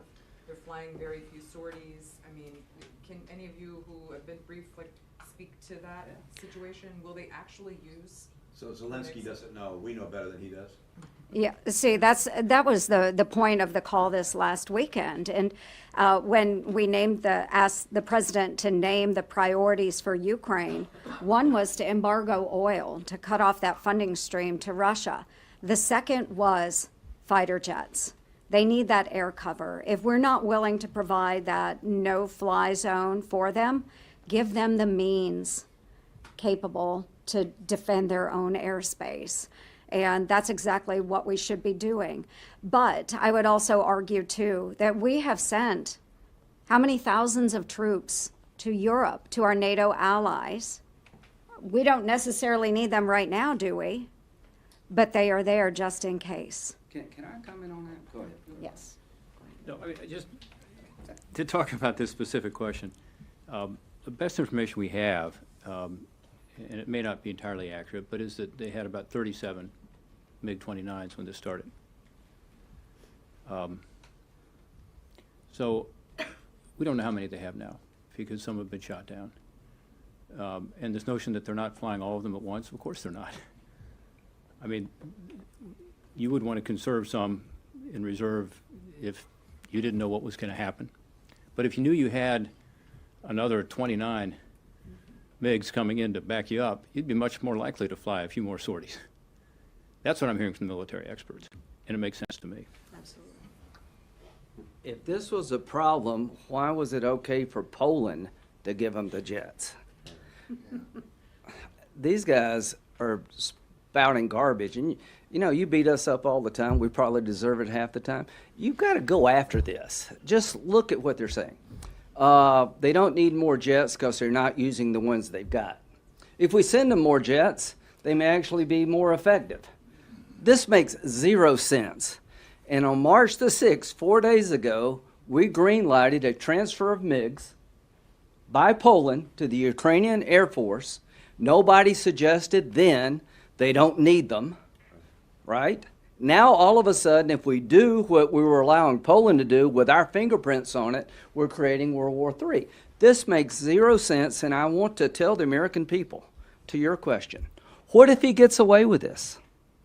What if Putin's able to go in and destroy the Ukraine, a democracy, and gets away with it, and we don't do all we can to help the Ukrainians? I'm not asking for a no-fly zone yet. I'm not asking to send ground troops. But the other side of the story is true, too. If he gets away with this, do you think he'll stop? Do you think this is all he wants? Roger made a good point yesterday. Hitler said, give me the Sudetenland, I'll stop. Well, he was lying. Putin's saying, I'm not going to stop. So to the American people, you figured this out better than the administration has. If you look at polling, the American people want to stop Putin now in the Ukraine, and they want to help the Ukrainians as much as they can. You know, I want to put another point on the exclamation, though, and that is this. Back to what the leader said at the beginning and what I'm trying to emphasize. If we'd have done more to preempt this, like more javelins, more stingers, more sanctions, prior to the invasion, perhaps they wouldn't have had. Well, now we don't know for sure, but there were a lot of us saying, let's do preemptive things rather than wait for the invasion. So we're going to wait around a couple more days to decide whether or not they're using MiGs enough for us to send them some more. No, let's deter him at least where he is now, since it's too late to deter him where he was a couple weeks ago. Yes, ma'am. Can I just address? We'll let Senator I just Cotton, and want then we're coming to you. Again, just like the White House, the Pentagon's position is ridiculous. It contradicts itself. They're saying, on the one hand, Ukraine is not effectively using its current aircraft and it can't effectively use this aircraft, so the gains would be very small. But on the other hand, Vladimir Putin is going to view this as such an escalation that he might strike the United States or strike NATO. Both of those things can't be true. It can't be true that we know, and therefore Russia would know, that these airplanes are not going to add decisively to the battlefield situation. But on the other hand, Vladimir Putin would view that as necessary to strike the United States or NATO. The Pentagon is making a ridiculous assertion to justify the president's halting and hesitating half measures. Yes, ma'am. If the Biden administration doesn't provide these fighter jets, will there be further action on your guys' part to press him? We will continue pressing, I can guarantee that. So we are working, of course, on the omnibus bill, and we hope to have a number of these measures in there, but the authority still lies with the President of the United States. But as has been pointed out by a number of my colleagues already, you only can't do it until you can. And we have seen that with this president time and time and time again, where he says, we can't do this, we can't provide that, until the media and others provide pressure on him, and then he reverses course. So we are going to continue to put the pressure on this president to stand up, to abide by the agreement that was made in 1994, to abide by what they said that they could greenlight just a handful of days ago, and to allow the Ukrainians to defend themselves and their sovereign land. Every hour that goes by that we are not stepping up with our aid, whether it's lethal or otherwise, we have Ukrainians dying. And as I said, it's not just soldiers. They are innocent civilians that are in the path of this Russian monstrosity. And we need to provide everything we can to stop them. One more. Yes, sir. Earlier today, it was reported that Congressman Madison Cawthorn called Volodymyr Zelensky a thug. He said the Ukrainian government is incredibly evil, incredibly corrupt, pushing woke ideologies. And he later said that the Ukrainian government is spreading misinformation about the war. While it may seem silly to ask you what a first-term congressman thinks, he's very popular with the base, and he's a top user. No, I mean, so do you think that, given what he's saying, that Republican voters are not in the same place as you are on this issue? No, and what do you think about those comments? You know, well, I can tell you what I think, because I spent time in Ukraine in 1989, while it was part of the former Soviet Union. And those that I visited with in Ukraine at that time, the first question, it was an agricultural exchange, and the first question that they asked of those of us from Iowa that were there on that collective farm, on that agricultural exchange, the first question they asked us was, what is it like to be an American? And what is it like to be free? They wanted to be free at that time. They were a fledgling democracy. You know, they became a free nation in 1991, and they have been fighting ever since. You know, if we think that any country is free of corruption, then we are kidding ourselves. But let me tell you what, the Ukrainians want to be free. They have been fighting for this for the past 30 years. And to just hand them over to an actual murderous thug named Vladimir Putin is the wrong thing to do. It is absolutely the wrong thing to do. So to my colleague in the House, I would push back and say, it's not Ukraine that is invading Russia. It is Russia invading Ukraine. And they are going to have, Russia, they are going to have a world of hurt on their hands. But we have to be able to provide them the means to do it. So, Jones, that probably should have been the closing statement, but I can't resist it. The Republican base is with us on this. The vast majority of Democrats are with us on this. And my colleague and good friend of more than a quarter century, Lindsey Graham, just was presumptuous enough to suggest how the press corps should do its job. I'm going to give him a little love on that. Find Bobby Menendez, the chairman, the Democratic chairman of the Foreign Relations Committee, and ask him how he really feels about this. I think he will tell you, if he's honest, that we should be giving those MiGs and we should be doing everything we can. Ask Jack Reed, the Democratic chairman of the Armed Services Committee, how he really feels about this, and he will tell you that he stands with us. Ask Ben Cardin, the Democratic chairman of the Helsinki Commission, the commission that represents some 50 or more countries that joined together for peace and following the rule of law in Europe. Ask him how he feels about this, and he will say, We need to facilitate getting the MiGs. We stand up here on behalf of the vast majority of the American people, and we are asking the president, yes, take a little risk and take this, what could be decisive action on behalf of a free country that wants to defend itself. This is too good. So, do a poll. Ask Republicans, who do you like best, Zelensky or Putin? There's a poll coming out tonight I'm aware of where Putin's approval rating is 0.7%. Now, I don't know who these people are, but there are not a lot of them. I think the average Republican and Democrat in this country would give high marks to Zelensky. Yes. Do a poll. I've seen these polls. What Putin has done is done something we can't do among ourselves. Like 90% of the country is with the Ukrainians and is opposed to Putin. So when you see a member of Congress say things like this, the one thing I want you to know, they're outliers in the largest sense possible on our side. And there's some on the left that are outliers. So let's end with this thought, that America believes that Zelensky and the Ukrainians are the good guys and Putin's the bad guys, and we'd like to be helping the good guys more.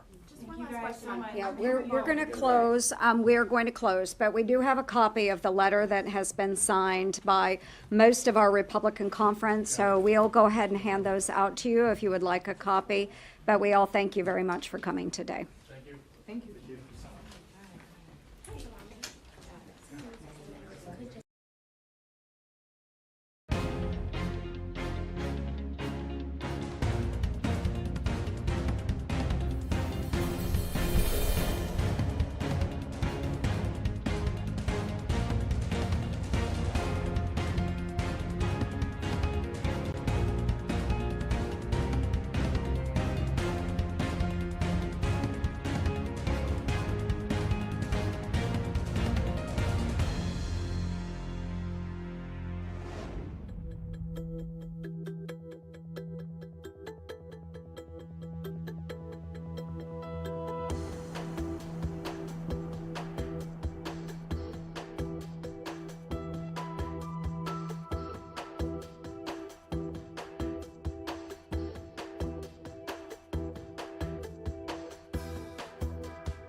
And welcome back to Live Now from Fox. In Ukraine, many people have been fleeing to neighboring countries, including Slovakia, Romania, and Poland. But what some people are finding is that deep racism exists at border checkpoints. And Fox 32 Chicago spoke with a doctor leading an advocacy group to learn more.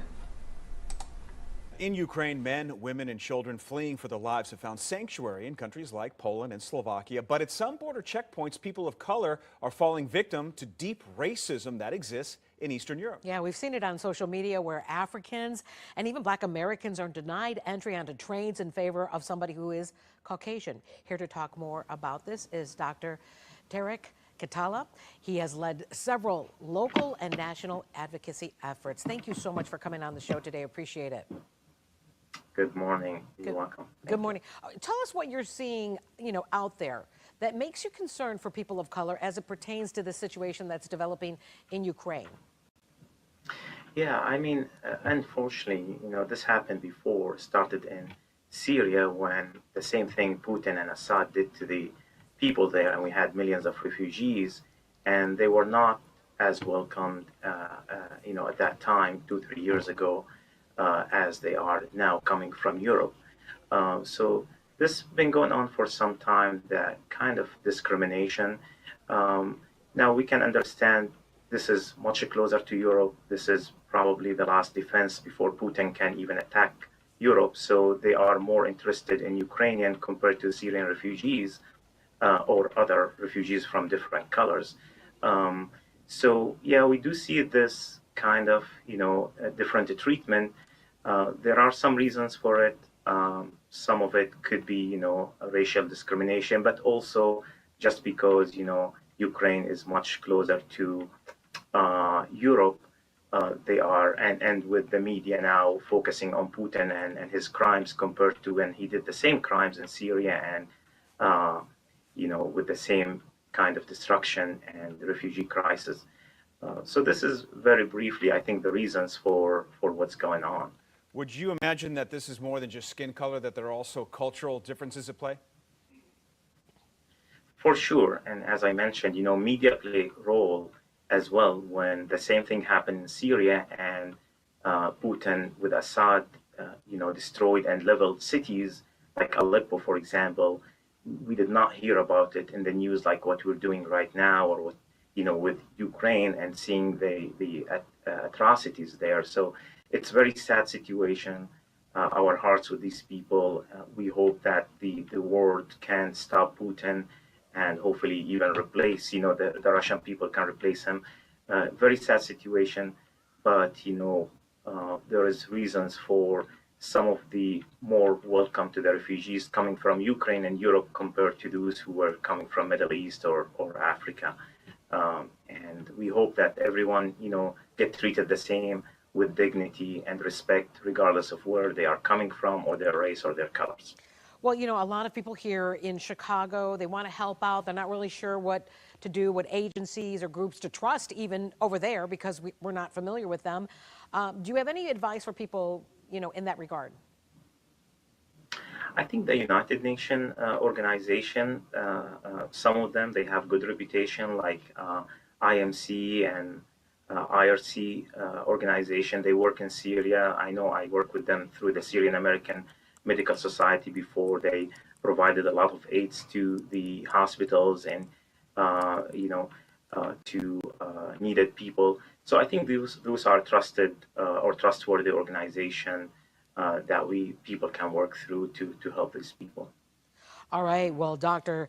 Tarek Khatala, thank you so much for coming on this morning. I know that your work is advocacy, and this is an issue that we're probably going to see play out possibly a little more, so we'll keep our eye on it. Thank you.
And welcome back to Live Now. Before the break, we were talking about the people and civilians fleeing the Ukraine to neighboring countries. But what about the children and babies that aren't looked out for and have nowhere to go? Fox 32 Chicago also spoke with an orphanage to learn more. Let's look at what they had to say.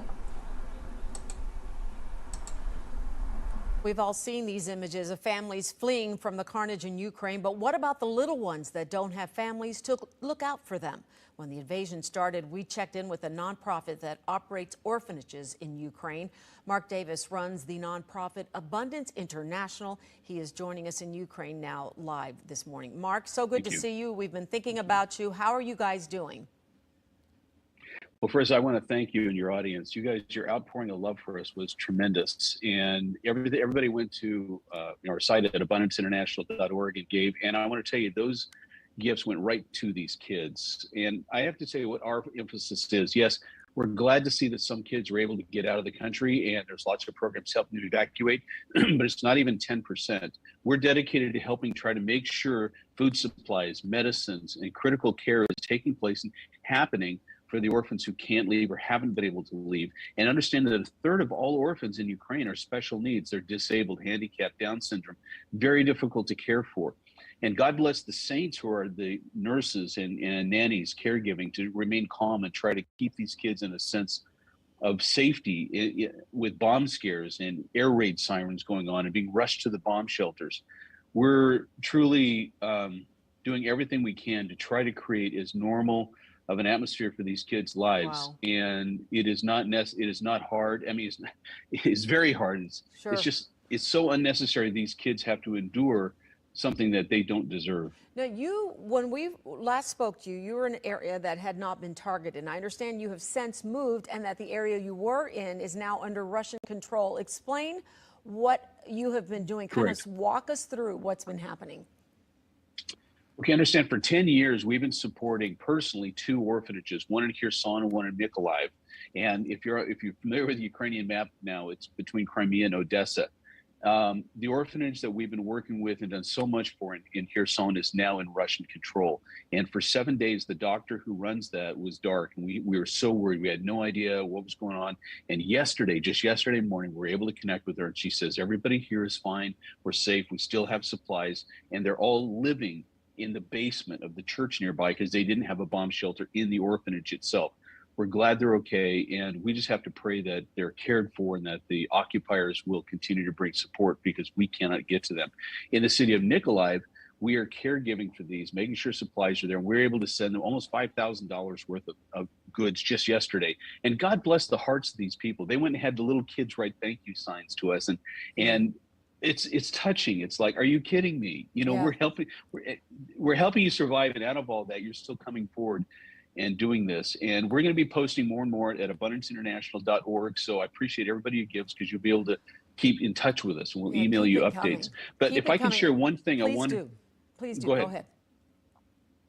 No, the one thing I want to tell you guys is because the generosity of your outpouring, we have now expanded our network because the doctors we have who run our orphanages are connected with the orphanages around the country.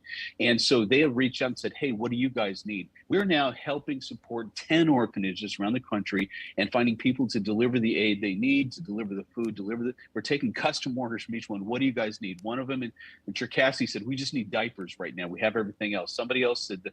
And so God bless you, because of you, we're now reaching the entire country of orphanages who are locked and they cannot get out, and we have to make sure these kids get food supplies, which are getting more restricted, blocked off, and grocery stores becoming empty, and we can't let these kids go hungry. Which is you incredible. help make this happen. Which is incredible that you are still able to help out with this effort to get things to them. I know how difficult this may be. Are you concerned, though? You know, you're doing an interview with me. You are now a public figure. You know, are you concerned at all about your safety as a result? Obviously, your end goal is to help. Yes. Thank you for saying that. And obviously now, instead of doing interviews on the streets and things like this, I'm having to do them in my apartment rooms. And people traveling with me say, please don't disclose the location. We had to leave Mykolaiv for safety reasons. And because if the internet goes out, we can't help. So we are traveling, and what we're doing is by communication you know, and I have to say, prayers are got to be one of the greatest gifts you guys are giving, because there's so many tiny miracles that are still going on. I seem to be one of the only ones who's able to wire money to different people giving aid, and it's going through in 24 hours here in this country. It's nobody else can believe that's even happening. We're able to keep our internet, our cell phone connections up. We're finding people in these cities to go to the stores. They're finding what they need, and they're making deliveries. And I got to tell you, at the end of the day, Billy Graham's organization will write a book on miracles after everything we've seen. Wow. So I'm overwhelmed with both the horror and the blessing of what we're doing here for these kids. And I thank you for keeping a partnership with us and really sponsoring us and all the rest of these kids to make these stories happen. Well, I have to say, it warms our heart to hear what you are still able to do, and you are still determined. And the website, again, is abundanceinternational.org for anybody who wants to help out. Mark, we are going to be sending our prayers to you and everybody else. And please, let's keep in touch. We want to make sure everything is okay, and anything we can do to help. Thank you. Okay, Mark, you take You're care. amazing. Oh, you are, for We what love you you're guys. doing. Ukrainian soldiers on patrol in the snowy woods around the capital, Kyiv, encountering Russian resistance, holding their positions. The Ukrainians, armed with rocket-propelled grenades and anti-tank missiles, showing remarkable success against a better-equipped Russian force. We'll be clearing the village of Russian troops who occupied it with armored vehicles. According to our intelligence, there's a Russian battalion there. The Ukrainian resistance apparently forcing a full-scale Russian pivot. Satellite photos show the huge 40-mile armored column stalled for a week outside Kyiv, on the move again, fanning out in what military analysts say is a Russian effort to reposture its operations, while increasing its indiscriminate bombing in civilian areas. This apartment building in a Kyiv suburb, destroyed by an airstrike, and in Gostomo, an injured child carried to safety. Ukraine's president in an outdoor address saying his military has reached a strategic turning point. It is impossible to say how many more days we must liberate our Ukrainian land, but it is possible to say we will do it. But Russia is upping its offensive, striking areas Friday in the west, away from the main battle zones, including military airfields in 2 western cities. And in the east, the major industrial hub of Dnipro, targeted for the first time, at least 1 person killed. Ukrainian officials say missiles landing near a kindergarten and apartment buildings. And in Kharkiv, another day of relentless bombing. The mayor says 48 schools have so far been destroyed, including a facility for the disabled. With temperatures well below freezing, residents seek shelter underground. I'm scared for my home, very scared for the whole country, and scared for myself, of course. For the tens of thousands of Ukrainians reported leaving daily, authorities are working to establish 12 humanitarian evacuation and supply corridors. Here in the Ukrainian capital, air raid sirens have sounded multiple times tonight as Russian forces try to attack the city. In Kyiv, Trey Yingst, Fox News.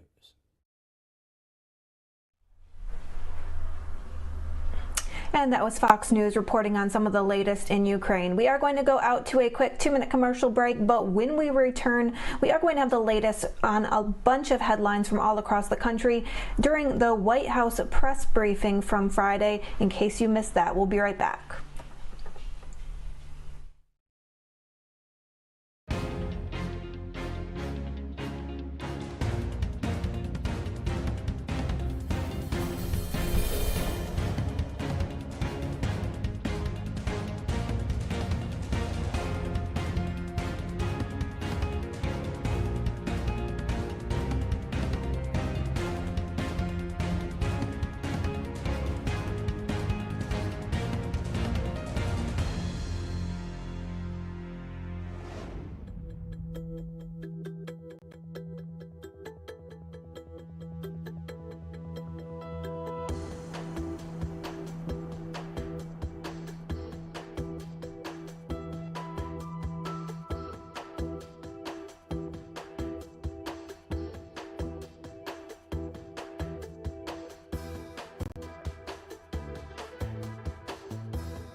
Okay, I don't want to disappoint you, but I have no toppers today.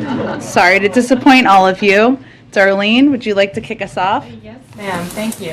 I wanted to follow up on your tweet yesterday about being on the lookout for Russia to use chemical or biological weapons in Ukraine and possibly creating false flag operations to use them. What is the evidence to back that up beyond what you said in the tweet that it's a pattern from Russia? Is there more to this than it just being a pattern for them? Well, they have a large biological and chemical weapons program. So it's a pattern, but they also have the capacity. Well, I'm not going to get into specific intelligence. We look at all of those factors. And we also know, and one of the main issue that prompted my Twitter thread yesterday was that Russia has a history also of inventing outright lies like this, which is the suggestion that the United States has a chemical and biological weapons program, or Ukraine does, that they're operating. Russia is the country that has a chemical and biological weapons program. So the objective was to make clear the inaccuracy of the information, the misinformation they're trying to put out, and make clear to the world that they not only have the capacity, they have a history of using chemical and biological weapons, and that in this moment we should have our eyes open for that possibility. Would use of chemical or biological weapons be a red line for the president in terms of direct U.S. involvement in the war over there? We are directly involved. We are providing $1 billion in security assistance. We are the largest provider of that. We are providing humanitarian. With the U.S. military going and engaging in Ukraine and fighting a war against Russia, we don't have any intention to do that. Go ahead.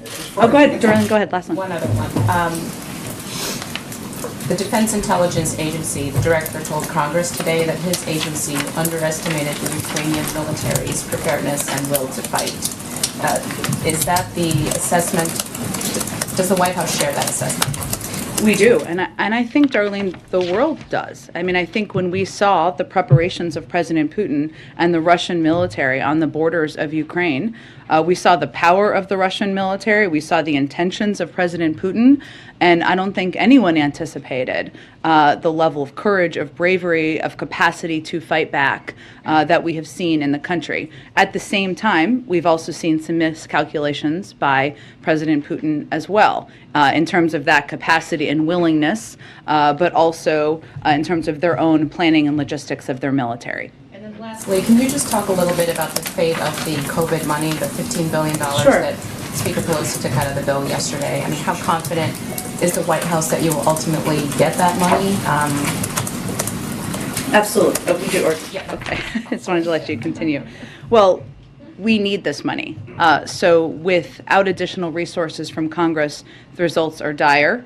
Just to give you some specifics, in March, testing capacity will decline this month. In April, free testing and treatments for tens of millions of Americans without health insurance will end. In May, America's supply of monoclonal antibodies will run out. So failing to take action now will have severe consequences for the American people. That's why we requested $22.5 billion to avoid severe disruptions to our COVID response. The reason we've made the progress we have at this point is because we have been ahead of where the pandemic is in terms of having the preparations, for the most part, of vaccines, of supplies needed, and we want to continue to stay ahead of that if we can. So these are conversations, as you all know and has been reported out, that are happening with members, but we will need that funding in order to continue to fight the pandemic. Go ahead. Just to follow up on Darlene, are you detecting any sign of any imminent use of chemical weapons over there? I'm not going to get into any intelligence. Obviously, we continue to assess the declassification of that, as you know, Steve, as we have done throughout the course of the last several weeks. But what we endeavored to do when we put out that information yesterday is to remind the world of the large biological and chemical weapons program that Russia has, the fact that they have used it in the past against dissidents on their soil and on NATO soil, that they and that they were taking a step to put out misinformation about our own programs, capacities, and those of the Ukrainians as well. And the President spoke this morning with the President of Turkey, Erdogan. Did they discuss access to the Black Sea? Do you know? They had, I know we just put out a readout that you should all have. They had a constructive, lengthy call. I believe it was almost an hour, if not an hour. And the president is very grateful to the role that Turkey is playing and has played even earlier today in hosting diplomatic negotiations at this moment in time. But in terms of additional specifics, there's not more I can get into from here. Go ahead, Caitlin. Thanks, Jen. I just want to be totally clear. Are you saying if Russia does conduct a chemical weapons attack in Ukraine, there will not be a military response from the United States? I'm not going to get into hypotheticals. What we're saying right now is they have the capacity and the capabilities. I'm also not going to get into intelligence. But the president's intention of sending U.S. military to fight in Ukraine against Russia has not changed. But that sounds like even if there is a chemical weapons attack, that calculus will not change. So I just want to be clear on what the U.S. response would be. Again, there has not been a chemical weapons attack. We are conveying to all of you what the capacity and the capabilities of Russia are, what steps they have taken in the past. Let's hope we are not having a discussion about that, but the president and our NATO partners have not changed their assessment about their plans to send U.S. troops in. Would President Biden let a chemical weapons attack in Ukraine go unanswered by the United States? We have not let anything go unanswered that President Putin has done to date. We have not let anything go unanswered to date, any steps that President Putin has taken to date. What that would look like, I can't give you an assessment of that from here at this point. One other question. The U.S. says their assessment is that Ukraine has planes that they could use. They don't think it would be effective to send more aircraft to Ukraine right now. Ukrainian President Zelensky has pleaded for more aircraft, saying that they desperately need it. So I guess the question is, how do you square the U.S. assessment with what President Zelensky, who is on the ground in Ukraine, says that he needs for his Air Force? Well, I would say first, the U.S. military is one of the best militaries in the world. What we're basing our assessment on is both our intelligence assessment and the assessment of our military experts, who have been, of course, in touch with their counterparts in Ukraine and our NATO allies and partners. And what they assessed was that adding aircraft to the inventory is not likely to significantly change the effectiveness of the Ukrainian Air Force relative to Russian capabilities. The Ukrainian Air Force has several squadrons of fully mission-capable aircraft, and although Russian air capabilities are significant, their effectiveness has been limited due to Ukrainian strategic, operational, and tactical ground-based air defense systems, surface-to-air missiles, and manpads. And so the other detail is, how are we going to continue to provide assistance that is helpful to them and most effective and most useful to them in this moment? And the assessment of our military has been that continuing to provide defensive assistance and materials in that form is what is most useful and effective at this point in time. Go ahead. Thank you, Jen. Just to follow up on the COVID aid bill, you said the conversations are going on, but if this bill has the dire consequences that you just described, where else can you go to get money for testing and treatment? Is there money in other parts of the government? I mean, if there's not going to be a standalone bill that gives you it, what are you going to do? You need additional supplemental assistance. And what do you think the chances of that are? It is essential we get that assistance, otherwise we will not be able to, as I just outlined, Mara, and I appreciate you asking the question again for further clarification, we will have to stop a number of components of our program that are essential to the American people. So you're saying there's no way you can get money move money around that's already been appropriated? Well, again, I think that if we had that money to move around, we would be moving it. And our assessment is that we need this additional funding in order to meet the needs of the American public. And I would also note that a lot of these programs are widely popular across the board, regardless of your political affiliation, providing antivirals, providing tests, providing free vaccines. Those are all programs that we're talking about continuing. And I just have one more question on another subject. The administration has been criticized for putting sanctions on one dictator and then going hand in hand to other dictators like Venezuela. How do you explain that? Well, I think our engagement with Maduro, who we don't recognize, as you know, as the leader of Venezuela, but who is detaining American citizens, was to bring American citizens home. That was our first priority in those engagements. There is not, so as you're all assessing... There are a range of topics that we discussed. Largely, the conversation was about our approach to the Western Hemisphere. Certainly, Venezuela, as you all know, is the largest producer of oil in the world. But as you're one of them in the world. Sorry, thank you. Ed gave me a funny look there. I appreciate that. One of them in the world. But part of our conversation was focused about a range of issues, including encouraging them, of course, to be engaging in steps toward peace. As you may have seen, Maduro has announced his intention to be a part of the talks with the opposition in Mexico. But as you are assessing how to spend your energies in this time of a lot of news in the world, I would not focus a lot of them on conversations about the future of the United States importing oil at this point in time. Go ahead. From Venezuela. Go ahead. Question on the economy. The inflation numbers that we received today show consumers paying almost 8% more than a year ago, and this was before Russia's invasion of Ukraine. So how much higher does the administration expect prices to climb?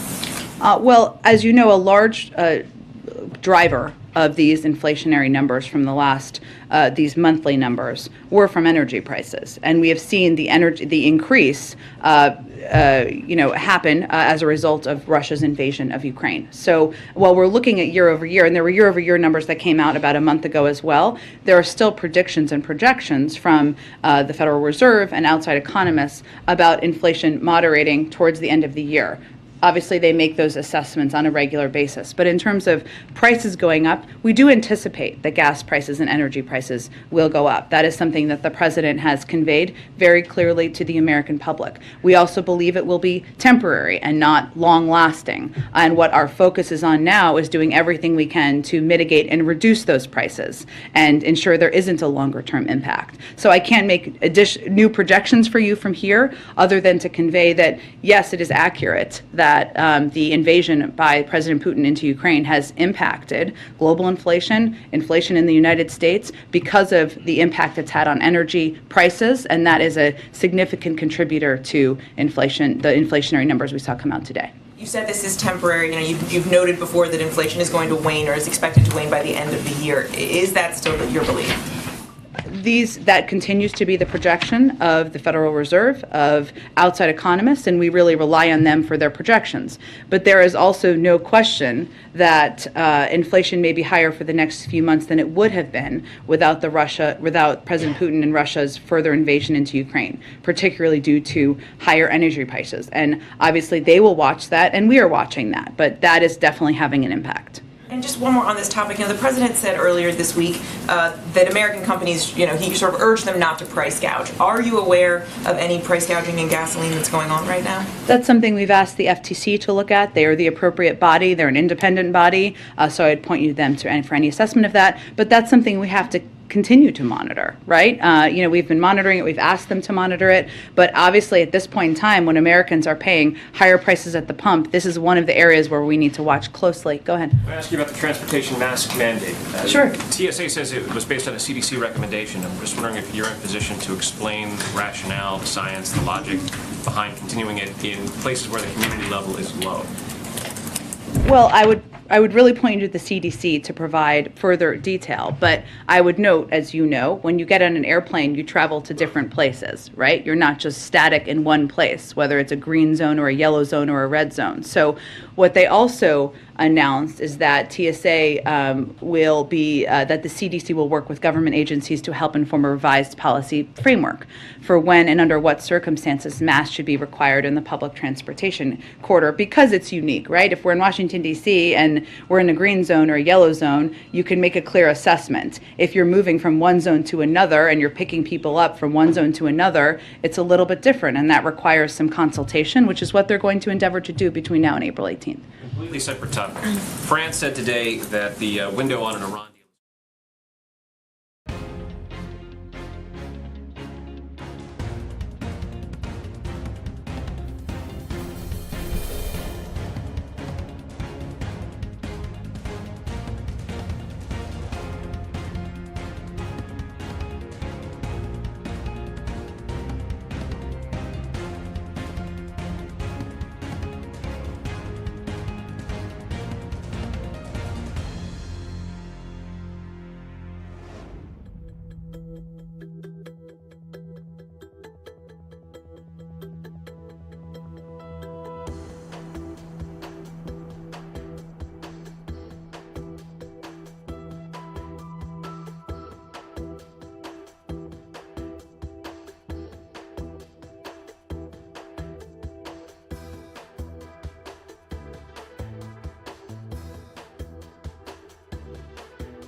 share that view? Is the sense here that Iran is trying to run out the clock? Well, our view is that we are close. We have been close for some time now, and we also, for the last several weeks, as we've been talking about. We also all know from having been through these negotiations before that the end of negotiations is always when the difficult and challenging parts of the conversation typically take place. So I wouldn't make that assessment or echo that from here. We are continuing to have these diplomatic talks. It is in all of our interests to stay at the negotiating table, and that's what our plan is to do from here.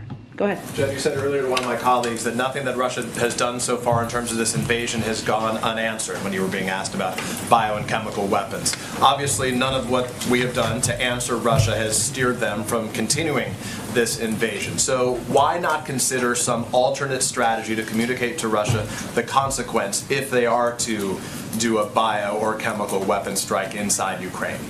Like what? I'm asking you, in other words, why not communicate? You won't say if it's a red line, right? Because you won't say that it's not our intention right now. So let me start there. Is there any red line for Russia that the U.S. would have some involvement where the military entered in Ukraine?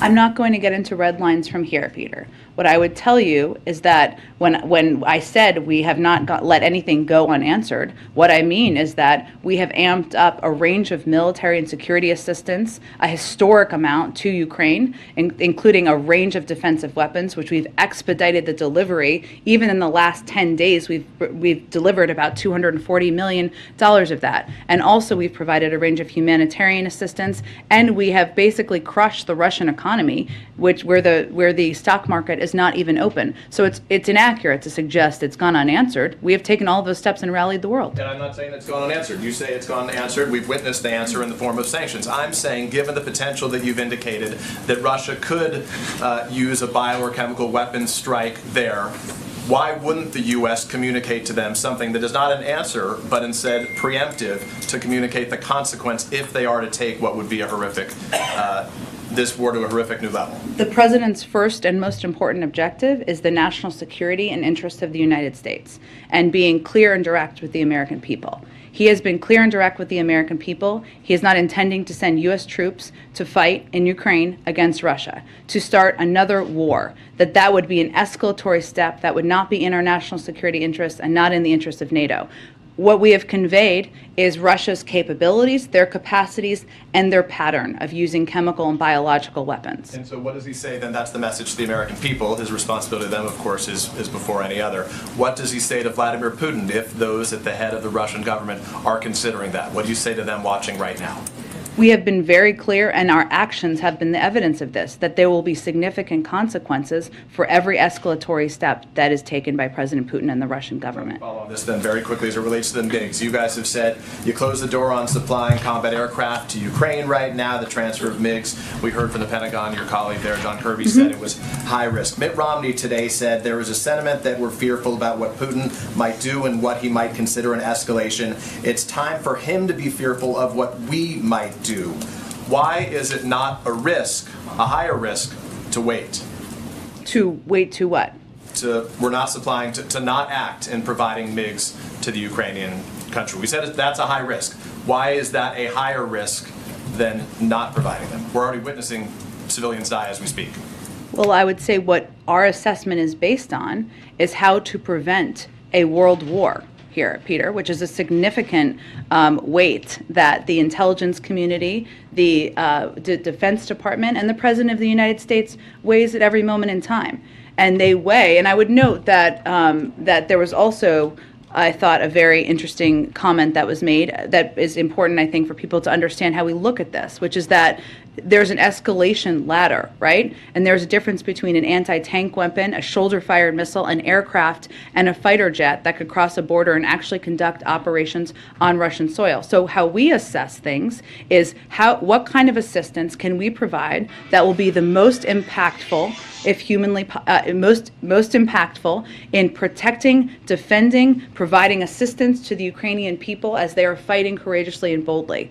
We are also trying to prevent prevent ourselves from taking steps that would be further escalatory. I don't think we have held back in any capacity in providing assistance, having the backs of the Ukrainians, but we are not going to do things that we think are not in the interest of the United States or our NATO allies, and that is where the bar is for us. Go ahead. Thank you, Jen. We just heard you say again that you think inflation is going to be temporary.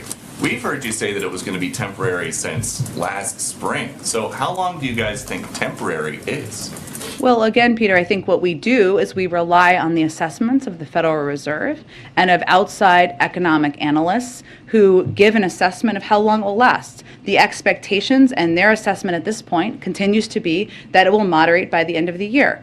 There's also no question that when a foreign dictator invades a foreign country, and when that foreign dictator is the head of a country that is the third largest supplier of oil in the world, that is going to have an impact, and it is. And so to that point, inflation goes up today. The president's statement blames the Putin price hike.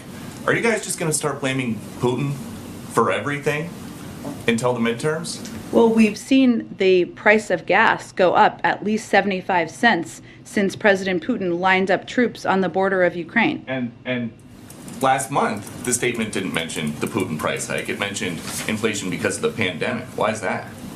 Well, Peter, last 2 years, there was a global pandemic. Everyone who's global economists have all agreed that that has been the biggest contributor to date of inflation because of the impact on the supply chain. Obviously, global events impact the global economy, as well as global inflation. And the price hikes as a result that have escalated over the course of time of President Putin's further invasion of the impact on the global oil markets are, of course, having an impact. President Biden has hosted electric vehicle stakeholders here at the White House. Would he host oil and gas producers, the people who are the most affected by the Putin price hike? Well, the oil and gas, I have nothing to preview or predict for you in terms of him hosting oil company executives. Is he open to that? I don't have anything planned on the schedule for that front, but I will tell you that the president has been clear that he believes they have the tools they need, 9,000 unused permits. They have the capacity they need to go get more oil here in the United States, and he'd encourage them to do that. Go ahead. Just one more about electric vehicles. You guys are pushing electric vehicles today. This is a president who always talks about the power of our example. Mm-hmm. Does he own an electric vehicle? Presidents of the United States don't do a lot of driving. He's posted videos where he's revving the engine of his Corvette in Wilmington. He owns cars. And he also has driven electric vehicles as president, as to give a model to the rest of the country. Does he own one? I think the president's record on this is clear, Peter. Presidents of the United States, current and when they are no longer, typically are not doing a lot of driving. Go ahead. The Vice President expressed support for a war crimes investigation into Russia. Why at this point isn't the United States comfortable just directly labeling the bombing of a maternity hospital as a war crime? Well, first let me say, the bombing of a maternity hospital is horrific, it's barbaric. I don't think anybody who saw that could not have been emotionally deeply impacted. There's a legal review process that the United States undergoes to make considerations of labeling something as a war crime. That is the ongoing process that we're pursuing at this point in time. It's ongoing. Obviously, if Russia is intentionally targeting civilians, that would be a war crime, but we need to go through the legal assessment and review in order to make a formal conclusion. One more. The journal is reporting that Saudi Prince Mohammed bin Salman declined a request to speak with President Biden recently. Early in his term, the White House said the president would conduct diplomacy with the Saudis through the king rather than through MBS. Why has that policy changed? That report is inaccurate, so let me start there. The president did speak with the Saudi king just several weeks ago. It's all running together at this point in time. There were no rebuff calls, period. But when he spoke with King Salman on February 9th, they talked about and the readout made this clear, a range of issues and global issues that we can continue to work together on, including deterring Iranian-enabled attacks against civilian targets in Saudi Arabia, supporting UN-backed efforts to end the war in Yemen, ensuring the stability of global energy supplies. And the President's focus is really on our relationship moving forward, where we can work together, how we can work together on economic and national security here at home, and he looks forward to that continuing. Does it remain the policy that he will only be conducting diplomacy through the king? Well, he is his appropriate counterpart, but again, there are different leaders who attend different global events from a range of countries, including Saudi Arabia. So if the Crown Prince had been at any of the global events that the President had recently attended, I'm sure he would have engaged with him, but he was not. Go ahead. Thanks, Jen. Senator Manchin said today that he supported the Republican plan to move forward with 4 out of 5 Fed nominees. I know that you're going to say that Republicans on the Banking Committee should just get back to work and allow the entire slate to go forward, but the President also said during the State of the Union that these nominees were crucial to the fight against inflation, and we saw today, obviously, that's still a pressing concern. So I was wondering if you could walk me through why you wouldn't take what Senator Manchin called a win, get 4 of your 5 nominees. Is it because Sarah Bloom Raskin herself is crucial to this fight in inflation? Is it that you're worried about a slippery slope in the Senate? Like, why not take the 4 out of 5? I know you give a little bit of a preview of what I might say there, but one, we don't have any change in our approach or policy here. The committee should hold an up or down vote on all 5 nominees. It is important to note that it is not a lack of votes on the committee to move these nominees forward. It is a lack of willingness of Republicans to show up to the committee to actually vote, even against this slate of nominees. That is where we have a core issue here. So we also would agree with the statements from Republicans in the Senate, like Senator Grassley, who have said that senators should not degrade their advice and consent responsibilities and should show up and do the jobs the American people pay them to do. And our hope is that Banking Committee members will show up and do their jobs and vote or not support these nominees, but allow it to move forward by meeting a quorum. But I guess my question is, why is that core issue more important than the broader fight against inflation for you guys? What is the philosophical thing that you guys are saying it's more important than getting 4 Fed nominees on the board in a time of height of inflation? We believe all 5 nominees are eminently qualified and should be given an opportunity to be voted through the committee, where we absolutely have the votes. Republicans are just not showing up to get quorum for that vote to move forward. All right. On inflation, you've said obviously that the Ukraine fight is going to has already driven up gas prices and is going to contribute to inflation in coming months. I'm wondering what spillover effect you expect into the broader economy. So do you expect that this increased inflation is going to impact GDP or job growth or those sorts of things? Is that a fear that you're sort of grappling with, or are there steps that the White House is going to take to try to mitigate the spillover from inflation thing?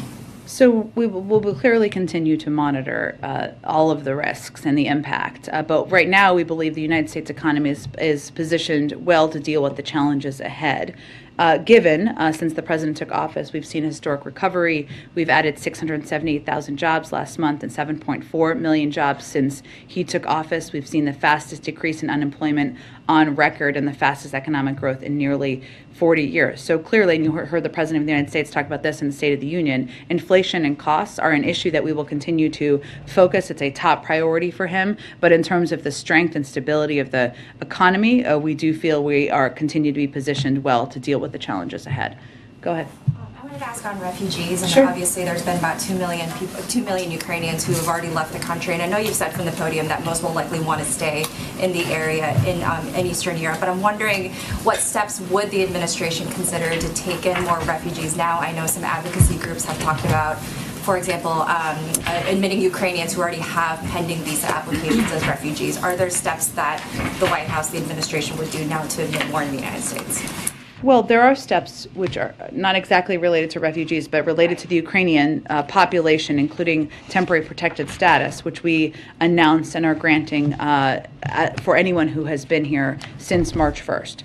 In terms of additional steps, the reason why it's important to note that we think it's not just many, the vast majority of refugees we believe will want to stay in neighboring countries in Europe, where many of them have family, many of them have worked, many of them have friends and others. So that is our assessment. That is why we are continuing to provide humanitarian assistance to neighboring countries who are providing, who are welcoming refugees from Ukraine, who are providing them the assistance they need in this moment of time. And that's where we feel our efforts are best focused. Jen, can I follow up? Yeah. On the refugees, President Duda today, when he was speaking to the Vice President, asked if the U.S. could speed up and simplify as soon as possible the procedures for Ukrainians who want to come to the United States because they have relatives here and they want to stay here until the war is over. So is that something that the United States is considering, and how quickly do you think that the U.S. could do that? I'm happy to check on that. I would say, again, I don't know what the numbers are in that regard, but all of our assessments from communicating with the Ukrainians, with neighboring countries, continue to be that the best way that the United States can contribute to this refugee crisis is by providing humanitarian assistance, funding to a range of countries who are welcoming refugees. So that's where our focus has been. And I also wanted to ask you about comments that Representative Madison Cawthorn made about the Ukrainian government. He said in a video that Zelensky is a thug. He said the Ukrainian government is incredibly corrupt. He said some other things, but he also said that Zelensky is pushing misinformation on America. Would the White House like to comment? I would not. Go ahead. The administration has talked a lot about waiting out short-term effects of sanctions on Russia, and so Americans might now naturally be wondering when the medium term might start. Do you have any indication at all yet that Putin is being squeezed by these sanctions, as you put it yesterday? That any indication he is being squeezed? Making a different decision. I mean, the messaging from the White House has been this is going to hurt, Russia's to blame, just wait it out. What can you tell Americans who are like, well, how long? I mean, that's a natural question a lot would have. Well, because of our efforts, the ruble is worth a penny. It's the lowest ranked currency in the world. The Russian stock market has not even opened. And you have seen in days, and you have seen outcry from a number of President Putin's buddies and cronies in the form of the oligarchs who we have also been squeezing. Our calculation has been that these financial sanctions and that we have rallied the world to support would have an impact. Our objective is, of course, to bring an end to this conflict. In terms of when that will happen, I'm unfortunately not in the mind of President Putin, but in terms of the impact on his financial sector, the response from people who are close to him, and frankly from the courageous outcry from thousands of people in Russia, that has been clear. When it will change his calculus, I can't give a prediction of that. And can you talk to us a little bit about the president's engagement with senators who have met with his Supreme Court nominee, Judge Jackson? There are reports that he has made multiple calls to Senator Collins, for example. How is it going, and what is his level of engagement right now? The president has been very closely engaged in this process, even while he is rallying the world to stand up against President Putin. He has made a range of calls over the course of time. I'm not going to confirm specifics of those from here. I would also note that Judge Jackson has been meeting with a range of members on the Hill, as you all have seen every day, including members who may not have had any record of voting for nominees of ours in the past, but she's committed to meeting with every member of the Judiciary Committee before her hearing, and she is quickly working through that. And she is also committed to meeting others beyond that period of time. And many of them have come out and spoken to her their meetings with her after that. So I think that gives the best assessment of how things are going quite well. Go ahead. Thanks, Jen. This morning, a bipartisan group of lawmakers sent an open letter to the president asking to invoke the Defense Production Act to increase oil production. Is the administration considering a move like that, or other conversations with industry to help lower gas prices at the moment? Well, without ruling out or ruling in any options, let me explain to you what the Defense Production Act would do in this regard. It would basically be providing money to oil companies to do something that they already probably have the capacity to do. Have you been in conversation with these oil companies since this latest rise of gas prices has come to increase We production? have had senior officials in touch with oil companies, yes. Switching gears really quickly on President Biden's conversation with the Colombian president today. As a strategic partner, in the latest talks with Venezuela, was Colombia involved in those talks about releasing Americans? And will further talks about releasing Americans from Venezuela be part of President Biden's conversation today? I don't believe they were part of the conversation with Venezuelans, with Maduro about releasing Americans. I can certainly check on that front. We will, I'm sure, have a readout after the meeting that the president is having shortly. On another migrant crisis, Colombia's obviously been dealing with their own migrant crisis coming out of Venezuela for years now. As part of these, as you've all said, that migration is going to be a major part of these conversations with Colombia. Is the administration prepared to, say, help the refugee crisis that's going on in that country and manage the outflow from Venezuela into Colombia?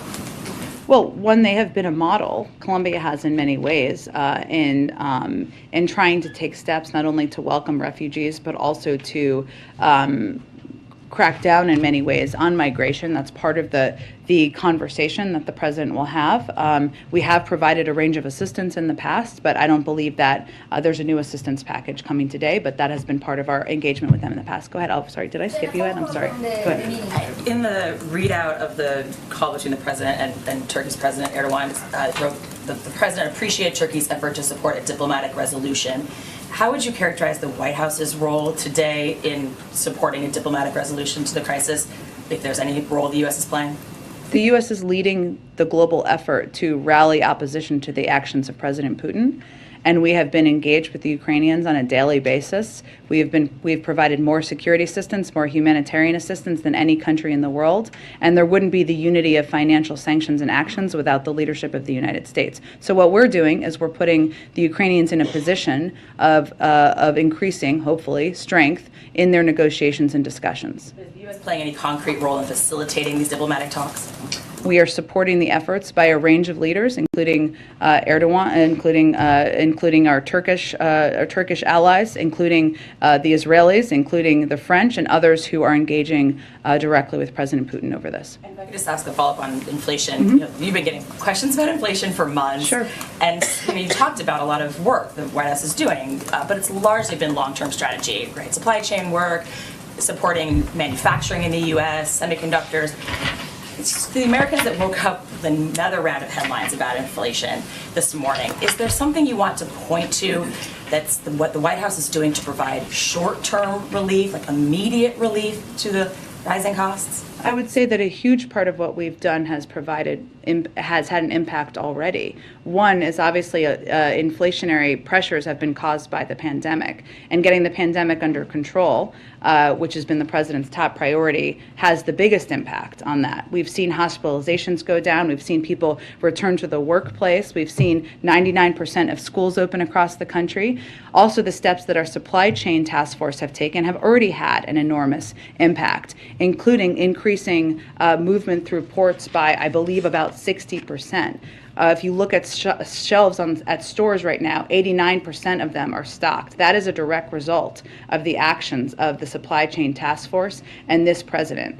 It is also true that while the early stages of inflationary pressures were caused by the pandemic and caused by the impact on the supply chain of that right now what we're looking at are different pressures, right? Which is the pressure of the energy sector that is a direct result of President Putin's invasion of Ukraine. And what we are doing in that regard is leading the world in responding to that and looking at every option possible, including coordinating a coordinated release from the Strategic Petroleum Reserve to ensure we're increasing supply to reduce prices. So I would say that there are a range of steps that have already had an enormous impact across the board on addressing inflationary pressures, but we also are dealing now with a new challenge that is why we're seeing the inflationary pressures go up. Go ahead. Just to follow up on your point that you said that senior administration officials have been in touch with oil companies about boosting supply. I don't know unless this has been reported elsewhere. Can you say which ones and what the response is? I'm not going to detail it further, but we've clearly met with them and remain engaged with them as we do with a range of private sector companies. One other on Ukraine, we talked about chemical and biological weapons. As Russia appears to be moving towards encircling Kyiv itself, something that Pentagon officials, you, others have said could take several days, if not weeks. Is there concern about getting enough military equipment into Kyiv in advance of that? Or what would happen, what would be done to make sure that they can still be supplied if this encirclement happens or is underway? Well, what we have been able to do to date is provide, even in the last 10 days since we announced this new package, about $240 to $250 million in military assistance, defensive assistance that, as we noted earlier in the briefing, is what our military has identified as most helpful to them in this moment. We also, thanks to the omnibus and the parts of many parts of that we do like, will now have about $13 billion in additional assistance, some of which we will be able to expedite and provide hopefully rather quickly. We have effectively and efficiently been able to provide a range of assistance to the Ukrainians, and we expect we'll be able to continue to do that. And then there was a helpful but on background and off-camera conversation yesterday about the Colombia president's visit and details of the Venezuela engagement over the weekend. I wanted to clarify one or two things. One of the officials said that there were no talks between us and the regime. We traveled down there to secure the release of detained Americans and to urge a return to the negotiating table. So they did not speak with Maduro government officials about getting the Americans released? Well, we were working to free American citizens. As I said yesterday, detained in Venezuela, obviously that required speaking with those who had detained them. I don't have more details on who exactly was engaged in that from the Venezuelan side. When was the last time U.S. officials had talked to anyone in the Maduro regime or that was holding those hostages before they went to Venezuela? You mean before they were detained in Venezuela a couple of years ago? Before they got there this weekend. When would It had been ongoing for months. So the timing of this visit, I know they said in the call, for example, this was the result of months of work. Was it prompted by what's going on in Ukraine, their visit? Or was it the result of unrelated months of work? Because there are some looking at this saying they're taking advantage of the Ukraine situation, potential vulnerability, the need for oil in the global supply, not just in the U.S., but globally. This must have been why they went this weekend. Well, the issue of detainees is our first priority, and we are also, as you know, had discussions about a range of issues, even as they were through different channels. But I would note that there have also been developments, including Maduro committing to engage with talks with the opposition that have happened over the last couple of days. But the release of the detainees was not for the exchange for sanctions relief or buying oil. And as I noted a little bit earlier in the briefing, this is not currently an active, while they are a very large producer of oil, this is not currently at this moment an active conversation about importing their oil. So that's where things stand at this point in time. But obviously when there's opportunity to bring American citizens who are detained home, we are going to take advantage of that opportunity. Can I follow up on that? Yeah. On the timing of these meetings with Nicolas Maduro, when did these meetings actually start? When was the first time that there was an engagement between the U.S. government and Nicolas Maduro? Well, the engagements with those who have been detaining Americans have been ongoing for months. But can you be a little bit more specific? I can see if there's anything more specific I can get you, sure. And also following on that, since the president is already here, I mean, in Washington, D.C., the president of Colombia, Iván Duque, and about to meet with President Biden, was there any courtesy call from the U.S. regarding this engagement with Nicolas Maduro, given the circumstances and given that President Duque has been one of the most vocal critics in the region against Nicolas Maduro? I'm happy to check and see if there's any more details we can provide on our diplomatic engagements. I would note that our objective here and our top priority was bringing American citizens home. Typically, those conversations and the briefing out of them happens in a very, very small circle, and so I would just note that. But I will see if there's more detail we can provide. Question, if I may. Is there any intention to declare Colombia as a principal extra NATO ally after the meeting with the president or even prior to? Sure. let's let the meeting happen. We will have a readout of the meeting after the meeting, and I'm sure there will be some developments coming out of it. Go ahead. Can I follow up on the vote that took out the COVID funding? Well, obviously, one of the issues that rose with the Democrats in the House was the offsets. Was the White House on board with that arrangement, with taking sort of half of that funding from the pre-existing funds, and is that something that would be workable in a standalone piece of legislation? I'm just not going to negotiate on this from here. Our objective is to ensure that there is additional funding so that we can continue to meet the needs of the American people. As I noted earlier, those conversations are ongoing, when we will certainly be a part of them from here in our legislative team. And one more on gas prices. I know you've spoken, I think, about the gas tax before, but there was a group of Democratic governors who wrote a letter to congressional leadership about a potential federal gas tax holiday, something that the president would engage Congress on? We have not taken any options off the table, and including that one. I would just note that the gas tax, if I'm correct here, is about 18 cents. And obviously gas has gone up by a larger amount than that. So we will consider a range of options, but the biggest impact we believe we can have is working through a range of channels to increase supply in the global marketplace, and that is where a lot of our energies are focused on, but we have not taken options off the table. Go ahead. Thanks, Jen. I wanted to follow up on something you said earlier about how the U.S. is supporting the diplomatic talks between Ukraine and Russia, but has there been conversations about America getting more involved, and is there a point where President Biden needs to bring both sides to the table? Well, I would say that what our biggest focus is on is continuing to support the Ukrainians, the Ukrainian leaders, and we are doing that by being the largest provider of military, security assistance, and humanitarian assistance in the world. And our objective is to strengthen them, boost them as they are participating in these negotiations. I have not, the president has never closed the door to diplomacy. Certainly he has been leading the diplomatic effort largely around the world as we're rallying opposition to President Putin's efforts. But we've also been engaging before and after nearly every one of these conversations with the Ukrainians, with the Europeans, to discuss where we can support and get readouts of all of these conversations. And one more. Former Vice President Mike Pence was at the Ukrainian border today. Did the administration know he was going, and was there any kind of State Department support for him or any kind of official support? I'm certainly happy to check. April, why don't you do the last one? Go ahead. Okay, Jen, two questions. One, I want to find out what's the latest on Brittany Griner, if you have an update, and also what is the end goal when it comes to this situation for the Biden administration? The end goal of the war. Resolution for Brittany Griner Oh, in the okay, midst sorry. of all of this. Well, we have of course seen the reports. I cannot speak to the specifics of it because we do not have a Privacy Act waiver.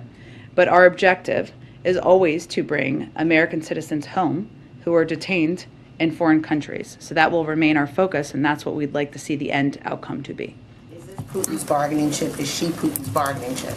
Again, I can't speak to the specifics of this case, April. I certainly understand why you're asking, but our focus right now on our how we're going to bring an end to the conflict is to support and boost up the Ukrainians, to support diplomatic conversations, and to continue to provide a range of assistance in that light.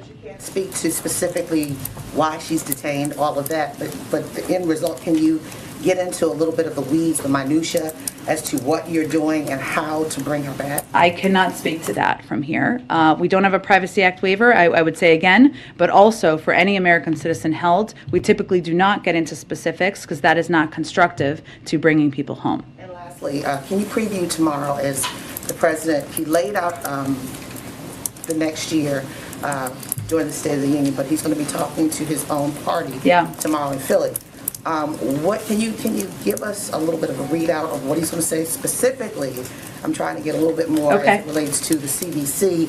What is he going to say to them? Because he didn't have as much equity and inclusion in the State of the Union as some would have hoped for.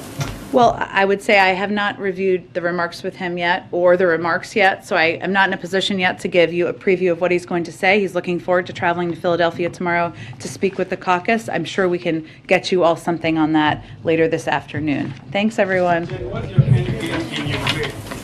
What's your end game there? You're not facilitating.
And welcome back to Live Now from Fox. I'm Stephanie Weaver reporting out of Los Angeles, just going after 12:30 Pacific time here on the West Coast.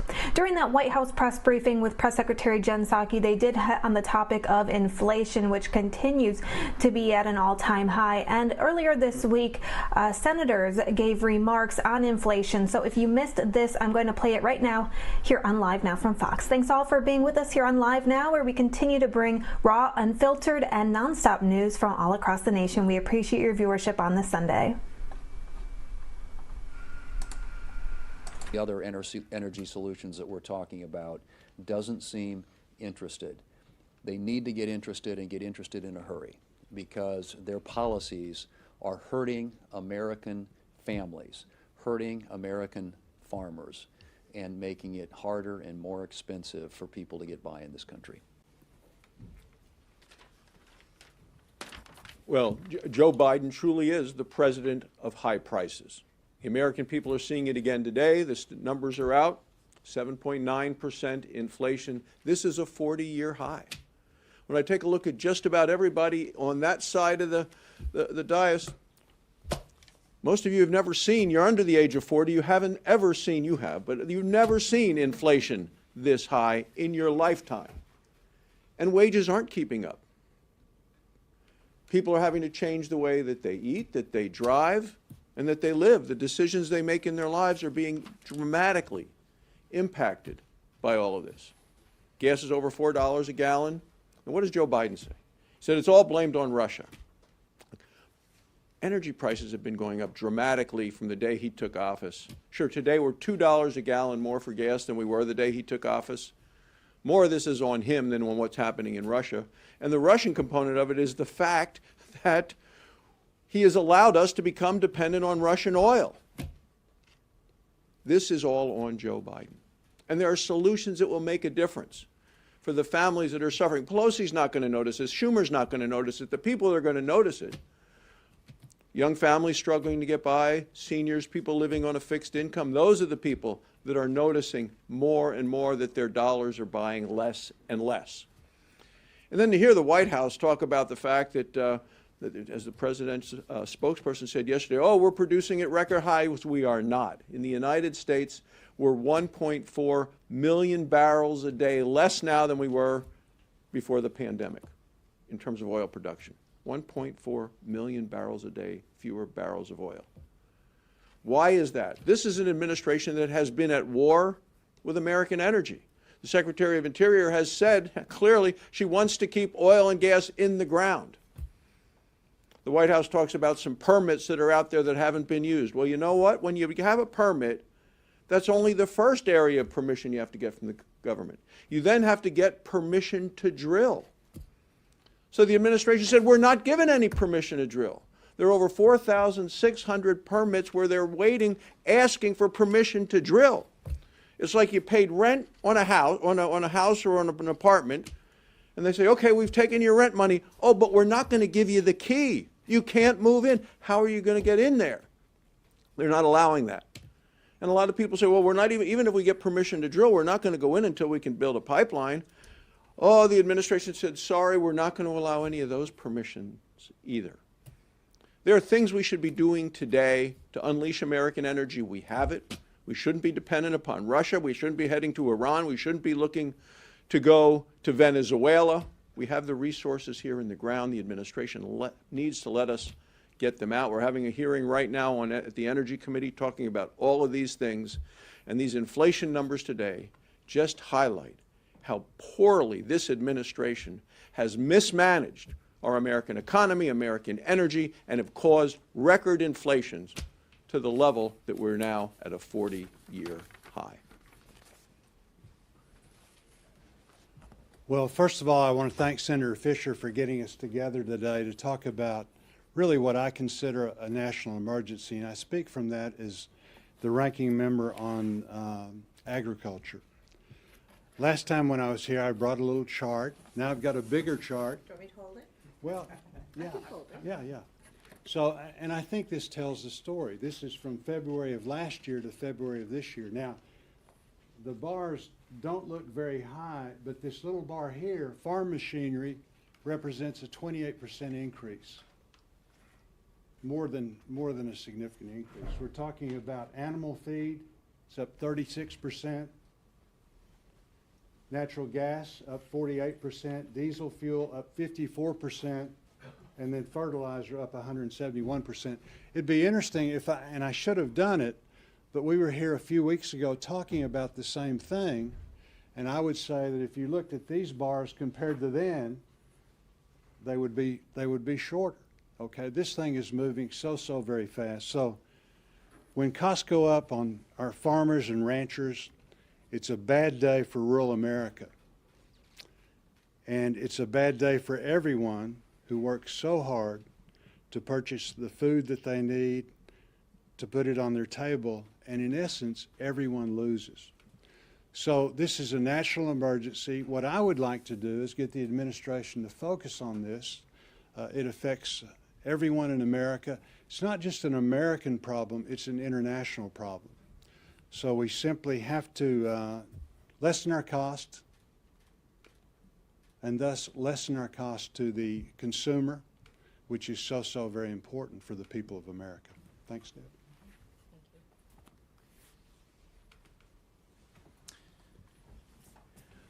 This morning, the Bureau of Labor Statistics confirmed what most of my neighbors in Indiana have known for weeks. Consumer price inflation is at record highs. Now, as wages rise, we've seen the price of household goods and essentials outpace the increase in wages consistently across income groups and across geographies. In short, people are hurting. Talk to business owners, they're hurting. Talk to the manufacturing workers in Indiana. They're hurting. The ag sector is, of course, hurting. But most importantly for today, I'd like to emphasize that people on fixed incomes are hurting. Our senior citizens, people of modest means. I had the opportunity just days ago to speak to the director of a not-for-profit on the east side of Indianapolis by the name of the Shepherd Community Center. They provide social services to at-risk Hoosiers and their families. And what this director told me was incredibly compelling and heartrending. We have families that this director's serving who are having to water down their milk so that it lasts a little bit longer. The price of rents is skyrocketing. Some people are being forced out of their homes. Trips to the local market cause great anxiety because of the sticker shocks. This is the everyday reality for these rank-and-file Hoosiers who are struggling to make it. And it doesn't have to be this way. These are policy-induced challenges. Policies. Policies like the $1 trillion+ American Rescue Plan. Now, this was originally billed as a COVID relief bill. It had very little to do with COVID relief. This partisan bill sloshed $1 trillion+ into the American economy at a time that the economy was opening up again, and this has driven inflation. We know this. And more of the same has been proposed with the president's signature initiative, the Build Back Better plan. Well, I'm here to reassure my constituents, especially those who are on fixed incomes, that I'm not only attentive to this issue, it is my #1 priority as their United States Senator. We're going to fight back against some of these nonsensical, irrational, simplistic policies that national Democrats continue to put forward, and we're going to do whatever we can to fight back as members of Congress to ensure that these policies, which will exacerbate the current inflation, do not see the light of day.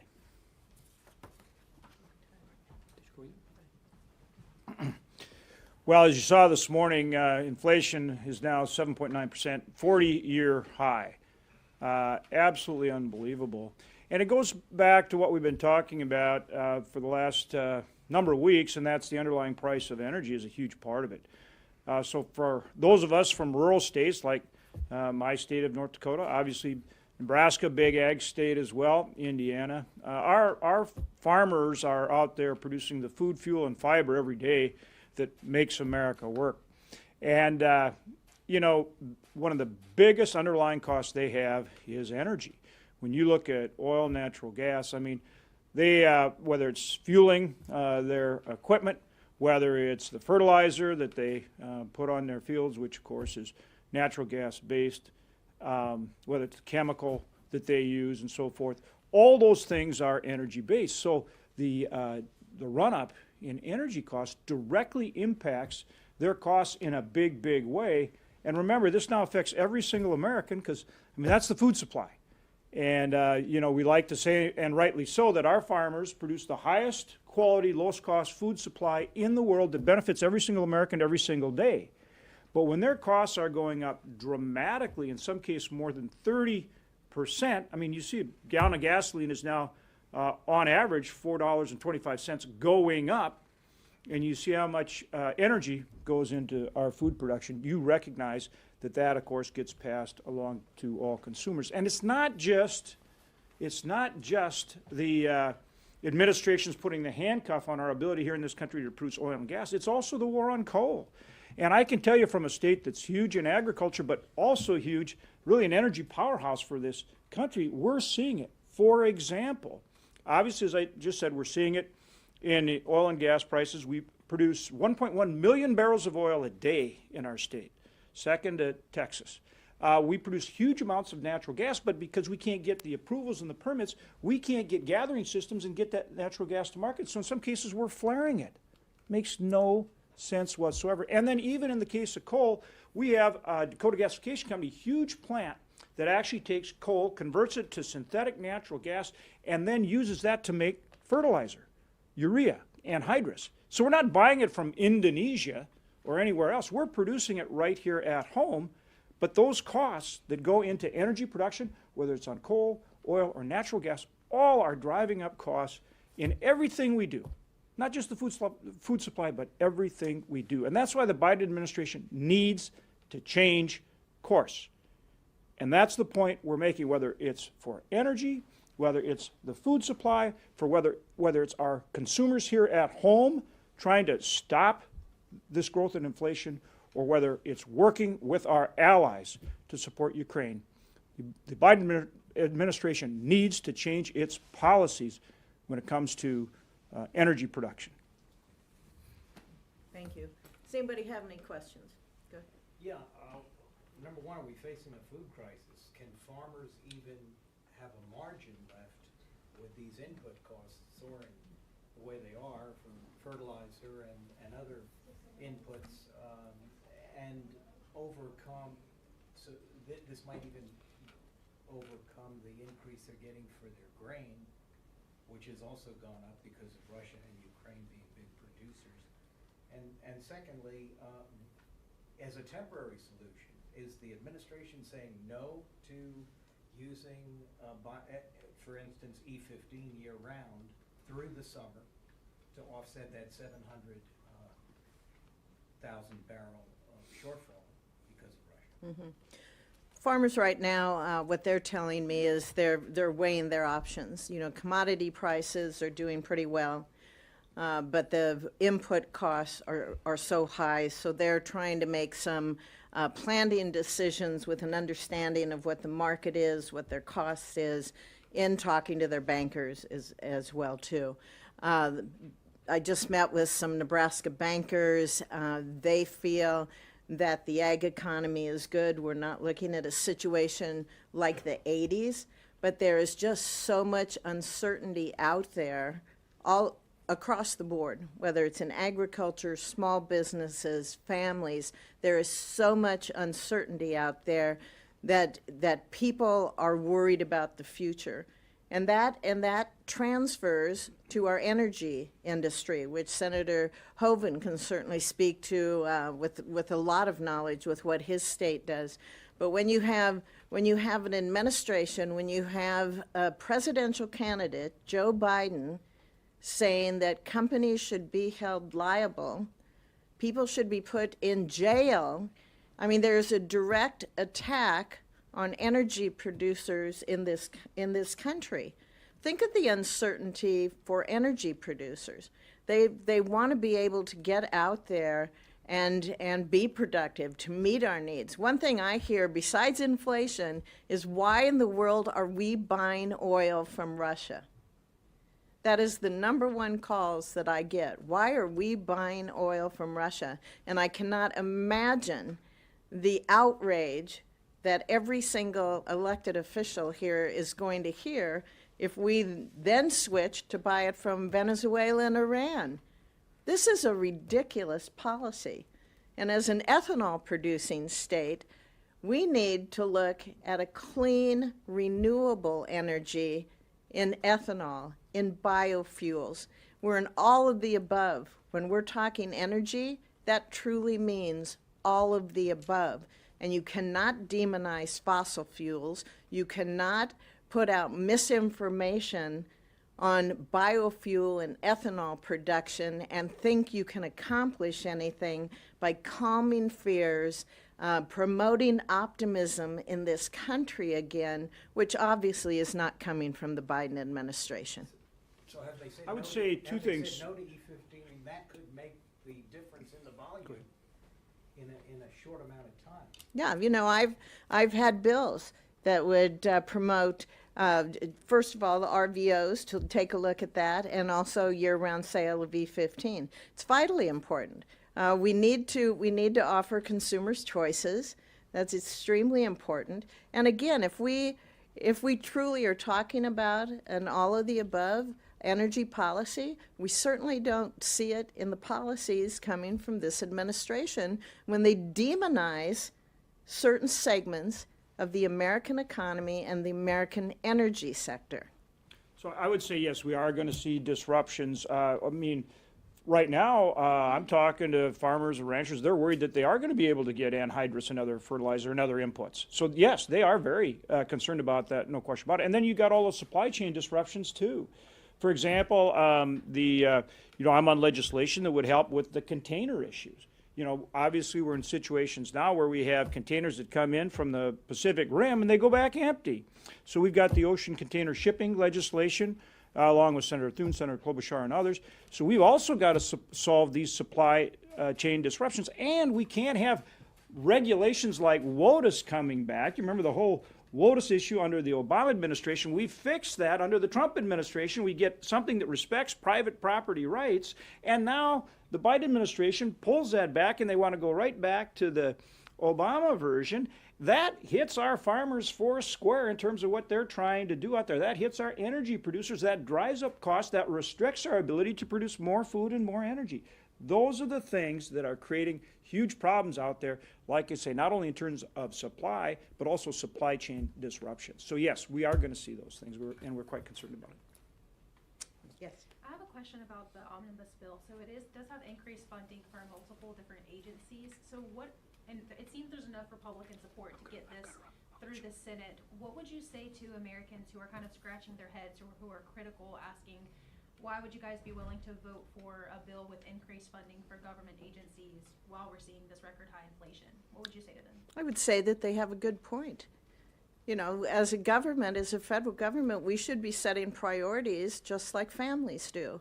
And when times are tough and you see increases in inflation, and you're making your paychecks stretch and stretch to make ends meet, I would say that we need to set priorities just like families do.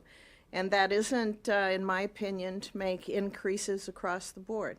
It's to go back to regular order, be able to bring up appropriations bills and have a robust debate on them, and then take a vote on appropriations bills. Are you personally supporting this, and do you think there will be a significant Republican support, or you think just bare minimum? We're going through the bill. My staff and I are going through the bill to see what's in over 2,000 pages of a piece of legislation that we'll be taking a vote on soon. And then one more follow-up question, sorry. Senator Schumer has repeatedly criticized the Republican Party, saying you guys always bash Democrats for inflation, but without proposing solid solutions for tackling it. What is your response to that? Are you guys working on solid solutions that could help? I think you heard today from my colleagues and I up here solid solutions to tackle inflation. When we saw the economy grow and jobs grow under the last administration, it was because of policies that were carried out, whether it's with energy, or whether it's looking at regulations. Senator Hoeven brought up WOTUS. That's huge in my state as well. And so I think that we constantly put forth all sorts of different ideas on a variety of issues. We'll continue to do that. And Senator Schumer is doing his job as the Democrat leader. And yes. Piggybacking on her point, I guess, is there any proposal that Republicans have to try to mitigate food costs specifically? Is there any conversations with the Department of Ag, for instance, to try and help alleviate some of the burdens that farmers are facing right now? I think you have to look at, again, regulations that are out there, and when you know there's uncertainty with the administration, people are leery of making investments that they don't know what the return will be on. Thanks, guys. That's it. Yeah. Thank you.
And welcome back to Live Now from Fox. I'm Stephanie Weaver. Switching gears to evictions and rental market crises, thousands are in jeopardy of being evicted in Milwaukee. And Fox Milwaukee says that organizations are looking to help, but some people are saying that is just too late. And Fox Milwaukee has the latest on this report. After that, we are going to go out to a few more packages from our affiliates, including myself doing an interview with Rent.com expert about the rental market and if you can negotiate your rent down if you are currently renting. Thanks for all for being with us here on Live Now from Fox. I'm Stephanie Weaver. Now to our big story at 10. Thousands of families are facing eviction in Milwaukee this year. The city is still working through the surge in cases we first reported on last month. Our Cassidy Williams live with more on where things stand now.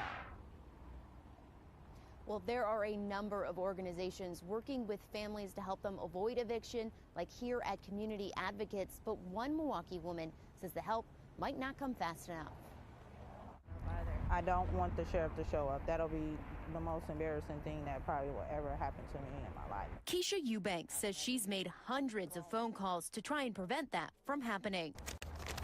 This is the first notice in January. At the start of 2022, her landlord sent her a letter saying she owes more than $1,000 in rent. Eubanks says she fell behind because she had to stop working in December to help her son with virtual schooling. On January 12th, she applied for rental assistance through Community Advocates. Almost 2 months later, she says her only update is that she is still waiting to be assigned a case manager. All I can do is email and leave messages and hope for a return call, which clearly you see I'm not getting that. Wednesday, the Community and Economic Development Committee got an update about the city's anti-eviction strategies.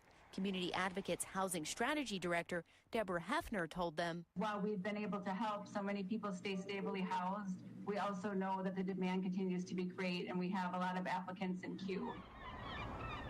It's unclear what Hefner defines as a lot. She says they are working to improve their systems. Eubanks hopes she gets a call back before an official eviction is filed. Her landlord, Barada Properties, has already filed almost 1,000 evictions this year. I'm feeling very stuck and very confused, so I don't know what else to do at this point. I called Community Advocates immediately after today's meeting to try to ask some follow-up questions. I tried several numbers, different extensions, but was unable to get through to a person. I left a voicemail, but have not heard back. Live in Milwaukee, Cassidy. Ooh, welcome back. Well, Steve, you know, home prices, rent, oh my gosh. We were talking about when we both moved to Arizona. We moved like at the best time, which was January 2020.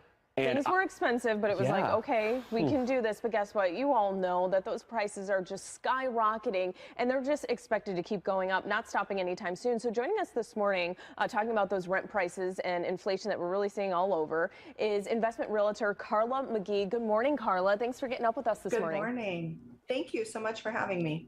So talk about what we're seeing. Let's look at the overall picture right now. What is the increase of home costs, rent that we're seeing, you know, maybe this time this year compared to last? So what we're seeing is still an influx of people coming in from all over the country, moving here at 200 to 250 people per day. And what that's doing is that's decreasing our supply and putting a strain on it and increasing the demand. And anytime you see that basic economics, right, our prices are going to go up to meet that. And right now we're hitting 30% on average. I'd say anywhere from like 18 to 35, depending on your area, in terms of rents and in terms of home prices. You know, we hear one of the stats a lot is that we are short in the Phoenix area. I want to say like 160,000 housing units, something like that. And you talked about how many people are moving here. I mean, when do we figure this out? When does it start to even out? I mean, you can't, right? You can't even build houses or multifamily high density homes as fast as people keep coming here. And it's not just because of our abundant sunshine, it's because we have a lot of really good jobs coming into the valley. You know, we have major employers, and it's all over. It's North Phoenix, it's West Valley, it's East Valley. It is a spread that's happening all through our entire metro. And rentals make up a large chunk of the market right now. So let's say someone's thinking about moving here. What steps do they need to take in order to, find that maybe more affordable for them living situation? What's the best tip you can give someone? Right. So rentals make up about 1/3 of our housing market.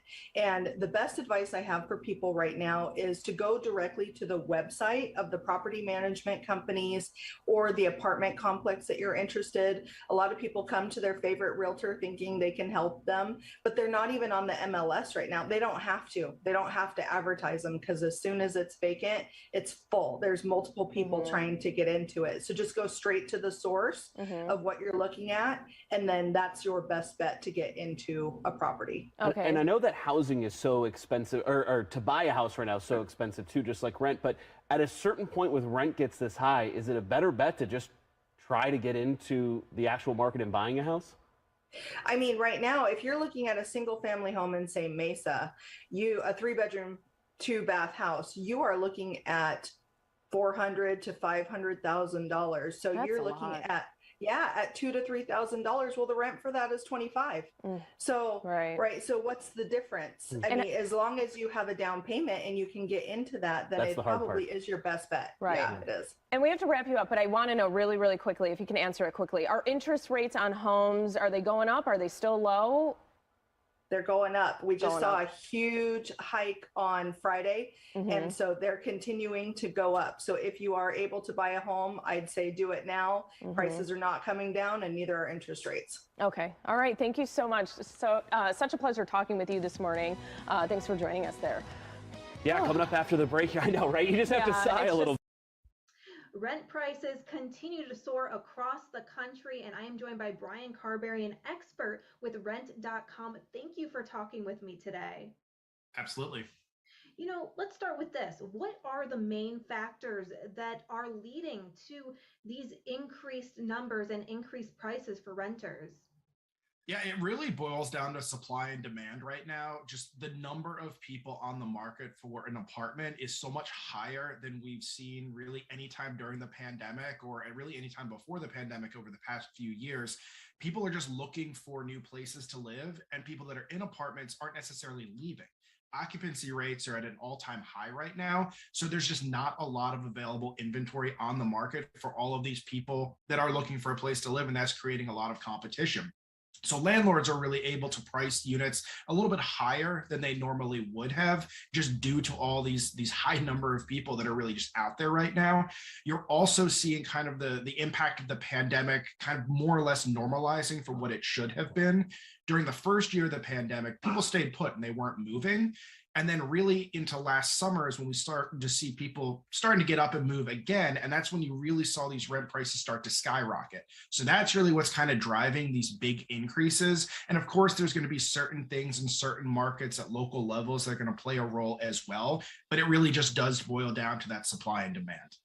Yeah, so let's hit on some of those topics. One thing you talked about were home prices, not just rentals, but home prices, and the inventory is so low. People cannot find houses, and that's causing some of those renters to be squeezed even further, having to stay in their rentals even longer than maybe they would have, right? Absolutely, yeah. A lot of people that may have wanted to buy a house during the pandemic ran into some sort of financial hardship and had to use some of their money for that down payment to pay for medical bills or to cover costs for when they were furloughed or laid off or whatever it might have been. And so their nest egg that they had to afford a house is all gone. And then you have people that really didn't run into financial difficulties or running into an issue right now where they're just getting priced out because the housing market is so competitive still. And you're seeing a lot of investors come in and scoop up a lot of available inventory there. So that leaves the normal person that's trying to buy a home, buying their first home or move to a bigger home, whatever it might be. They're facing increased competition and increased prices. So a lot of these people are really saying, well, you know what, I can't afford a home right now and I'm going to have to rent. And then at the same time, you're seeing people who recently sold a home for a profit may not want to turn around and buy another home right now too, because of those high prices. And they want to hold on to that money that they made. So they're going to temporarily rent for 2, 3, 4, whatever, how many years it might take for the housing market to cool down. So absolutely, as the housing market does get more competitive, as prices go up, we are seeing more people looking to rent. And as a result, that's driving up some of these rental costs as well.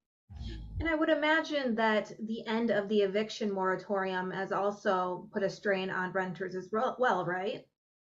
Yeah, it's something that we haven't truly seen the full impact of just yet, because it's such a backlog right now of all these eviction filings. Each state and each area kind of lifted moratoriums at different times, and the federal one lifted, but there were a lot of other ones in place, and whether it was a city level or a state level. So all of these courts are seeing these filings just all at different times, all over the place. And in a lot of cases, it's backlogged months. So some of these people who are at risk of eviction aren't out of a home yet. So yes, it is something that we could see over the summer, over the next few months, when these eviction filings do begin to take place. We could see a major impact on the rental market, because you're going to see even more people on the market for homes, and landlords who weren't able to collect rent over the past year, let's say, may be forced to increase their rent a little bit because they need to make up for some of these lost costs. So yes, you could see this have a big impact on the rental market as well, but we're just not seeing it as of yet. Now, you touched on this earlier, but people during the initial phase of the pandemic, many young people moved back in with their parents. But now, as this pandemic has been more ongoing, have you seen that more people are deciding to leave their parents and now try to look for rentals? Are you seeing those rentals and that desire for rentals increasing? Yeah, you're absolutely right. In the beginning of the pandemic, it wasn't just young people, it was really everyone were just looking for a way to cut costs. So consolidating households, whether it was with family or moving in with roommates, became very popular. And we did see a lot of demand for 3-bedroom, 4-bedroom units just to find room for everyone. We're also seeing a lot of demand for 2-bedroom units, and that could be because of a roommate or because people looking for an extra place if they're working from home, just to have a home office in that spare bedroom. We are starting to see some of those people venture out again and try to move in by themselves or move off by themselves. But again, with prices being so high, we're also seeing a little bit of a trend back toward people moving in with roommates or consolidating households again, because they just can't afford to live by themselves. So it really does depend on every individual renter. I think we are seeing the mixture of people that were living with their parents, were living with roommates, want that freedom and want that place of their own. But then we're also seeing people that were living on their own during the pandemic are now realizing they need to take on a roommate or move in with family members, friends, whatever it might be, to cut costs on their rent. Right, you make an interesting point. So where are we seeing some of those highest prices for rentals? The highest prices for rent are always going to be really on the West Coast and the Northeast. Right now, you're looking at like the New York City metro area. So for Jersey City, for instance, for a 1-bedroom apartment, it's going to top the list. 2-bedroom apartment, you're going to look at New York City. And then we look at places like Boston and San Francisco, and then really just up and down the West Coast and California is where you're notoriously going to have some of these really pricey markets for rent. When you look at the areas where rent prices are increasing the most, it's kind of a mixed bag. You're seeing places all over the country, but notably we're seeing places in the South where cost of living is a little bit less, rent costs generally were a little bit less, but the demand is up. People are moving down south, people are moving to places where they're not going to have to spend as much money as on rent. So we are seeing those prices going up, but still not to the point where you would compare to like a Boston, a New York City, a San Francisco, or a place like that. Are rent prices also becoming a driver for the increased inflation that the U.S. is experiencing? I don't think it's rent prices alone. There's just a lot going on in terms of gas and food costs. And just it seems like inflation's kind of driving everything. I wouldn't be surprised if there was some sort of correlation between the two, but I really can't sit here and say rent prices are a cause for it or inflation is a cause for the high rent prices. I think it's just kind of a perfect storm right now for people in a bad way as they're starting to see their costs rise on basically every aspect of their everyday life. So Brian, when do you predict that these renters are going to see some relief, if they are? I do think that rent prices are going to continue to go up, but I think that rate of increase is not going to be as severe. As we discussed during the beginning of the pandemic, there weren't a lot of people moving. Everyone kind of stayed put for a while. And then it really was this last summer when prices started to peak is when we saw people starting to look around and move again. And so we kind of saw 2 years worth of increases happening all at once, because in 2020, you didn't see those increases that came in 2021. So as we get into the summer of 2022, yes, I do expect prices will continue to climb, because generally in the summer, it's when prices historically will go up the most, but it's going to be comparing against a time where prices have already shot up. So these 20% national increases that we're seeing may dip down to 10%, maybe 15%, depending on certain areas. I don't think prices are going to go down anytime soon, but I think they're going to start to level off, and it's going to, everything is relative, but it's going to start to seem a little bit more comfortable for renters. So for many that are saying, hey, I'm going to wait off, I'm not going to leave my rental just yet, are there things that renters can do? Are there ways that they can negotiate their rent down? Yeah, if you're living somewhere and you've been in that unit for several years and you've been a great tenant, you've had no problems with your neighbors, you've had no problems with your landlord, you really have a good chance to possibly negotiate the rent with your landlord. And every landlord is going to be different. Every property manager is going to handle it in a different way. But at the end of the day, they just want someone living there that's going to pay the rent on time, that's going to be a good tenant, that's not going to cause problems. And if you can show that you've done all those things, they're going to be more likely to work with you and give you a slight break. You do have to remember, it is a business for them. They're looking to make money. So they are going to want to try to get as much as they can for a unit. But like I said, if you're going to be a perfect tenant and you've been a perfect tenant, that is in your favor. If you're looking for a new place to live and you've decided, you know what, I need to move, I can't stay here for whatever reason it is, there aren't a lot of things that you can do right now just because of the competition. Some things that you can try to do are extend a lease to 24 months rather than signing a 12-month lease. Again, that puts you in the property for longer. It's less hassle for the landlord to try to fill a unit when your lease runs out, should you move. But you have to remember, if prices do come down in a year, you're kind of locked in at what the rate is now. So you may actually end up paying more in the long run doing that. And one final thing you can do is to really look at the amenities that are being offered as part of a rental, whether you have to pay extra for them or they are included. For instance, if you live in a city and you don't need a car and parking's at a premium in your area and your rental comes with a parking spot, see if you can negotiate giving that parking spot back for a reduced rent price, because someone else may want that parking spot and it may be kind of a motivator for that other person to move into that unit. So kind of look at your wants and needs, see what's included with your lease, and see what you can negotiate. Everything that really is negotiable. It's just up to the landlord to decide what they want to work with you on. That's great advice. Lastly, what do you think that the overall message is for the renter right now? I think right now for renters, it is a tough time. A lot of people are struggling. I do think there is an end in sight. It's just really not sustainable to see rent prices increase at the rate that we are seeing.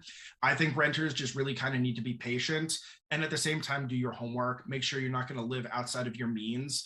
You are going to probably have to spend more money on rent when it comes time to move or comes time to re-sign your lease. But also keep in mind, these are just averages we're talking about. Some people may pay more, some people may pay less. So there are deals out there. You just have to do your homework and look. And when you find something, don't be afraid to act on it, because it is such a hot market right now. Don't make an emotional decision. Think with your head, not your heart, and just do your homework and find something that will work for you. Yeah, that's great advice. I know that it is a squeeze for renters right now, so they can take all the advice that they can get. Ryan Carberry with Rent.com. Thank you for talking with me. Pay more or be pushed out. Tenants are seeing increased rents in Milwaukee and across the country. Jenna Sachs with what's driving up the cost in tonight's Contact 6 report.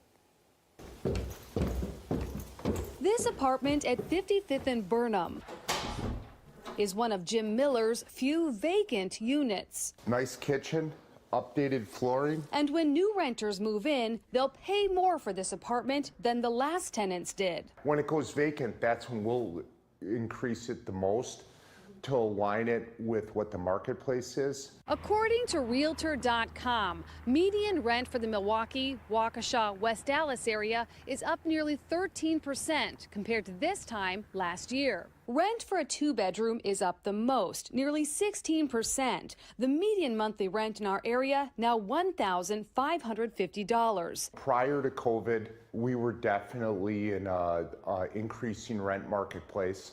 I think that a lot of us paused that for COVID. The hot housing market is also keeping first-time home buyers in apartments. Right now in Milwaukee, it costs 25% less to rent than to make monthly payments on a starter home. I saw an opportunity to, sell my home and make a profit, so I did. Mike Testa with Ogden and Company is now renting in one of his company's buildings. Despite Element 84 opening in West Dallas mid-pandemic, demand for units is super high, despite market rent increases. They've certainly been increasing across the board, whether it's downtown or in the suburbs. Also pushing up rent, high costs for new home construction. More demand for apartments in places like Bayview, Walker's Point, St. Francis, and Wauwatosa. Plus, more out-of-state corporate landlords buying up properties. But while new renters move in, others are pushed out. They've been paying $800 a month in their current place for the last, 4 years, 5 years, 6 years, and all of a sudden their landlord is seeing this opportunity to raise their rent to $950,000 a month. Tenants who are applying for assistance are still being told that your rent is going to go up. Community Advocates disperses rental assistance and says it's a hardship for tenants already struggling with inflation. Plus, we're not necessarily seeing where the property owners are making repairs or modifications or updates to these properties to make them better. Miller updated this unit before putting it back on the market. It's now $850 a month, up from $795. Crisp and clean. I'm Jenna Sachs, Contact 6.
And welcome back to Live Now from Fox. In addition to those rising rent prices, one more thing is also going up. Yes, I'm talking about gas prices, and Fox 13 Tampa is looking at just that. Let's take a look. As gas prices surpass $4 a gallon, Americans say they are making lifestyle changes to keep their wallets intact. Our consumer reporter, Serbani Banerjee, is here with the results of a new AAA survey. Hi, Serbani. Hi, everyone. Prices, we know, surpassed the $4 mark, and it's for the first time in 14 years. And according to this new survey, 2/3 of Americans say that gas prices were already too expensive, even when the national average hit $3.53 a gallon a few weeks ago. More than half of drivers, 59%, admitted that if prices hit $4 a gallon, which now they have, they would have to make changes to their driving habits, their lifestyle. We know what's contributing to this. We've been talking about it, the post-lockdown demand for gas, cuts to oil production, and then these recent sanctions in Russia, all pushing prices at the pump to levels we haven't seen in over a decade. Now, if prices continue in this direction, reaching $5 a gallon, 3/4 of motorists surveyed admitted that they would have to alter their lifestyle. Yeah, like let's stay in for dinner tonight instead of driving somewhere. What are the sort of things they're changing? You think, what can I change? What can I really control? You still have to drive to work, errands, kids' activities. But among the motorists who said they would change their habits, 80% did say they would drive less, according to the survey. About 1/3 of adult drivers under the age of 35 said that they would be open to carpooling. 68% of those over the age of 35 say that they'd rather save by combining errands. And 53% of older Americans said they'd just cut back on shopping and dining out. Interesting, though, it's not impacting any vacation plans. More than half surveyed still plan to take a vacation this summer, with the majority saying they do not plan on changing their travel plans regardless of the price of gas. Yeah, we not need these surprised, vacations, right? We'll We make the don't care cuts what it ahead of costs. time. So do we have any idea when prices will come down? Probably after the summer vacation season, right? Right, and I wish I had a better answer, but some experts say that drivers should start seeing relief toward the end of the year. So we're looking way out, and that's kind of tied to when inflation is expected to hopefully level out a little bit. Till then, some reminders. These are things you probably know, but maybe haven't thought of in a while. Those tires, check if they're underinflated, because that can cost you gas, making your car work harder than it has to. AAA also suggests reducing highway speeds by 5 to 10 miles an hour to increase your fuel economy. It could do that by as much as 14%. They also recommend using toll lanes to avoid any unnecessary stops or slowdowns, and then, of course, only use that fancy premium gas if your car requires it. Also, this might be the time, if you've been thinking about a membership club like Costco or Sam's Club, that can help. They have all those gas perks. And then maybe it is finally time to download an app like Gas Buddy that can compare prices. Yeah, and prepare, like you said, for the long haul, because this could be going on the rest of the year. We got it. Thanks, Serbani.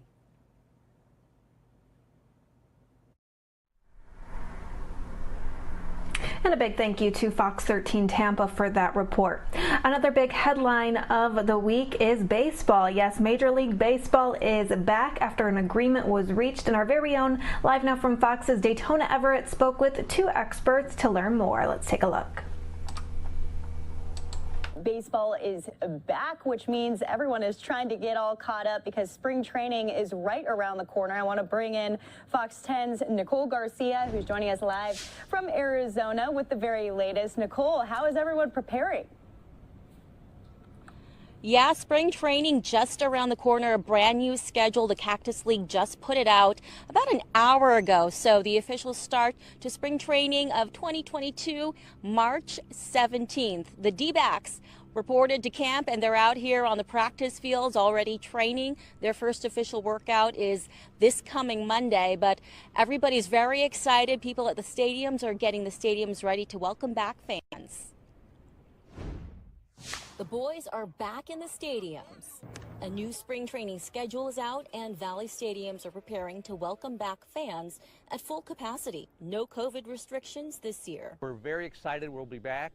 2 years ago today, we shut down because of COVID, with the season about halfway over, so it's kind of a significant blessing that today we're talking about getting back. The day after the lockout ended, this Valley father couldn't wait to take his boys to see the players. With everything going on throughout the world right now, to not have baseball, it's America's game, it's America's pastime, so it's so exciting to have that come back now.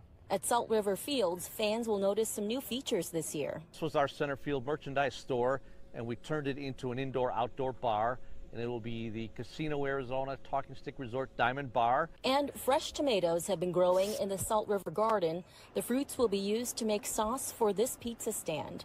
And a favorite baseball food that was banned during COVID will also return. Sunflower seeds will be back. So sunflower seeds, there are no capacity restrictions, so hopefully stadiums will be filled up. No mask restrictions or vaccination restrictions either. The spring training season going from March 17th through April 5th, and opening day for the regular season is April 7th. Back to you guys. And with all the changes, how are ticket sales working? Can you break that down for us? That is the big question. So we're told that Ticketmaster hasn't put any tickets on sale yet. No spring training tickets have gone on sale yet. They've got to redo the entire system. So people who bought tickets to the previous spring training schedule, those are all going to be refunded. The schedule is all different. They're being told, fans are being told just to check your team or your stadium website over the weekend. They're hoping that tickets will go on sale officially on Monday, but that's not confirmed at this point. So everybody who purchased a ticket for the last spring training schedule, that doesn't work anymore. Everybody's got to buy brand new tickets, which are hopefully going to go on sale by next Monday. Okay, because I know it's going to be a mad dash for these tickets. I'm thinking some sort of lottery. Yeah, who knows? And so there's no official date when the tickets are going to go on sale, so people just have to keep checking the websites. Okay, well, it's good to see that they're all ready and prepared for this, because I know so many were on the edge of their seats for when baseball was going to be back. So we're finally getting those details. Let's go. It's going to be a great season. Go deep. Bring in sports legal analyst Dan Luss. He's joined us on the show throughout the negotiations on this, and they've broken down time and time again. Now finally coming together. Dan, who comes out in the victor? Who comes out as the victor in this deal? I think the fans, right? I guess that's the easy answer, right? The fans win with an 162-game season. As I've been telling, I've been on the show before. I've been saying these deadlines that Major League Baseball was saying, if you don't come to terms on a deal by February 28th, we're going to have to cancel some games. Same thing on March 1st, same thing on March 8th, March 9th.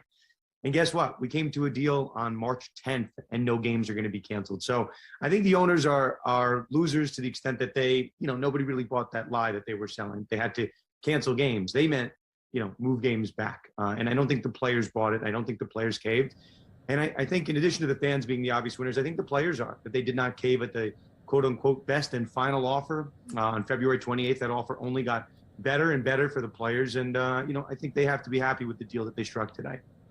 Yeah, I think the fans are definitely the victors in this. Exciting for all of them. There's a couple of sticking points in negotiations. If you can, just kind of walk us through what got us to this point now. Yeah, I guess at the end of the day, this is all going to come down to money, which was, what I've kind of been explaining on the show, right? You can argue over universal DH, right? That's a designated hitter being in the AL and the NL, and special playoff rules, and maybe, the banning of the shift, which some sports traditionalists like myself don't necessarily love, but, those were the gameplay items. I don't think those were so big. I think the owners and the players kind of agreed on those. But at the end of the day, what it come down to was something called the competitive balance tax. It's something similar to a salary cap, but it's basically a threshold by which, if a team exceeds it, they're going to get taxed a certain amount of money. What the owners came up with is basically, I think, a 3-tiered, maybe even a 4-tiered system. But if you exceed it by a certain amount, you can get taxed at a certain threshold. And then if you exceed the second threshold, you can be taxed even higher. So protections put in place to protect owner spending. I don't think the players love that. I think the players wanted to have the owners have uncapped, right? They could spend as much money as they wanted, like the old school Yankees in the late 90s and early 2000s. So that was the main sticking point. And then, where the top of the salary should be, and then really the bottom of the salaries. The minimum wage in baseball has now been raised in excess of $700,000. So if you make a Major League Baseball roster, you're making at least $700,000 a year. Not a minor league player, but a major league player. So I think those were the two main sticking points. And then obviously there was some, it's kind of a sliding scale. We'll give here, you give here. But those were the two big ticket items: competitive balance tax, minimum salary. I think both sided in the player sense. And negotiations still underway for the international draft. A few things have been left out of this agreement that's been reached. Now, for our viewers who are watching who don't quite understand that, can you break that down for us? Of course. So baseball is kind of interesting. In every other sport, there's some type of draft. So let's say you are Dirk Nowitzki, which maybe some basketball fans will know. He was a player that came in from Germany. He played basketball. In order to play basketball, he had to be subjected to a draft. So, the worst teams in our sports that finish with the worst record, they get the chance at the best players. So like LeBron James went first overall pick, he went to the worst team. Baseball is a unique animal. That if you are an international player, if you play in the Dominican Republic or you play somewhere overseas, you are not eligible for the draft. So the best teams, if you have the most money, you can just go and sign all the best international players. So that's what the international draft is. In addition to our best college players being drafted, high school players being drafted, they will now, for the first time ever, be an international draft. So that was kind of an agree to agree situation. They're going to agree to negotiate the terms of that. And I think they have until about July to come to terms on the international draft, but they didn't want this to hang up the CBA and move the season further back. So they've agreed to kind of work on a deal for the international draft. It's not quite official, but I think all sources are that this will happen eventually. Okay, yeah, I think that's good for people to understand, because it's not just right here in the United States where players are being affected, it's even globally as well, as talks will continue on that. I want to get into some of the particulars of this, though. From today, what was the agreement? Will we know the differences? How substantial are those differences? And are they enough for what the players were asking for? I think at the end of the day, I guess we could go big picture, right? Major League Baseball revenue has gone up 40% over the last 5 years. And player salaries, as crazy as this sounds, even though baseball is making $40 billion over the last 5 years, player salaries have actually gone backwards. They've actually gone down. So it's kind of a wait and see, right? We'll see how player salaries react to these new rules. But by and large, I think owners had been getting away with a lot. The fact that they could curb spending with this really reduced competitive balance tax, it's obviously going up, but maybe not up to the same extent that players wanted it to. So that's the big picture. I think players were comfortable canceling games, and I think they would have gone further, but they were comfortable with this deal. But they were in a sense that we can't keep having this. We can't keep having revenue going up to record levels, and our salaries are going down. So as much as you have a guy like Max Scherzer who signed with the Mets on a record-breaking deal, right? You have the bottom of the barrel, you have these minimum salary guys, but it's really the middle tier of baseball that's getting washed away. You have the best players and you have rookies. So this middle tier, these kind of 5, 6, 7-year veteran players, they were kind of being left behind. So that's the real test for the players union. If the bulk of their union, right, this middle tier of players, if those players can be compensated. And I think that was the main thing that they were trying to solve. But in so doing, right, raising the ceiling and raising the floor, that should help the middle. So what happens now? What's next? What will the communication look like moving forward into this regular season and spring training too? Baseball is going to happen, Daytona. That's the exciting part. I think there's a mandatory report date of March 13th for spring training. So we're going to get a pretty expedited spring training, which we saw during the the pandemic season of 2020, a shortened spring training. And I think games are supposed to start. I think I'm seeing the first week of April. So yeah, I was joking, with Andrew, our mutual friend. And I said that these deadlines that baseball was imposing to cancel games, they were not real. All Rob Manfred was doing, the commissioner of baseball, was canceling opening day on March 31st, which is not that big of a deal. You can move it back a week. We'll still have our games. They'll pack these in maybe with some day-night doubleheaders, but they'll get the games in. And if you move the baseball season back a little bit later into October, it'll be a little bit colder, but not that big of a deal in the grand scheme of things. Right. Last question for you, Dan. Did this timing come as a surprise to you? Was it earlier or later than you thought it would come down? I think I expected at least, right, in our history of lockouts, sometimes they're zero, it's a week or so. This one I was ready to batten down the hatches, and I was telling people I thought at most we'd be looking at maybe a quarter of the season. I thought a deal would get done. So this is quicker than I expected. And can't really tell you exactly why. Maybe there were some big concessions that were made. One of them, I guess, Daytona, was the canceling of this very large grievance that the players had dating back to that pandemic season. They alleged that the owners cost the players about $500 million in salaries because of canceled games during the pandemic, because baseball kind of dragged their feet a little bit to bring back. So I thought it was going to be very contested. Baseball, the union gave that grievance up. So that was a little surprising. That was 500 million reasons to continue to fight that. But listen, at the end of the day, I think both sides are happy that a deal was struck. I think the fans are happy. The longer this went on, the more risk you had that the fans would not return. So I think all in all, a good deal for baseball. And I'm not going to get too hung up in the details. We have billionaires fighting with millionaires. It is what it is at a certain point. All right, sports attorney Dan Lust here on the show for us. I think you're going to join us a little bit later as well to get more into the details as things are slowly trickling in about this agreement, the specifics in this, because I'm sure there's a lot of players out there who have questions too. Thanks so much for joining us. My pleasure. And we are going to All right, thank you, Daytona Everett, for that report. We are going to take a quick 2-minute commercial break, but when we come back, don't go anywhere because we will have President Biden speaking earlier this week at the DNC winter meeting. So we'll have that and his remarks right after we take a quick 2-minute break. Stick with us.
Hello, hello, hello. Great to see you all.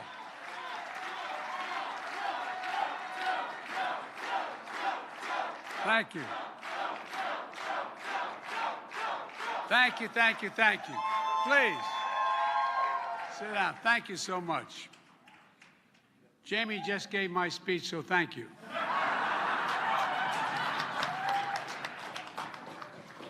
Thank you, Jamie, for that introduction and for all you've done for the party. And thank all of the leaders of the DNC and the staff. Look, to all of you today, there are so many friends here tonight. And if I mention everyone by name, we'd be here all night. But let me start by saying thank you. Thank you, and excuse me, as we used to say in the Senate, a point of personal privilege. I want to say thank you to the Delaware delegation. They brought me to the stand up. The Delaware folks, stand up. Betsy Marin, chair of the party. Colby Owens, vice chair. Sean Finnegan, staff of the House of Representatives, and my good friend to Bo, Sarah McBride, who used to work for Bo, and Molly McGarrick as well. And a great friend, Brian McGlinchey, who's basically family. And Bonnie Wu, a director of Tom Carper's office. Most importantly, she helped my son Bo get elected Attorney General, so she's a place in the heart of everybody. Look,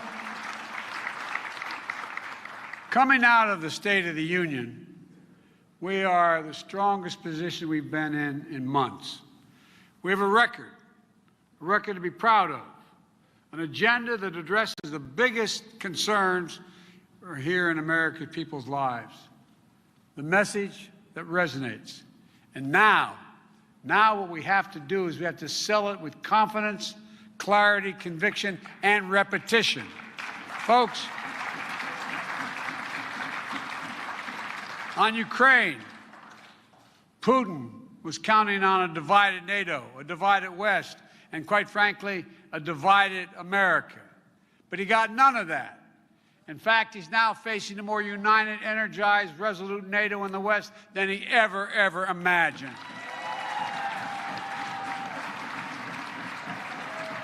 And he's failed to divide Democrats and Republicans, but we need to be honest with the American people.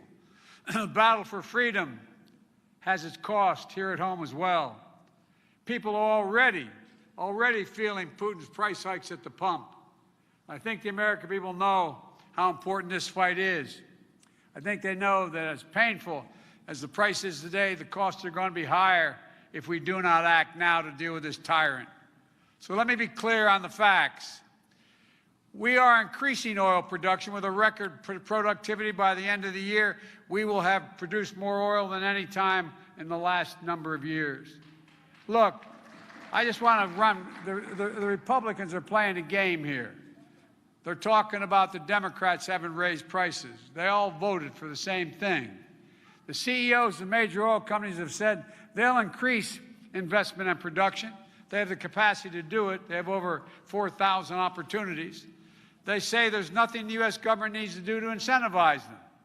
My message is, it's time, in this time of war, it's not a time of profit. It's time for reinvesting in America. And they hear it. You know, there's an impediment to production in the United States, and it's called the bankers on Wall Street.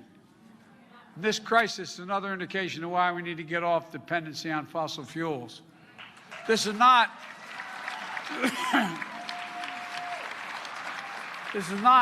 a solution to today's crisis.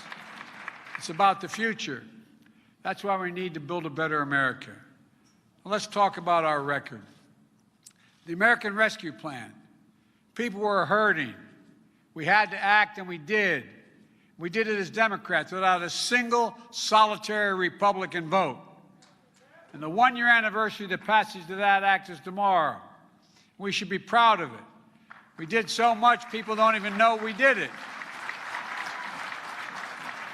Without exaggeration, few pieces of legislation in our history have done more to lift a country out of crisis. When I took office, only 2 million Americans had been fully vaccinated. Today, we vaccinated a nation more than 250 million people fully vaccinated. And you all remember the lines of cars that lined up for miles, waiting for someone to put a box of food in their trunk. Because of this law we passed, 41 million Americans put food on the table today. Because of this law, we helped keep a roof over the heads of 4 million people who are being evicted. We gave families what my father called a little bit of breathing room, and it worked. 20 million people were out of work just months before I took office. Job growth was anemic, 60,000 jobs a month leading up to January 2021. But because we took action, we created 6.5 million jobs just last year. More jobs than ever created in 1 year in the United States of America. More jobs. And people got pay increases. And it hasn't stopped. We're now well over 7 million new jobs. 678,000 jobs last month. Unemployment down to 3.8%. And the economy grew last year at 5.7%, the best economic growth in 4 decades. Leading financial firm of Moody's on Wall Street estimates that our record plan created 4 million more jobs, and unemployment is 2% lower because of what we did. And here's one thing that I'm proudest of. Our recovery's lifted everyone. Black unemployment at all-time lows, Hispanic unemployment, youth unemployment, long-term unemployment, all have fallen by historic amounts. We have more to do, but they've fallen by historic amounts. Poverty for all children, including black children, Hispanic children, at the lowest levels ever recorded in our first year ever recorded.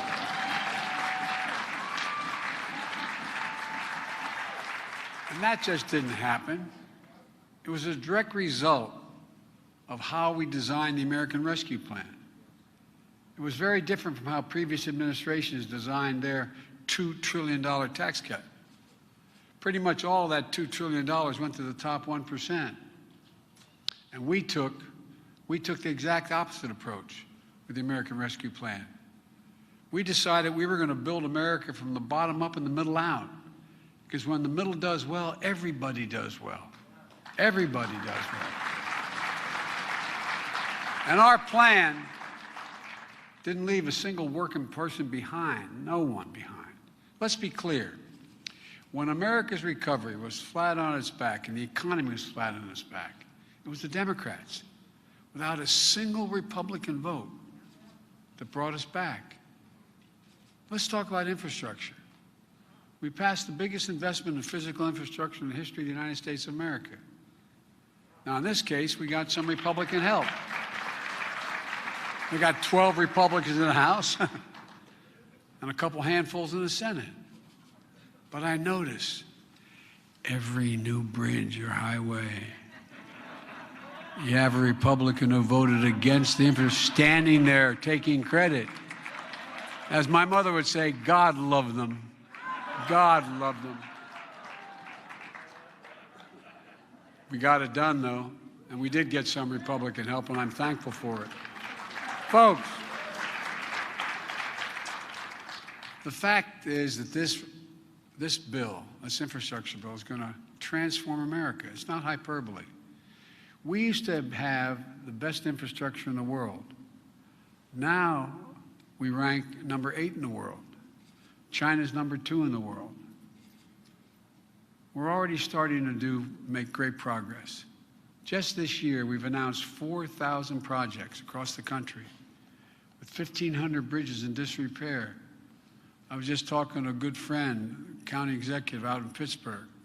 When I went out there to talk to the folks out there, it was the day that bridge collapsed.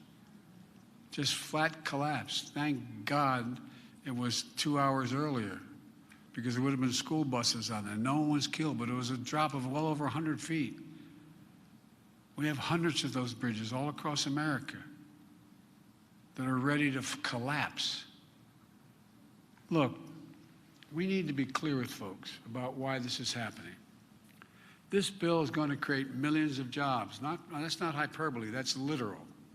Rebuilding America's roads, bridges, highways, ports, airports. It's going to do something else.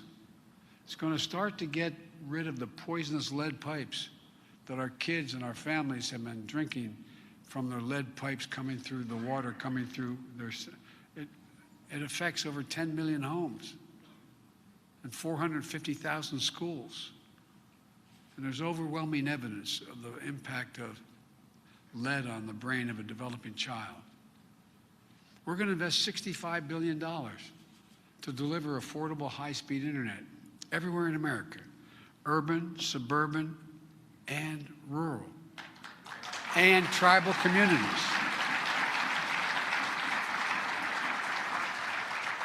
See that little tyke up there clapping? God love her. I want to meet, is it a boy or a girl? I can't see from here. Well, I want to see you. I want to see you before I leave, okay?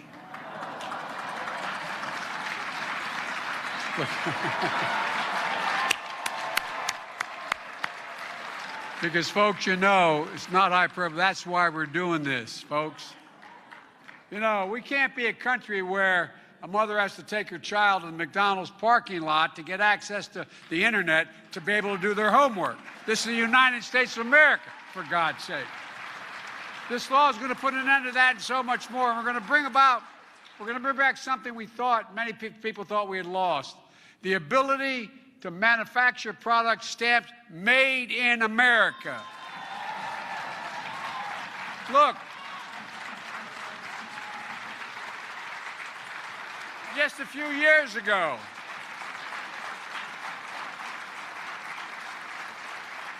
the companies building in America, factories in America, would have built them overseas. Now, We're building them here in America. That's not only great for manufacturing, it's great for cost. 1/3 of all the inflation in America last year was a consequence of automobiles not having access to computer chips to be able to build their automobiles. We're going to make them again in America. Now, here's one way to help families reduce their monthly costs as well, by the way. At a time when food and gas prices are rising, if you can lower other major costs for families, you can help their standard of living. Let's give Medicare the power to negotiate lower prescription drugs.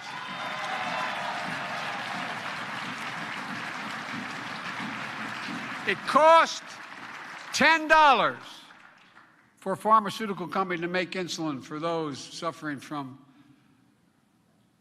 a serious, serious problem if they don't get the insulin, type 1 diabetes. Look, folks, and you know what we're going to do? You know how much people pay now? Some of you do know because you struggle with it. They pay an average of $647 a month, as high as $1,000 a month. Folks, it costs them $10 to make it. Talk about stripping, not only worrying about the healthier child, 200,000 of them, but what else is happening?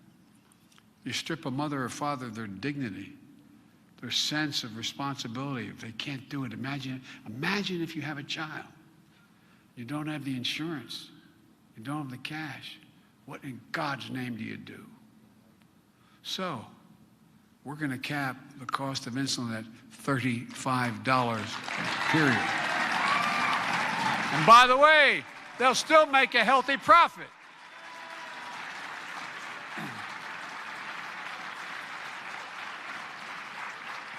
You want to further help working class and middle class families that are dealing with cost of gas and food that's gone up? Well, let's cap the cost of child care at 7% of a family's income. We can afford to do this. Folks,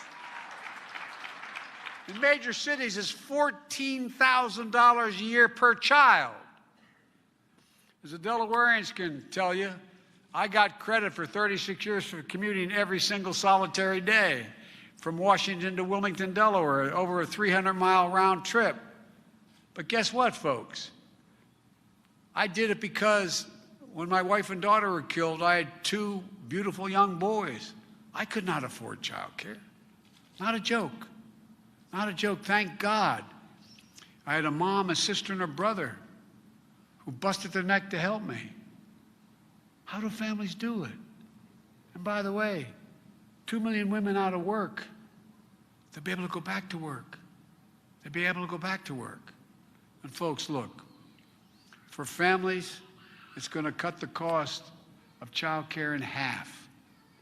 As I said, you know, you're not going to pay more than for one child, paying $14,000 a year some places. Most places, $7,000.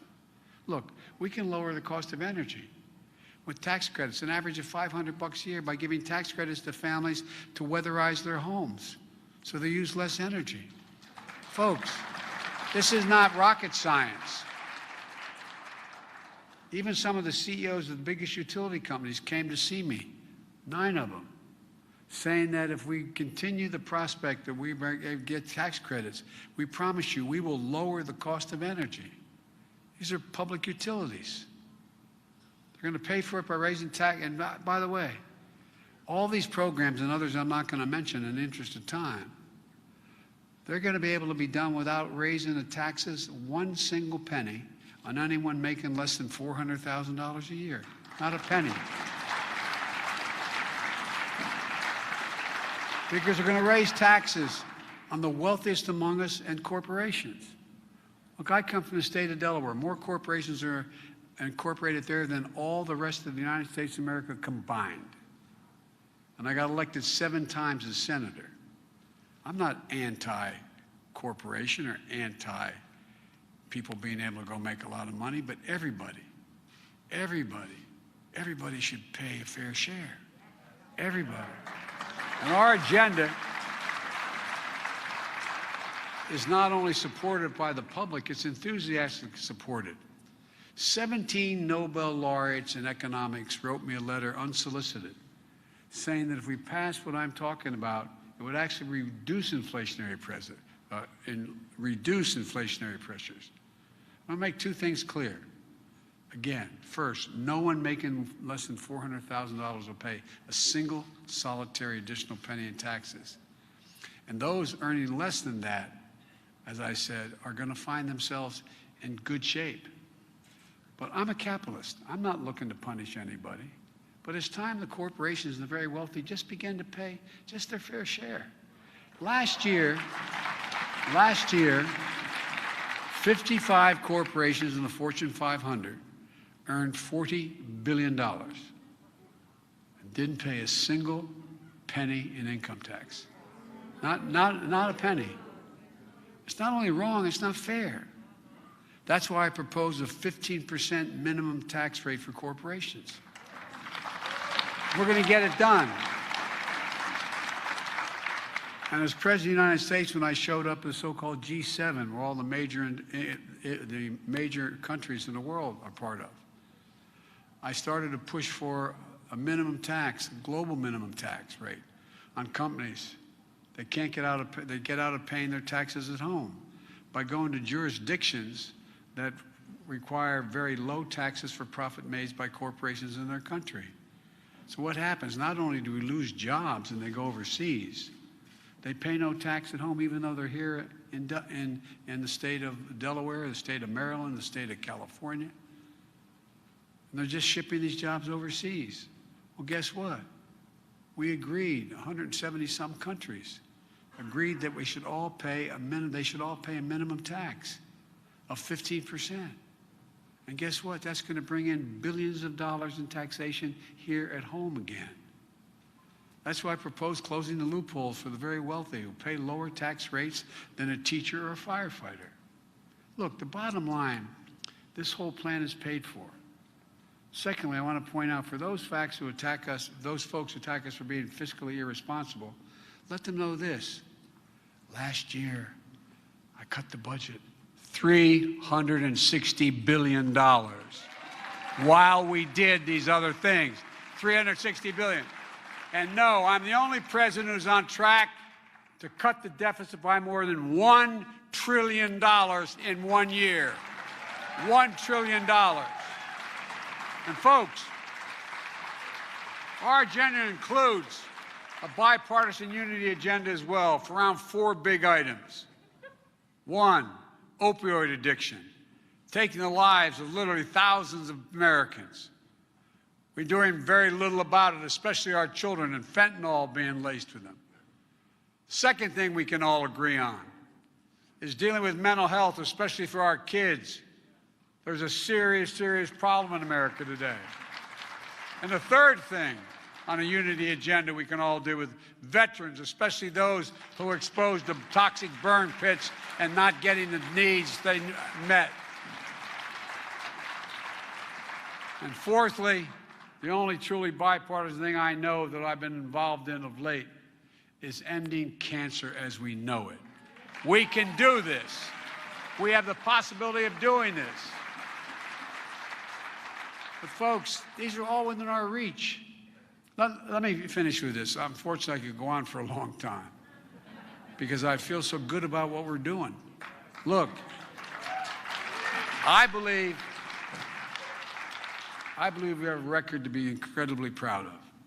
An agenda the public strongly supports if you look at the polling data. A message that resonates. Build a better America. Now we've got to do the work. And I've seen what you can do. I saw it in 2020. Nothing was going to stop you then. We can't let anything stop us now.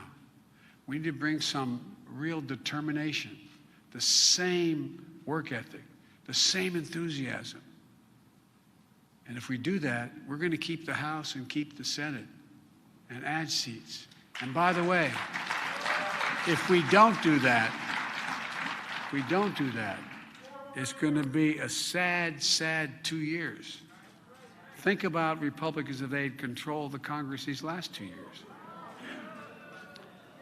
Ask your Republican friends, I mean this sincerely, name me something the National Republican Party is for.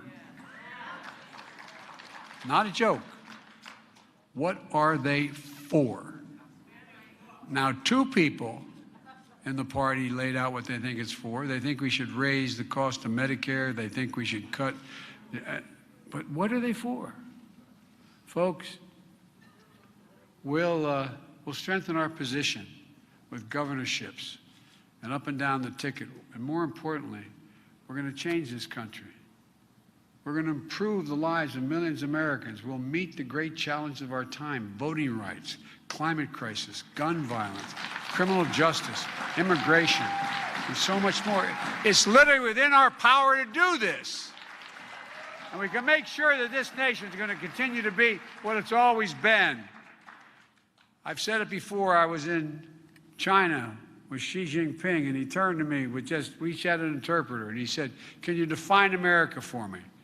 And it's God's true story. And I said, "Yes, I can, in one word: possibilities." We can do anything when we decide to do it together. When we do it at the United States of America, there's nothing beyond our capacity. So let's get it done. Let's remind people what we've done and keep it going. God bless you all, and may God protect our troops. Thank you, thank you, thank you.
And thank you for being with us here on Live Now from Fox. I'm Stephanie Weaver reporting out of Los Angeles, bringing you this live picture right now. There is a Stand With Ukraine rally happening in Washington, D.C. Ukrainian activists are hosting its latest Stand With Ukraine everyday rally in front of the White House. The group has been holding daily rallies at Lafayette Square to protest the Russian invasion on Ukraine. So let's get a listen in. You're watching Live Now from Fox.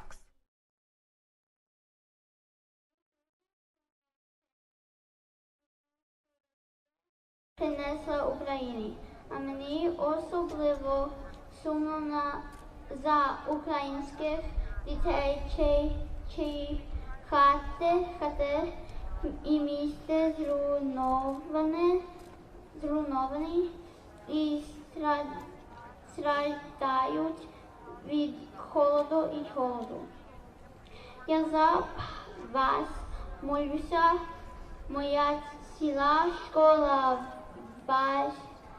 Вашингтоні за вас молиться. Я очікую кінця війни і що Україна переможе. Слава Україні!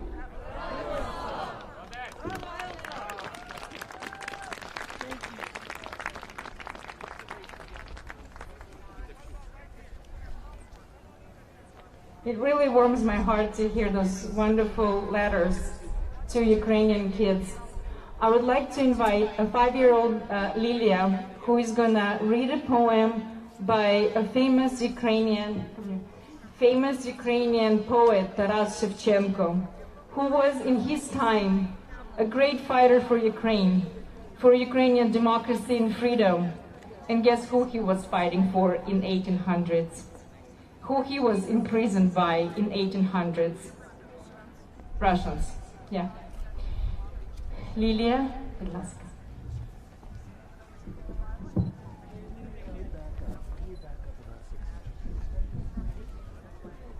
Зацвіла в долині червона калина, ніби засміялась дівчина, дитина, юбо стало, пташечка зазіла і защебетала.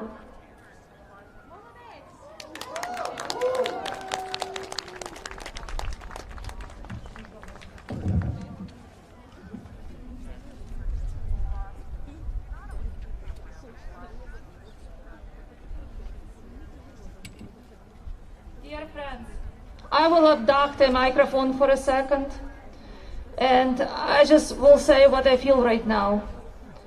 I feel that right now we're standing and helplessly watching as Ukrainian people are losing every minute life of innocent children, women, unborn children, and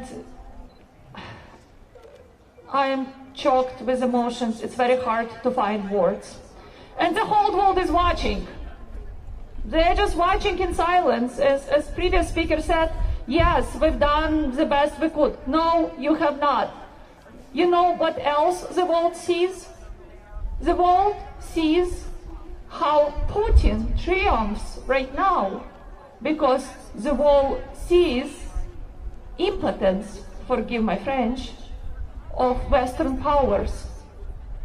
They can do more, but they do not have courage or resolve to more. And Putin sees it, and other tyrannies see it. And Putin is not the last one who will commit atrocities against his neighbors. Others will follow his lead. It will. If Putin and his crimes are not stopped in Ukraine, tomorrow we will live in a different world. It will not stop with Ukraine. So I beg Western powers, if not for the sake of Ukraine, but for the sake of future of your countries, show courage. Stand up to Putin now. Close Ukrainian sky, because that will change the course of war. That will say loud and clear, we're not afraid of your blackmail. You will not terrorize the whole world. And yes, you will be stopped in Ukraine. So, close the sky and stop the war, because closing Ukrainian sky will stop this crazy, pointless war, and it will save lives of thousands and thousands of children. Thank you. Thank you, Ilona. Ilona Dorfer, United Help Ukraine. Thank you so much for your emotional speech. Yes, we do need to close the sky now. Not tomorrow, not the day after tomorrow, no. We need to close the sky. And I would like to invite to the stage my son, Dmitry Baiduk, and his very good friend, Declan McGinley. They're Americans, but they support Ukraine. They want to read a letter to their Ukrainian friends. Привіт, вся Україна. Це, мабуть,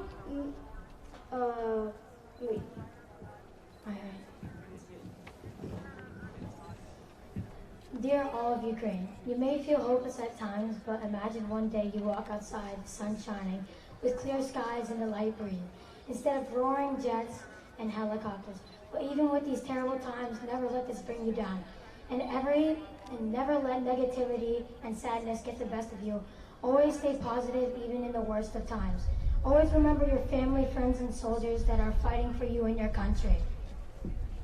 Thank you. And in Ukrainian. Привіт, вся Україна. Ти, мабуть, нервуваєшся, але подумай про один день, що ти ходиш на вулиці і сонце на тебе свічить. І небо чисте, і маленький вітер. А не звуки самольотів і вертоліти.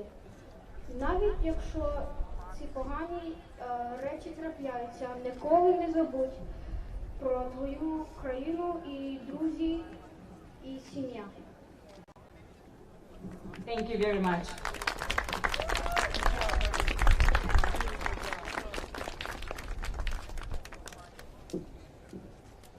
And thank you all the children in the US for supporting Ukrainian kids now, thinking about them, praying for them, opening their doors. Some of the kids in Poland and in Europe are hosting now families, thousands of people with kids who are fleeing Ukraine right now. They open their doors, they welcome them here in Europe. And I know many families will do the same here when they start arriving. So many of you have reached out to us saying, we're ready to host those families, just let us know. We can provide food, we can provide housing, we'll do everything to support Ukrainian families here. So thank you all for that. Thank you, Marina Baiduk, the President of United Help Ukraine. And now we will have, dear Ukrainian supporters, we will have the moment of silence to commemorate all the innocent people killed by Russia's war in Ukraine. If you can, let's have the minute of silence on our knees.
Сам не знаю, де води.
Metropolitan Boris Gudziak from Ukrainian Catholic Church will lead Panahida now.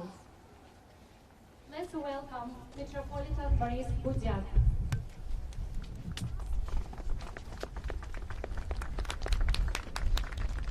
Dear brothers and sisters, as we assemble here to begin this prayer,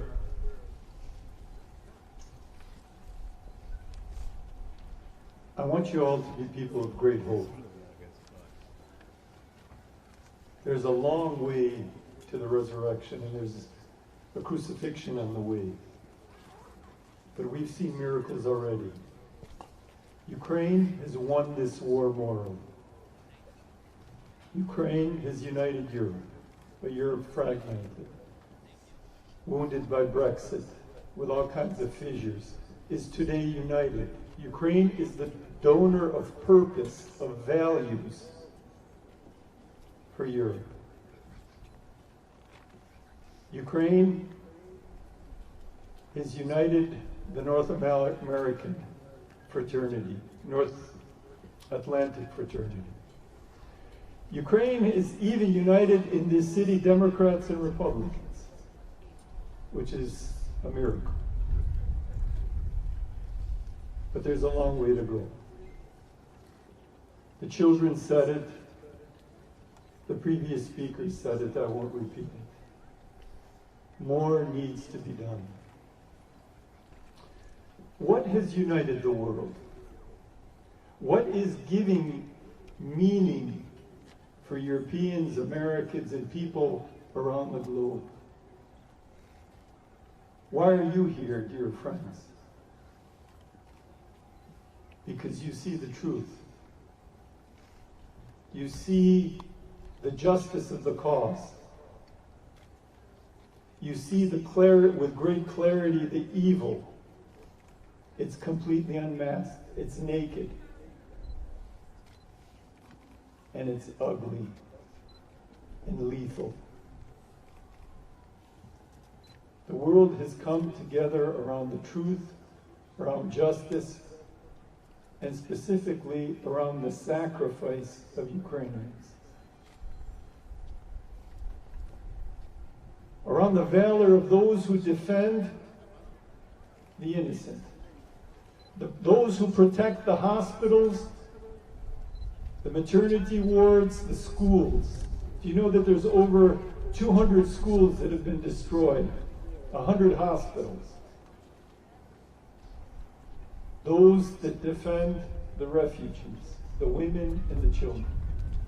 Just like those women and children who spoke to our hearts right here by the White House. Thousands have already given their lives.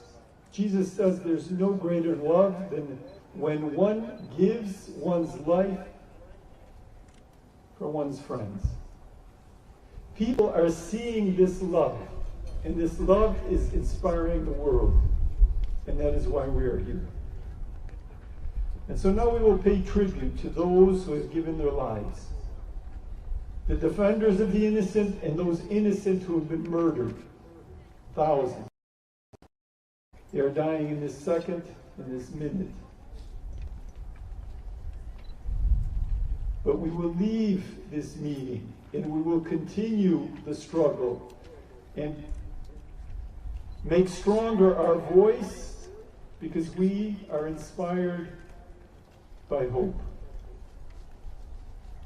There's no question that Ukraine has won this war morally, and it will win this war in every other way. It's coming at great cost. And with this prayer, we will recognize this supreme sacrifice.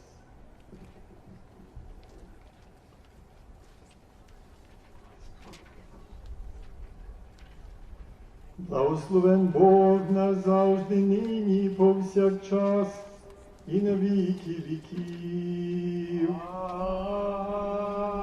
Амінь. Святий Боже, святий кріпкий, святий безсмертний, помилуй нас. Святий Боже, святий кріпкий, святий безсмертний, помилуй.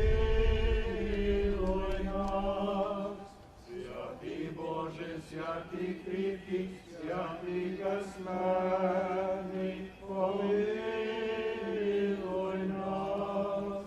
Слава Отцу і Сину і Святому Духові, і нині повсякчас і на віки вічні. Амінь. Пресвятай Тройця, помилуй нас, Господи, очистителі наші, владико, просимо зухвалі наші, святий зарікайся до немочі наші, імени Твого ради. Господи, помилуй, Господи, помилуй, Господи, помилуй. Славу Отцу і Сину і Святому Духові, і нині повсякчас і на віки вічні. Амінь. Отче наш, що єси на небесах, нехай святиться ім'я Твоє, нехай прийде царство Твоє, нехай буде воля Твоя, як на небі, так і на землі.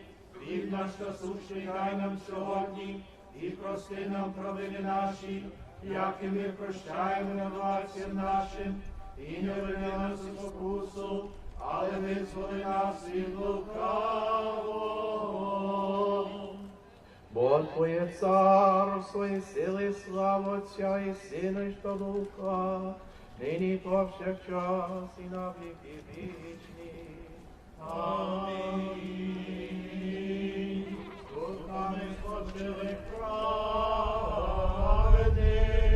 душі слуг Твоїх спаси, Господь, зберігаючи прощенням Твоїм житті, чоловіколюбче, в оселях Твоїх, Господи, де всі святі Твої спочивають, упокой душі слуг Твоїх, потрібний чоловіколюбець. Слава Отцу і Сину і Святому Духові. Ти єси Бог, що до ладу зійшов, і царя в'язня змінив. Самі душу Твої покой, і повсякчас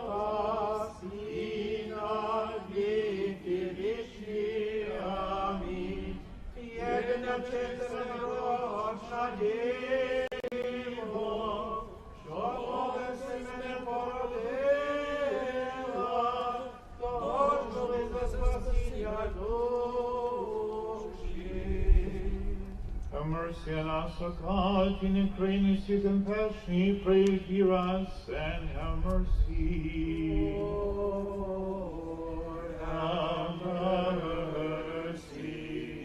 Lord, have mercy. Lord, have mercy.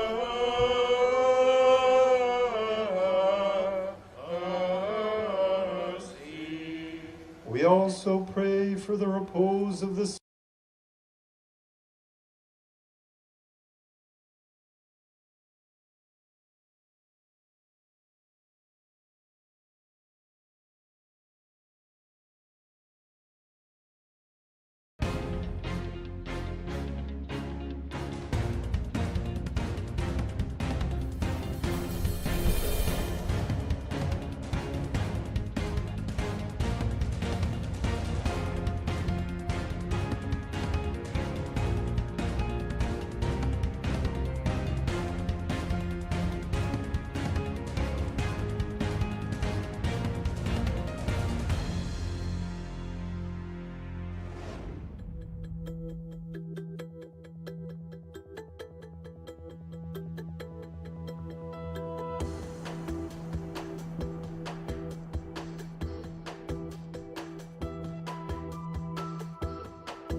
And welcome back to Live Now from Fox. It appears we lost that feed from that. Welcome back to Live Now from Fox.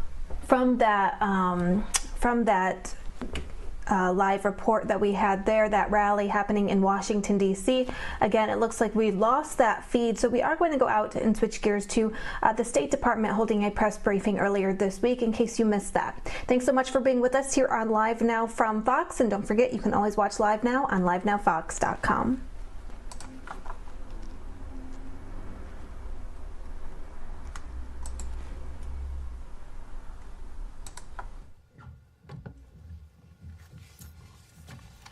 Good afternoon. Hello. Okay, a couple elements at the top, and then we'll take your questions. The Russian government's unprovoked, unjustified, and brutal invasion of Ukraine continues to dominate the attention of the world.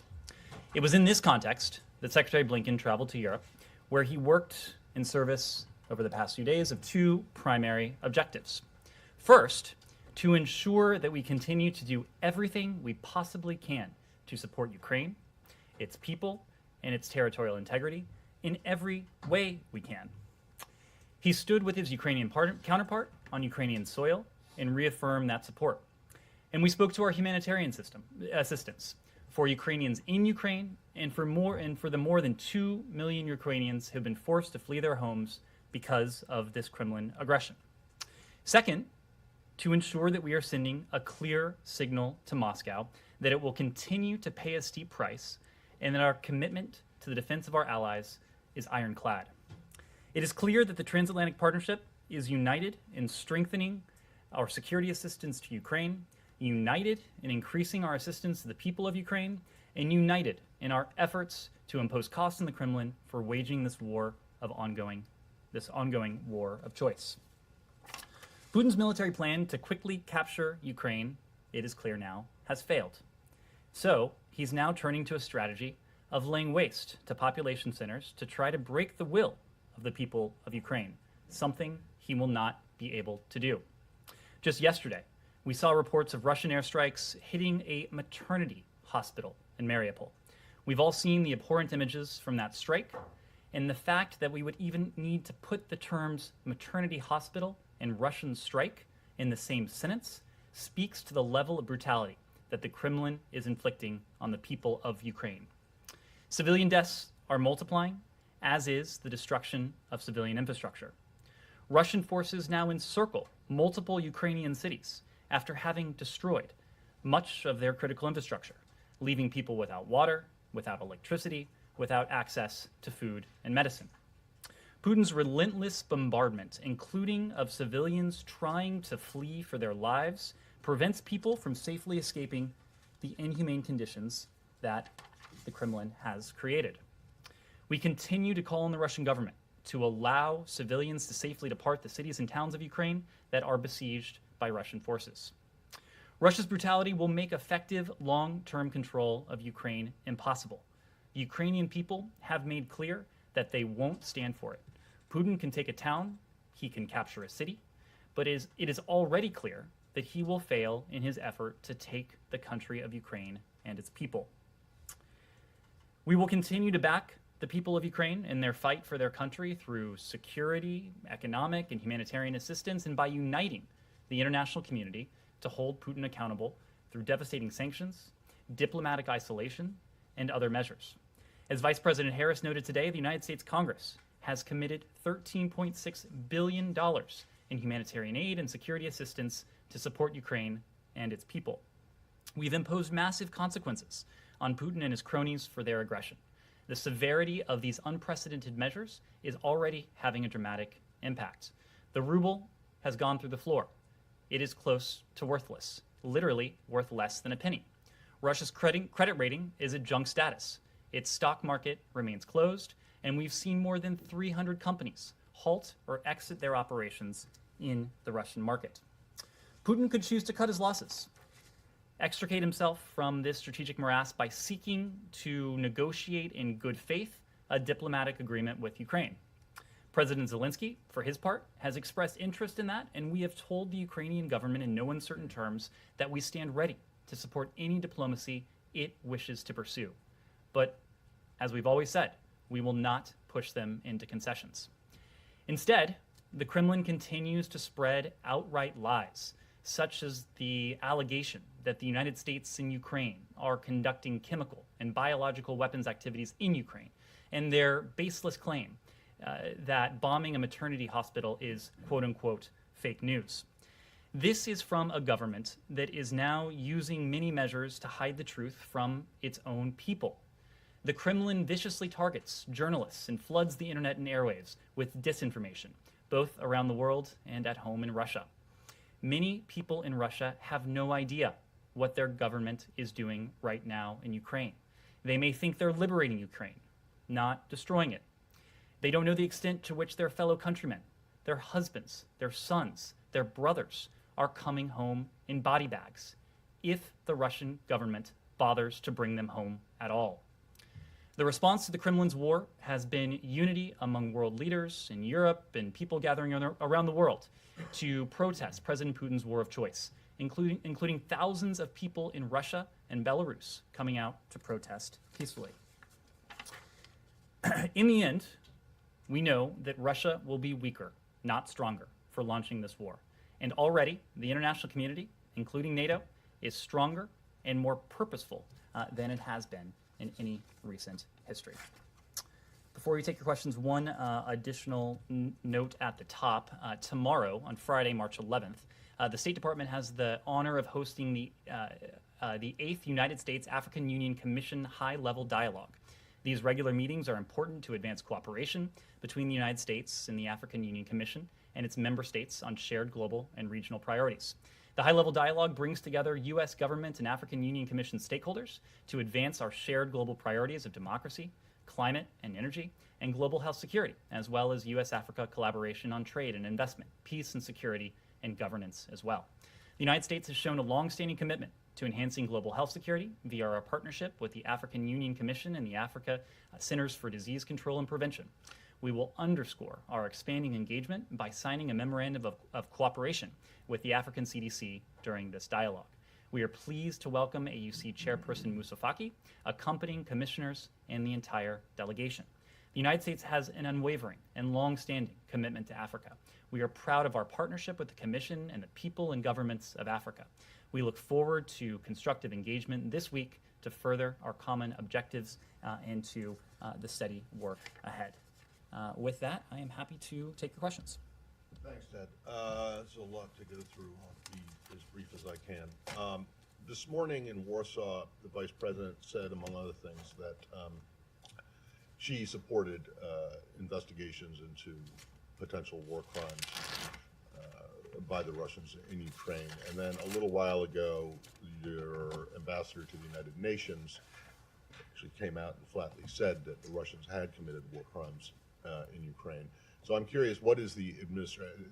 Presumably these weren't personal opinions being offered, but I don't know, so I want to make sure. Does the administration, one, believe that Russia has committed war crimes in Ukraine, and two, are you pushing for an investigation, a war crimes investigation, and if you are, by whom? Because we all know well the U.S., well, Russia's not a member of the ICJ, neither is Ukraine, and the United States certainly isn't either. So are you looking at an ad hoc kind of tribunal, or what's the situation, or is it just too early to?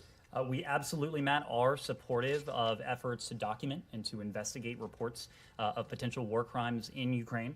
The fact is that we've seen very credible reports of deliberate attacks on civilians, which would, under the Geneva Conventions, constitute a war crime.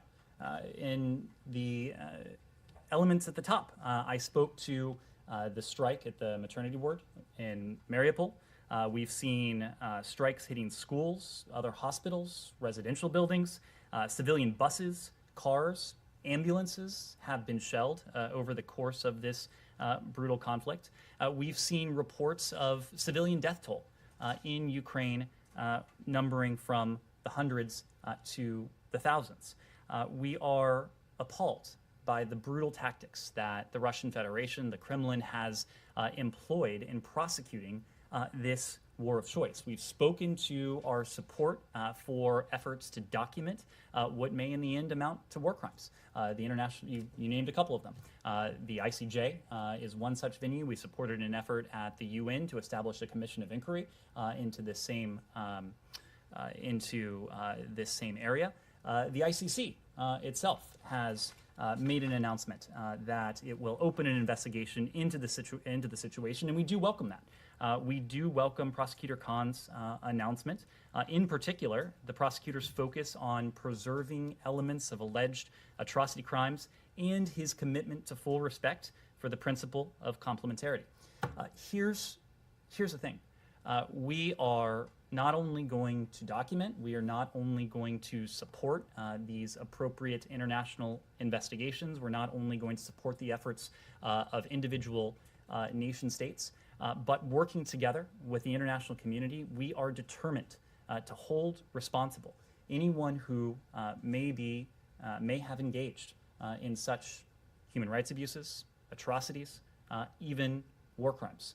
We will do that, again, through any number of fora. Criminal prosecutions are one possibility, but to every political leader sitting in Moscow, to every Russian commander on the ground in Ukraine, to every Russian service member on the ground right now, our message has been clear. If you take part, order, or party to such crimes, such war crimes, such abuses, such atrocities, we will do everything we can to hold you accountable with every tool at our disposal. Can I just ask you the broader question, especially as it relates to the ICC? You're welcoming this investigation by the ICC prosecutor. You know, you haven't always welcomed investigations at the ICC that ICC prosecutors have gone into. In fact, in the previous administration, that an investigation into potential war crimes in Afghanistan was met with actual sanctions on ICC staff,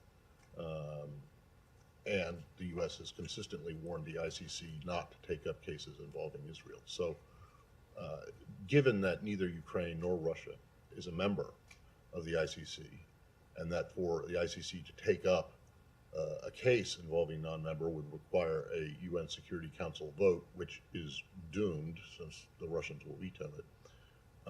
Where exactly do you think that justice is going to come from here? Well, Matt, not only is neither Russia nor Ukraine a state party to the Rome Statute, neither are we, as you know. And the concerns we have over the ICC is a certain of jurisdiction in certain circumstances, those remain. Those have not gone away. But at the same time, so those concerns relate only when the U.S. is being. You have those concerns only if the U.S. is being investigated or Israel? The United States, as we've spoken to, has the capability, has the wherewithal to conduct independent, thorough investigations. So our concerns over the ICC's assertion of jurisdiction in some areas, those do remain. But we recognize the meaningful role that the ICC can play in promoting accountability for atrocities. And we have supported and will continue to support the ICC's efforts in certain cases. Humara. You talked, you and others in this administration have warned that you expect Russia to double down. There's going to be more civilian casualties. I just want to ask you, for example, UK Prime Minister Boris Johnson said he's worried that Russia might use chemical weapons. Does the United States share that concern? Well, we have spoken to this concern in recent hours, and those concerns are predicated on a couple elements. First, we know the history here. We know the track record of the Kremlin. This is a government that has used banned chemical weapons on its own people in the past. They've done so on Russian territory. They've done so on British soil. They have supported the brutal Assad regime, which itself has used banned chemical weapons on its people. So we know what this government will resort to, can resort to, has resorted to in the past. But the other element that gives us a good deal of concern is what we know about the Kremlin's tactics, especially its disinformation tactics. In recent weeks, we have seen, once again, indications of what a psychologist might call projection of the Russian government accusing others, in this case, whether it's Ukraine, the United States, others of baselessly planning to do what it itself may be planning to do. Okay, but let me interrupt you there. Have you guys seen any intelligence, any indication, anything from the ground, from their military deployments to suggest that this fear is warranted? Well, we do have this concern, and we have this concern for at least a couple reasons, and I've spoken to two of them. Moscow's track record in this regard, and also the increasingly concerning rhetoric that may be construed as, once again, Moscow projecting onto others what it has intended to do all along. The fact is that as this crisis built up, as Moscow built up its forces, we have seen them engage in this type of rhetoric and this type of disinformation previously. We've seen the false flag operations. We've seen the pretextual provocations that Moscow put forward. So there are a number of elements that undergird our concern for this, and it's something we'll be watching very closely. And can you give us a sense of the kind of scenarios U.S. is looking at right now? Is NATO being sucked into war one of them, and how prepared are you for that? Well, our overriding objective is to bring this conflict to a close, to save lives, to do all we can to bring this conflict to an end. As a complementary objective, we are doing everything we can to see to it that this conflict does not expand, that this conflict does not cost even more lives, that this brutal conflict that Russia is waging against Ukraine does not become a war between Russia and a much broader set of countries or a broader bloc. So we are supporting our Ukrainian partners. We are providing them with massive amounts of security assistance, precisely what it is they need to defend themselves. And I think we have seen in the fact that Putin's forces have been largely stalled in parts of the country is a testament to the effectiveness of the willpower of the Ukrainian people who are taking on these forces with security assistance that the United States, that our NATO allies, and others have provided to them. You do realize that's not what I asked. Are you guys actively looking at a scenario where NATO is involved, is sucked into this? Humara, we are always looking at contingencies, but in this case, we are doing everything we can to ensure that in the first instance, this conflict comes to a close as quickly as it can be achieved in order chiefly to save lives and to ensure, to do everything we can to see to it that this conflict doesn't expand beyond what it already entails. Yes? So you were mentioning looking at everything the Ukrainians need to fight and to resist. One of the things they are asking for and they say they need is aircrafts and jets. After the back and forth with Poland over the last few days, and since the secretary was in Poland just a few days ago,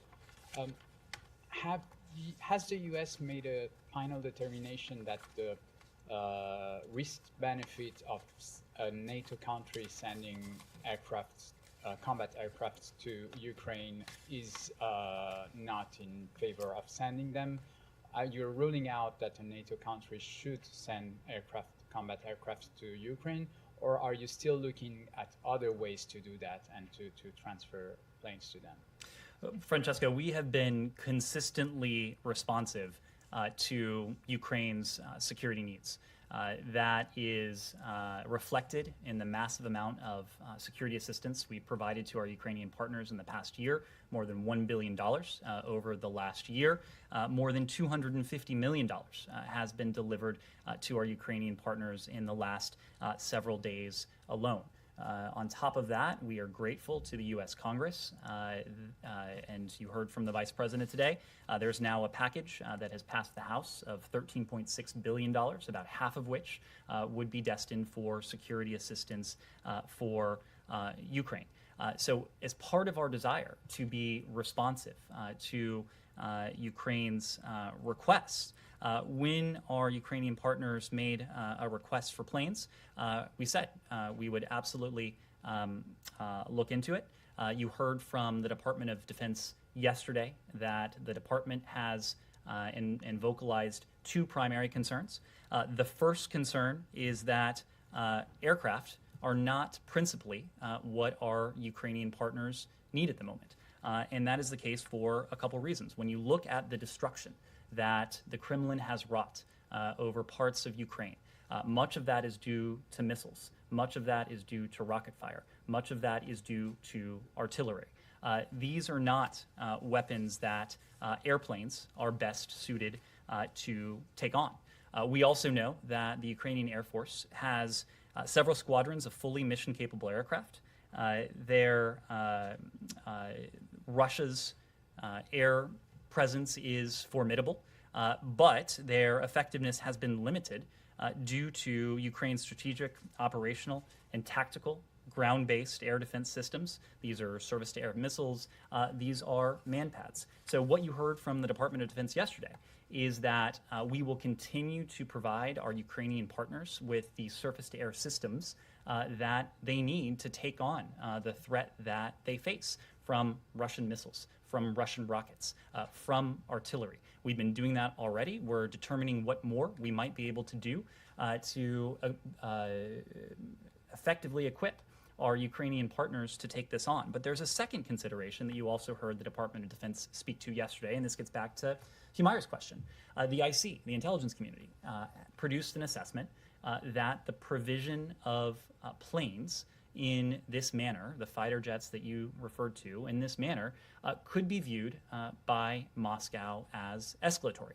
It is incumbent upon us to do everything we can to bring this conflict to a close, to save as many lives as we can, and to do everything we can to see to it that this conflict does not expand, that this does not become a broader war between Russia and other countries or blocks of countries. So we will continue to provide our Ukrainian partners with the assistance they need. Individual countries are going to continue to make their sovereign decisions in terms of the assistance to provide. But what the Department of Defense did say yesterday is that the provision of Polish planes by way of a U.S. and NATO airbase, by way of the United States, is not something that we're in a position to do at this time. Andrea.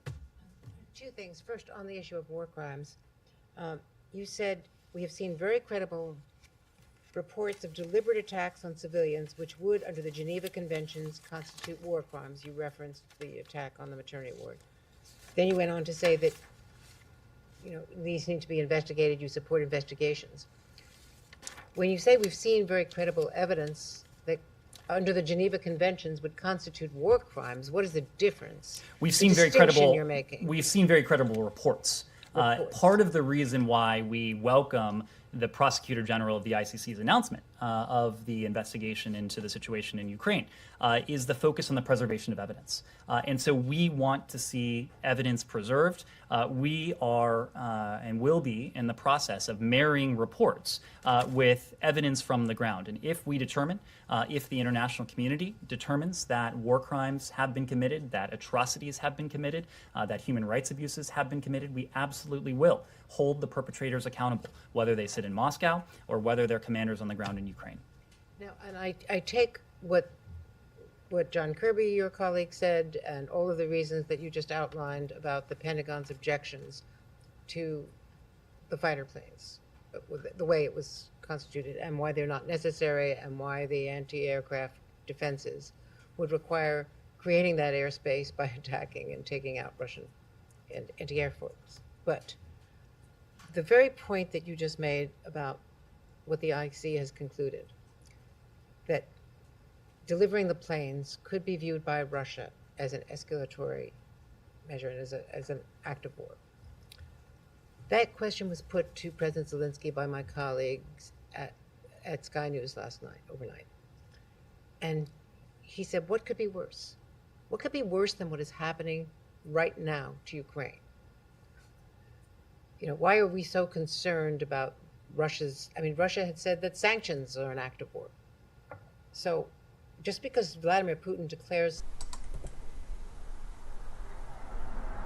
And thank you for being with us here on Live Now from Fox. I'm Stephanie Weaver reporting out of Los Angeles. We are going to break out of that press briefing from the State Department earlier in the week because we do have live footage back up from that Stand With Ukraine rally happening right now in Washington, D.C. So let's see what they have to say here on Live Now from Fox. Come every day. We will be here Monday and Tuesday and Wednesday and Thursday. We will be here every day until this merciless war ends. This week we'll be here for 2 hours, from 5 to 7 p.m. right here. Tell your friends and come. Because it may not seem like we're making a difference, but I promise you, to the people in Ukraine right now, seeing the images of us standing strong, no matter what the weather is, it makes an impact. I'll give us to the next speaker here. Hello, everyone.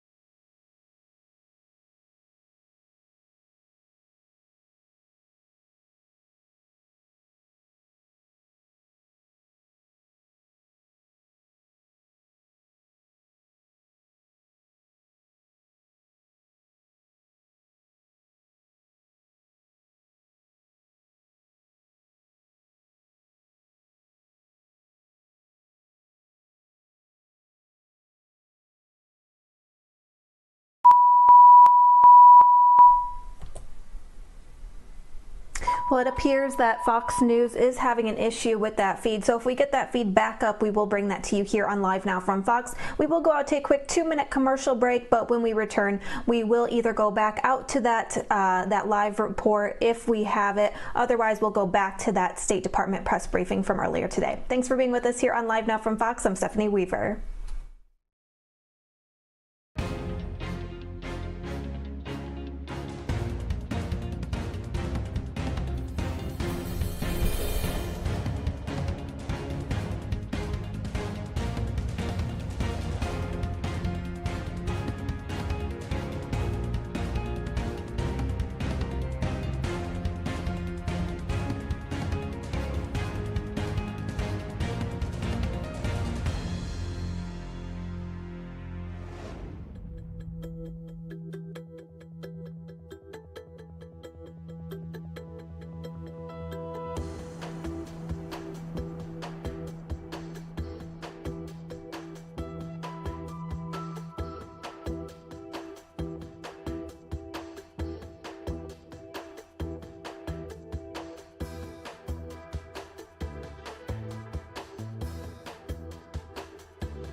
Defenses would require creating that airspace by attacking and taking out Russian anti-air force. But the very point that you just made about what the IC has concluded, that delivering the planes could be viewed by Russia as an escalatory measure and as an act of war. That question was put to President Zelensky by my colleagues at Sky News overnight. And he said, what could be worse? What could be worse than what is happening right now to Ukraine? You know, why are we so concerned about Russia had said that sanctions are an act of war. So just because Vladimir Putin declares something is an act of war is not necessarily, and certainly not according to President Zelensky, a reason not to do it. Now, I understand all of the military arguments against it, but I'm just saying from President Zelensky's viewpoint, this has become, you know, a cause. And so it's echoed by all the people we interview on the ground there. We want the fighter jets. You know, how do you deal with that? What could be worse than what's happening to their country? Because by the time you get to some sort of negotiated compromise or Putin backing down, this country will be destroyed. Look, we have the utmost respect and admiration for President Zelensky. The courage, the bravery, the determination, the grit that he has demonstrated. In many ways, he is the personification of the Ukrainian people, a people that have stood up to this Russian aggression in ways that are inspiring, not only inspiring, but effective. And if you heard this from Secretary Blinken, if any other world leader were in President Zelensky's shoes, I'm sure we would be hearing the same requests. It is incumbent upon us in the international community to continue to do everything we can to support our Ukrainian partners, to provide them with the defensive weaponry that they need to defend themselves. It is equally incumbent upon us to do everything we can, again, with our partners and our allies around the world, to bring this conflict to a close as quickly as we can. Now, clearly, we aren't going to be able to bring this conflict to a close as quickly as anyone would like. Certainly not as quickly as our Ukrainian partners would like, not as quickly as we would like, of course. But in our efforts to do so, we also have to be mindful of steps that might provoke, that might expand this conflict, that might make it even more deadlier, that might implicate even more countries and more populations. And so that's what we're doing. You raised President Putin's statement that sanctions, that other elements would be akin to an act of war. Of course, we take a close look at rhetoric. What matters to us are actions. And the judgment I mentioned from the intelligence community, I can assure you that that judgment is based on more than public rhetoric alone. So the intelligence community, using everything at its disposal, has reached a conclusion that Moscow could well see the provision of this type of asset as escalatory. Now, that is not dispositive in terms of what we would do, but that coupled with what we've heard from our colleagues at the Pentagon, that there are other more effective systems, namely these surface-to-air systems that would better safeguard, better protect our Ukrainian partners from rockets, from missiles, from artillery, from the very threats that they face. That is what has compelled us to this conclusion. But the point is, and her point, I think, is that you guys don't really respect. I mean, they want both. They say that they need both the surface-to-air stuff and the planes. And the U.S. government is now in the position of having told Zelensky no when he was begging repeatedly for the Nord Stream 2 sanctions to be imposed before any kind of invasion, and the other sanctions not to be used as not to be used as a deterrent threat, but to actually impose them before he did anything. You said he's asked for a no-fly zone. You said absolutely not, and now he's asking for jets, and you're saying no again. Matt, so you know better than him? Is that the? What I'm saying, first of all, I don't quite understand your Nord Stream 2 analogy because within hours of the Russian invasion moving forward, Nord Stream 2 is off the table. Nord Stream 2 is a hunk of steel at the bottom of the sea. But for months he wanted those sanctions that to be imposed. And had we imposed sanctions on Nord Stream 2, had we disrupted that transatlantic unity that we worked over the course of months, really since day one of this administration, to achieve, had we imposed those sanctions on Nord Stream 2 ourselves unilaterally, I would bet a strong sum that Nord Stream 2 would not be taken off the table today. And you may be right. We'll never know, but you may be right. But the point is that Zelensky has asked for all three of these things, and you said no to all three of them, at least at the time that he made them. And you're still saying that you respect their opinion and their position. So it's just a little bit unusual. Would you still support any NATO country sending planes to Ukraine on their own? Individual NATO allies, individual countries are going to make sovereign decisions on what is in the best interest, what they deem to be in the best interest. Opposed to any country sending planes? That would be a sovereign decision. What we are talking about was the arrangement by which planes would be transferred to, in this case, Ramstein Air Base, and they would pass through our possession and into. So that's the only thing you're opposed to having anything to do with it.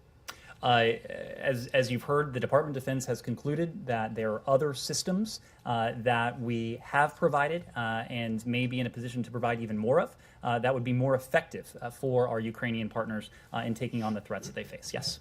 Thank you, Ned. Glad to be back in this room. We've got a few questions about Georgia. A couple of recent facts first.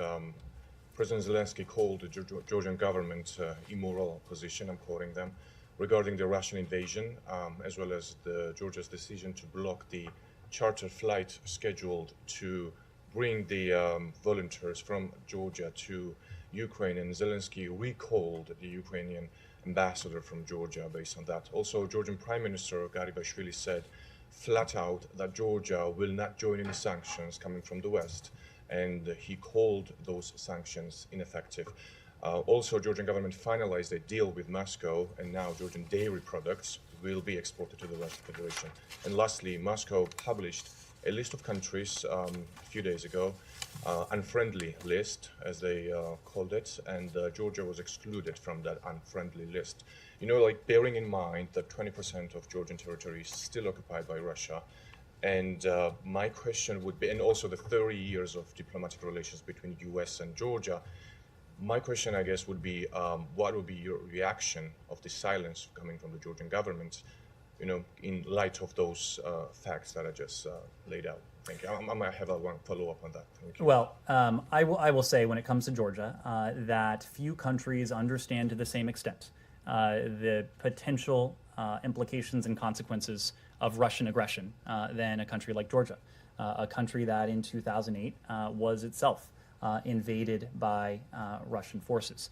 There are many Georgians who, of course, still harbor stark memories of that. And I can only imagine there are many Georgians who are standing in the government and private citizens who are standing in solidarity with their counterparts in Ukraine. More broadly, I think what we've seen over the course of the past several weeks has been a tremendous, in some ways unexpected, amount of unity within the international community. I think perhaps the best illustration of that is what happened in the UN General Assembly just last week, when 141 countries spanning the globe came together to condemn this unprovoked, premeditated, unjustified war against Ukraine, and to call for it to come to a close. 141 may just be a number, but this is a collection of countries that the UN system sees only rarely. In 2014, when Russia last aggressed against Ukraine, last invaded Ukraine, 100 countries signed on to the resolution in the UN General Assembly condemning that act. In 2016, when Russian forces were bombarding the Syrian town of Aleppo, 122 countries came and signed on to the condemnation of that action. The fact that 141 countries across the globe have spoken to this speaks to the fact that we are working and we are speaking with one voice. To the effectiveness of the sanctions, I think it is hard to argue with their effectiveness. And you can look at any number of metrics regarding the toll that they have taken on the Russian economy. I've spoken to the fact that the ruble is now virtually worthless, literally worth less than a penny. The flight of international companies from Moscow, the fact that the Russian central bank has doubled its interest rate, something that would be unsustainable over the longer term, the fact that inflation is rising as a result, the fact that the Russian stock market has remained closed for days now, presumably as a means to prevent capital flight. There are any number of additional metrics we could talk to in terms of the effectiveness of the sanctions. I think what can't be argued is that these measures lack teeth, that they lack strength. And I think you can see in terms of the Russian economy the strength that they carry. Yes? And very, very lastly, the fact itself that Zelensky is recalling the ambassador from Tbilisi, and the fact that the Prime Minister of Georgia is calling those sanctions ineffective, do you think that is a concerning signal coming from Georgia, the country that is still occupied by Russia? We are calling on all countries to stand up for not only the sovereignty, the territorial integrity, and the independence of Ukraine, really what is at the center of this conflict, but to stand up for the broader principles that are at the heart of the rules-based order that have undergirded 70-some years of unprecedented levels of stability, of security, of prosperity the world over. The same principle that Russia violated in 2008 when Russian forces invaded Georgia is the same principle that Vladimir Putin is violating today. The idea that borders should be inviolable, that big states big countries, big nations cannot bully small countries, small nations. The idea that might does not equate to right. All of these things are at stake. And so that's why, whether in Europe, whether in the Indo-Pacific, anywhere in between, we have called upon countries the world over to stand with Ukraine and to stand with these broader principles.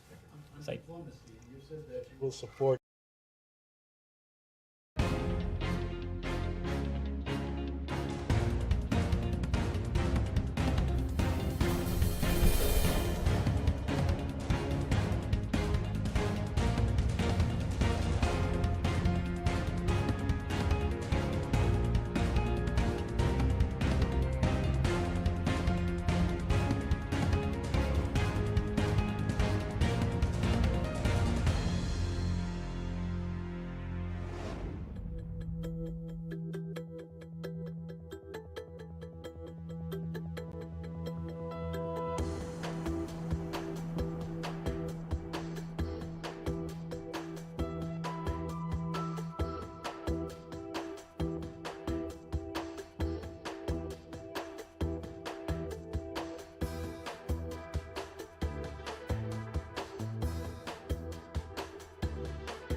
And welcome back to Live Now from Fox. I'm Stephanie Weaver reporting out of Los Angeles, bringing you some breaking news coverage. I'm Stephanie Weaver and you're watching Live Now from Fox. We are bringing you some breaking news coverage out of the entertainment world. William Hurt has died. This is confirmation coming from the Associated Press along with TMZ and Variety and also Deadline, confirming that William Hurt has passed away. Giving you some of this coverage. William Hurt, the Oscar-winning actor of broadcast news Body Heat and The Big Chill, has died. He was 71 years old. Hurt's son Will said in a statement that Hurt died Sunday of natural causes. He said Hurt died peacefully among family.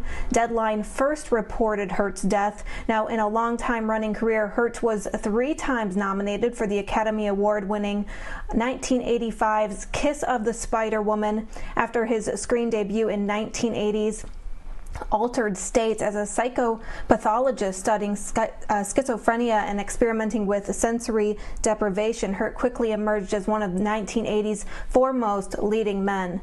Once again, bringing you this breaking news coverage, William Hurt, an Oscar-winning actor with a long tenure in Hollywood, has died. His son Will made the sad announcement today, telling Deadline, quote, "It is with great sadness that the Hurt family mourns the passing of William Hurt, beloved father and Oscar-winning actor, on March 13th, today, 1 week before his 72nd birthday." Will adds of his father's passing, quote, "He died peacefully among family of natural causes. The family requests privacy at this time."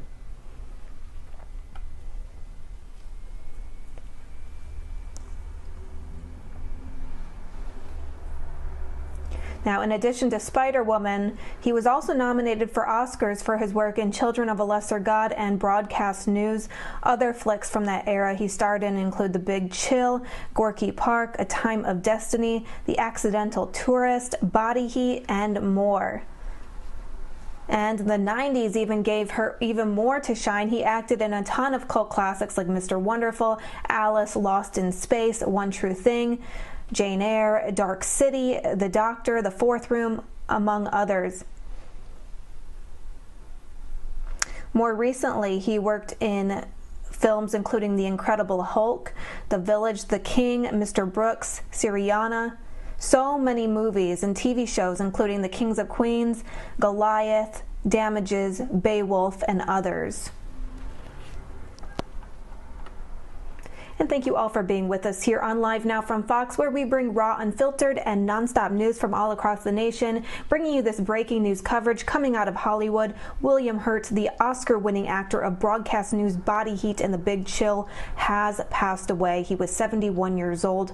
Hurt's son, Will, said in a statement that Hurt had died Sunday of natural causes. He said Hurt died peacefully among his family. Deadline first reported Hurt's death. And in a long-running career, Hurt was 3 times nominated for the Academy Award-winning film Kiss of the Spider-Woman. His son Will made the sad announcement Sunday, telling Deadline, quote, "It is with great sadness that the Hurt family mourns the passing of William Hurt, beloved father and Oscar-winning actor." On March 13th, 2022, 1 week before his 72nd birthday, he went on to say, quote, "He died peacefully among family of natural causes. The family requests privacy at this time." A big actor out of Hollywood, starring in many films in the 80s and 90s, and even more recently in many films and television shows.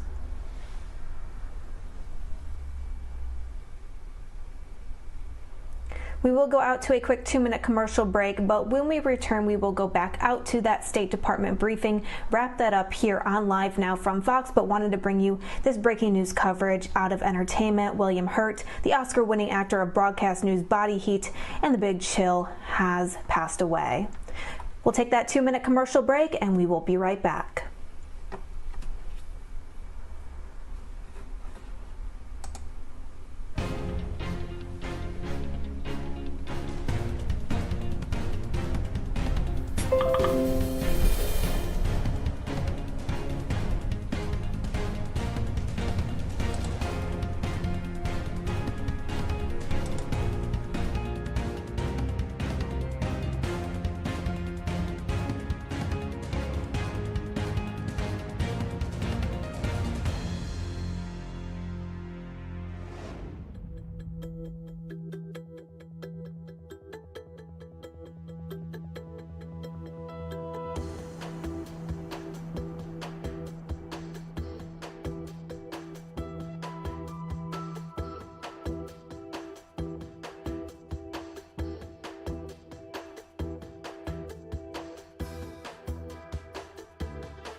Upon countries the world over to stand with Ukraine and to stand with these broader principles. Diplomacy, you said that you will support any diplomatic pursuit by Ukraine. Did that include maybe their decision to swear off membership in NATO at any time ever? If they declare that, would you support that? Saeed, this is really at the heart of this conflict, and it goes back to what I was just saying to your colleague. The principle that we have stood up for, and that the international community has stood up for, is that each and every country should have the right, the sovereign right, to determine its own chosen foreign policy, its own chosen path, with whom it associates, the alliances that it belongs to. So these are going to be sovereign decisions of the Ukrainian government and no one else. You will support them if they say we will never be members of NATO. We will support. We will acknowledge Russia's interest in Crimea and and the Donbass region. This is what at stake. It is the ability of independent countries to make sovereign decisions. That's what we support. On the issue of weapon proliferation, or the support of weapons and maybe volunteers and so on, flooding Ukraine with all kinds of weapons from all kinds of sources. Does that concern you for the future? Could we see a situation similar to what we see in Syria or what we saw in Syria or Yemen or anything like this? Right now, Saeed, what we see is the Ukrainian people, the Ukrainian military, standing up against an aggressor, standing up against an invading army that has sought to rewrite international borders, that has sought to remove Ukraine's sovereign rights and really its sovereign identity. So right now we are supporting the Ukrainian government. We're supporting the Ukrainian people in their ability to do just that. Okay, so your unqualified support for the Ukrainian to resist this Russian invasion and so on, and for any occupied people to resist the occupied, did that extend to other places, like for the Palestinians and maybe the Iraqis and other places? Do they have the right to resist a military occupation? Saeed, self-defense is a principle that belongs to all countries. Right, and so it does belong to people who are under military occupation. It belongs to all countries. The Palestinians, right? All countries have the right to self-defense. Yes. Just going back to Ukraine for a minute. During the meeting between Lavrov and Kuleba, apparently a Putin-Zelensky meeting was discussed. The U.S. has said now is not the time for diplomacy, but would you guys support it if both sides agree that their leadership? A meeting between President Putin and President Zelensky? Yes. We would support our Ukrainian partners in the diplomatic overtures, the diplomatic initiatives that they wish to take part in. That does not mean that we would have necessarily high hopes at the moment. Before the meeting in Antalya today, Foreign Minister Kuleba said that he had low expectations for what the meeting with Foreign Minister Lavrov could achieve. It's unclear to us, it may be unclear to our Ukrainian partners, that even those low expectations were met. We've heard from Foreign Minister Kuleba in his public comments after meeting with Foreign Minister Lavrov that what the Russian Federation continues to purport to seek is a surrender of Ukraine. Now, clearly, that is not something that can be achieved or solved or addressed through diplomacy. And our concern in all of this, and this is a concern that predates the start of the invasion, we actually spoke to this before the invasion began, is that the Russian Federation is taking part in something you might call, and what the Secretary has called, the pretense of diplomacy. Going through the diplomatic motions, sometimes theatrically, sometimes at high levels, as you really invest, and in this case the Russian Federation invests, its resources, its efforts, not in the machinery of diplomacy, but in the machinery of war. That is what we saw prior to the invasion. It is our concern that what we're seeing now continues to be a little more than a procedural pretense with Foreign Minister Lavrov, prior to that, lower-ranking officials taking part in these diplomatic gatherings. The challenge for Russia, though, is really twofold. First, and I've mentioned this before, Vladimir Putin's war effort is not going according to plan. Unless, of course, it was his plan to meet stiff resistance from the Ukrainian people, for his convoys to be bogged down, for his soldiers to be encountering heavy losses. I do not suspect that was his plan. The other challenge that President Putin now faces is that his economy is in a freefall. We've spoken to the metrics. I don't need to go into that again. But not only is his economy in a freefall, his financial system is flailing, but perhaps even more importantly, his strategic positioning in the world now, and certainly going forward, it is similarly diminished. So in our estimation, the status quo in some ways is not tenable for Moscow. So even if it is engaging in little more than the pretense now, the pressure it's encountering on the battlefield, the economic dire straits that it's in back at home, it is certainly our hope that those forces will combine and it will push the Russian Federation to the negotiating table in a way that actually involves good faith, in a way that actually involves a genuine effort and desire to bring this conflict, to diminish the violence, and ultimately to bring the conflict to a close. We haven't seen that yet, but we will continue to mount pressure on the Kremlin, on President Putin until we do. Is there a reason to believe that Putin would come to the table in good faith now if he were to meet with President Zelensky? I mean, you say that everything they've done is a pretext, so is your expectation that said meeting possibly would also be not actual efforts towards a diplomatic end? It would entail a change of course. Of course, we wouldn't rule out a change of course, but we would need to see the Russian Federation show up with a different disposition. Okay, and just one more on U.S. diplomacy. Beyond what you guys are saying publicly to Russia, are you getting any private messages to Russian officials, either directly through our diplomats that remain at the embassy or through a third party? Are you, clearly stating what you're saying publicly to them privately as well? Well, I will say this. There are a number of countries around the world who have engaged the Russian Federation, including at senior levels. As you know, on our way home from Europe last week, we stopped in Paris. This week. These days are a blur. Secretary Blinken had an opportunity to meet with President Macron. A large part of that discussion was President Macron's engagement with President Putin, with France's engagement with the Russian Federation. We had a chance in Europe to meet with Foreign Minister Leve of Israel. As you know, Prime Minister Bennett was recently in Moscow. A large portion of that meeting was dedicated to comparing notes and to hearing from our Israeli partners what they had heard in turn from the Russians. Chancellor Scholz and other Germans have engaged with the Russian Federation. President Biden today spoke to President Erdogan of Turkey, and of course Turkey hosted today's ministerial level meeting between Foreign Minister Lavrov and Foreign Minister Kuleba. So all of these diplomatic efforts are being well coordinated with us.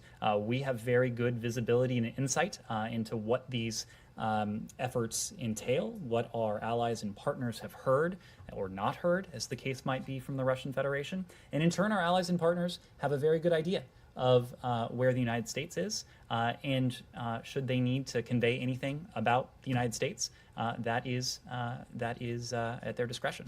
Okay, so there's no U.S. direct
And thank you for being with us here on Live Now from Fox, where we bring raw, unfiltered, and nonstop news from all across the nation. For those of you just joining us right now, we are bringing you some breaking news out of Hollywood. William Hurt, the Oscar-winning actor of broadcast news, Body Heat, and The Big Chill, has died. He was 71 years old.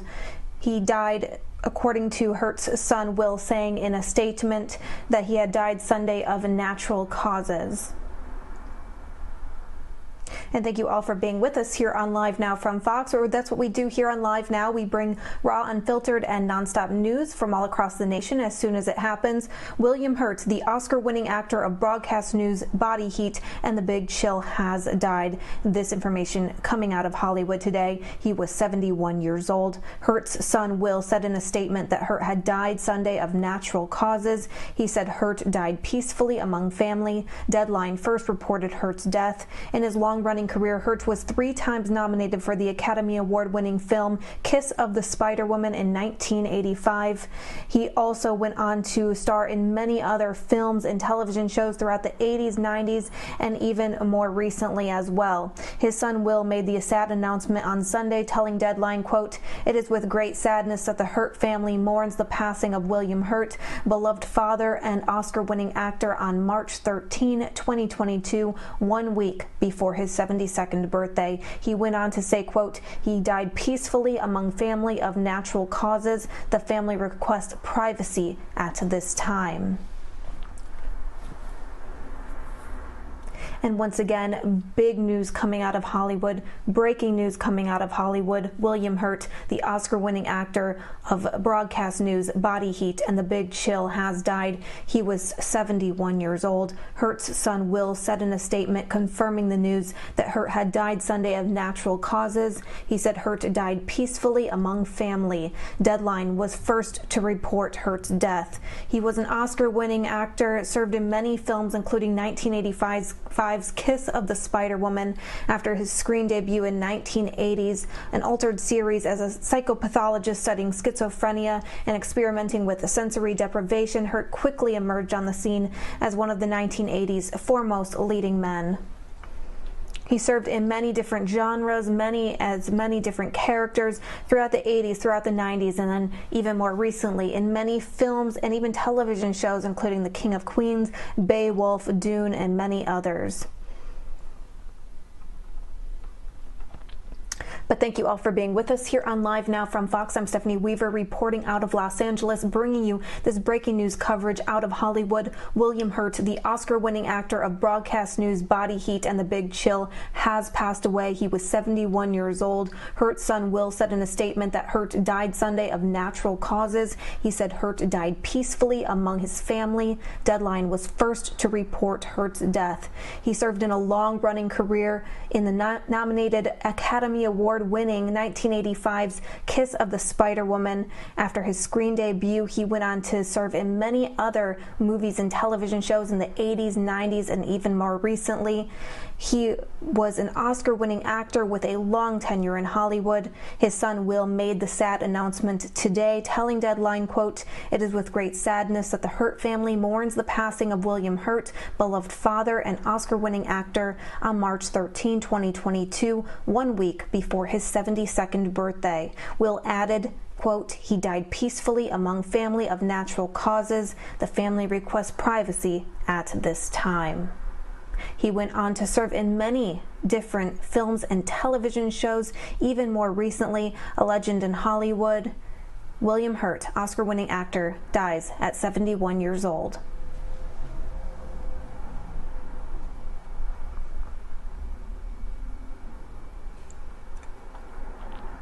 We will go out to a quick 2-minute commercial break, but when we return, we will wrap up that press conference from the State Department today.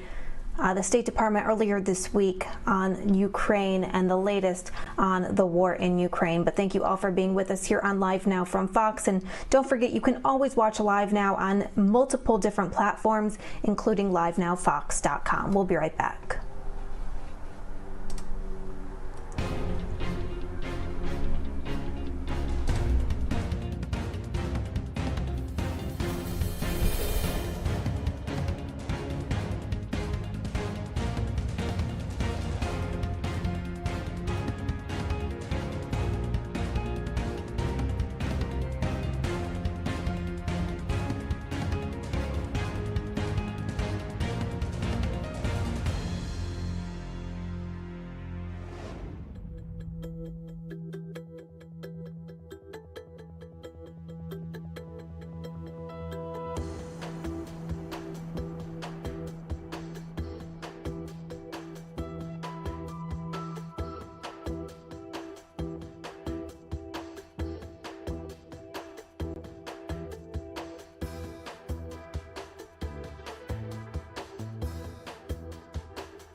government, we don't have all these things, but they do have some sort of a moral weight on the issue of occupations and so on. Are you in touch with them? Have you spoken to them to whether they would issue a statement? Are you also a bit disappointed in the Israelis?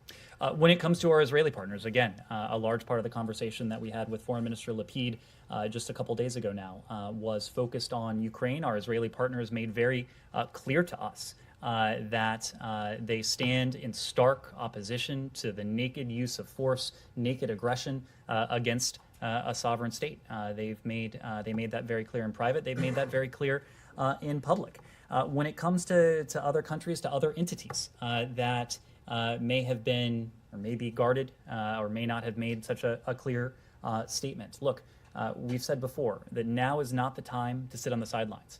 Now is the time for every country, every entity, every bloc, every alliance around the world to make clear whether they stand on the side of the very principles that have been at the heart of our international system over the better part of a decade, or whether those principles that they may have claimed to espouse are entirely hollow. Countries around the world need to make that clear. This is not a time for equivocation. This is not a time for ambiguity. We have been heartened by the fact that the vast majority of the world's countries have stood up, some of them in the form of a UN General Assembly vote, some of them by exercising their voice on the world stage, some of them through other forms, have stood up to clearly and starkly condemn this, and we are encouraging countries, entities, alliances, blocs around the world to do just that. Yes, sir. Germany. I've got two questions, if I may. First, you spoke about the Kremlin lies on the chemical and biological weapon activities in Ukraine. However, there are reports about a lab in the Ukraine. I'm sure you noticed that Tucker Carlson yesterday had a big segment in his show about it, and also some. I didn't catch it. Sorry, I did not catch it. Okay. Anyway, so there are reports about a lab which is funded by the U.S. Could you explain what the goal of this lab is, in contrast to what the Kremlin obviously says? And second, do you have any comment on the meeting between former German Chancellor Gerhard Schröder and Putin right now in Moscow? Between the former chancellor and Vladimir Putin. So to be very clear, the United States government does not own or operate biological laboratories in Ukraine, full stop. Just as we have done in countries around the world, experts have assisted Ukraine at times with laboratory safety issues. But that is the extent of the activity. Ukraine is in full compliance with the Biological Weapons Convention. It is in full compliance with the Chemical Weapons Convention. Of course, the same cannot be said of Russia. Russia has an active biological weapons program. It's in violation of the BWC. As I mentioned before, Russia has previously employed some of these very chemical agents against dissidents and perceived enemies of the Ukrainian government. We know that the best antidote to disinformation is information. And that gets back to some of the questions we've spoken to in this briefing already. It's part of the reason why we went on record pretty vigorously yesterday with our concerns. Pushing back on the propaganda, on the disinformation that we're seeing in the first instance emanate from Russia, from Russian state media, from Russian officials. And we want to do everything we can to ensure that that disinformation isn't parroted by those who may be unwitting or who may have a different agenda. When it comes to the former German Chancellor and his engagement with President Putin, we wouldn't have a comment on the activities of a private citizen. Any knowledge of his trip? It's not something we would typically comment on, nor is it something we would typically coordinate. It's the actions of a private citizen. Yes, Nike. Can we switch to Asia? Sure. So South Korea elected its next president yesterday, but days into the presidential election, North Korea launched 2 missile tests on March 4th and February 26th. is that U.S. read that those launches are aimed at influencing the presidential election of South Korea, and what's the U.S. plan to prevent further escalation of North Korea? Well, let me first say that, and you heard this from the president last night, but we congratulate President-elect Yoon Suk-yeol on his election. The alliance between the United States and our ally in the Republic of Korea, along with our economic ties, the close friendship of our people, it is and remains the linchpin for peace, for security, for prosperity in the Indo-Pacific.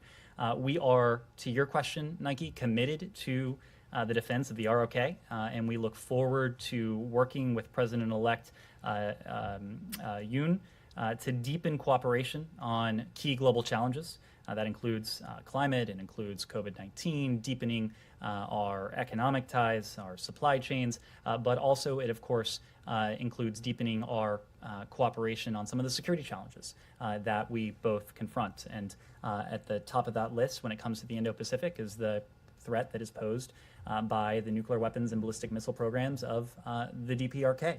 I wouldn't want to speak to possible motivation of any DPRK ballistic missile launches. This is something, of course, that the DPRK has done fairly consistently over the years. In recent months, too, we've seen a spate of these launches, but whether any particular launch or series of launches had a particular motivation in mind is just not something I would speak to. Were those ICBM launches? These are ballistic missile launches, and we've been very clear that we condemn the ballistic missile launch.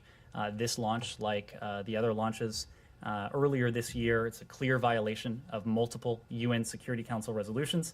It demonstrates the threat that is posed by the DPRK's illicit weapons of mass destruction program, its missile program. These are threats that really strike at peace and security within the Indo-Pacific and beyond. That is why we have stood resolutely with the international community, called on the DPRK to